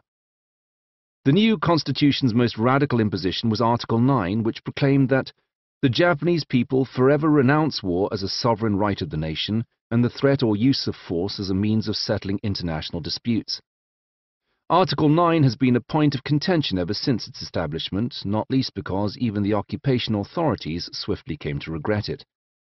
A Japan without a military was a Japan that relied upon the US to defend it, a handy excuse for bases on Japanese soil, but an easy target for isolationist campaigners in Washington. Meanwhile, the proclamation of the People's Republic of China in 1949 and the outbreak of the Korean War in 1950 turned Japan from a supposedly pacifist nation into America's unsinkable aircraft carrier in the Pacific. The occupation forces had originally arrived with the intention of demilitarizing and possibly even deindustrializing Japan in order to remove the forces that had motivated its imperial expansion. It was hence a matter of luck for the Japanese that the concerns of the Cold War caused their American masters to reconsider and retrench partway through the occupation. The encouragement of Japan's left wing was no longer regarded as a welcome element of democracy, but as a socialist agitation that needed to be contained. The breakup of the Zaibatsu was curtailed or suspended, and factories slated for decommissioning were instead retooled for new purposes. As for the renunciation of war, while the occupation was still rolling, the authorities found enough of a loophole to inaugurate a 75,000-man strong National Police Reserve that would eventually grow into a self-defense force, which to outside observers looks suspiciously like an army, navy, and air force. Its existence was justified by the claim that it was intended solely for self-defense. Jets, for example, lacked the long-range fuel tanks required for attacking foreign countries, and hence did not contravene Article 9's renunciation of military aggression. In decades to come, Article 9 would invite new complaints from abroad, that Japan was enjoying the fruits of other nations' military protection without providing substantial contribution of its own. This would become particularly notable in the 1990s when resource-poor Japan was accused of being a prime beneficiary of the Gulf War despite fielding no troops in it. Much is still left to be written about the men and women of the occupation regime, some of whom formed the first post-war generation of Japanese scholars. People like Donald Keene, who arrived as a military interpreter and eventually became a Japanese citizen and an acknowledged expert, even among the Japanese themselves, in Japanese literature. William Edwards Deming, a management specialist brought in by MacArthur to oversee rice statistics and the national census, gave lectures on the value of quality control in saving money and increasing market share. His name later became synonymous with Japan's miracle management system, and he was awarded the status of Japanese sacred treasure. Others are not as well known, like David Cond at the Civil Information and Education Division, who fostered the development of Japanese labor unions, inadvertently creating new headaches for the authorities by letting the genie of socialism out of the bottle once more, even as the US itself commenced its Cold War witch hunts.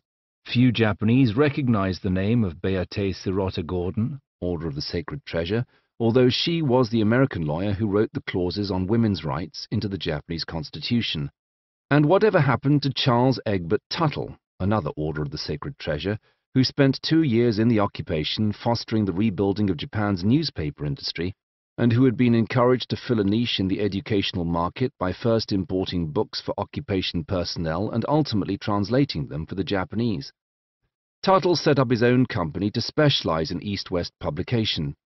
It also spun off into the Tuttle-Mori Agency, which brokers many international deals bringing Japanese books to the West and vice versa. The occupation authorities, however, relied on Japanese assistance, and that often meant employing people who had undeniable associations with the wartime administration.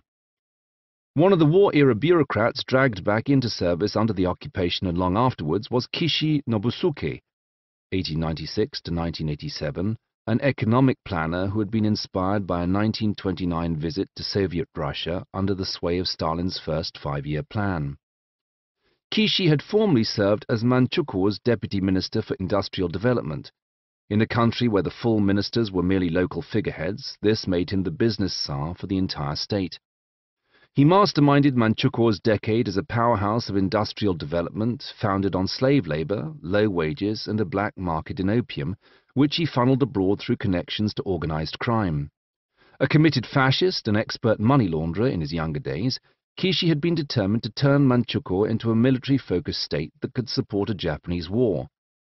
In 1940, he returned to Japan as a government minister, becoming one of the signatories of the tardily delivered declaration of war against the United States in 1941. Throughout the war, he put his Manchurian experience to use conscripting Chinese and Korean slave labor, but resigned and formed his own political party in 1944, funded largely by business associates from his Manchukuo days. Imprisoned and awaiting trial as a Class A war criminal, Kishi was sprung by the Americans in 1948 and injected back into public life as an antidote to the rising left. He would be instrumental in another failed political party, the Japan Reconstruction Federation, in 1952. He finally fought his way back into government in 1953 as a member of Japan's Liberal Party, from which he led a 200-member breakaway faction to join the Democratic Party in 1954, ultimately forming the Liberal Democratic Party, LDP. The LDP came to power in 1955, and there it remains to this day, but for only a handful of years out of office in the last 7 decades, 1993 to 96 and 2009 to 11. Although Kishi did briefly serve as Prime Minister from 1957 to 1960, he largely ruled from behind the scenes, sitting on a war chest of vital campaign funds from suspicious sources. For this, he was attacked by a rival in his own party who noted, "No matter how tightly you seal a bucket of shit, you still can't put it on the family altar." Kishi, however, remained confident that his party would still come to him for the much-needed campaign money, dirty or not. He replied, "There are plenty of buckets of shit to go around."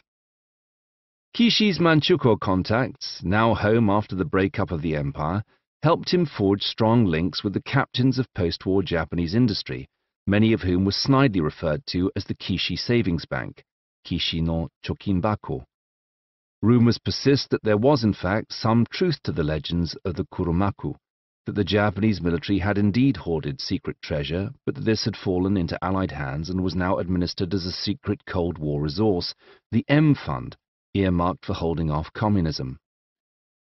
Kishi, it is said, managed to persuade the US Vice President Richard Nixon to sign over control of the M Fund to him in 1957 and poured its riches into his own pockets as well as Japan's post-war reindustrialization. In a triumph of political cunning, he also threw himself into negotiating war reparations and later aid packages with Southeast Asian nations, agreeing to pay damages in the form of capital and consumer goods produced by the Japanese industries and services of the Japanese people, which allowed him to funnel lucrative contracts back to his industrial allies. Kishi's model for the collusion of government and industry, with his former home at the Ministry of Munitions repurposed as an interventionist Ministry of Trade and Industry, MITI, has come to be known as the 1955 system, named for the year in which his party first gained power. It allowed Japan to maintain the heady momentum it had picked up during the Korean War and was a significant contribution to the economic growth in the 1960s that would come to be called the Japanese miracle.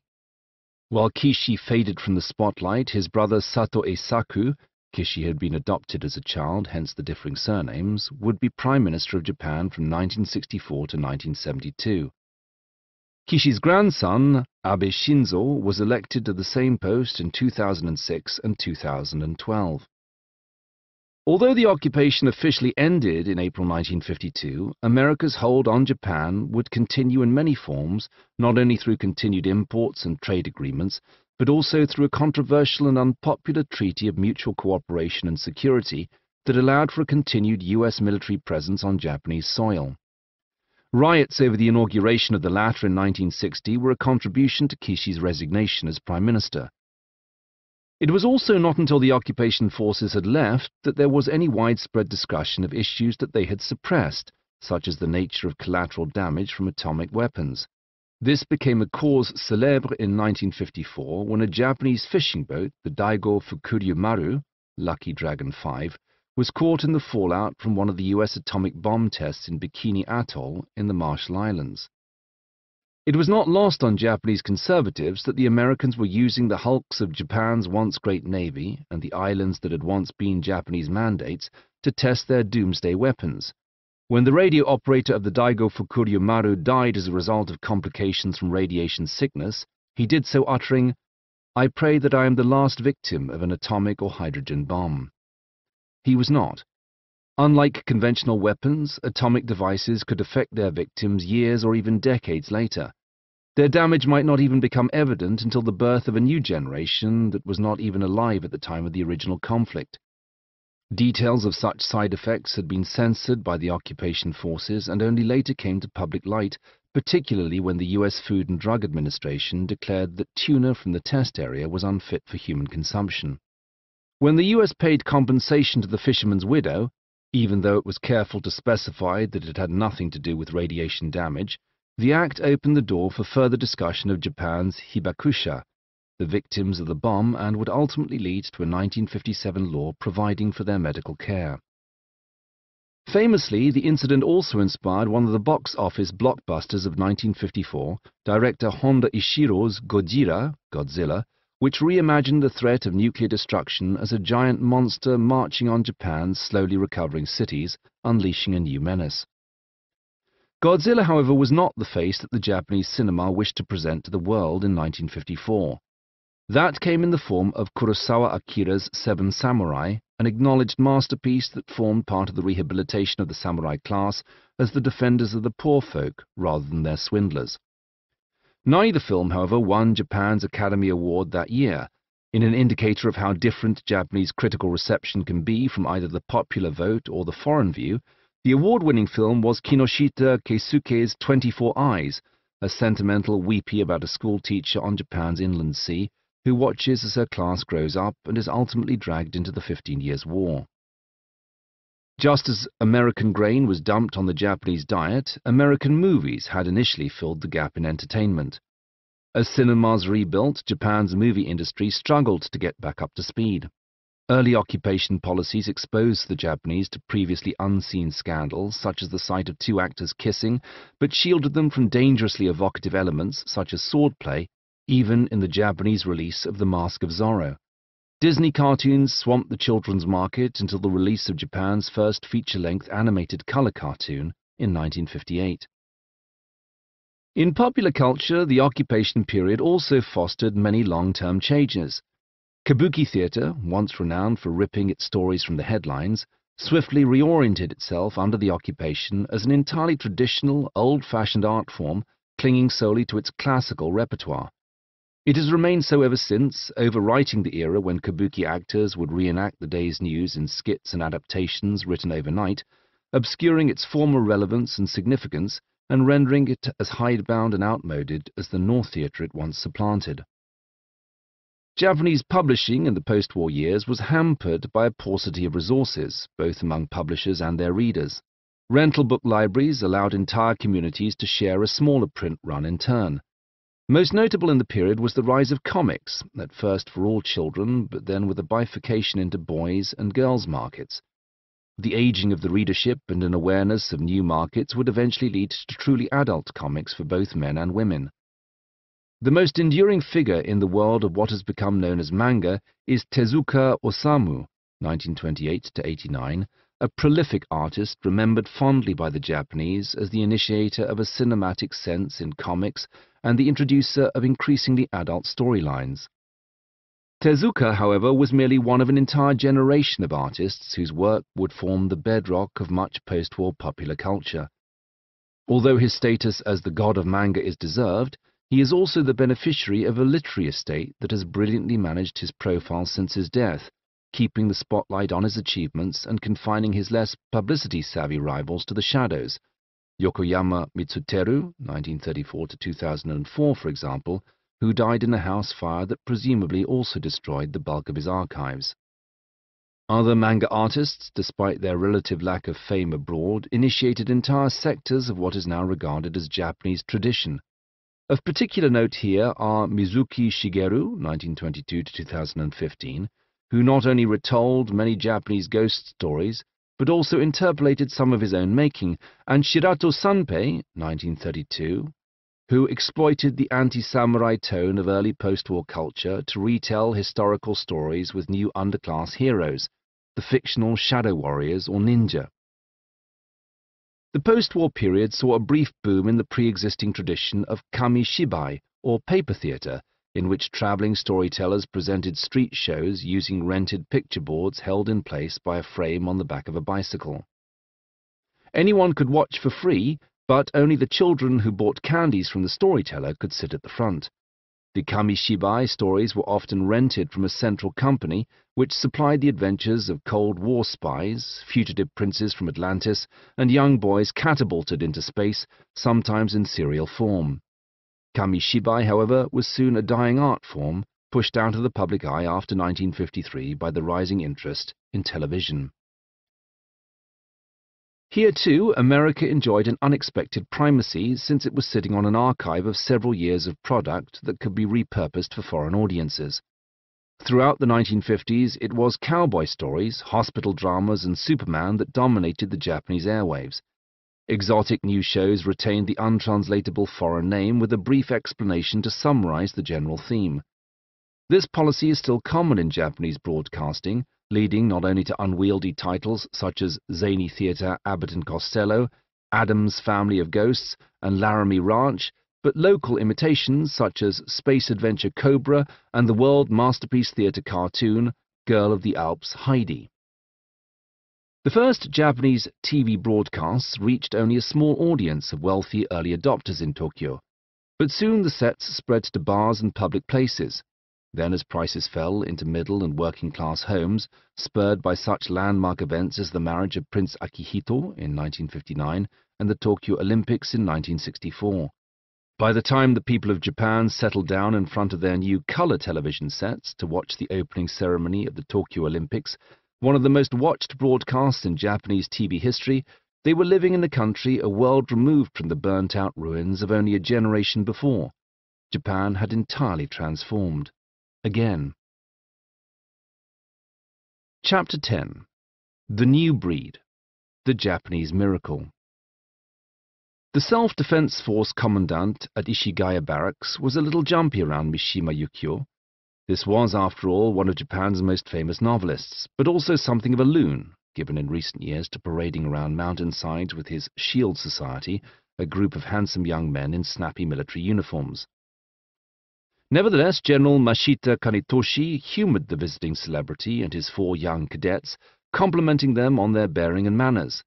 Warily, he asked Mishima if the police really let him walk around with his sword.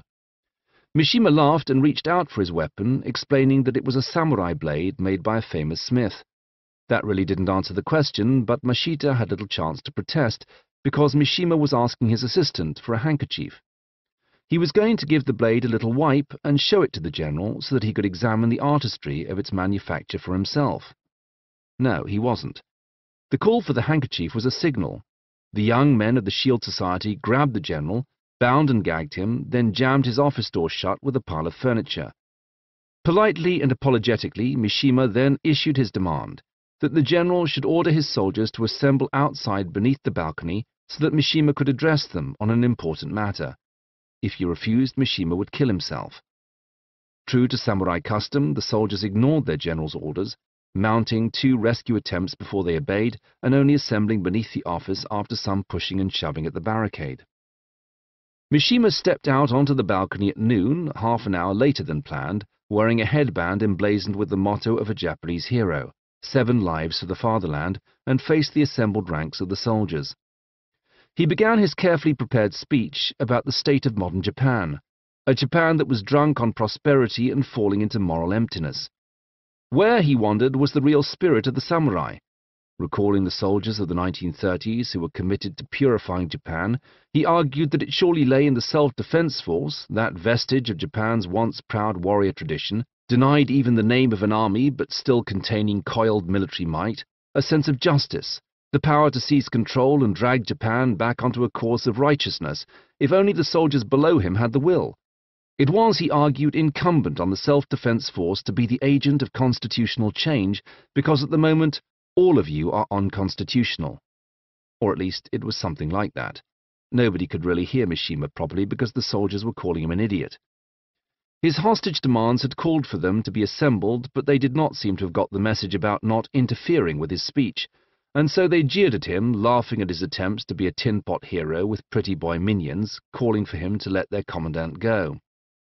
Nobody could really hear the soldiers either because there were 3 helicopters overhead. Mishima had a 30-minute speech prepared, but he was not too far into it before he was frowning and looking at his watch.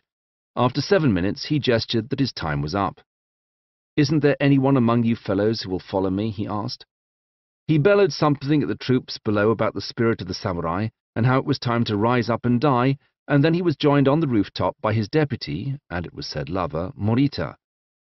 Together they gave the banzai salute, wishing 10,000 years to the emperor, and then they went inside. "I don't think they even heard me," he muttered to his men, unbuttoning his jacket. He knelt on the floor, Morita standing over him with the sword. Then he stabbed himself in the stomach, dragging his dagger across his abdomen from left to right. He reached, floundering, for the brush by his side, hoping to carry out his plan to write a final message in his own blood, but seppuku was designed to be agonizing. He slumped forward, and his men hissed at Morita to deliver the death blow. Morita had had plenty of practice with bamboo sticks and imaginary opponents. He had never cut off someone's head before, and his first attempt missed completely, striking Mishima's shoulder. His second struck Mishima's neck, but did not drive anywhere deep enough, leaving the head hanging half off. He slashed again twice more, but Mishima was still inconveniently alive. Morita pleaded with Furukoga, a better swordsman, to take over, and Furukoga snatched the sword from away, severing Mishima's head with a single blow. Morita knelt in the spreading pool of Mishima's blood and unbuttoned his own jacket. Now it was his turn. The spectacular suicide of Mishima Yukio, 1925–70, was a shock and embarrassment to the Japanese media. Only 2 years earlier, Mishima had been seriously considered as a candidate for the Nobel Prize for Literature, losing out to his colleague Kawabata Yasunari. Only it was rumored because as a younger man he was liable to have another shot at it later. Mishima had enjoyed a fantastically varied career, not only as the author of intense, histrionic prize-winning novels, but also of bill-paying potboilers. Only the former have been published in English, demonstrating his estate's careful management of his profile abroad. He wrote plays about Madame de Sade and Adolf Hitler, and even starred in a gangster movie. Famously employing Japanese characters who were arcane or difficult to read, his novels were often caught up in a self-regarding poetry of their own construction. In an embittered moment, his translator John Nathan once ridiculed them as an exhibition of the world's most ornate picture frames. But they also dealt strongly with the matter of post-war Japan as viewed by the generation reared during the 15 Years' War, assured firstly of imperial victory, but then exhorted to die gloriously in the defense of the emperor. then suddenly told that it had all been a lie and that the samurai mindset was an aberration. Mishima's last great work, the 4-volume Sea of Fertility, took as its theme the decline of the Japanese spirit, as the great men and virtuous women of the Meiji era were supplanted by feckless, irresolute weaklings tainted by unwelcome foreign influences. Mishima's other works often spoke of the post-war period as if it were an alternate universe in which Japan, and himself within it, had been turned aside from its true fate of a glorious death in war and repurposed into a pale shadow. Although his comments hid personal issues that ran significantly deeper, not least his own obsession with the decline of his physical body, Mishima's identification of the post-war generation was not entirely off the mark. People born since 1945, which by 1977 would be fully half the population of Japan, were mainly too young to remember starvation or the occupation. They had, however, been fed a diet with increased amounts of wheat, dairy, and meat. The boys grew on average 17 centimeters, 7 inches, taller than their fathers, but were often not as fit, having spent much more sedentary lives. They even thought and spoke differently, having been raised on books and television translated from English, and hence lacking many of the registers of politeness and respect ingrained into traditional Japanese. They were motorized by access to private transport and computerized by their long-term affinity for high technology, and they were sick of hearing about the martial mistakes of their parents' generation.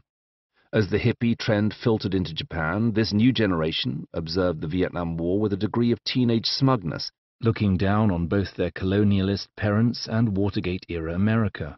They were, as a pop song of the early 1970s proclaimed, children who did not remember the war. Another term arose for them in the Japanese media, the new breed, Shinjin-rui, implying that they were practically a different species, coming of age during a boom time period after the Tokyo Olympics, in which Japan had enjoyed year-on-year growth of 11%, divorced from the concerns of the elder generation to the extent that a Meiji-era figure would have found them almost unrecognizable as Japanese.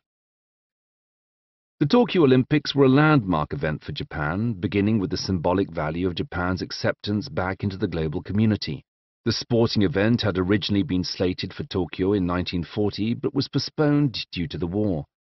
It also functioned as a red-letter day for urban planning and government initiatives, which included a monorail into town from Tokyo's Haneda Airport, several new expressways, and the inauguration of new high-speed trains. Referred to in Japanese as the Shinkansen, new trunk lines, they are known abroad as bullet trains and became an international symbol of Japan's high-tech development.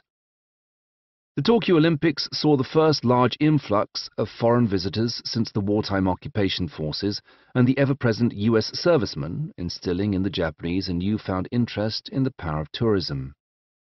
This created a momentum all of its own when the sports fans went home, not just in the continued promotion of Japan as a vacation destination for foreigners, but in the fostering of a vibrant domestic tourist industry.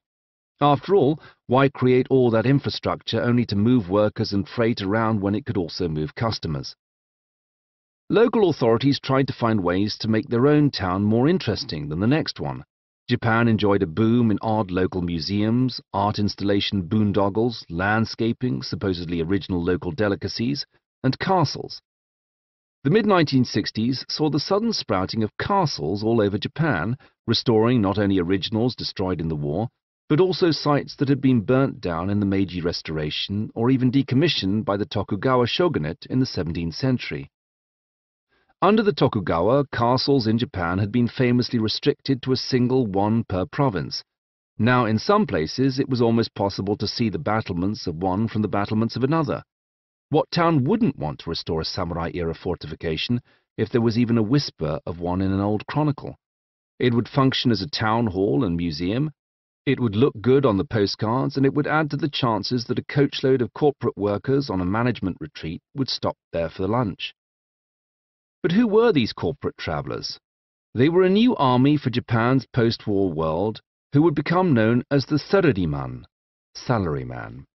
MacArthur's reforms had initially included the breakup of the Zaibatsu corporations. By 1950, Japan had become a convenient manufacturing zone to supply the US military, with the Korean War supplying 27% of Japan's export revenue in the period, and the disparate companies that had once formed part of the Zaibatsu began to drift back together.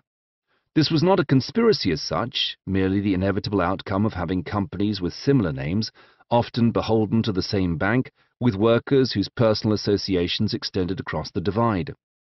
These new federations of related companies were not quite the financial cliques of old, but would become known as keiretsu, integrated systems.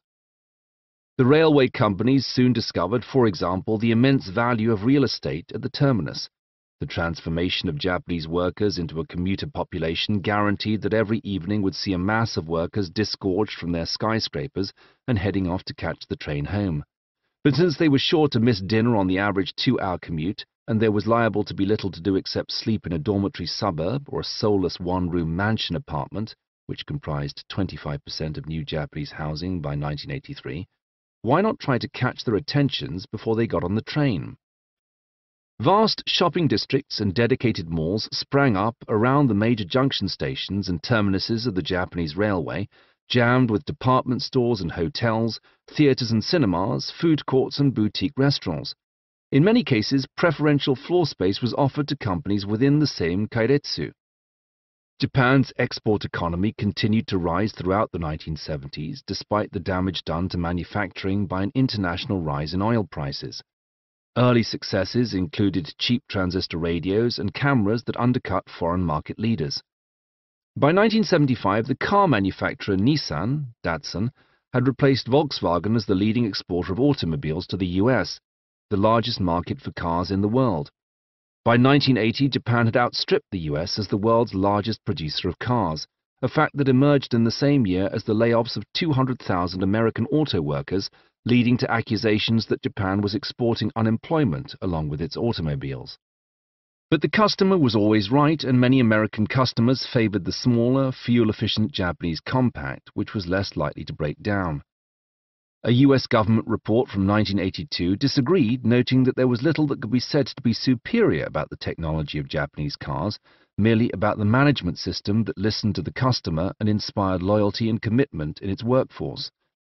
Political advertisements in the US raised the specter of imperialist Japan and asked consumers if they really wanted to drive with their family to the Hirohito Memorial Shopping Mall. If so, warned the commercial, go on, keep buying Japanese cars. A change in the valuation of the American dollar in 1985 suddenly increased the value of the yen. This indaka, high yen phenomenon could have spelt disaster for Japanese exports, but was shrewdly met by offshore investment. It was, for example, useful for car manufacturers like Honda to relocate their assembly lines to the United States, which both made better use of the high yen and stopped American protests about loss of jobs in the US auto industry. The high yen was used to snap up not only foreign subsidiaries and factories, but other investments like retirement homes and hotels. The effect was felt particularly strongly on Australia's Gold Coast, where up to 70% of prime real estate land was in Japanese hands by 1988. In Europe, however, suspicions were raised about the nature of the factories, with accusations that the Japanese were merely bolting together parts shipped from Japan. In the case of one photocopier assembly line, up to 98% of the parts were Japanese, turning the supposed factory into little more than a screwdriver plant that put the finishing touches on a production line still largely based in Japan, merely in order to get around import restrictions. Collaboration between ventures with similar goals led to the industrialization of many unusual processes, including entertainment. Although there had been forerunners a decade earlier, it was only in the 1970s that Japanese entertainment began to take the policies that had worked so well for keiretsu in manufacturing and reapply them to the media. With new awareness of the potential for spin-offs and cross-promotional advertising, the latest properties would be initiated by a consortium of interested parties, a production committee or Seizaku Inkai. The committee would include not only the studio that made the property, the publisher that released the tie-in novel or comic, and the manufacturers that made the merchandise, but also the talent agency that provided the actors and the record company that supplied the theme song. Such a unity of purpose commodified every aspect of the production process, creating pre-packaged hits that were foregone conclusions, not the least because the magazines that reported them as such were also in on the deal. That's not to say that some of Japan's great media success stories were not reasonable reflections of public taste. Part of the production committee's job was to respond to consumer interest after all. But it also created some intriguing templates for commercial success, many of which have been stamped out again and again in the decades since. Toy-friendly superheroes fighting alien foes. No, a team of superheroes. No, a team of superheroes who combine to make a super toy. But now you have to collect the entire set. Toys were one of Japan's first successful exports in the post-war period, a fact recognized in 1965 with the zoning of Omocho no Mochi, the town of toys, a business district where 44 companies pooled their warehousing and manufacturing resources in order to create an entire district dedicated to a single industry. The toy industry also offers a glimpse of Japanese industry's ability to roll with the punches. Facing competition from cheap labor in Hong Kong, the Japanese toy industry was able to pivot yet again, emphasizing functionality and miniaturization. By the 1970s, Japanese toys had become smaller and more compact, which meant that even though more action figures could fit into a single transport container, those figures had a greater functionality. Some, like the ubiquitous Transformers, were 2 toys in 1. Japan achieved similar successes in the electronics market, where ministry directives shielded Japanese companies from foreign competition. Often, Japanese manufacturers exploited innovations made abroad, acquiring some 30,000 patents from American electronics firms. Early developments in radios led to other efforts in miniaturization, most famously the Sony Walkman, which turned listening to music in public places into, at least theoretically, a purely personal experience. Sony's Betamax videocassette format was, however, beaten out of the global market by the arguably inferior VHS format favored by Matsushita, in part at least because Matsushita dealers were receiving a kickback from the manufacturer that allowed them to offer a discount to American consumers. Matsushita played a long game, betting on the returns from dominating the market in hardware, which would create a larger market share for the software, VHS tapes, and in turn encourage consumers to choose the option with the most tapes available. When videotapes themselves became obsolete, Japan was ahead of the field with the digital replacement.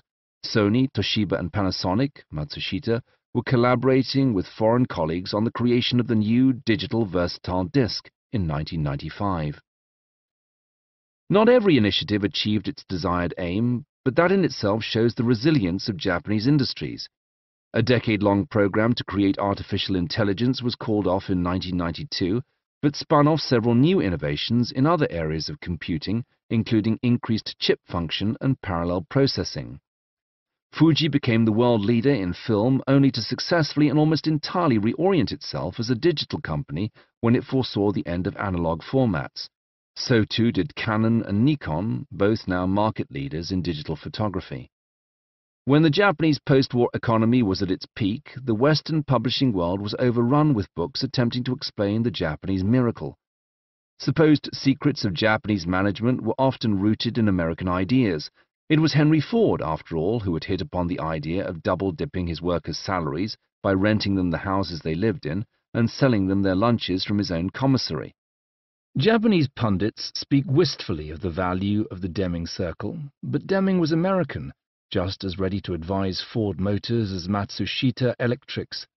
In the wake of his fame in Japan, Ford eventually got around to hiring Deming in the 1980s. The Japanese miracle owed far more to a handful of unique factors: the post-war acquisition of the most up-to-date plants and machinery, the industrial boom brought on by the Korean War, and the willingness of the generation of Japanese raised in wartime austerity to put their all into working for a better tomorrow. It certainly helped that, as a state without an army, Japan did not find itself bogged down in foreign misadventures like Vietnam.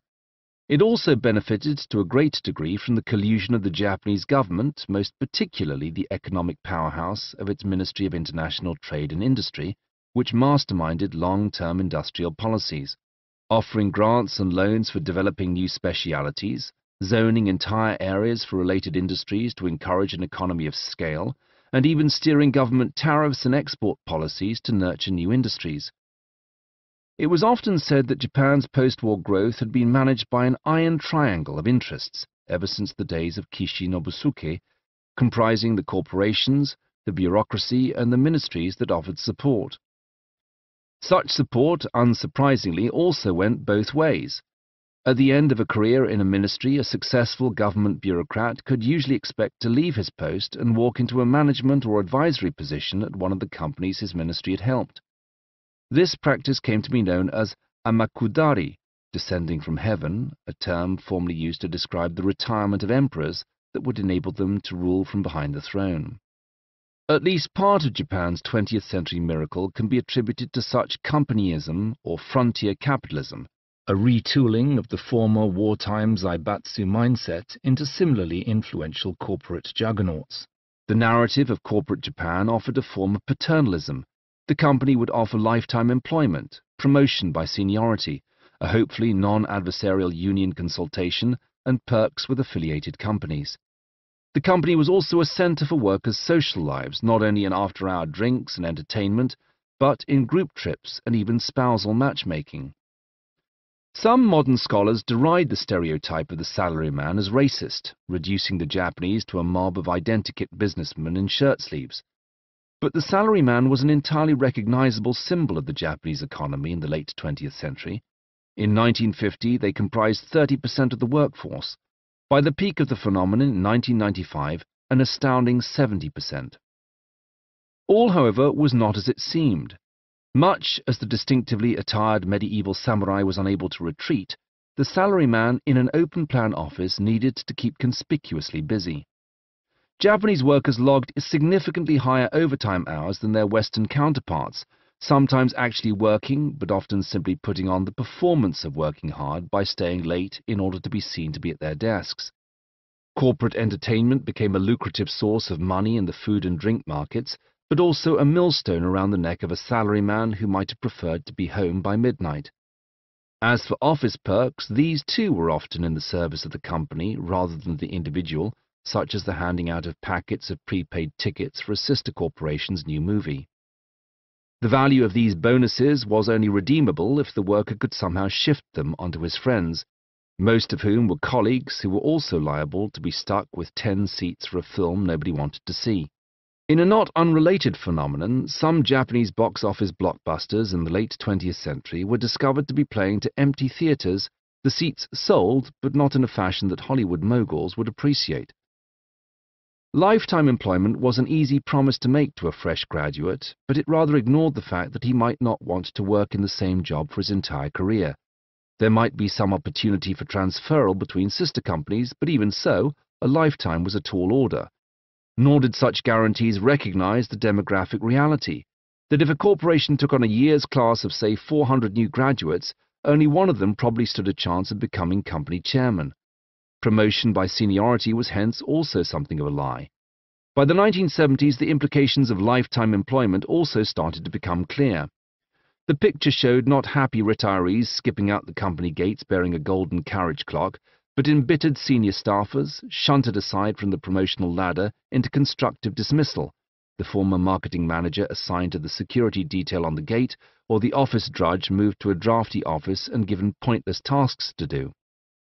Such individuals became known as the Madogiwa Zoku, window tribe, but they did not resign because that would most likely reduce them even further to sodaigomi, oversized garbage, the cruel housewife's term for a husband underfoot around the house.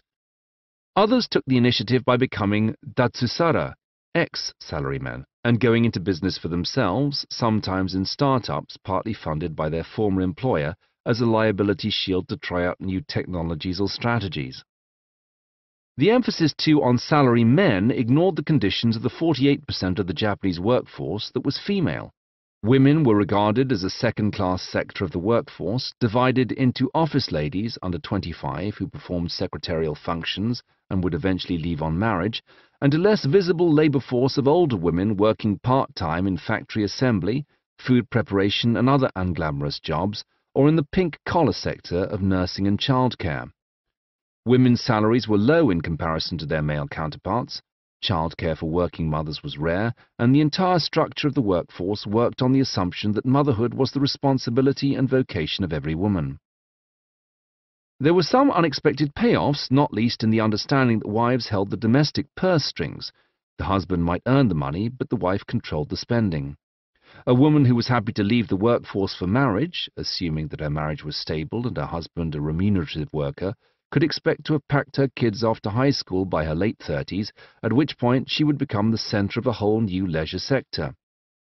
In 1979, the sociologist Abe Yoko observed that women from 35 to 45 represented an entirely unforeseen consumption block, exploiting the empty nest while their husband was still at work, throwing themselves into a variety of hobbies and pastimes. Their archetypal spouse, meanwhile, stumbled home from after work, drinking just before midnight, handing over his pay packet and remaining none the wiser as to where the money was going. During the 1980s, a second female consumption block became even more influential, with the realization that many of the office ladies of the urban workforce were banking on marriage and retirement before age 25, but were still living rent-free with their parents and sitting on a disposable income for the 4 or 5 years that they were in the workforce. Such parasite singles became the target market for cosmetics and fashion, branded goods and foreign vacations, and were a major impetus for the widespread adoption of cute goods that extended their younger days into adult life. A case in point was Sanrio's Hello Kitty, a brand created initially to adorn pencil cases and lunch boxes for schoolgirls in 1974, which achieved newfound popularity as an icon of Japanese womanhood in the 1980s. Some Japanese women resisted tradition in an altogether new way by refusing to play along with the semi-arranged marriages that had once been the default means of matchmaking eligible singletons. In 1945, 69% of all Japanese marriages had been arranged by omiai, the meet and greet whereby a professional marriage broker would set up a series of formal dinners between families whose eligible children seemed to meet suitable criteria of wealth, class, and status. That figure, however, has steadily fallen ever since as more proactive, Western-influenced Japanese favor dating and personal choice. Today, only 6.2% of Japanese marriages are set up through omiai, although traditionists wryly observe that marriage brokers' ability to pre-screen and investigate potential spouses makes omiai arrangements much more reliable than random romance. Other Japanese simply refused to get married at all, or did so significantly later, with more than half waiting until their 30s. Meiji-era girls tended to marry at 16. By the 1950s, this had risen to 23, and today the average age for a woman's marriage is 29.3. This in turn reduced the number of likely childbearing years, contributing to the rise of smaller nuclear families. An increase in the number of only children, and hence in daughters bearing the weight of family expectations, as well as a greater general awareness of women's rights, encouraged some women to resist the pressure to regard themselves as walking wives-to-be, and to make better, more long-term choices regarding their education and career. The self-fulfilling prophecy that a woman with a diploma in home economics wasn't going to get promoted past the typing pool anyway began to crumble. Other elements of Japanese success merely shoved failure to where it could not be seen. There was much talk in the 1980s of the genius of Japanese corporations' just-in-time system, which reduced warehousing costs by ensuring that new materials were only ordered and delivered when they were needed. While that did indeed achieve its stated purpose, it did so only by relying on a diverse supply chain of small businesses, which were invariably the first to be sacrificed in the event of any slump in demand. There was, however, a particular flaw in the Japanese miracle that brought it to an end. All this investment was ultimately based on bank loans secured against collateral. However it was held, whether in company stocks or shares, in the end most of the collateral came down to real estate, which had become preposterously overvalued. Tracing the book value of certain Japanese companies back to the source would reveal loans upon loans taken out from a bank in which the company was itself a shareholder, secured on land that was worth only a fraction of its supposed value. Japan's miraculous economy was a bubble, and it was about to pop. Chapter 11. Cool Japan, The Lost Decades. David had remained calm when the tremors began. The Japanese teachers briskly, urgently instructed their pupils to stand up and file out. Quickly now, but don't run. Books juddered from the shelves in the classrooms. Chairs jerked into new positions across the floor. One girl, disobeying orders to leave everything, grabbed a scrapbook bearing the signatures and doodles of her classmates. Tomorrow was the last day of school after all. There were earthquakes every day in Japan, but most were barely noticeable. Did I just lose my balance, or did the ground move beneath me? Did a passing car just make the bridge wobble, or was it the ground underneath it? A day earlier there had been a larger one, notable for actually feeling like an earthquake, that had made the school shake, and now this one, enduring far longer than usual. Everybody knew the drill.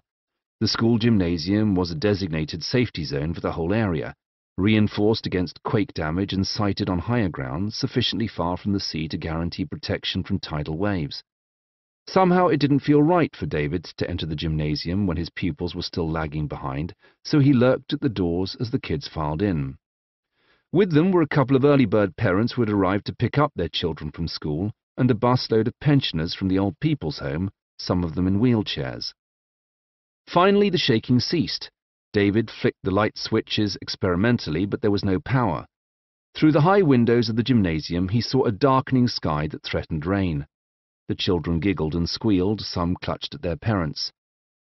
Through the wide glass doors of the gymnasium, David saw a man in a hard hat rushing toward him, clad in an overall that marked him out as a municipal employee. A janitor, perhaps, or a security guard. He was gesticulating wildly, shouting something over and over again. "A tsunami is coming." Really? It was an oddly panicked reaction for the normally pragmatic Japanese. The gymnasium was 2 whole miles from the shoreline, and besides, if there really were a tidal wave rushing toward the town, then surely the sirens would have sounded. Unless the sirens had lost their power along with the lights. The rushing official reached the doors. "A tsunami is coming," he yelled. "Get upstairs, upstairs!" The crowd began to move with some reluctance. There was no elevator for the old people, and the kids knew for a fact that there weren't enough chairs to go around on the second-floor balustrade. Couldn't they just stay put on the ground floor? Or maybe the stage. Surely that was high enough. There was a noise like a train passing by, a low rumble getting ever closer, thick with clicks and clanks and cracks. Outside the door, David saw the cars jostling in the car park, shunted by some unseen force, then suddenly tossed like dice. A surge of black water rushed between the gym entrance and the nearby school building and continued to rise. In fits and starts it splashed against the glass doors, seeping under the gap at their base. David took an involuntary step backwards as the puddle reached out to him. Black water was now knee-high against the doors, pushing them inward, creating a new gush of water as they swung open. Now the flood outside was already waist-high, jammed with trash cans and bicycles, cardboard boxes and tree branches. David turned to run as a car slammed sideways into the glass door, propelled through them by the force of the torrent, the noise it made drowned out by the sudden screams in the hall. The flood rushed in, turning the rows of seating into a spiked mace of protruding chair legs, tripping the fleeing townsfolk underfoot. The stage itself began to lift from the ground, floating unsteadily on the rising waters, turning from a safe refuge into a collection of tipping blocks. David found himself clinging to the curtains at the side of the stage, hanging desperately onto the arm of a man who was himself clutching at a screaming woman caught in the maelstrom. The water was cold, cold enough that it was hard to grip. David met the man's eyes in a desperate moment, and the man's hand slipped. The couple was immediately engulfed in the vortex of Black Sea. Instead, David reached out, his hands straining to add extra inches to grab a floating desk occupied by a fellow teacher and 4 petrified children. Suddenly he found his grip, hanging onto the desk for just long enough for the marooned pupils to clamber along his arms and onto the balcony.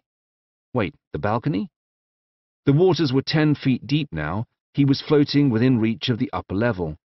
David hauled himself over the ledge and onto the second floor, panting with the effort, his wet clothes stingingly cold, his hands numb. The noise began to die down, the screams turning to sobs, the rushing waters losing their roar and lapping mockingly at the walls. David shivered. There would be no school tomorrow. The earthquake and ensuing tsunami that precipitated the March 11th, 2011 Fukushima disaster were a dramatic cap to the long, slow stagnation experienced by Japan in the early 21st century. Shrinking populations and persistent economic decline have left the very existence of some communities in Japan in doubt. Yubari, in Hokkaido, was a mining town of 120,000 people in 1960. It has shed 90% of its population over the last 50 years as the mines were shut down and families went elsewhere in search of jobs. In 2007, with a population of only 10,000, the city filed for bankruptcy, In 2016, the last karaoke bar shut down. By 2020, when the median age of the population rises to 65, Yubari will hit another tipping point. The majority of the population will be aging retirees with rising medical needs and a declining tax contribution. Although parts of the city are indeed abandoned, others have been successfully rewilded. A demolition scheme in the 1970s and 1980s removed street after street of tenement housing for mine workers. Today, the mountainsides are thick with trees again. Mountain deer frequently wander into the streets as the green archipelago turns even greener again. The infrastructure remains in place, and the locals try enthusiastic attempts at encouraging visitors, like a fantasy film festival or a local mascot with a melon for a head. But Yubari is bypassed by the new expressway, and frankly, the most interesting thing to see here is a glimpse of how many other parts of Japan might look by the year 2060. It takes a birth rate of 2.1 to replace a population. Japan's birth rate is currently 1.4, which, warns the National Institute of Population and Social Security Research, means that the population is fated to fall by a third to 87 million by 2060. The net gain established in the times of legend by Izanami and Izanagi is now being reversed. Japan's rewilding is one of the amazing stories of modern times. We should look behind the statistics and concede that many of today's ghost towns are in Tohoku, which has yet to recover from the apocalypse of the 2011 earthquake, tsunami, and nuclear disaster. Even in the prosperous south, the dormitory suburbs can be effectively deserted during the day, even if they are occupied at night. I have often been the only person walking the sun-baked streets. In an oddly symbolic gesture in 2016, rewilding of a sort even impinged upon Ginza, the upmarket Tokyo district that is the most expensive square on a Japanese monopoly board, when the Sony Corporation announced it would be demolishing its landmark headquarters and replacing it with a small city park for the 2020 Olympics. Japan reached its economic peak at the end of the 1990s, with Japanese names dominating the world's largest banks and the global rich list, but also making conspicuous foreign purchases. Not merely expensive works of art like Van Gogh's Sunflowers, but also New York's iconic Rockefeller Center. In 1989, Sony made a stab at securing a vital part of the software for its business by acquiring the US movie maker Columbia Pictures. Matsushita retaliated a year later by buying MCA Universal. But as the Japanese economist Shimada Haruo warned, Japan's prosperity was based on investment alchemy using fictitious values. It ultimately all relied on land prices that, if they had been real, amounted to the real estate of Japan being worth 100 times as much as the entire United States. This plainly was not true. It was a fiction based on the state capitalism that had been fostered in one form or another for the last century as Japan's government aided its workforce in catching up with foreign nations. But that aim was now demonstrably achieved and had taken Japan out of isolation into an exposed position where it was integrated into a truly global economy and subject to the fluctuations in fortune of global finance. Whereas Western companies were often financed by shareholders with an interest in due diligence, Japanese companies were more likely to be financed by banks that could look the other way in the event of irregularity.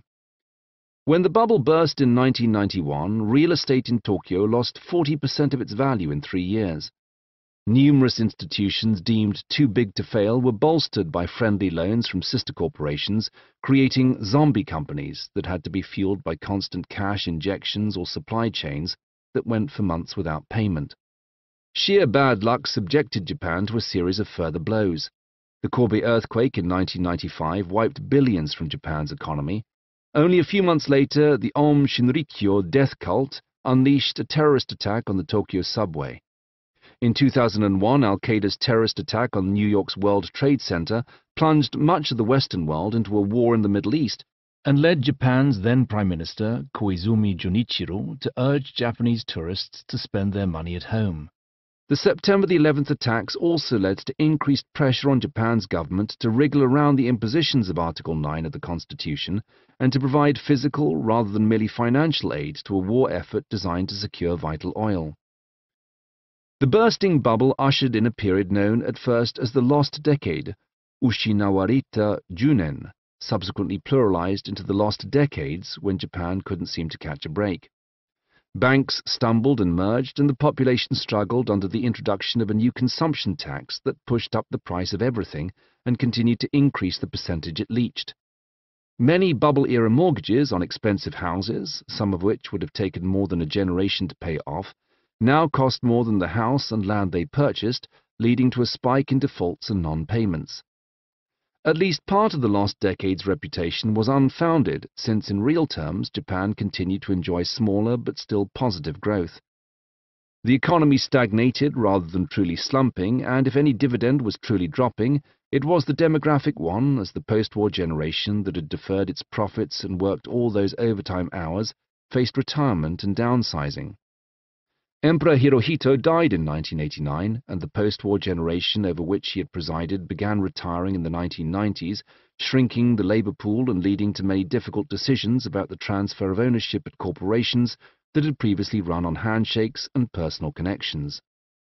The slowing of the Japanese economy refocused attention on its supposedly world-beating workforce.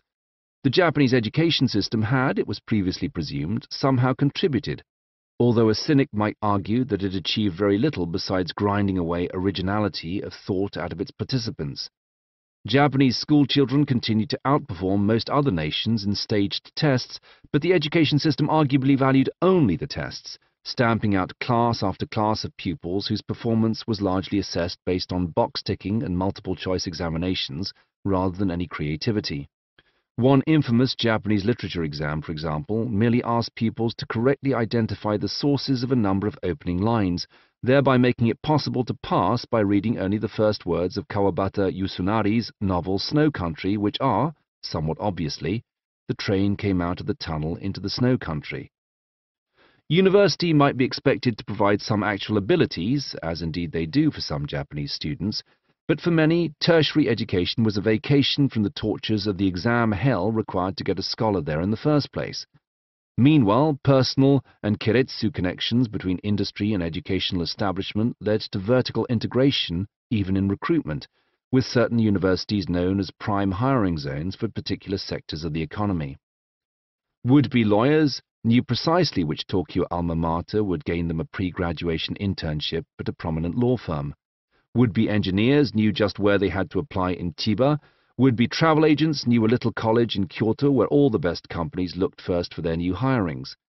Although this streamlined the process efficiently for employers, it was a new form of hell for the students themselves, who would often face the prospect of delaying their application for 1 or 2 or more years in order to ace the right exam for the right college. Such students, chiefly boys because of course boys were the ones who could expect actual careers, became known by the term for masterless samurai, ronin. Even ronin needed to blow off steam, and the combination of arrested development among both young men and women, as well as an understanding of the material limitations of Japanese life, personal space, privacy, time, led to the cultivation of a new demographic. In 2005, the Nomura Research Institute published an investigation into the world of otaku marketing, outlining a new business model for appealing to small but wealthy niches within consumer society. The term otaku, nerd, originated in the world of animated cartoons, but was swiftly applied elsewhere in everything from tourism to cameras, muscle cars to manga. The main sector was young singletons with a disposable income, but Nomura also recognized the existence of older weekend hobbyists with more responsibilities. Either way, such otaku consumers could be expected to be willing collaborators in the ransacking of their own wallets for as long as they could be guaranteed customizable products. An event-led, participatory fandom that gave them bespoke, unpiratable or uncopyable experiences, and a gamified consumer experience that rewarded them for acquiring all variants. This was summarized as the 3 C's: collection, creativity, and community.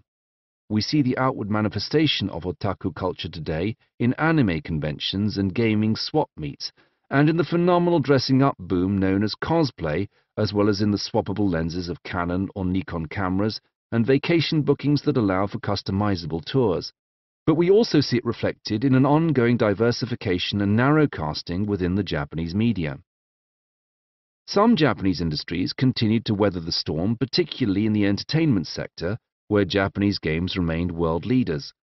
Arcade games in the 1970s, miniaturized and repurposed as home consoles in the 1980s and beyond, turned Sega, Nintendo, and Sony into household names, along with their mascot characters, leading to a newfound appreciation of the market value of kontentsu, content. As Japan reoriented from a manufacturing economy to a postmodern service economy, its government recognized the value of popular culture for advertising the country as a tourist destination. In 2005, the same year as Nomura's report, the Trade Minister Nakagawa Shoichi wrote, "Japan aims to establish intellectual property and the content industry as key factors in economic revitalization. In particular, digital media and proactive international initiatives are likely to cause rapid market expansion, contributing to related industries such as tourism and manufacture." In other words, now that the miracle-era corporations have sold all the hardware to foreign consumers, Japan can continue to profit by excelling at the software, computer games, animated movies, and high-tech toys. Nakagawa was a minister in the government of Aso Taro, a politician who trumpeted his love of manga to court the youth market, and whose initiatives to push Cool Japan, including overseas comics competitions and grants for domestic animation companies, have long outlasted his administration. Not everybody is a cheerleader for Cool Japan. In 2013, the academic Oyama Shinji, then at London University's Birkbeck College, derided it as a smokescreen of spiky-haired pretty boys and dancing schoolgirls designed to hide a corporatized and uninspired Japanese entertainment industry. Yokoyama noted that the spokesmodels for Cool Japan were frankly unemployable in the grey-suited companies they represented. Foreign otaku who saw Japan as a place of punk dreams and high-tech toys were being sold a lie. The artist Murakami Takashi, whose super-flat style has become one of the icons of Cool Japan, was similarly damning, claiming that Cool Japan was merely a buzzword that was intentionally created to satisfy the pride of the Japanese and is nothing more than ad copy to allow public funds to go to advertising companies.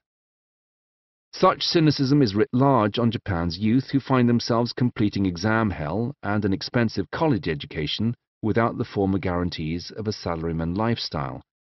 A new archetype in the Japanese media lifted a foreign acronym, NEETS, standing for Not in Education, Employment or Training, interchangeable with the term Freeter from freelance and the German Arbeiter, meaning part-timer, to describe those who rejected the core values of the bubble era, preferring instead to participate in the consumer economy at the barest subsistence level, working only at menial jobs to pay the most minimal bills. A post-industrial economy still requires industry. It still needs raw materials and energy. Consumers need someone to make the items they consume. Japan's industrial leaders search increasingly further afield in a globalized market, and their political colleagues obliged in 2013 with a $32 billion aid package to Africa, where Japan and its biggest Asian rival China now duke it out over influence and connections. Japan's new era of enforced austerity has led to a rise in second-hand goods. Thrift shops specializing in rigorously screened high-quality items have flourished. No broken toys or buttonless jackets here. The second-hand shops of Japan rely on the crumbs that fall from the table of the bubble generation, many of whom seem to have an endless supply of unopened high-end branded goods sitting at the back of their closets, unwanted or forgotten gifts or unused impulse purchases. I found one handbag in a Kyoto thrift store with an asking price of $1,500. Even aged or scuffed items have a certain value, as they imply that the owner has had access to expensive goods for longer than they really have. This, it seems, is the underlying rationale of Japan's 21st century boro, run-down aesthetic. Scruffy is the new neat. Meanwhile, modern Japan's obsession with integration assures that nobody loses out. For example, several of Japan's biggest publishers are investors in Bookoff, a chain selling used books, allowing them, but not their authors, to derive a small sum from second-hand sales of their product. Ironically, one of the most iconic symbols of Japanese austerity dates from the height of its 1980s growth, a brand that isn't a brand. Muji, or more properly Mujirushi Ryoin, no brand quality goods, was launched in 1980 as a spin-off from the chain of Seibu department stores, promising consumers no-nonsense generic goods, cheaper because they had been stripped of all extraneous packaging and marketing. This was hence better value, but also better for the environment. In fact, Muji's recycled brown paper packaging and laconic labels had a zen aesthetic all their own, while the company's concentration on bin ends and leftovers proved so successful that it soon ran out of them. In the case of its best-selling packages of broken mushrooms, why insist on them whole when they will be broken up for cooking anyway, the company was reduced to buying whole mushrooms and then breaking them up and repackaging them to keep the orders filled. The stores in Japan became to some extent victims of their own success, doing so well that it became impossible to sustain the small is beautiful aesthetic and supplies across an entire chain of stores. Meanwhile, despite the meaning of the name, foreigners came to regard Muji as another brand. For some, mere austerity was not enough. Some societal dropouts took things even further, with Japanese journalists and psychologists outlining the rise of the hikikomori phenomenon. Hundreds of thousands of Japanese, primarily from the generation that reached its teens as the bubble burst, became almost entirely isolated from society, shutting themselves away or disappearing into virtual existences on the internet. Buried within the rhetoric of cool Japan is the possibility that much of the otaku-focused economy rests on the interests and concerns of some 1.5 million young Japanese who are borderline hikikomori cases. Others are shut in by more prosaic concerns, forced to care for their aging parents, or more likely in-laws. For much of the 20th century, Japanese law and political rhetoric regarded a family unit, or ie, as a three-generational household comprising grandparents, parents, and kids.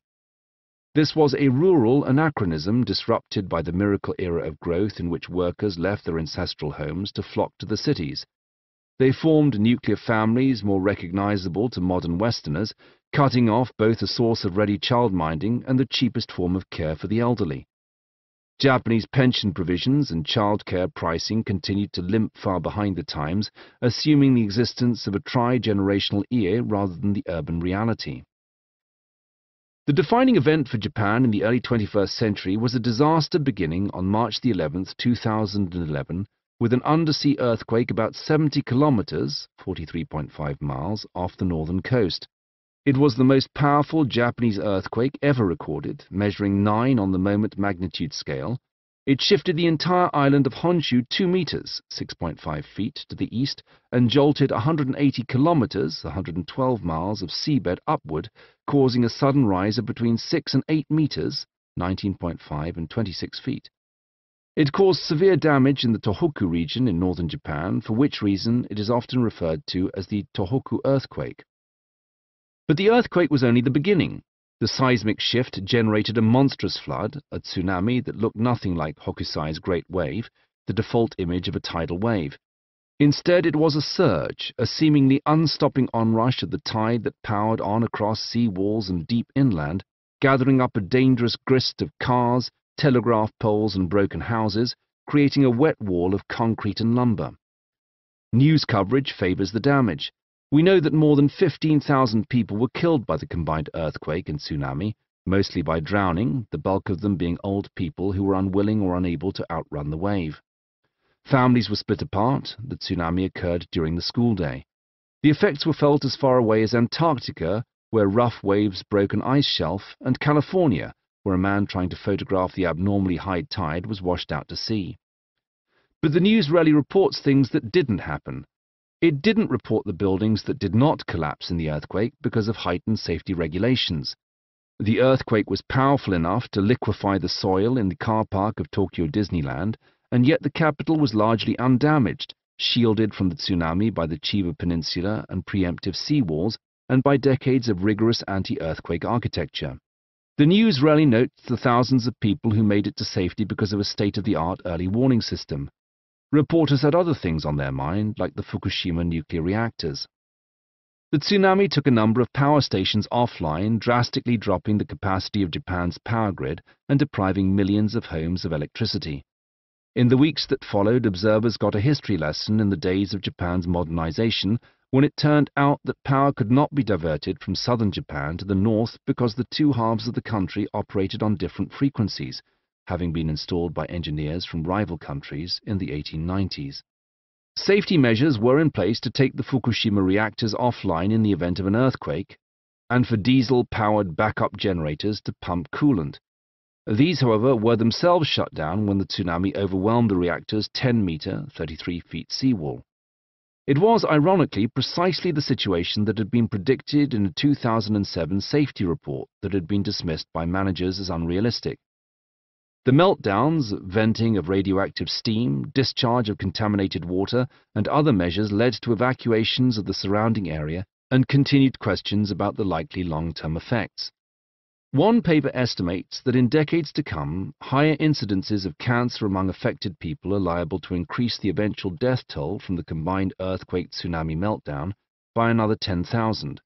And that is before one considers the likely dangers from policing the damage that has been contained behind steel and concrete walls and from efforts to create artificial permafrost to seal in the groundwater. In 2015, high waves from Typhoon Itao washed away sacks filled with contaminated soil from the site, taking with them tons of contaminated water. Simply by continuing to exist, the Fukushima site has created several Level 3 serious incidents in addition to the original Level 7 major incident that started it all. The aftermath of the Tohoku disaster, arriving after 20 years of stagnation, left Japan in an impossible situation. It certainly crippled the incumbent government, a short-lived showing by the opposition, which was forced to introduce further austerity measures and lost power once again to the Liberal Democratic Party. It shut down a proposed initiative to bring jobs to the north by moving certain industries out of the southern plains. It increased consumption taxes even further and plunged the Japanese into an unwinnable debate about energy resources. Should they back oil, which would drag them into global politics, or nuclear power, which would risk decimating another swath of Japan?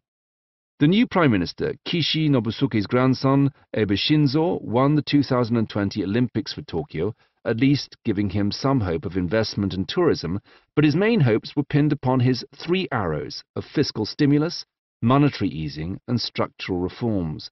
These buzzwords seem intended more to justify the three arrows part, a reference to a samurai parable in which a single arrow might be broken in two, but three grasped together are far stronger. In fact, Abenomics, as it was soon called, was a lifeboat made of patches and bailouts, in which the yen was devalued but Japanese workers continued to pay consumption tax for anything they bought with their dwindling salaries. Meanwhile, Abe's government drifted inexorably to the right, saber-rattling over tiny strategic islands in the South China Sea and infringing on press freedoms. Japan's trade deficit continued to rise, not least because the shutdown of the nuclear power stations returned the country to its economically dangerous reliance on imported fossil fuels. As with many other aspects of modern Japanese politics, initiatives seemed to ignore the root causes of any problems and instead made futile attempts to address their outward manifestations. But the biggest problem Japan currently faces is demographic. As in many other post-industrial countries, the generation born in the 1960s is retiring, creating a greying population of pensioners supported by a declining workforce of taxpayers. Japanese policymakers speak hopefully of the infrastructure projects and reforms that were introduced as the Tokyo Olympics approached in 2020, but also with mounting concern about the 2030 problem, when the retirement of the following generation will place an even heavier burden on the only children, the underpaid, the unemployed, and the unemployable of the next. As noted in a business report by the Keidanran Business Conclave, Japan already relies heavily and invisibly on immigrant or offshore labor. In an ironic reversal of the 17th century Sakoku edicts that banished from Japan anyone with 3 foreign grandparents, incentives were offered to any South American with a single Japanese grandparent. Such quarter-Japanese, it was implied, were better than the entirely non-Japanese equivalent. Out of sight, working in overseas subsidiaries, was out of mind, although, as with other modern societies, a manufacturing sector once lost to cheaper overseas labor was impossible to recover. Even in digital media such as Japan's world-famous anime business, many aspects are outsourced overseas. Desktop publishing and the internet allow colorists, layout artists, and in-betweeners to work in China or South Korea, reducing the value of such labor for Japanese nationals below the level where it is possible to earn a living at it. Such factors have been physically repeated in other industries where corporations met the souring of the Japanese miracle by offshoring their manufacture, keeping the corporation lean but jettisoning thousands of Japanese workers. A trend in modern Japan has been the establishment of factory ghettos of foreign labor recruited as far afield as Vietnam for tours of duty in Japanese sweatshops. Their output counts as domestic product, although their wages and conditions are below that which would be expected by Japanese workers. With immigration such an unpopular fix, Abe's administration hit on the idea of mining and repurposing Japan's own population, encouraging women to return to the labor force with a new buzzword of womenomics. Japanese women currently occupy a meager 3.1% of boardroom seats in corporate Japan. Compare this with 19.2% in the United States. Abe hoped to increase the ratio of Japanese women in the boardroom to 30% by the year 2020, a steep ascent that even his own advisers cautioned was unlikely. But instead of offering palpable, quantifiable incentives to the female workforce, Abe's schemes seemed to offer too little too late. Women were promised better access to childcare, although little was done to help them pay for it. They still were not guaranteed pay parity, and a promise of 3 years maternity leave was liable to make women seem less employable to corporate personnel managers. That merely left a quota stipulation seemingly intended to browbeat companies into putting more women in the boardroom.